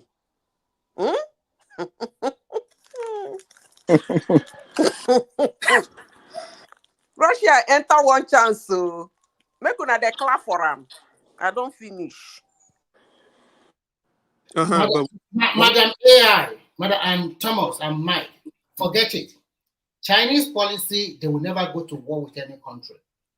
And forget it, they will never attack. Yeah, they have too much to lose now because economically, China has the advantage over everybody. So they know what they are doing. Their own policy is about trade and business. Although they will support you militarily on the ground, but going directly, if Kamala Harris wins in November, by February, China go hammer Taiwan. We go bet money. No, one thing I want you to know is this. I ask you a question now. I'm responding to you. Me, I don't care who wins. Whether it's Trump or Harris, I don't care. Because whatever happens, the reality of the present will dictate their own decision. That's why I'm trying to tell you, 2016, it's not 2020. Can I finish? You can go ahead. Russia, China go hammer Taiwan, and North Korea go hammer South Korea. US go fight war fire. If that woman wins. I don't know about that, but I can bet you $1,000. China is not going to attack Taiwan. I can guarantee you that. I can bet you money on that. If Kamala wins. If Kamala wins, they are not going to do that also. This guy. You don't know this. Your money, make we drop these are politicians now. They will just realign with Harris. They're not going to fight any war. They will. If Kamala wins, then they'll continue with this NATO expansion. They are not going to win nothing. They are not going to win nothing. There'll be more war. Do you know what? Do you know presently? You know that Taiwan have a security pact with America, and I think America has a base around that area. They are not stupid. They have been there for a long time, so don't worry about that. Nothing is going to happen. Don't worry about Taiwan, or don't worry about Russia. Who are we not worrying about? What I'm trying to tell you is that we're talking about China invading Taiwan. That thing will never happen, and it won't happen. Go and write it down. Even when they don't position their even if Harris wins, it's not going to happen. Okay. It's not going to happen. It won't happen, and it will never happen. Remy, you are the foreign minister of China. Now you tell Go and write it down. I know what I'm saying. Go and write it down. It will never happen. You know they are day-to-day secret all they are communicating. Come on, man, stop it. Anything can happen, man. You are so sure that Trump will win, and have my own right to this time. Sure. When did I say that? I'm really sorry. Maybe it's Madam Zita and Thomas. Sorry, it's not you, Mike. Yeah. So hello. Go ahead. Hello. Okay. To begin with, let me say I thank you guys. I'm at work, but I've been listening to you. So I said, I have to jump in. I have few things to chip in. Number one, I disagree with Madam Zita. America doesn't have what it takes to take on China. China is the strongest country in the world for the past 5 years. Think of it, in less than 2 months, we have a presidential election here in America. If China wants either of the candidates to win, it's just like this for them. Because everything we use in America comes from China. Think of it. Kids are just back to school. 99% of all those things kids need, from pencil to eraser to color, wherever, are from China. I work in the hospital. Everything we use here are made in China. So if China just say, hey, don't supply things to America, that will make people to be mad. All right? Now, 99% of the medications, when it comes to medication, very large population of Americans live on medications. The older people, the younger people, 99% of the medications are either the finished product of the medications, the drugs, or the reagents are from China. So you can see the influence China has on America. America doesn't have that influence on China. That's number one. Number two. Oh, hold on, please. Just give me 2 minutes. You're talking of Ukraine and Russia. Now, think of it. Before the war, Google it. It's in the public domains. What is the strength of the Russian currency against the dollars? Today, what is the strength? Russian currency is stronger against the dollars than before the war. All right? Despite the fact that America and the NATO, they seize all assets of Russia in Europe and in America. And yet, Russian economy is waxing stronger. American dollar is actually devaluing against the pound sterling, against the euro, and against the Russian currency. Think of that. Now, again, why are you blaming Putin for defending his land? Putin is not the aggressor. All right? Let me put this to you. We all live in America. We all love America. We are all Americans. And America allow Mexico or Canada to have a joint military drill with China or with Russia. Can they allow Mexico or Canada to do that?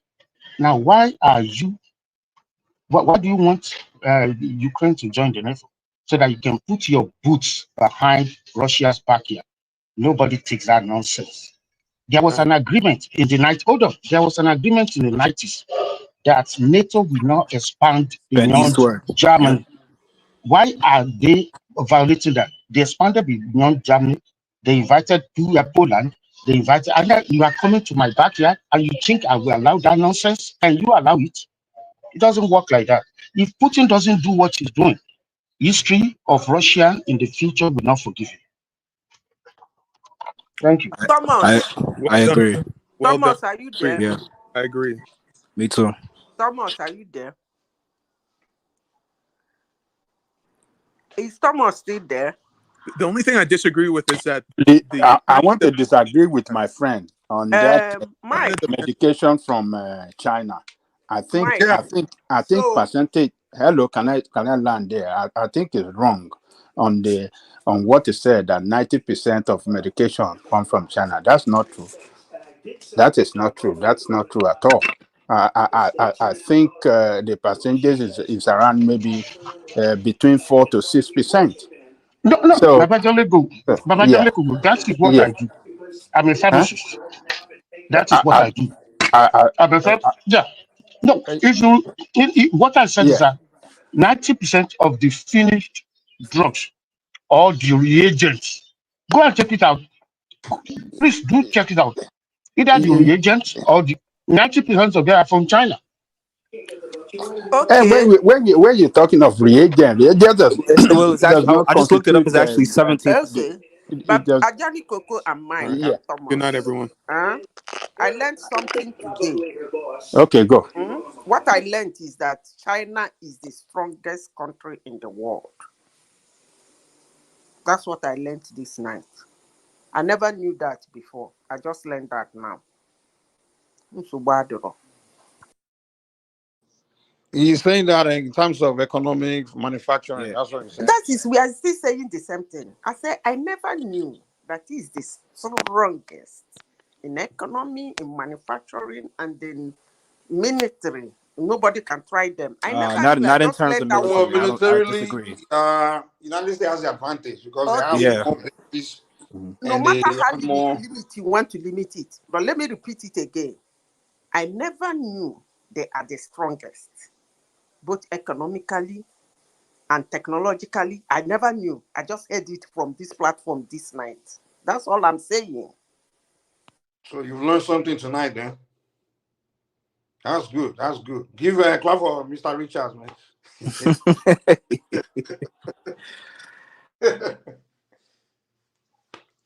Yeah, China is strong. China is very strong. I mean, to me, they are all equal. Even military weapons wise, they are all equal. The only thing is, United States just has the advantage of having key strategic allies. You know, like strategic bases. They have bases in Japan. And America is more battle hardened than China. China doesn't have a history of like expanding their military. Distance, basically, the striking distance. Let me not like me this night, too. because China cannot boast that he has a weapon close to the United States homeland, mounting somewhere in one country close to the United States. So if they're going to strike, they have to strike from a long distance. So that the advantage US has is just the military bases they have all over the place. They're close, they're very close to their enemies. Like Russia now, they have bases all over Europe. They can strike Russia. Well, Russia is not far from the eastern part of Russia to California. It's not very far. So, I would say the only country that poses more military threat to the US is Russia. Especially when you look at the northern part of America, all those Alaska area is being bordered by Russia. Yeah, Alaska is connected to Russia actually through the Bering Strait. Yeah. But in terms of military might, you are right. America is number one, but China is they're catching up very quick. Just within a space of China already caught up now. There's no weapon China doesn't have. Just within a space of I remember 5 years, they were able to build an aircraft carrier. They built the first one, and before you know it, they have like 3 now. It's so fast. So what are you talking about? They can launch to you from the sea also. Yeah, but they still have to, unless if they can step up their submarine technology. But as far as striking distance, China is still they have. When you look at the map of the world, when you look at the eastern coast from the eastern part of China, you can fly a direct flight from that place to Honolulu, direct under 12 hours. Honolulu, is Honolulu that important? So what I'm trying to say is that that's the most you can strike Honolulu. We are talking about striking New York, LA, or the homeland US. But you should also remember this Alaska we are talking about. If Russia give them a base there, what do you think? The northern part of China is very close to Russia. When you are talking about Harbin, they have a big borderline with the. If the only place in America can boast of striking is Alaska, then I don't think you are a threat to America, man. No. As I told you before, to be frank with you, China also have some bases around the world, but they will never go to war. That is their own. Some bases where? No, they do have. They have in Africa too, and they have. I think like Djibouti, they have a base there. They have in Africa. They also have in Asia. Especially those 2 of them that are in principle. Maybe in Zambia as well. I don't know. No, with the Arab countries like Iran, Syria, those countries they are allies. Even they are very good friends to people like Pakistan and the rest. Okay, but if you're talking about that area, forget that. If you are talking about threatening America, we are talking about having bases in the Caribbean and South America. There is not going to be a war with these 2 countries, okay? I swear what they are doing now is just a proxy war at the end of the day. There's not going to be a direct war. I mean, what they are fighting for is the United States want to maintain the unipolar world where it's only them and let me land. Yeah, go ahead. Them and their NATO allies the EU, whatever, that control the global affairs, they dictate, they use one currency, that kind of stuff. And the Chinese and the Russians and the others, which we refer to as the East Bloc, they want to challenge that. They want a unipolar world where it's not one side that dictates. They want that unipolar world where everyone, and the America they don't want that. That's why all these wars are strategic wars. Like for example, to me, the whole Ukraine thing, what I see is the purpose of it is. Russia began to, Putin kind of wanted to raise the wing of that Soviet era, where now you want to start expanding, going to the rest of the world, forming alliance and all those things, kind of like what they were doing during the Cold War of influence. And the West saw that. They were like, you're beginning to go to all this territory, going to Africa, going to these places. No, we're going to give you something to do since you are bored. That's why they give them that Ukraine trouble. They say, okay, you want to start expanding, you want to start visiting Africa and all these places. You want to bring back the Soviet trouble. So we'll get you busy now. You want to be busy, right? So they give them Ukraine. So that's what I saw. That's what I think is going on.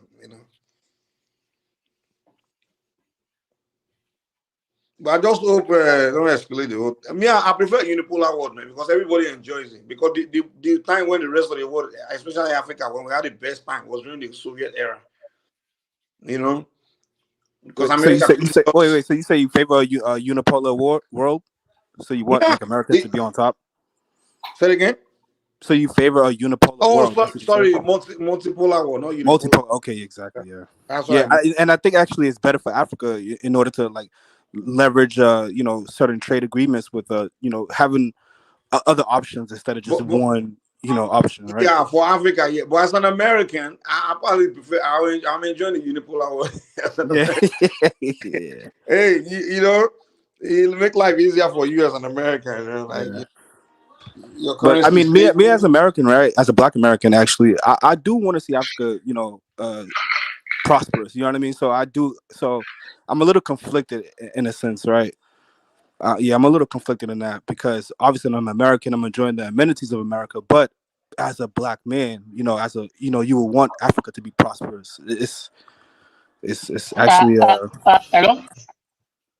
But the truth is this: America or any of the Western allies have never helped any country.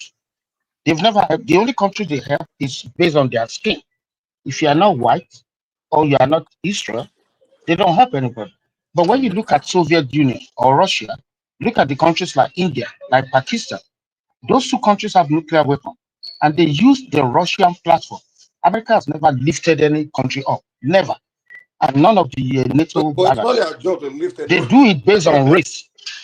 No, That's the truth. Richard, okay, mention one country. Not just one. They do. Just mention one. Japan. Japan is not a white nation. They help Japan now. They No, help no. When Japan fought the Second World War, they already have. No. Japan fought the Second World War. They already had the technology. Didn't Japan lose to America? They lost. That's true, Exactly. but they never helped. Who built them back up? Who built them back up? They built. No, come on, when? They built themselves. No, who built them? The United States, the United States gives them money and reparations. No, that's not true. That's not true. They help themselves. Don't forget. They have the technology. Can you give me 1 second? Can you give me 1 second? No matter for you to really have that access to global resources, if you're an industrial country, you need access to mineral resources globally. You need that access to that global natural resources globally. And America and the NATO, they control that space. They control that that market. So if they international commerce, you understand? So they allow China. Why did they block China? If they do, if they control you, why didn't they block China? If they do, why is the Japanese automobiles and everything dominating the whole world? Why? The alliance they have with the America, man. It's America. They help them. So can I, Mike? Can I respond to Richard? So they do help countries, and it's just not, of course, skin color in terms. I get your point, but they help countries that serve their own economic interests. Exactly. So even China, they help China, but it helps them. So you're going to invest in China. Mutual interest. Yeah. Mutual interest. Mutual beneficial interest. China was just smart, like that. Okay, we're going to learn from these guys and just duplicate whatever we've learned from them.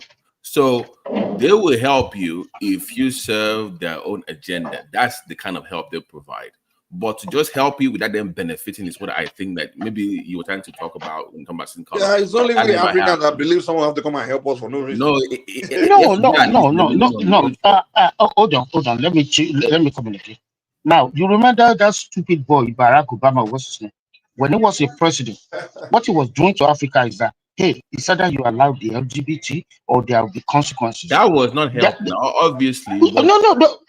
I'm telling you their mind. Now, how can you impose in the United Nations the sovereignty? You have to respect other countries as well, even if you are going to help them. How can you force your stupid cultural devilish whatever on people? Look at what's going on in Ghana now. Ghana has economic problem now. Why? Because they legislated against LGBT. That's why they don't want to refinance their loan and they make it difficult for them to pay back. All right. Now look at what is going on in the world now. In Americans' backyard. Gangs have taken over Haiti. Why is America not helping them?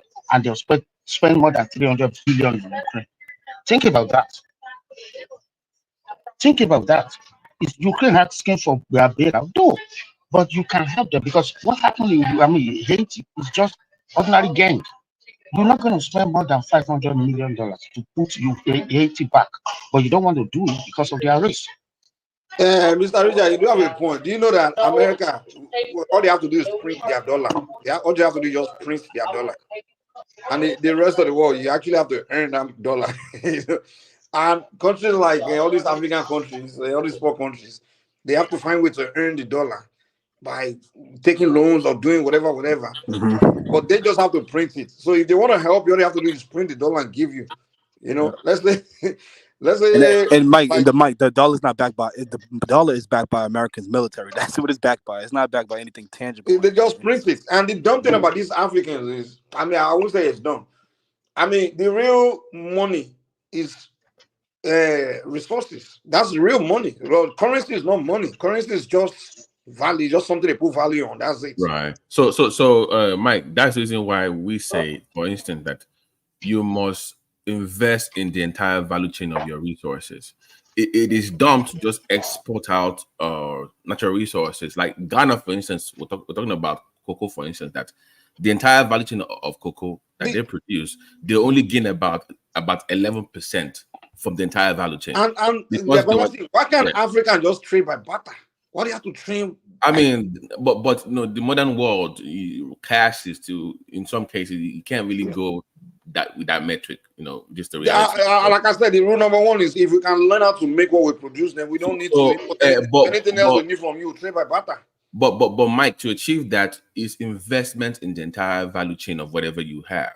So for instance, if you're producing cassava or yam, whatever it is, you also have to invest in the processing of cassava. You cannot just be shipping that cassava to other part of the world. It doesn't make I get that. Even if you, but still, you still gonna like trade for the dollar, for the currency, right? But now, which doesn't mean anything. It's just a paper. Right. Somebody in Washington just print a paper out and tell you that this paper. But how do you pop up the value of your own paper? By increasing that's what I'm saying. The pump up the value of paper by if someone needs something from you, right? And you don't need anything from them. Now you're not dictating what's value, what's more, what's valuable, what's not. But you cannot, that's our fault though. We need to look inwards. We don't make things exactly. So we can't say so much from them. That's why if we don't need to import much from them, then we can dictate the value of whatever. Our currency or whatever it is, see the real thing that old value is what people demand for. You understand? So no one can survive without natural resources, right? No industry can survive without natural resources. So that natural resources is the real money, And then the finished products, the finished produce are also, those are the real values. So that money thing, that currency doesn't mean anything. It's just the demand of it that makes it, and that's why America will go to war to make sure that dollar is the, global trading currency. Yep. And all they have to do is print it. That's it. Yeah, they don't have to earn it. United States don't have to earn the dollar. They just have to print the dollar. The rest of us have to earn the dollar. You know what's funny too, Mike? The American dollar is not even the strongest currency. You have the Kuwaiti dinar. Those currencies are more valuable, but in terms of global trade, is the dollar. That's what makes it strong. Yeah, exactly. It's the most demanded currency. But Mike, what I'm saying is that even with the devaluation of the naira, it's supposed to help your export. If you are if you're actually a producing country, you should be benefiting too. Why do you think China and other countries will purposefully devalue their own currency? Because they want to edge their own export market. Yeah. So, but if you're not producing anything and you're devaluing, so what's the whole point? It doesn't make any sense then. It doesn't favor you in any way. When I say Africans should be trading by barter, instead of selling your natural resources and collecting some useless currency to go and buy something, you tell another country, okay, I'm going to supply you. I will trade my resources for knowledge. I will supply you this amount of oil, whatever you need, coltan, cobalt, whatever, for knowledge of how to Skill. make this thing here that I need to consume myself. So knowledge is the actual, is the most valuable thing you can trade your resources for. So you The trade your skill in resources a technology to exactly for industrialize. technology. Yeah. And some of these people, they have no choice. There's some resources that some of these countries they can't survive without. They're scrambling for it, and they will do anything to get it from you. And you just like, oh, I'll supply this for 10 years. Give me the knowledge of this technology. You understand? And you have the knowledge now. You start making it on your own ground. And one of the things that it was really troubling and disheartening for me was watching. We have a lot of lithium in Nigeria that they want to start. They have industries, and you can see Chinese companies coming into Nigeria to set up business for lithium batteries. And I'm wondering, wait a minute, we have the resources. Why can't we set up our own battery, our own plants? Because they don't know how to. And the Chinese knows how. Then you learn about the Chinese like, hey, I'm gonna supply you lithium. Lithium, but you teach me, you show me technology on how to make these batteries. So part of the deal should be skill acquisition. Yeah. So you come into the country, we'll give you tax breaks, but in exchange, you will teach our people how this thing is done. Exactly. That's how you do it. You just don't open up the market for foreigners without any skill acquisition for your own people. That's true. I mean, man. Okay, let me. I don't even know, man. Sometimes I just the whole train system in Nigeria should be built by Nigerians at this point. Chinese will come build it, then you have skills program where they will learn about it. You prop up your steel industry. You will be the one building the rest of it. So they will build maybe the half of it will be built by Chinese. The other half will be built by your own people, because at that point they will be trained and they'll be ready to take over from the Chinese. It's supposed to be some kind of skills transfer. That saves the economy money. That creates jobs for your own people. If Nigerians are smart, you know what deal they can be making with the Chinese? They're like, okay, this thing that you trade with your adversary, like the Americans, and you know how to make it, the Americans know how to make it. How about you show me the secrets and how to make it? So now I take the market from the American, so that way, instead of you buying it from the American, buy it from me, and I'll cut you more deal. Now, you can now access my resources, and I can trade. I learn how to make this, and then I can be in the market with the American. So that it's not like it's not like you're asking the Chinese to give you secret that no one else have. Yeah, you understand? They'll be willing to give you the secret now, the knowledge. Well, I don't think China will benefit from it, because at the what do you mean? When you're offering them your resources? Yeah, but ultimately, I think China benefits just the same way as America does from the lack of infrastructure of certain places. That dependency culture they want to keep. Then you tell them you're not supplying what they want. You're leaving. No, because Mike, they don't want you to do to them what they did to American companies in their country. They learn from it. So, they play that game too, where you come into China, you set up a company, an American company. They kind of steal your tech, they learn from you, then they copy what you've done. But what I'm saying is they're going to allow you to do the same thing after. China is not giving you their own technology. They're giving you somebody else's technology. That's what I'm saying. So you're telling China that, hey, you already know how this, maybe the Americans or someone else, you already know their secret, how to make their products. Now you sell me their secret, right? Don't sell me your own. So now I'm not competing with you, right? I'm now competing with them, but you know their secret. No, you understand, Mike? What will end up happening is if you become self-sufficient, you start competing with China. That is just inevitable. Who cares? No one. You think but they don't want that because it doesn't matter what they don't want. No, you're not hearing me. You're not asking them for free. They want something from you, and you're negotiating that. Okay, for you to get this thing from me, I want this thing from you. That's what I'm telling you. I'm not talking about you asking them for charity, like, hey, give me this, give me that. That's not what I'm telling you. I'm saying they have stake, they have interest in your country. They want something. You tell them what you want as well. Who cares what they don't want, what they like? It's not. You think anyone cares about what anybody likes? The problem did the United States just did the United States just went to India give them Chinese manufacturing? Let's do it this way. The problem is what you're talking about requires strong political will and long-term planning. Forget all the that's the problem with African. When you guys let me give example. No, hold on. Let me tell you why.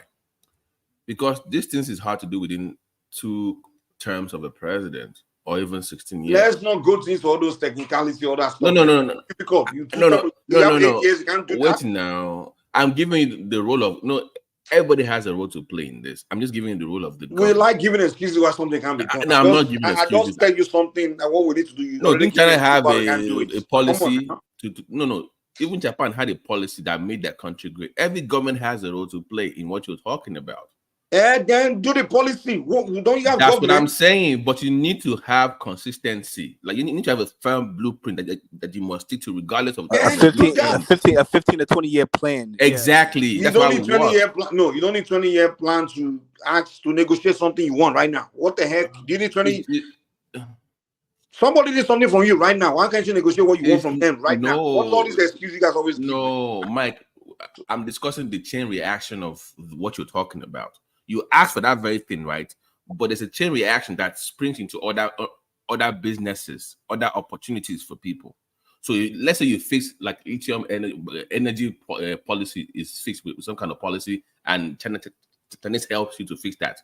Guess what that happens? That creates new markets. That creates new opportunities. What is the policy when that happens? That is the role of government. So they have to plan ahead that if we do A, B, C, D, E, F, E will happen. How do we plan for all those things? That's what I'm talking about as a government. And they have to be consistent for about 15 to 20 years to achieve. So how does this affect? I don't get other ties to what I'm saying. Like China wants your lithium right now. We discover lithium in northern Nigeria. Right. Masses. And they want lithium. Mm-hmm. And you ask them like, okay, give me the secret to all these people's technology. What's so difficult about doing that right now? Why do you need to have 20-year plan to ask that? No. I'm saying that when they give you that tech and you start making batteries for what? Cars, right? It's not only battery, even other things that you need to. No. Let's take to lithium now just to make my point. So lithium, but that lithium power will be used to power what? Cars, houses, businesses, all those kind of things. What is the government policy about lithium use in all those industry? Do we have a car manufacturing industry even strong enough to use lithium batteries? Dude, what you are doing here is semantic. What you're doing is giving an excuse to kill my.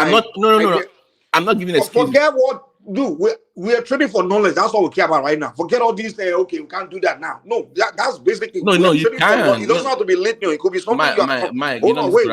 Because what you are. Hold on. This is what I'm saying.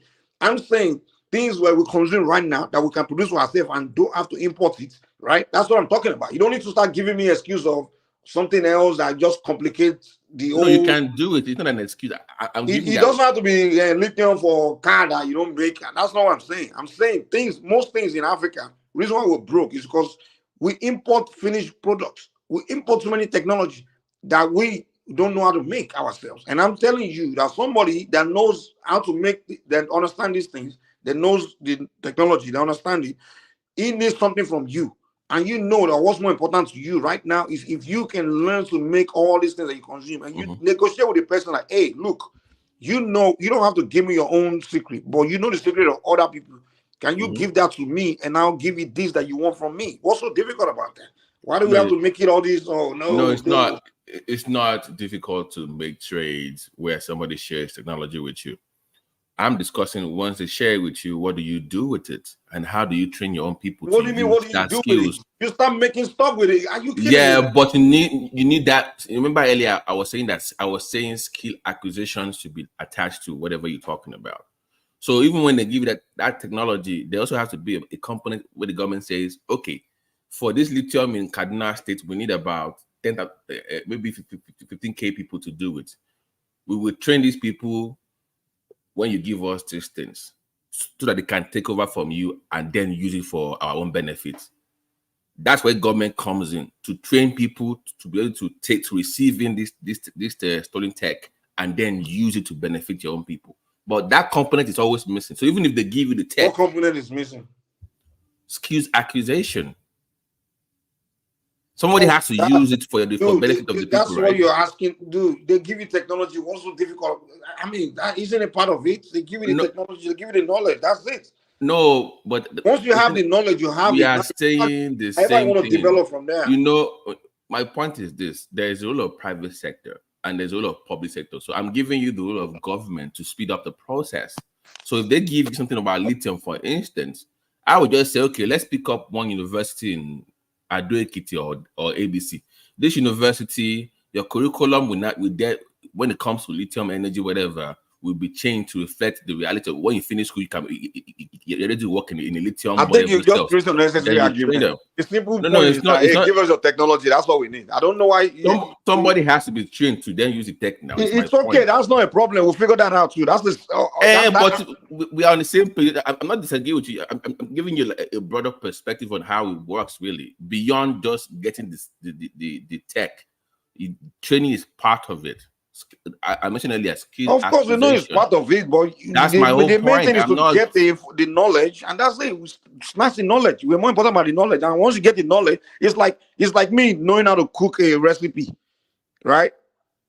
And then I give you the recipe. Now you're not telling me that no, and you have a way to convince me to give you that recipe, and now somebody in your company is not telling you, do after I give us the recipe. So now, how are we gonna now train our people to come on? I already gave you the rest. All you need is the recipe now. And now if you can't do anything after that, then that means you're useless. And they give you the recipe. Won't you hire people that will change to how to show them? So what's so difficult about that now? You already got it. That is part of government's responsibility. That's what I'm saying. Once you get the recipe, what is the policy on training people on how to cook the food with that recipe that you've gotten from people? That's what I'm saying. It's but you already know that now. You know that your people now. I mean, that's not a difficult part. You already have the blueprint. With Nigerians, I don't know why you're making that. You sounding like that will be a big problem. No, it should not be. But the reality of Nigerian is like it will be. So you need to ensure that it's not a problem. So what you're saying is that we are really useless. That's what you're saying. No, because I've learned from some accusations, like where we give up something and we open that space up, but we don't have enough of our own people that will take over that space, like telecoms. Well, we have this for sale now. It's for foreigners. Okay, where are your own people? We don't have enough people to take over. Guess what happens? You have foreigners coming in. I want our own people handling it, to my point. So that's what I'm. Nobody's saying that you should not acquire skills, but Tiwa part of it has to be in consideration. That's it.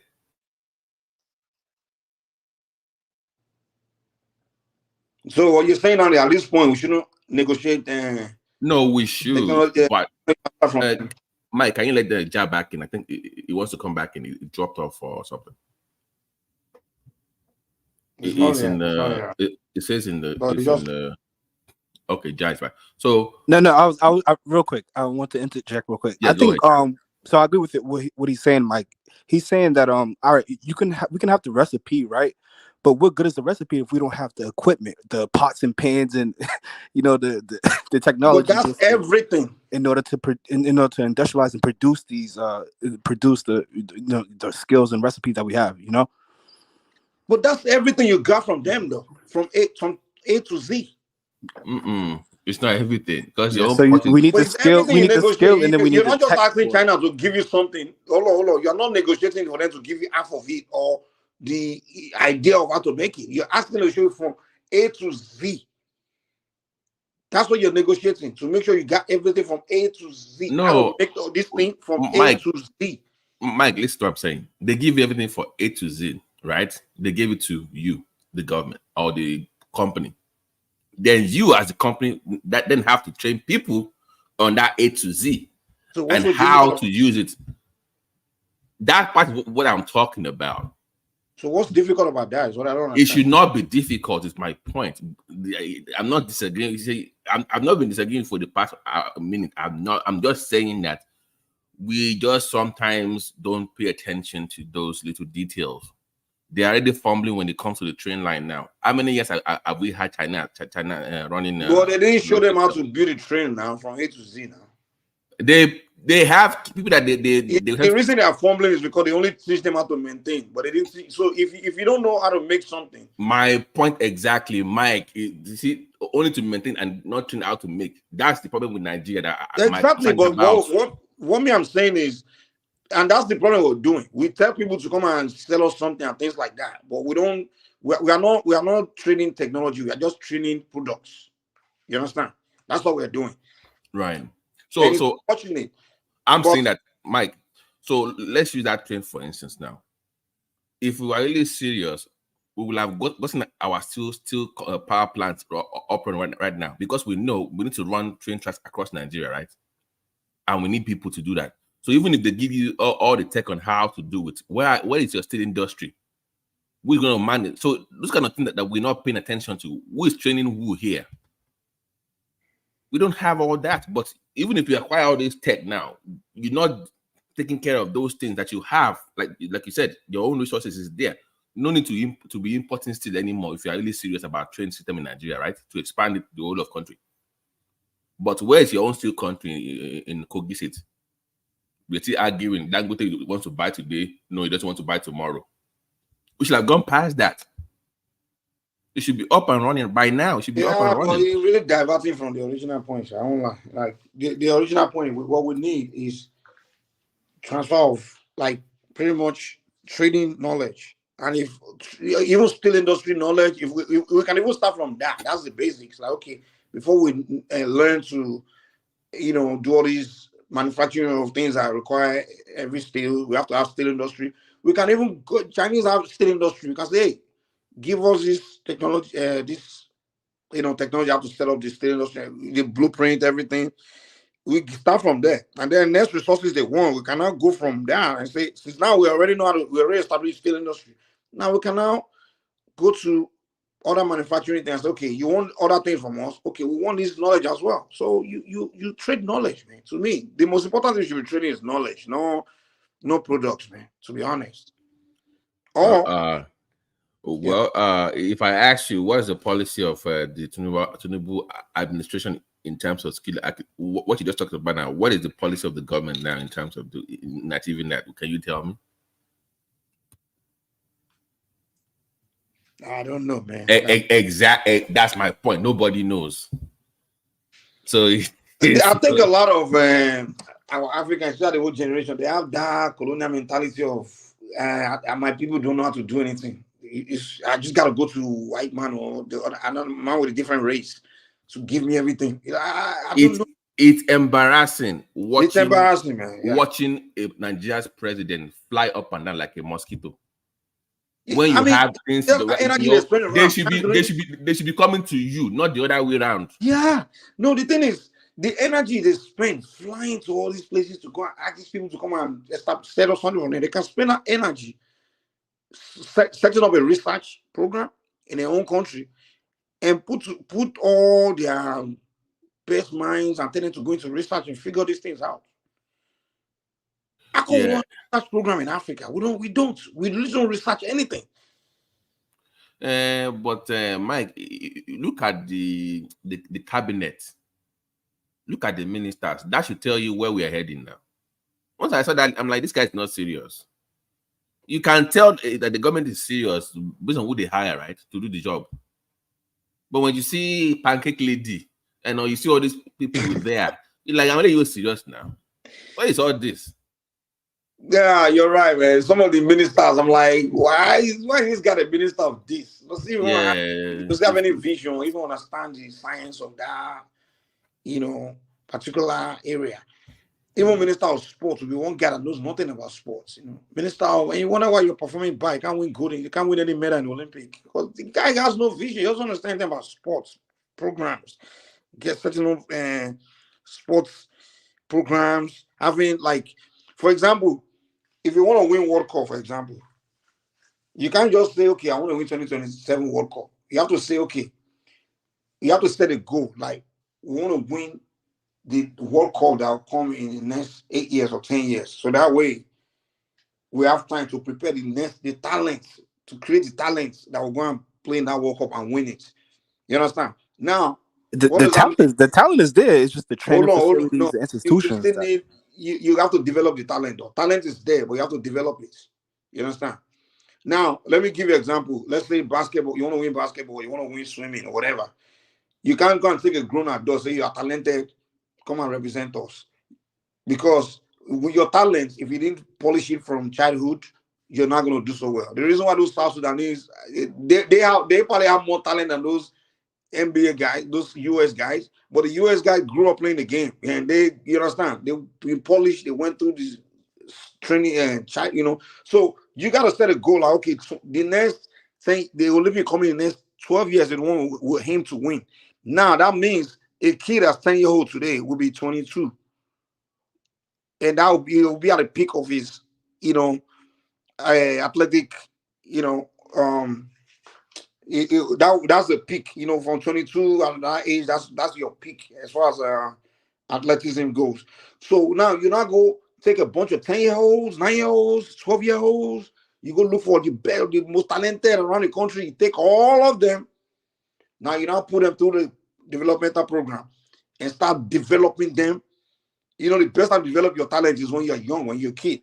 So you put them through a program, you're developing them, by 12 years time, you spend 12 years developing them. Guess what? In 12 years time, you send them to the World Cup, they will perform very well, or the Olympic. That's the same thing you do in everything else you do. A long time ago, a science program, you have to say, oh, by the year 2034, we want to already be producing this and that and that. And then you start today by taking all your best science students from, first of all, you start from your elementary school, pay attention to the kids with special brains. You start snatching them, taking them away from those elementary schools, put them in special schools. You create special science academies, you understand? Special schools, and you start looking for those children that are just gifted. Because every one of us that went to school, that one kid that just a science, that his brain is like, God damn, a genius. Once you discover those kind of kids, you take them from those schools, separate them from the rest of the dumb kids, put all of them in the special schools, and all they do is just study science, physics, science, research all day, and you feed them, you take care of them, you invest in them. That's all they do. In the next, and they do research on whatever those things you want to start producing. They're doing research. In the next 12 years, they will come up with something. They will figure it out. Yeah, this is what America does, though, when you think about it, because you see all the colleges and universities they have, but then you have the Ivy Leagues like the Yales and the Harvard, the MIT, yeah. Mm-hmm. And most of the kids are telling they already discovered them very early on in life. No, they do like they value. Like I've told the story of high school friends that were brilliant minds. They got straight A's. But going back to Nigeria 20 years later or 17 years later, they're not doing well. I said, if that same young guy was in America making straight A's, one top school will have snatched him up and paid for all his education.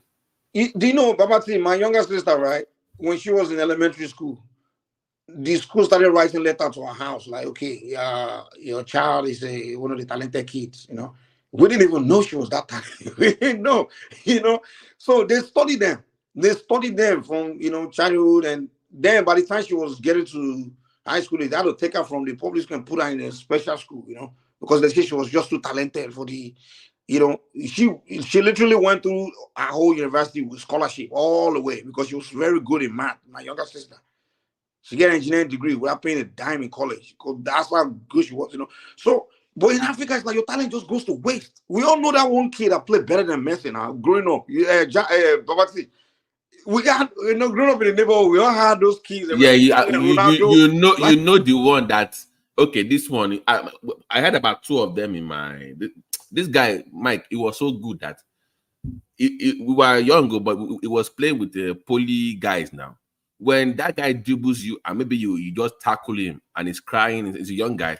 Bro, if he says play more, we start begging him, please now, play, let us. Before Ronaldinho started doing those things he was doing, before he came to the world, saw him and like they didn't know some people doing that, like doing those moves, those kills, growing up as a kid, like So it's not only in everything. We have too many talent, but there's no developmental avenue for it's just a waste. And it's the same thing in science and everything. We have Africa. I don't think we understand that. We have to invest in our talent, invest in things we want. That's Set in the it once, education set it system. go. Before you can achieve anything. Look at all the best athletes in African athletes in the world. They all grew up in Europe or America. That's where they discovered them.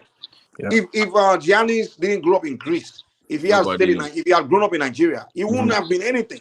Even those playing for Nigeria right now, wasted. Look at Mbappe. Look at all the best soccer players in the world. They all had to grow up in Europe. Like our own soccer stars, they will struggle from Nigeria to go play. That's when we discover them. Oh, come and play for Nigeria. Nobody give a damn about you when you were struggling playing on the streets. Like until you make it big, then we'll see who you are. Even the girl that was running for us, Amusan, that was breaking all this huddle time. Yeah. Nobody knew her until she went to university in America. Then she started running. Oh, she's Nigerian now. They don't know about them because there's no program for her. Because in these countries, like someone like LeBron, they already discovered him from middle school. Oh, they know him since like 14 years. They know who LeBron. They've been watching them. They've been watching them. Yeah, because they have the system in place where they discover you. Like your talent, you can, even if they don't discover, you can walk. Yes, you can walk somewhere. If you have, let's say you have talents in anything, you can walk into the institutions. There's something already created where you just go there and show, just go to try, just go show them, look, I'm good at this. Or let's say you're a mad genius. It's a science academy somewhere all over the country, United States. Just walk in there and show them. They will take you now. But in Africa, you can have talent all you want. You just don't know where to go. It's more of who do you know. It's who you know. If you don't know anybody, who you know doesn't even know anything. Like all these. to even get the opportunity if available. And that's why I'm like, dude, that's my plan. I literally, what I want to do in Nigeria is just create this institution. Like, I just want to set up things where anyone that have talent can just, use to, elevate, go, just set up that avenue for people to. And that's what I think most of us should be doing in our lives. Like, all of us that have believed we made it, or that's the most we can be contributing. Is just help others. Like, just create something for others to use to develop themselves or get somewhere. We don't have it. That's what we are lacking. Yeah. So the example I wanted to get earlier was, Nigeria, like we produce the most cassava, but we're not even top 10 when it comes to benefiting profit from cassava. Number 3, Thailand, they make about 1.5 billion a year from cassava export. But because you have all these foreign companies using that cassava to make ethanol oil, we don't even export as much because we are consuming we're drinking gari and eating eba. So one thing I've noticed, like I lived in Nigeria, I lived in America, and I've been around different people, different black. I think it's one thing I've noticed about we black people, whether Nigerians, Africans, Black Americans, we literally don't like to see the next black person just become that great. I don't know why we have that nature. I'm sorry. It's that crab in a barrel mentality. That's true. Yeah. When I hang around white people, when they see one of them, like they literally want to push him. Like they don't have that nature of, I don't want him to make it or something like that. Even most of our black people that succeed with their talent, usually one white person that help them. Starting from Mike Tyson, it was what's that man, the Jewish man, the Castellano, whatever his name is. He discovered Mike Tyson in the hood, like, this kid is strong, and he saw his potential and he helped him. Another black man would have been like, he's not my son. I don't give a fuck about him. Mike, do you know that movie? Mentality. Even when I go to Nigeria, when I go to Nigeria, right, and I see some kids, because I've changed my mentality, I want to help. And when I want to invest, someone will call me like, why are you trying to invest on that kid? Are you related to him? They will ask me, are you related to him? And I'm like, no, because I see potential. And another question they will ask me, but what if he succeeds? Do you think he's going to remember pay you back? It's not about that. Do you remember that movie, Jack? Why can't we just do for others without expecting something in return? No. Mike, do you remember that movie that this white family that they did some kind of adoption of this black kid and they made into the NFL? I forgot the name of the movie. Like it was this guy that nobody cared about, and they they took him in and he made it to the NFL and they made a movie about it. You know, I've forgotten the name of that movie. You see, Babati, when I get on platform a lot, and people always accusing me of loving white people, that's not. I don't love. It's not love. I love black people than I love white people. I just have more respect for them than I do for people. How many? It's literally respect that I'm showing, not love. Yeah. How many? Mike, let me ask you a question. The way they do things is why they're progressing. The way we do things is why we're not progressing. Let me ask you. Let me ask you guys a question. How many black families adopt white kids? Not too many. Not too many. Yeah. I don't know. Not one. I don't know. Not one. But they were like, why are all these white families adopting black kids? I'm like, because you don't. That's why. If you did, they won't, right? So why are you complaining? So you're not doing the job. Somebody else is doing it. You say because they're white kids, they're gonna be raised in white homes, but they're black. Well, how about you adopt them then? No. So why are you complaining? But maybe it's a black thing. I don't know. Maybe it's a black thing, like Mike said. But it's just. Yeah, I noticed that stuff. Listen, and Mike, I agree with you. I think this is part of our downfall as black people, that we have this sort of mentality. I don't think when I look at history, right, I don't think that white supremacy is our major problem or a major threat. It's a threat, yes, but it's not our immediate threat. Our immediate threat is within ourselves, within the person in the mirror. That's what I've always believed. Yeah, trust me. I don't look at white. That's why I don't. When people talk about white, I'm like, dude, your number one problem is not your immediate problem is not white people. It's your own. Because we go on the platforms together, right, Mike? And then you hear some people like, oh, Africa was conquered, black people were conquered by the Europeans or the white supremacy and stuff, and it's not. That's not true. It's not necessarily true. I mean, not in the way that they kind of describe it, right? Because when you look at history, the whites didn't conquer Africa in a military fashion. No, there was already internal issues that was already brewing, and all they did was come and play upon those internal issues and divisions, and even the greed, today, and all the things they that we do have. now. Yeah. Everything we claim they did to us is us that they used. Whether it's the slave trade, whether it's the colonialism, neo-colonial imperialism is going on today, it's not really them doing it. It's us. They're just playing upon our weakness and undermining us in that sense, but we ultimately are allowing it. Yeah. Just like even the black Americans, they'll say, the white men, they brought the drugs into our neighborhood, but I mean, we ultimately use the drugs. Who's distributing it? Who's using it? Who's distributing it? Yeah. And when the guy was distributing, we're our biggest enemy. We're our own worst enemy. That's the truth. The African brother, they say, you shouldn't worry about the ants outside of the cola nuts. You worry about the ants that's inside of the cola nuts. Exactly. I don't. That's why I don't play a lot of when people are talking about white man. I'm like, dude, I know that the white men don't like you, don't wish you well. But bro, that's not where you start. If you want to take care of your problem, you got to start from within. Yeah. You got to start from within. That's true. But that black, because even within the Pan-Africanist space, I just listen to them and I laugh sometimes because they always end up fighting. I am more superior than you. I'm the one that should be in charge. No, it's me. I'm like, wait a minute. I suppose this is supposed to be like some kind of African unity. So why is it about who is superior? Yeah, color genesis.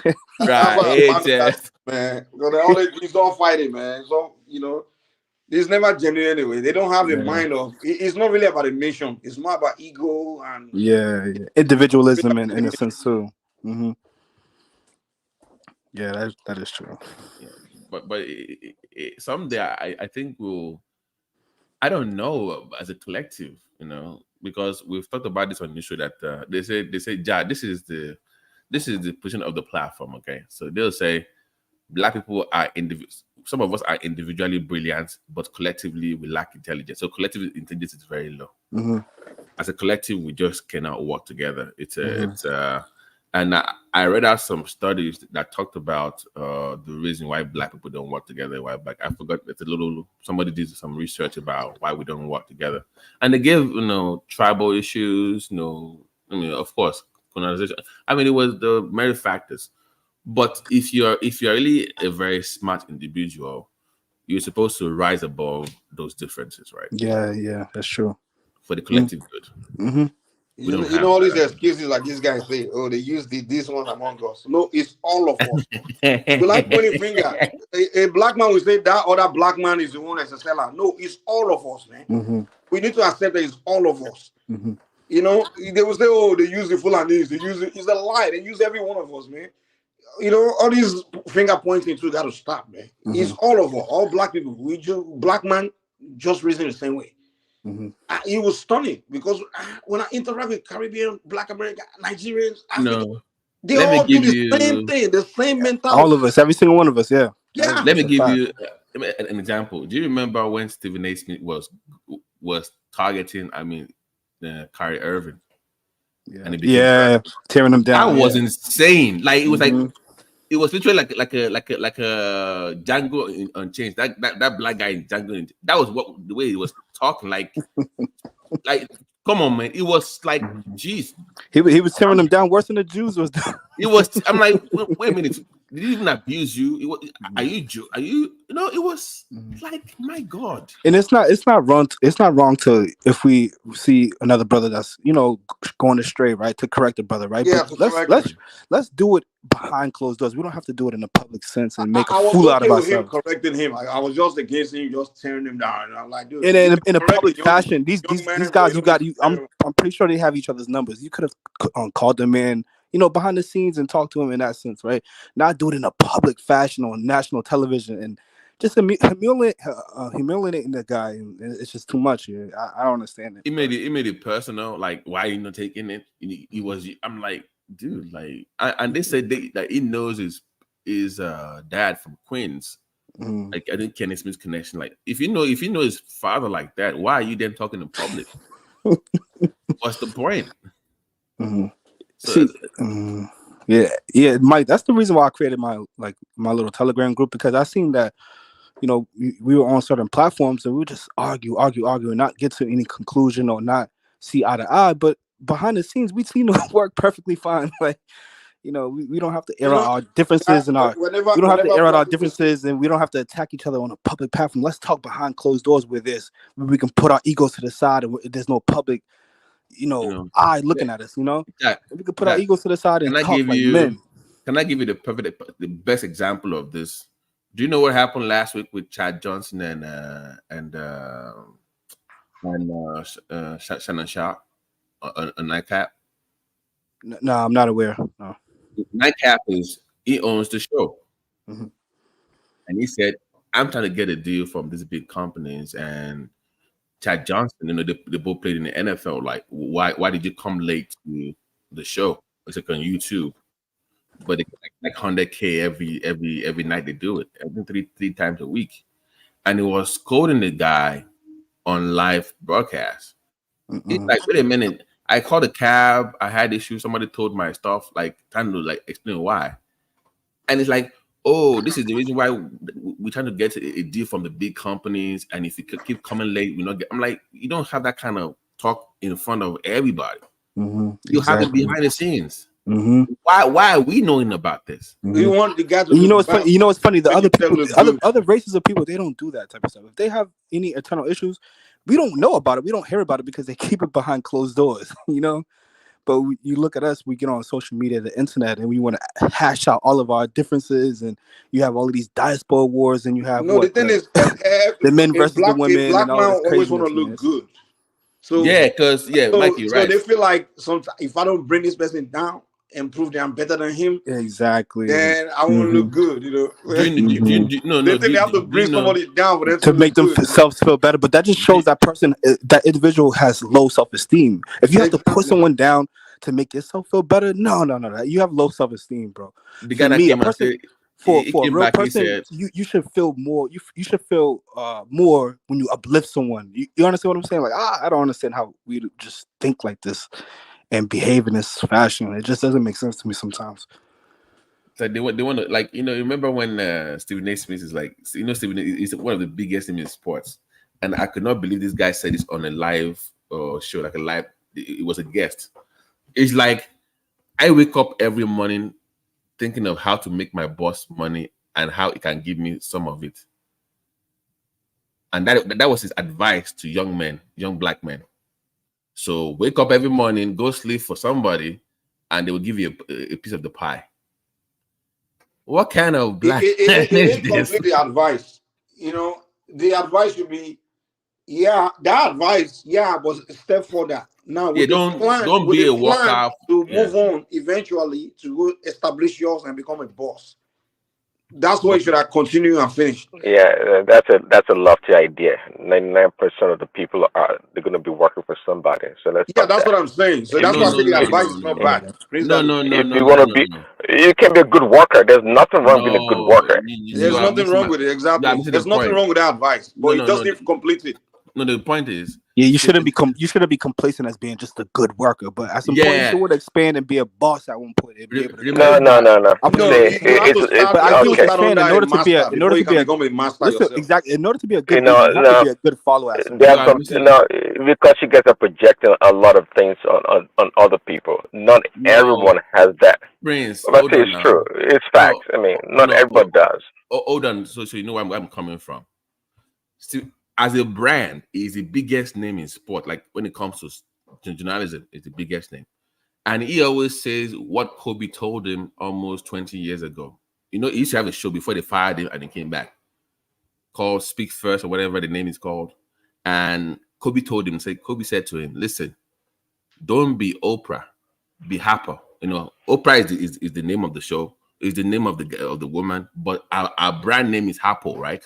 Right. If you reverse Oprah's name back, that is our company. Stephen A. Smith just started his own company when it comes to production last year. And Kobe gave him that advice 20 years ago. Like, dude, you are big enough to have your own company. You can still work for ESPN, but your own brand is big enough to create jobs for black people. Yeah, I got you. But let me tell you. Okay, I got your point. But let me tell you, good employees, okay, eventually when they branch out, become great business people. You can't be a lazy employee. Okay, don't do nothing for your boss. And you want to get up and go be successful. Yeah, right. Okay, so, but by the way, Stephen A. Smith, what has he ever created? Okay, he happens to just be in sports, so now, okay, he's talented. Great. But keep in mind, it's only ideas and imaginations that drive society, not talent. Not talent. Stephen A. Smith is getting paid a lot of money, okay? Just like the NFL players, the football players. They have talent. They don't have ideas or imagination. Imagination is what created ESPN, so why is it NBA, and NFL. So why is it? Sorry?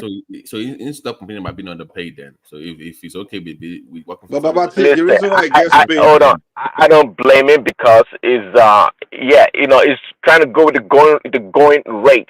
But quickly, the reason I chimed in was what Mike was saying earlier, and there's the stark difference between Negroes and other races. When Mike at the end of his earlier submission that someone was asking him, why are you doing this for other people when they blow up, when they get rich? You're not going to remember you. And that's the bane of black people. And I will tell you from first-hand experience, and that is the success of Jewish people that I know firsthand. See, a Jewish man would do something good for another Jewish person to be super successful. It would never come back and ask you for a kickback or payback or nothing like that. It does what is good for his own people and it moves on. It doesn't care if you become a millionaire or billionaire in the future. If you remember him, big deal.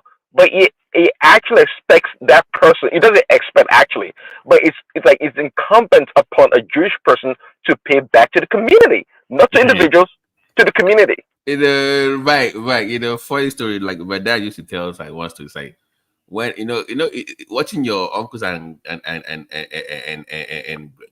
grandma argue, you laugh, but it's funny. They're like, so in 1974, you did not put meat in my food, and my friend came over, and they were telling me about ridiculous stuff that they did not do for themselves. I'm like, wait a minute. So that's the reason why you did not give him that contract, and because of food, I'm telling you, maybe it's a black. I know what it is. Like somebody, you know the one they do. They will be like, whenever maybe one of them offend them or don't want to do something, they'll say, I remember I was the one that was Yeah, 1945. It was me. I was the one that, like, you must call it Siregun. You start doing that Siregun thing, like, yeah, Yeah, it was well, not for me. Yeah, like, dude, what's see, the now? let me write up quickly. So that thing really, and I think as or mentioned or touch on it, that is what's drawing black people back. See, once they realize, that no matter what you say about black people, other races or groups, ethnic groups, they have their own problems too. They do. They do big time. Having problems is not unique to black people, but we black people have this unique thing about self sabotage. We, a black man is the one that does something for you, for a fellow black person, and he wants something back. If he knows that what he's going to do is not going to benefit him directly, he doesn't want to participate to help you. So that's why it's strange that people look at Mike, or why are you helping this little boy that if he grows up, blows up like a seaman, he's not going to remember you. It doesn't matter. It shouldn't matter, and that's why these other groups, they tend to do well, not because they're perfect people. They're far from being perfect. Trust me, but in overall as a community, they have that loophole, so to speak, and they progress. But we black people, you guys said it, from Jamaica to African to Nigerians or whatever, we have this problem. We do. And it's so unfortunate because our philosophy, the African philosophy, that's not what he actually teach you. Like in Ifa, for example, what Ifa teach you is that your purpose of existence is to live the world better than the way you met it, or live your environment better than the way you met it. So that's your ultimate purpose of existence. It doesn't tell you that you come to the world to come and live and enjoy and only build for yourself. It doesn't talk about it. Of course, you have to build your life, build yourself, but it doesn't say you exist just for you, because you're going to move on. You're going to die one day, So your purpose of existence is to live the environment better than the way you met it. So how other way can you do it and just to be contributing to people, upliftment? Like someone like me, the only time we expect something back from you, if I do something for you, is if I put it in a contract. You understand? If I'm doing something for you and I'm expecting something back, I will say, guy, let's sit down, let's do contract. But say I'm doing something for you and I'm not expecting you like down the line, come and give me back, or I know. Mike, even I remember in grad, when I was about to choose a specialty. So I'm like, there's this Nigerian guy here. Let me go and talk to him so he can encourage me, whatever. He was the one that was telling me, discouraging me. Don't do it though. It is this and that. It was an Indian woman that said, it is difficult, but you can do it. If you need help, come to me. So I said, but this person said I should not do it. Do you know what she was telling me? She said, if that person told you not to do it, ask him next time, why is he doing that thing? If it's terrible, if it's hard, why is he doing it? It doesn't. Abi, Nigerian guy, it was an Indian woman that's like, no, if you need anything, my door is open, come to me. Here's my number, call me anytime. But my fellow Nigerian uncle was telling me, no. And he's doing the same thing. Because the Indian woman, she wanna feel good knowing that she helped someone, she pushed someone, But him, he's more about I don't want this guy. I feel good if I'm ahead of this guy. If I do it better than him, or if I, make it before him. We want to stun on each other. that shit gotta go, man. I think we can change. We just gotta reorientate ourselves. Meaning we have to promote. That's what I'm saying. Black people we need to start having a conversation about how we should be thinking or how we should be living.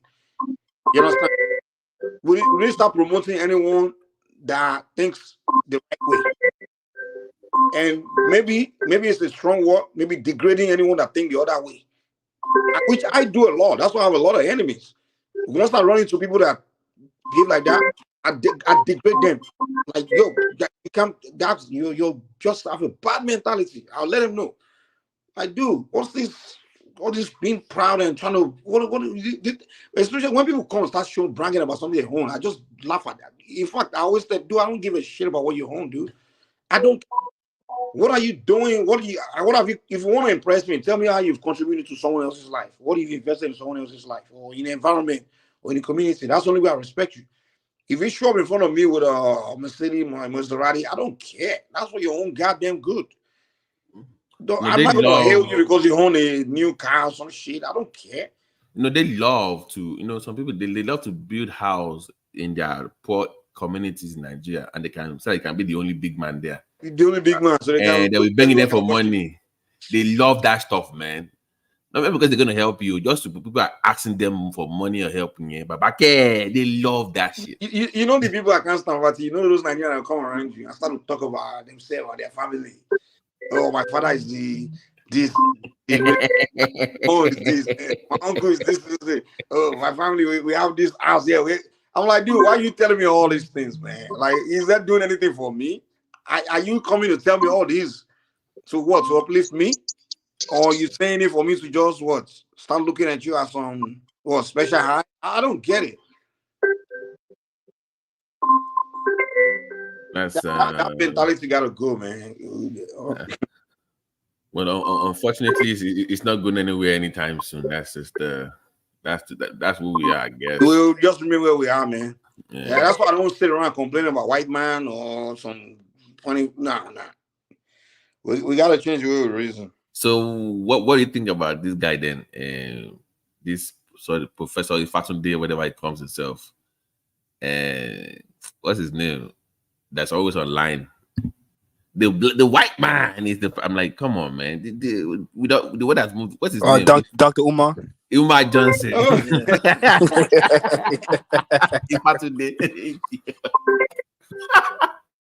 The white man is the problem. I think the guy knows better. He's just, and it's very common in the Black American community where they want to exploit the poverty of their people, the condition of their people. They sell them the victim narrative, so they can get donation and all those things. It's this business, man. Everybody's Mike, it's not new, man. That's how it's so common in the African-American community. I'm like, damn, this thing gotta stop, man. If you are dating let's say you're dating a white girl now, you say, why are you dating that snow bunny? You know why he's doing that? He wants black women to like him. You know, the thing about our business, you need your demographic, where you target, because the black women really they follow him a lot. Because he knows a lot of black women are single, and you understand, they really wish the black man can just, not get all these other women come. So he see their position. It's like, oh, if I can speak to their, emotion, they will donate money to me. So it's a game, man. It's a game. Yeah, but it's not helping them though, because if anybody, they say you're at the least of the totem pole and nobody wants to date you, then tell them they're the problem and they need to fix it. Exactly. But if you tell them that, you lose their support though. Who want to hear it? Okay. Look, you telling you to start talking like Kevin Samuels? Oh shit, they were having on a live. But Kevin Samuels is more helpful to the women than Umar Johnson, because Kevin Samuels is telling them something that will hit the nerve, but if they think about it, it may help them. But they hated it. Women, some women, not all, but some women don't want to hear that.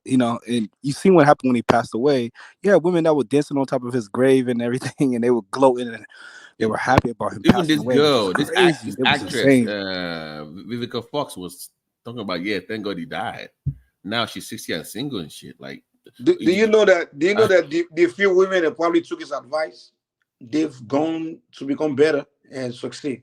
It's only a few people there are only few wise human beings. Most humans are they're foolish. So when you the ones who are able to heed correction, those are the ones who are wise and smart. They're able to heed correction, and then they actively seek ways to change themselves. Yeah, those are the ones that's the most successful, I would say. But those who don't want to take accountability and they want to avoid responsibility and stuff. That space has a problem because they have people around it that always reinforce the negative mindset. Like, even if they listen to Kevin Samuel one day, you have all these guys who say, "Oh, girlfriend, don't listen to him." Blah blah. This and that. That's true. Back to their old ways, and they're miserable. But that's what the group wants. And if you want to be part of the group, you have to play the game the way they play it. So they're just miserable, and that's just. But it's not helping the community though. It's just. And by the way, Mike, did you see that news story 2 days ago from the UK, Mike? Did you see the news story from the UK? UK? They said the rate at which Nigerian women are reporting their husbands, the government had to say, guys, calm down, it's too much. Like even the government say, it don't do. Waiting. The government had to say, no, we must look at this law again. I think what it is Nigerians, we have this marriage culture. You know, we are the only ones really getting married in the Western world, man. To be honest. They're like, almost every time you hear about wedding, it's always Nigerians getting married, you know. Yeah, but if the government have to tell you that you are calling the police too much on your husband, that is a problem now. That come on, guys. In the Western world, honestly, it's not really a place conducive for marriage. I was going to say, I would say it's more prevalent in the Western world because we see in situations where the government likes to get involved with nuclear, the family, you know, marriages and stuff like that. And I think the women use that as like a safety net in a way, right? And even exploit it in a ways where it benefits them, you know. Yeah, but Jad, the problem is in the West when you get married, at least you already know it might happen, or you have an idea what's going on. What they're saying in the UK is that, you know what I think it is? Like back in Africa, those women, whenever they have issue with their husband, you know, you grow up now, they always call family member. Or you see that the parents, they always call family member all the time whenever husband and wife have issue. So now they are now in the Western world. So there's really no family member to call. So guess what? In the Western world, instead of the parents in the Western world, instead of the parents, they confide in the judges and the police, the pastor or whatever. But even child support and all of that. But Mike, even the pastor are complaining that they have no say. Why? Because if they want to call any family back home, because of the money that one will get back home, they cannot tell them the truth. Exactly. And also, you know, back home too, like everybody feared, we respect the elders, you know. Right. So there's not elders that have authority over the man. She knows she call his dad or some older people, they will talk to him and he will listen. But when the guy's in the West, is it the elder that is sending money to that's going to talk to him? Or going to call the elder in Nigeria back home to come talk to this guy when he's the one sending money to them? So yeah, the problem with the guys in the UK is that, I mean, we grew up here, but they are coming from Nigeria with their wives where you are in charge. So when they get to the UK and she start earning money like nursing, that's always the problem, is the nurses. Shout out to the nurses, by the way. When they get to the UK and then she's like, start talking to all the single friends at work.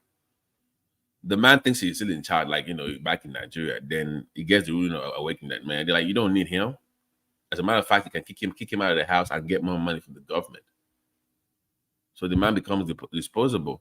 Now he's not used to that. Like you know, I already know the system. They have no clue.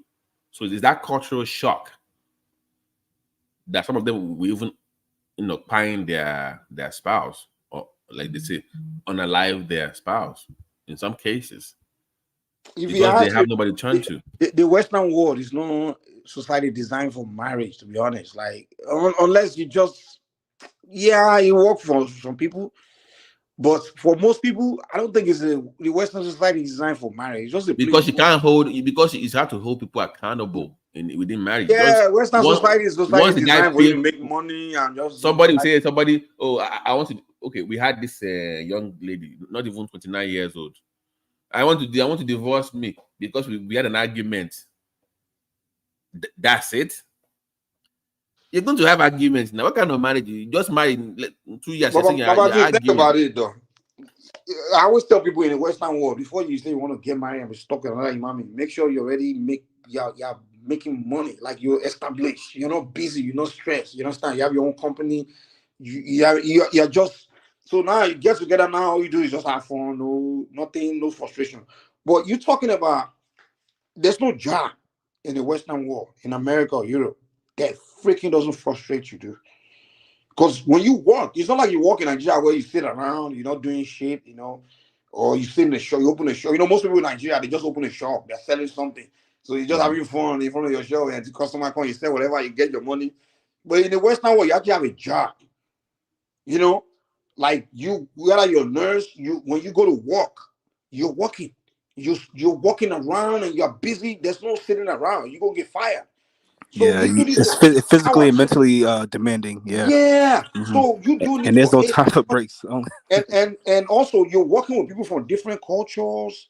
A lot of them will just irritate you. Like some Different people characters. talking shit to you, especially when you're black. Some people, whether it's Hispanic guys talking Spanish, dissing you, calling or making, you know, like you deal with all kinds of. Like I work in America, I had to go start. That's what motivated me to go start my own company because I just hate working like in Mhm. companies.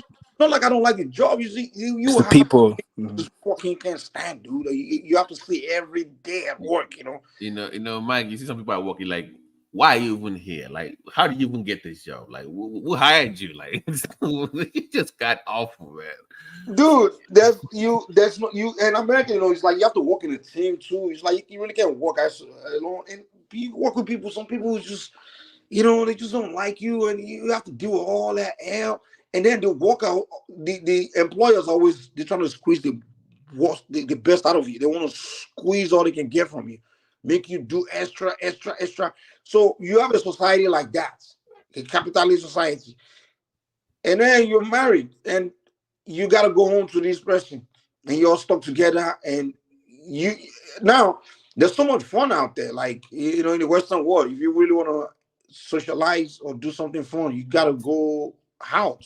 It's not like Africa where your neighbors all talking to you can go home and the neighborhood, your block, everybody's together, you sit around, drink beer, talk to your neighbor, it's not like that. In the Western world, you're isolated, so you're just stuck with your wife. And if you say okay, and it gets bored because now women, they want a man to sit at home. They always want you in the house because they don't want you to go out. They don't, because they're thinking you're gonna be cheating or something. And the woman wants you home. And men by nature, we're not people that want to sit around the house and be looking at this woman every day, the same woman every day. We want to go out there and go do something. So think about it, man. That shit will stress you the fuck out, man. The marriage, it just won't be fun unless you luckily just marry a woman that understands, and she allow you to just. But in the Western world, it's not a society designed for marriage to work, man. Like it's really not. I Man. think I don't think that's true. I think it can be. I mean, it's not designed, but I think it's up to the individual too, and also your culture, right? So when you look at America, right, some of the ethnic groups in America that are some of the most prosperous are like the East Asians and Indian Americans and stuff like that, right? They earn the most in this country, right? Economically, they earn a lot. They're like the top, number one group that earns a lot, earns the most, right? But one thing that I've seen statistically, right, is that this seems to be a sort of correlation between their economics and their culture as far as marriage, how they maintain their marriage, right? And yeah, these Indian Americans, they have the highest marriage rates. The East Indians, they have, East Asians, they have the highest marriage rates. So, I mean, it's possible that these people are still doing it. I think it takes a level of being able to maintain your culture, but also have a level of being able to distinguish your culture from the American culture. You have to make some sort of distinction and be. I don't know if it makes sense to you guys, but like when you look at the Indians and certain Asians and stuff, they maintain their culture and they promote it. That's Like, true. They promote it. You might see an Indian person walking down the street with the towel around his head, like as if he's in India. He'll wear his traditional garb and his traditional. Even You the got a Asians. point, man. I can use myself as an example too. Like my woman, we both practice, our African spirituality. So it's like a daily practice kind of thing. So that shit kind of bond us like really, really strong, dude. Like, Yeah. Yeah. So she respect me doing what I do, whatever. And yo, you know what, Mike? It's the same with me and my wife, right? I've been with my I'm only 34 years old, but I've been with my wife since I was 17, 18. We've been together since 17, 18. And like we kind of formulated our own sort of like subculture outside of like American culture, right? Whereas we don't celebrate certain things like Christmas and Thanksgiving. Like I don't know, we just sat down one day and just started to, plan out what we want for our lives and our children's lives, right? And we started to create our own kind of sort of subculture, you know. It sounds weird, but that's just us. You know, And I always say, it like, seems to work because me if and my you're gonna wife. get married, you're gonna have to marry your friend, or you know, like someone that Yeah, you and then that exactly. person. And I think that's the most imperative thing, because Yeah, me and my wife were the first thing was we're friends. We know how to talk to each other even when we have like disputes or disagreements. It's not a bad thing. Like, we don't argue with each other, cuss each other out, or anything like that. You know, because you especially enjoy being around each other. You know. we enjoy being around each other, and it's to the point where we can either, you know, the times that we have off, right, we can sit in the house and enjoy each other's company, or I'll be in, you know, one room and she'll be in another room, but we'll enjoy just being in the same vicinity of each other. Or we can, you know, if we want to take you know, go to my aunt's house, or to, you know, some family's house, or go out to eat or something like that. Like, we enjoy each other's company, and I think that's the most essential part. That's the most essential thing, exactly. And that's the same thing my lady do. Like I just like being around this chick, dude. We just like being around each other. Like we you know, when we met, like we were just like so tight. Like we literally have spiritual connection. We both have the same orishas, like same deity. You know, everybody have their own deity that they're born with. We Yeah, have the I think same. you have to have some sort of common Yeah, common views and common interests or something, because me and my wife, we think the same, we want the same, we aspire for the same thing. We might think about it differently, or might have different plans to obtain this goals, but we ultimately have the same goals, right? And that's what I think. You know, I just appreciate it. Just talking to you guys, I just appreciate having someone like that, because it's very rare, especially It's very rare. in It's very rare. And that's what I discovered. Even before I met this chick, dude, I never thought I can live with a woman, dude. Like, I used to like date chicks, and after like 2 weeks or so, I'm already tired of this girl. Like, dude, man, I gotta. I used to do, man. Like, I literally, after dating a girl for a while, I'm tired of this chick. I'm ready to move on. Like, I never thought I could ever live with a woman. Like, you know. So I'm like, dude, I ever even marry a woman, because I don't know if I can live with women. Like, it's not, until I met this chick, like, dude, we just so tight. Like, so tight, man. Like, just, I'm like, dude, I never expect I would enjoy a woman's company. And you know what's funny? You know what's funny too, right, Mike? Me and my wife, we're really tight. We're really close. Like, that's my best friend. But like, we still have our differences, right? Like, me personally, I'm not a really affectionate person, and she's very affectionate. She wants to kiss me and hold my hand and do all these things, and I'm not really. I don't really express love outwardly in that sense, right? My love is like keeping a roof over our head, and just maintaining the children and stuff like that. That's my version of love. But women, they need that constant affirmation. They need that constant, sweetness. Tell me this, tell me that. Yeah. So me as a person, like, I don't overly do it. Like, I'm not an affectionate person. So, but the times that I do it, or do sweet things to her, like, she appreciates it even more. Like, So that means you don't have to be like a simp or anything like that. You don't have to be, go outside of your, your character, anything like that. But just to make sure you take the time to, show your woman. You just have to understand women, because I think a lot of the disconnect happens when men don't understand the women, or their desires, or what they want, or just how to treat them, how to talk to them, how to caress them and stuff like that. Some men don't. They don't really understand women in that sense. My advice, I always advise anybody, man. I'm like, just the small things, like little flowers and stuff like that here and there. Like, she just appreciates that, man. Like, and then it makes the bedroom even much better. The number one thing, if you're gonna get stuck with a woman, make sure it's a woman that you guys like being around each other, like you can get along with, like you marry your friend. Otherwise, you're gonna be miserable, man. Stuck with a woman you can't stand, or she can't stand you can't stand each other. Yeah, and that's a lot of people. I always wonder, why did you get together? Why did you two get married? And they will tell you, well, my mom told me to, my dad told my parents, I was getting old, I need to get married. I do. That's not the way life works, man. Not every human being can be compatible, man. No, You gotta find exactly. someone you're very compatible with, man. Exactly, yeah. Somebody you can get along with, where you like literally at least 80% of the time you're around that person, you're feeling good, or the person also feeling good being around you. Otherwise, you're gonna be miserable. Cause a lot of very guys, miserable. man, they are miserable. They are married, but they're miserable. Yeah. my uncle's one of them. Every time I go to my aunt's house, he's always talking about my aunt, like how much he can't stand it. But he said he does that. It's funny because he does that to me. But when no one's around, they're so close. So it's like, yeah, you're just expressing. No, living under the roof with someone for a long time.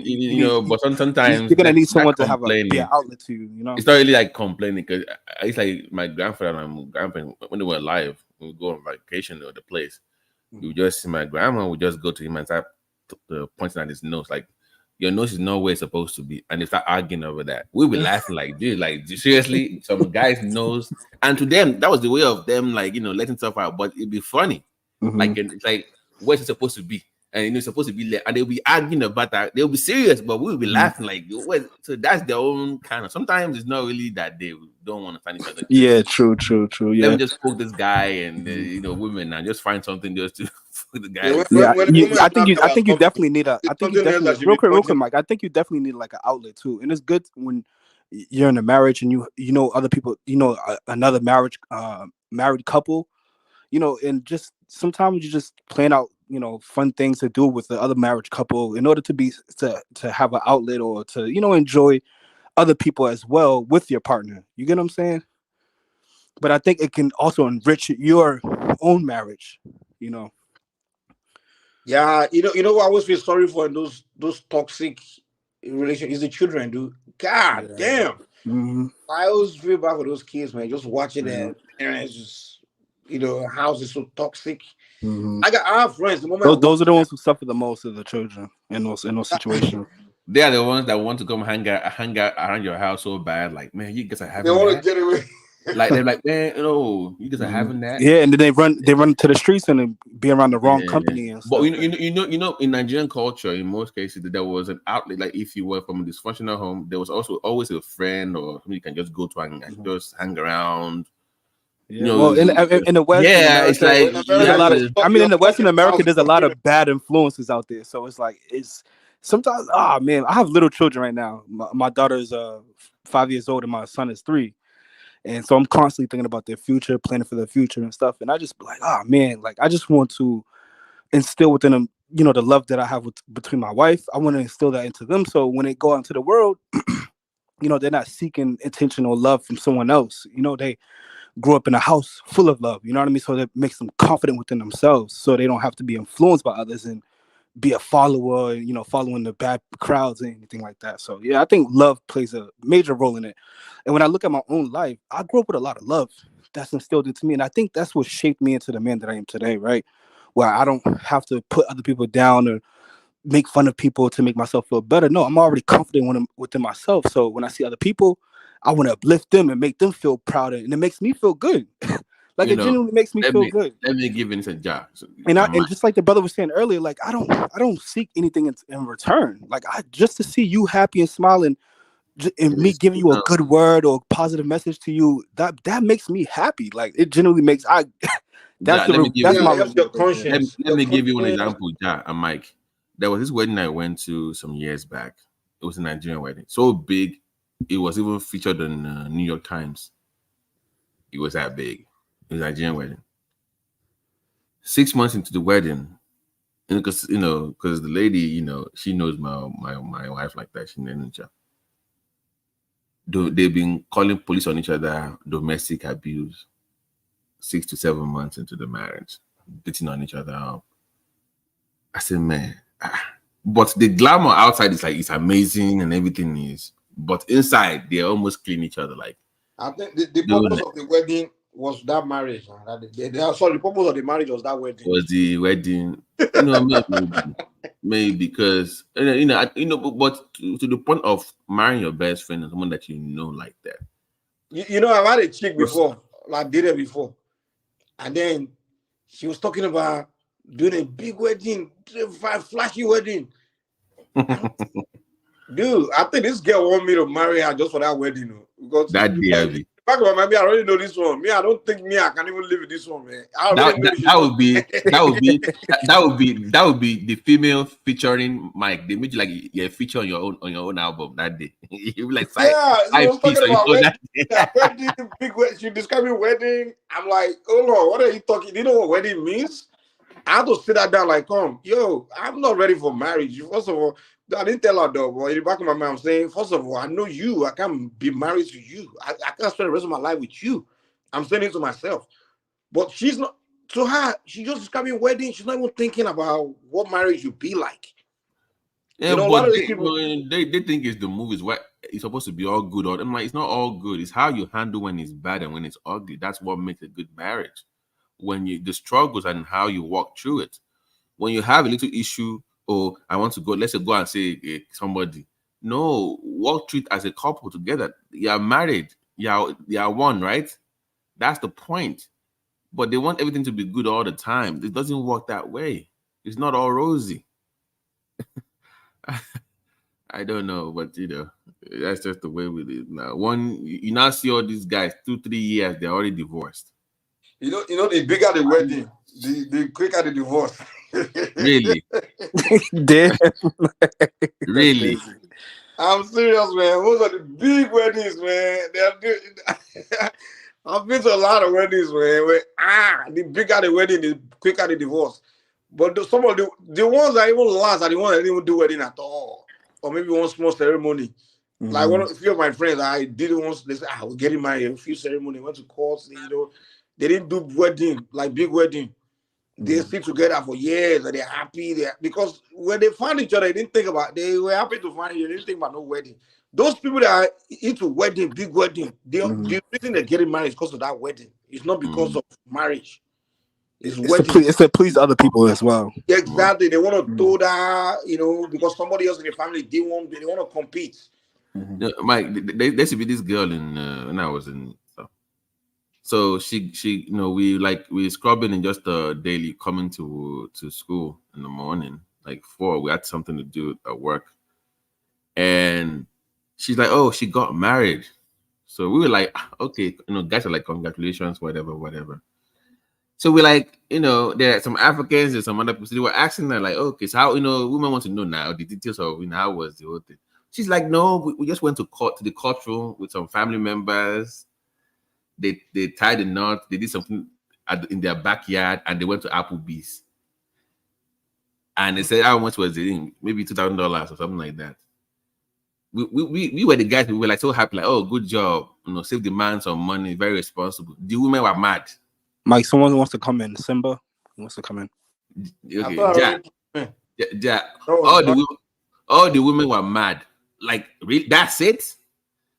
We're like, what do you mean that's it? She's happy. They were mad. Like, that's it? You just went to mind them. Those women, I don't know why they love wedding so much. Wedding. We were like, oh, you're a good woman. Very smart, not billing the guy, but they were upset. Like, she did something wrong. I'm like, do you know why? Do you know why? It's a real good relationship, because that so-called wedding money, they already putting that money investing into their relationship or something.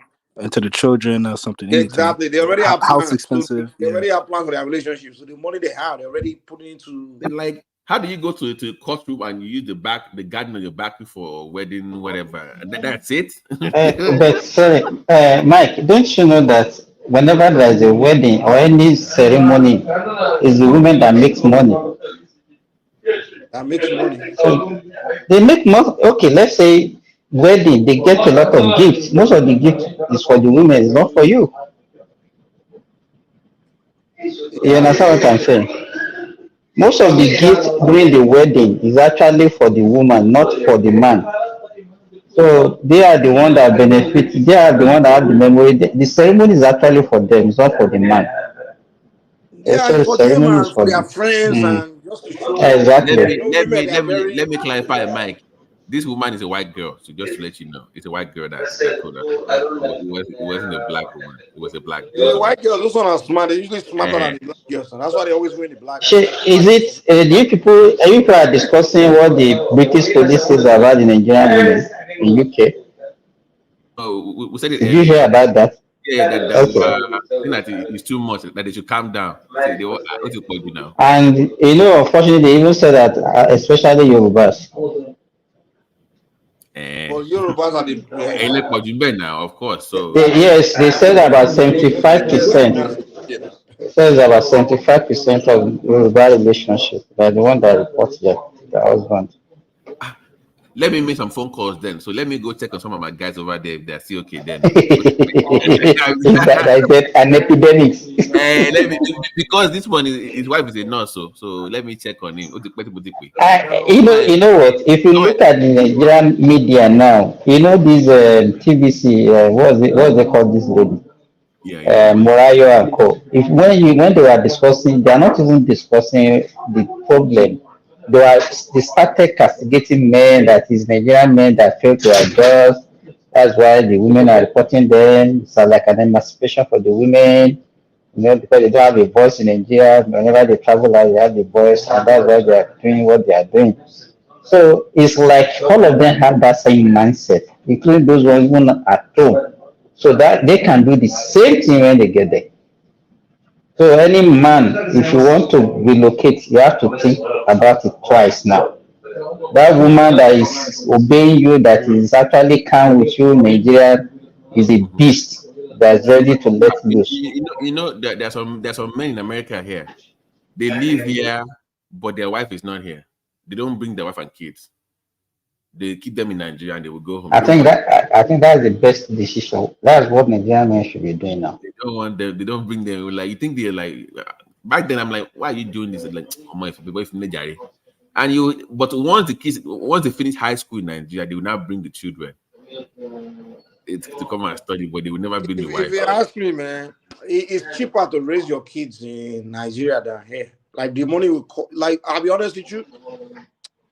If I would advise anybody, man, because if you want to raise your kids in America, just put them in private. You have to put them in private school, and the private schools are very expensive here. And you can get the same private school, quality private. You just put them in private school in Nigeria. They put the private school in Nigeria, and you pay less.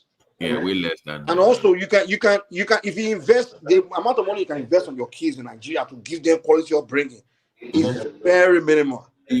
Mike, do you know what those schools are doing in Nigeria now? There are some secondary schools in Nigeria now, like the one of our nieces is going to in Nigeria, in Abeokuta now. Those schools now have affiliations with UK universities, so they now make them go through A levels, like because people come to those schools, they're like almost born in the UK or they have from affluent families, so they'll be doing the A levels, right? While they are in. So they have some kind of affiliation with the UK system or this. What's it called? Simba? Is it A level or whatever is it called? Simba? Is it A level? Whatever it's called, A level, whatever. It's A level, yes, A level. Yeah, A level DC. Yeah, so they would do that way. They can just get into the UK directly and they move on. So they are not. That's what's going on in Nigeria now. They send them back to Nigeria to go to secondary school. Once they finish, they do the A levels. They go to the UK. And it won't cost you that much. Yeah, that saves them money. That saves them a lot of money. It will cost you more to even have your kids in public school here in America and just them than it will cost you to have them in Nigeria in private school and having the best. In Nigeria, you can even hire tutor for a penny. You can hire tutor or even some people for maybe $1 a day, save. You understand? In Nigeria. But in America, you want to hire tutor or put them into some kind of extracurricular activity, you'll be ready to spend thousands a year, man. Or put them in a good school, private school. Private school in America is nothing less than, a good private school, probably $20,000, man, per year. For secondary school? I'm not even talking about high school. I'm talking about even like middle school or stuff, yeah. But university is not that expensive. You can do semester for $5,000. Wow, that's crazy. Private school in America is only reaching with kids a private school. I said college. A semester about $6,000-7,000 now. Yeah, but wow, that's crazy. Yeah, it's very expensive to give your kids quality upbringing in the West, man. If you just decide you want to send it to public school, hey, good luck, man. You'll be lucky if your If your kids turn up. Again, Mike, again, down there on American public school, I disagree. Again, No, even there are apart from so you, many, think about there it. are so many beautiful public schools in America. Trust me.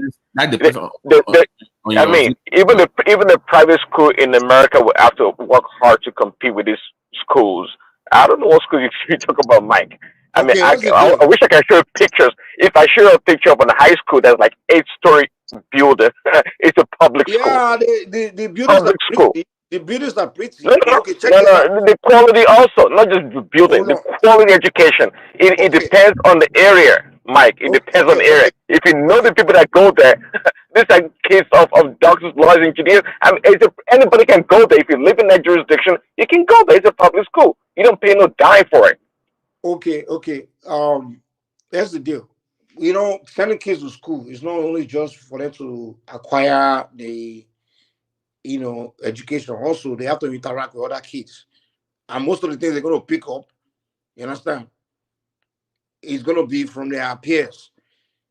And the difference between private school and public school is, in those private schools, they pay attention to that. They help you actually, they create culture within the schools. So that's what private school in America does. They create a certain among the kids. And certain things studied and social, it's not only curriculum, it's also social education. I like to challenge real quickly. Private school, wait, calm down, let me learn. In private school, they don't no, that's up to the family. You understand? They don't parent your kids for you in public school in America. They don't parent your kids. They just give them the material, and that's it. Do your work and submit. But the kids gonna spend time among each other, and they develop their own culture, and your kids will pick up bad behavior, man. That's public school in America. They pick. Okay, Mike, you don't even see. Private schools are actually extremely dangerous, especially in today's world. They are dangerous. The notion, the kids that do the worst things actually, many times, are the kids in private schools. Give me an example. Elon Musk. I can't give example. I cannot. Go figure it out. Elon Musk kid. Well, that'd be a good example. That'd be a good example, actually. Elon Musk would be a good example. This rich kids. Listen, you're more likely to see kids snorting cocaine and some expensive drugs in a private school because their parents are rich. They're more so in a public school. Okay, private schools. They in today's world, they are not as safe as you think they are. Private school. Are you smoking? John, can you answer that question? Where's your kids likely to start doing drugs? The zip code matters. I would say public schools are more dangerous. Exactly. Just recently, a kid. No, I just said just recently in Baltimore. Just recently in Baltimore, like a couple of days ago, a 15-year-old killed a 16-year-old in a public school bathroom. They just shot him in the stomach and killed him. So you see more. I would say there's no. Okay, your example is in Baltimore. It's in Baltimore, close to the ghetto, right? I agree with you. But I agree with you both. But because you're gonna find violence anywhere. You get what I'm saying? But I think it's more. You're gonna see a higher frequency of a dangerous scenario in the public schools than you would in the private school. That's just a fact, man. Well, that I agree with. But we're not talking. No, the point here is that Mike thinks private schools are like they're safe and proof. You think they're not so safe? On average compared to public schools, yeah. They are giving you like basically the point is like the ones if you live in a good zip code, good area, of course, the schools will be at least okay. But the ones with the not so good areas, you run the risk of gun violence and all this kind of stuff. Zip code matters,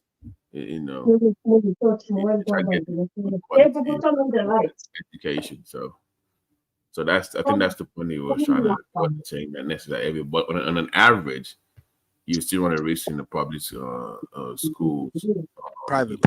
Sorry, in the private, yeah. That's the point. Yeah. Yeah, but again, I agree with back in the the days, other guy. It varies too because I mean, if you find a good community, right? I mean, you do have instances where some of the public schools they're performing at a high level, you know. Right. But you just have to. It's a gamble. You have to find these schools, and you know, usually it's in a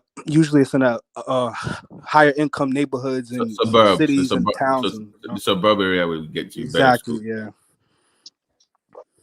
You know, back in the days though, we didn't want to go to. I mean, we didn't want to go to private school because public school was where it was lit. You know, it was a legacy school. But even your parents went to that school, so we were like, I want my kids to go to the same school. I feel like in a private school, the teachers and the parents are more invested into the children than but it was public too. schools where you just send your kids to school. It was too organized that it became boring. You know, think about. Forget you now. Think about a 14 or 13-year-old kid. They want to have fun. They want to learn, but they want to have fun. So I know, but that's the thing. You have to make it school fun for them. So private school back then it was just like too structured that it became boring. Like, you know, they were like jealous of us. Like, man, I miss you guys, man. And I miss you guys. like, man, why did you go down there, man? But you know, times change, you know. But I asked some kids that they left the UK, they left the US to come study in Nigeria. You know, back in the days, but it was more because they were badly behaved in the UK or the US. So they come back to Nigeria and then, you know, bring them out. You know.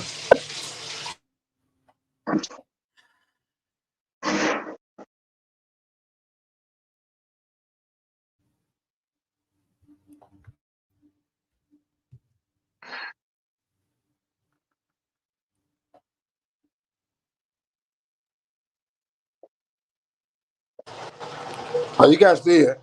I had a phone call. Maybe some booty call is about to show up. No, booty call at 3:10 in the morning, Mike. Oh, Thomas, the host, he probably fell asleep. Oh, you must be on the East Coast, huh? Because it's 3:10 for me too. I'm in Boston. You're in Boston too? Oh, yeah. For real? Are you in Boston? Yeah, I'm in Boston. BT's in Boston. Yeah, I'm in Weymouth actually. I live in Weymouth, but I grew up in Boston. The best city in the world, right? Oh, I can't even hear BT.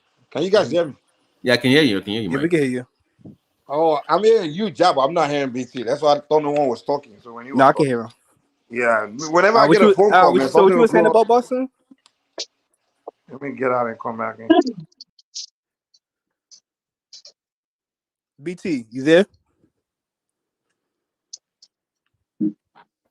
What did you say? No, you said something about Boston, right? Yeah. I went to college in Boston and left and then came back again. Nice. You like it out here? Hey, I wouldn't do any better. I mean, but for now, it's a great place. It's just to live. Yeah. The only downside is it's very expensive. I know. You know, I told someone where I live. I said to get something decent, you must have close to $1 million. It's like, what? I said, you better move down to Texas. Go get you like $500,000 house. Exactly. Yeah. That's what you want to do. If you want to come up here, you have to. Up here, $1 million is not even enough. You need more than that. 1.4. Yeah, because the city that I live in now, the average homes out here are like $600K on average. So that would like the North End or Charles. No. I'm in Weymouth. Oh, okay, really? Mm-hmm. That's not so bad. about like a 20 25 minute drive from Boston. But I grew up in Boston my whole life. Like grew up in Dorchester, Roxbury, Mattapan and stuff. I grew up in that area. Yeah, I worked so for a minute in Worcester.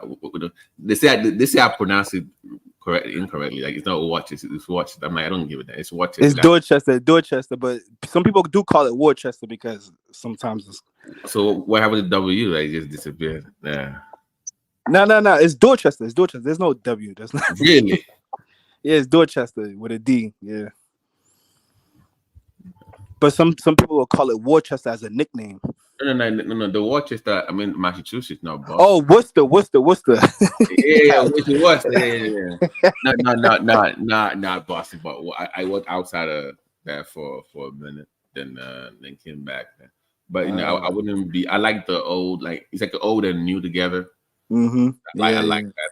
And like the architecture and stuff is like kind of like the old, the old colonial kind of style in a way, like the old New England type of And people are way more educated up here. I love that too. They say that Massachusetts has like the highest IQ on average in America. Yep. Yeah. No joke. So kind of helps with family. So yeah, and then it's like a multicultural. So I think Boston also shaped me into the person I am because I grew up with a lot of influences, multicultural influences in my life. So I grew up with a lot of like Haitian, Cape Verdean, people from the Caribbean and Africa and stuff like that. So the Ghanaians, lots of Ghanaians, no too. Yeah. That's true. Yeah, but I want to say like the predominant African group in Boston is the Cape Verdeans, and a lot of people don't know nothing. They don't really know too much about Cape Verdeans because it's such a small country or island in West Africa, right? But a lot of people don't know. Like I remember going to New York when I was younger, and I would talk about like, oh, Cape Verdeans, and people would be like, what are you talking about? Who are those? Like, who are the Cape Verdeans you keep talking about? But yeah, it's a small city. I love it. Yeah. Yeah, but it's America. We things change. You can move, but for now, it's a good place to stay. Yeah. True. Yeah, Mike, you back? Mike, can you hear him now? Mike, can Mike hear me now, or is it? He has his side chick on the phone, so he has to. Mike is a man of timber and caliber. He's a man of resources, so he has to attend to his harem. Yes. Is Prince there too, or Prince is praying? Prince, are you praying, or are you with us, or are you in the spirit? I don't know. He's probably praying too. Why do you say that? Is he a man of like the scriptures and the Bible? He's a man of faith. Yeah, I love that. I just tease him, because I tease him, because So you have a man of faith. Now you should watch them debate each other. It's fun watching people with different faith and. Who's constantly debating each other? Is it Mike and the guy that you just mentioned? No, Prince and I think Prince and Diwali, because obviously Prince is going to be very conservative, and there's this other guy that is very liberal, progressive. Okay. They will go against each other, like social issues, like the community, like sexual rights, that, and abortion. Oh yeah. See me, I would probably lean more towards like the conservative. Oh wow! No. Like Prince is too extreme. Even you be like, oh, wait a minute, let's pump the brakes. Like, there's some things I might be extreme with. No. Yeah, let me tell you something. It would be like, even if the woman was the R word, or no. Let's still find. Yeah, we need abortion for that, man. Yeah, see what I'm saying? He's that far out. Like, no. Exactly. See my point. I'm like, wait a minute, because I'm against that, and I think it's very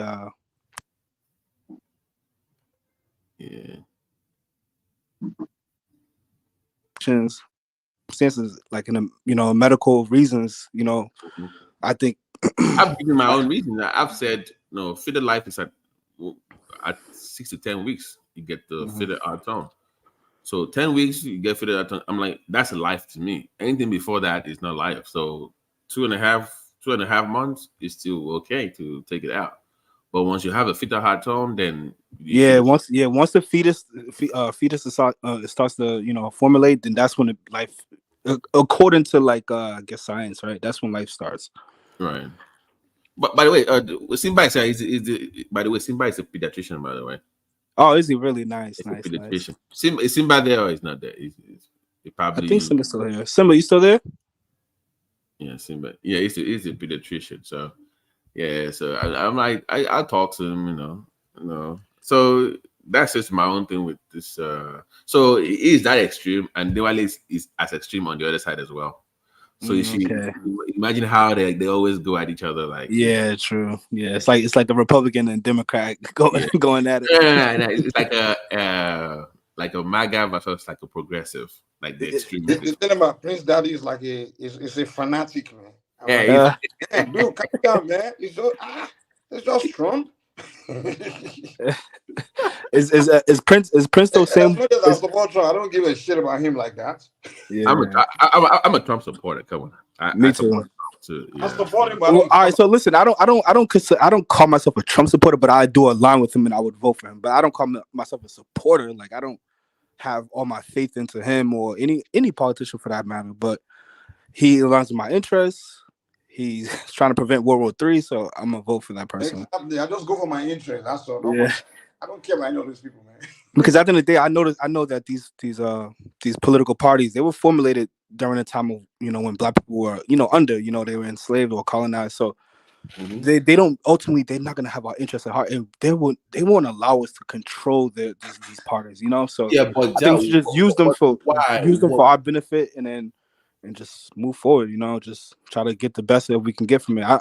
It doesn't matter which party, actually, as long as it aligns my interests at the time, then I will vote for that person. But why is this resistance within the Black community? Because if you notice, Black men are trying to break away from that Democratic Party. Like they at least want to listen to somebody else. Yeah, because people are tired. People are not seeing any progression happening. But I think it's complicated, actually. But I think I would say a lot of Black Americans specifically, we grew up in conservative, like we grew up with conservative values. I believe the Black church was very strong. The Black church and just in general, right? Because I remember, growing up, certain discussion that we're having now about like LGBTQ and stuff like that. These things are like kind of, frowned upon in the Black community. And as at one point, hip hop was kind of homophobe considered back. Yeah, it was homophobe. Even in the sports, NBA and NFL and all, like they enacted certain measures and stuff to kind of curve the John, what happened to the Black community, man? I remember the Black community back in the days where they want to insult you, they call you an F. Well, now they can't do that anymore. Even rappers. Mm-hmm. When I say F, I'm talking about the word F. Yeah. GOT, Mm-hmm. Now people don't do that. I'm like, damn, you guys took a turn, man. Even rappers, remember rappers back in the days? Yeah. You hear the word, yo, F you faggot. If you remember, what I consider the greatest rap diss of all time is Nas. Jay-Z, yeah. Ether. And you know what he said? Like he used all the words, isn't it? Like you can't play that today. You can't play that today, man. You will get canceled. Yeah, you will get canceled today. But I think part of it is because of the Democratic Party, or Black people voting Democrat for a long time. You see what the Democratic Party was get president because with the Democratic Party, it seems like, right, they want to coddle Black people and make them feel secure, and you know what I mean, and want to pander to their emotions and to their to victimization, the victim narrative. They want to pander to that and coddle Black people, and I don't think that's a good thing, man. Sometimes Black people, we just need the hard truth, and then we just need to work through our emotions and deal with it, and take accountability. I think that's just it. And I think with people like the Trump, we might not agree with him. He's not the most educated politician, right? He's not articulate at any level, but we know what we're dealing with when we're dealing with someone like Trump. Like, he's easy to predict and easy to read in a sense, right? So I think Black people, we just need to talk. We need people to talk to us straight up without holding back and without not being disrespectful, but just straight up, and just tell us the truth about ourselves. And a lot of Black people can't take it. You see people like Candace Owens. Candace Owens in the Black community is considered like an op. She's considered like an op or someone that panders to white people. But to me, I don't look at it like that. I look at Candace Owens as someone who's just. Sometimes she do be going overboard. I'm like, come on now, sister. Like, even if I'm the breaks now. Sometimes, I'm not saying all the time. But Bro, we I'll be need that. honest We with need. you. I feel like we need that, man. At this moment, what the black community need any more of the Candace Owens than the other people that they're following, to be honest. The Charlemagne of gods. The Charlemagne of gods. No. Mike, this guy, Roland Martin. Did you see that guy? What happened to him the other day? You name more of Candace Owens and Roland Martin. What happened to Roland Martin? No, the guy, the guy was on a live video, right? He was doing like a live show on YouTube. So mistakenly, you know how you are watching something different on your laptop, but when you're talking, you can stream something different. So it was trying to switch screens, right? It now switched to what he was watching, which was a black guy, a naked man with his behind, walking down the road. That's what he was watching. So he didn't know. He quickly cut it up, but people already recorded it. So he was watching the naked guy with his a naked man. Yeah, with his bottom now, like somebody is facing the back. We're watching the guy's naked back walking down the hallway. That's what he was watching during the broadcast. He was watching it in his computer. Or watching it in his computer. You know, it's a live broadcast. He's streaming from his laptop, like a live show on YouTube, like you're streaming right now. Let's say you now want to switch between your live video now to maybe you want to show us something. When he now switched, instead of it going to live to the screen, he now went to his own what he was streaming, like a video on the side. So the guy was mad. Yeah, you know, it's on Instagram now. You can see it. They're like, no one what this guy is like download. Maybe he's download something. It was funny. Man, I can't stand that. He's one of those misery merchants. Like, you know, they just sell misery to their people, victimhood. I'm like, yo, you guys are not helping the young ones. The one I hate the most is the thing against the police. Like, oh, the black man was no. I get that, but look at what happened to Tyreek Hill. Like Tyreek Hill, yeah, I seen that one. See that he was guilty. The guy was rude. Like, you can't do that. Like, oh, you don't touch my window. Like, dude, you got tinted window. Bring it down. What are you doing? They're gonna make it about back talks. These people is like black man can't do no wrong. You know. Like you're just a victim, and that's not good because the young kids watching, the young black kids watching growing up, are they gonna learn how to behave? Like, are they gonna learn that? Hey, I'm supposed when they're constantly being told by older black people that he's not you're right, even when you're wrong. You're not helping them. That's what I'm saying. Like black, they need more of Candace Owens than this Roland Martin and all those guys. Yeah. No matter how harsh Candace Owens may sound, but the kids needs to hear someone that will let you know. No, this is wrong. This is right. This is, you know, you have to be serious about life. Life is not. Yeah, but the way she was treated at the Breakfast Club, I didn't like that. They were like, because she does not know some gospel church, like she didn't grow up in the black church, obviously, then she's not black. I'm like, come on. Yeah, I remember. I think it was Charlemagne the God. He asked Charlemagne the God asked Candace Owens. He says there's a common phrase in the black community. It goes, God is good. God is good all the time. All the time, God is good. So when he told her, he said, God is good, and he was expecting an answer from her. She didn't even know what to say. That was funny. Doesn't mean she's not black. She just didn't grow up in that. She got an educated, man. She's not gonna go back to that, you know. So that's just the only. It's kind of like just like when you grown up in the hood, like the kind of way you talk. It's almost like when you now go to school, go to get an advanced degree. Someone's not expecting you to be talking the same way. You know. Yeah. And they're like, you're no longer black. And this idea that you have to be ignorant to be black, or you have to sound ghetto to be black, or sound certain way to be. Who gets to tell who is black? I thought the skin color is what tells if you're black or not. So what is sounding ghetto? Speaking in is speaking like Ebonics. That's considered ghetto. Yeah, I was right? speaking Ebonics or using certain slang or something like using N-word all the time. You know when if you live in the hood, you use the N-word all the time. But when you get out of the environment, you stop using N-word a lot. You know. So I don't even use the N-word like that. I remember when I used to live in the hood, the N-word, man, became part of my vocabulary. so everybody uses N-word all the day. You know what, Mike? I noticed that when you get mad enough, the hood side comes out of you, man. Man, you a brutal sometimes, Mike. I ain't gonna lie. But Jack, like Tiger Woods is black to me, right? It's a black guy. Who? Tiger Woods is black, right? He's biracial. But he's black. He's biracial. He's black.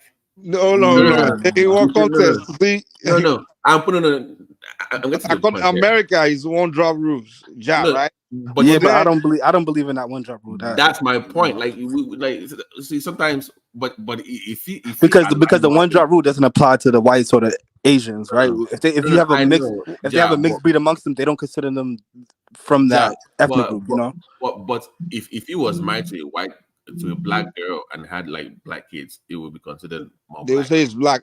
See what I'm saying? I think the way they define black these days is more culturally, that's the thing. Like, so because somebody's not aligning culture, maybe then. But so what makes somebody black? Is it culture? Is it skin color? What is it exactly? I mean, I guess it depends on certain people, but I mean, for me, it might be different from probably the vast majority of people, right? I consider those who are black or who are ethnically black, who are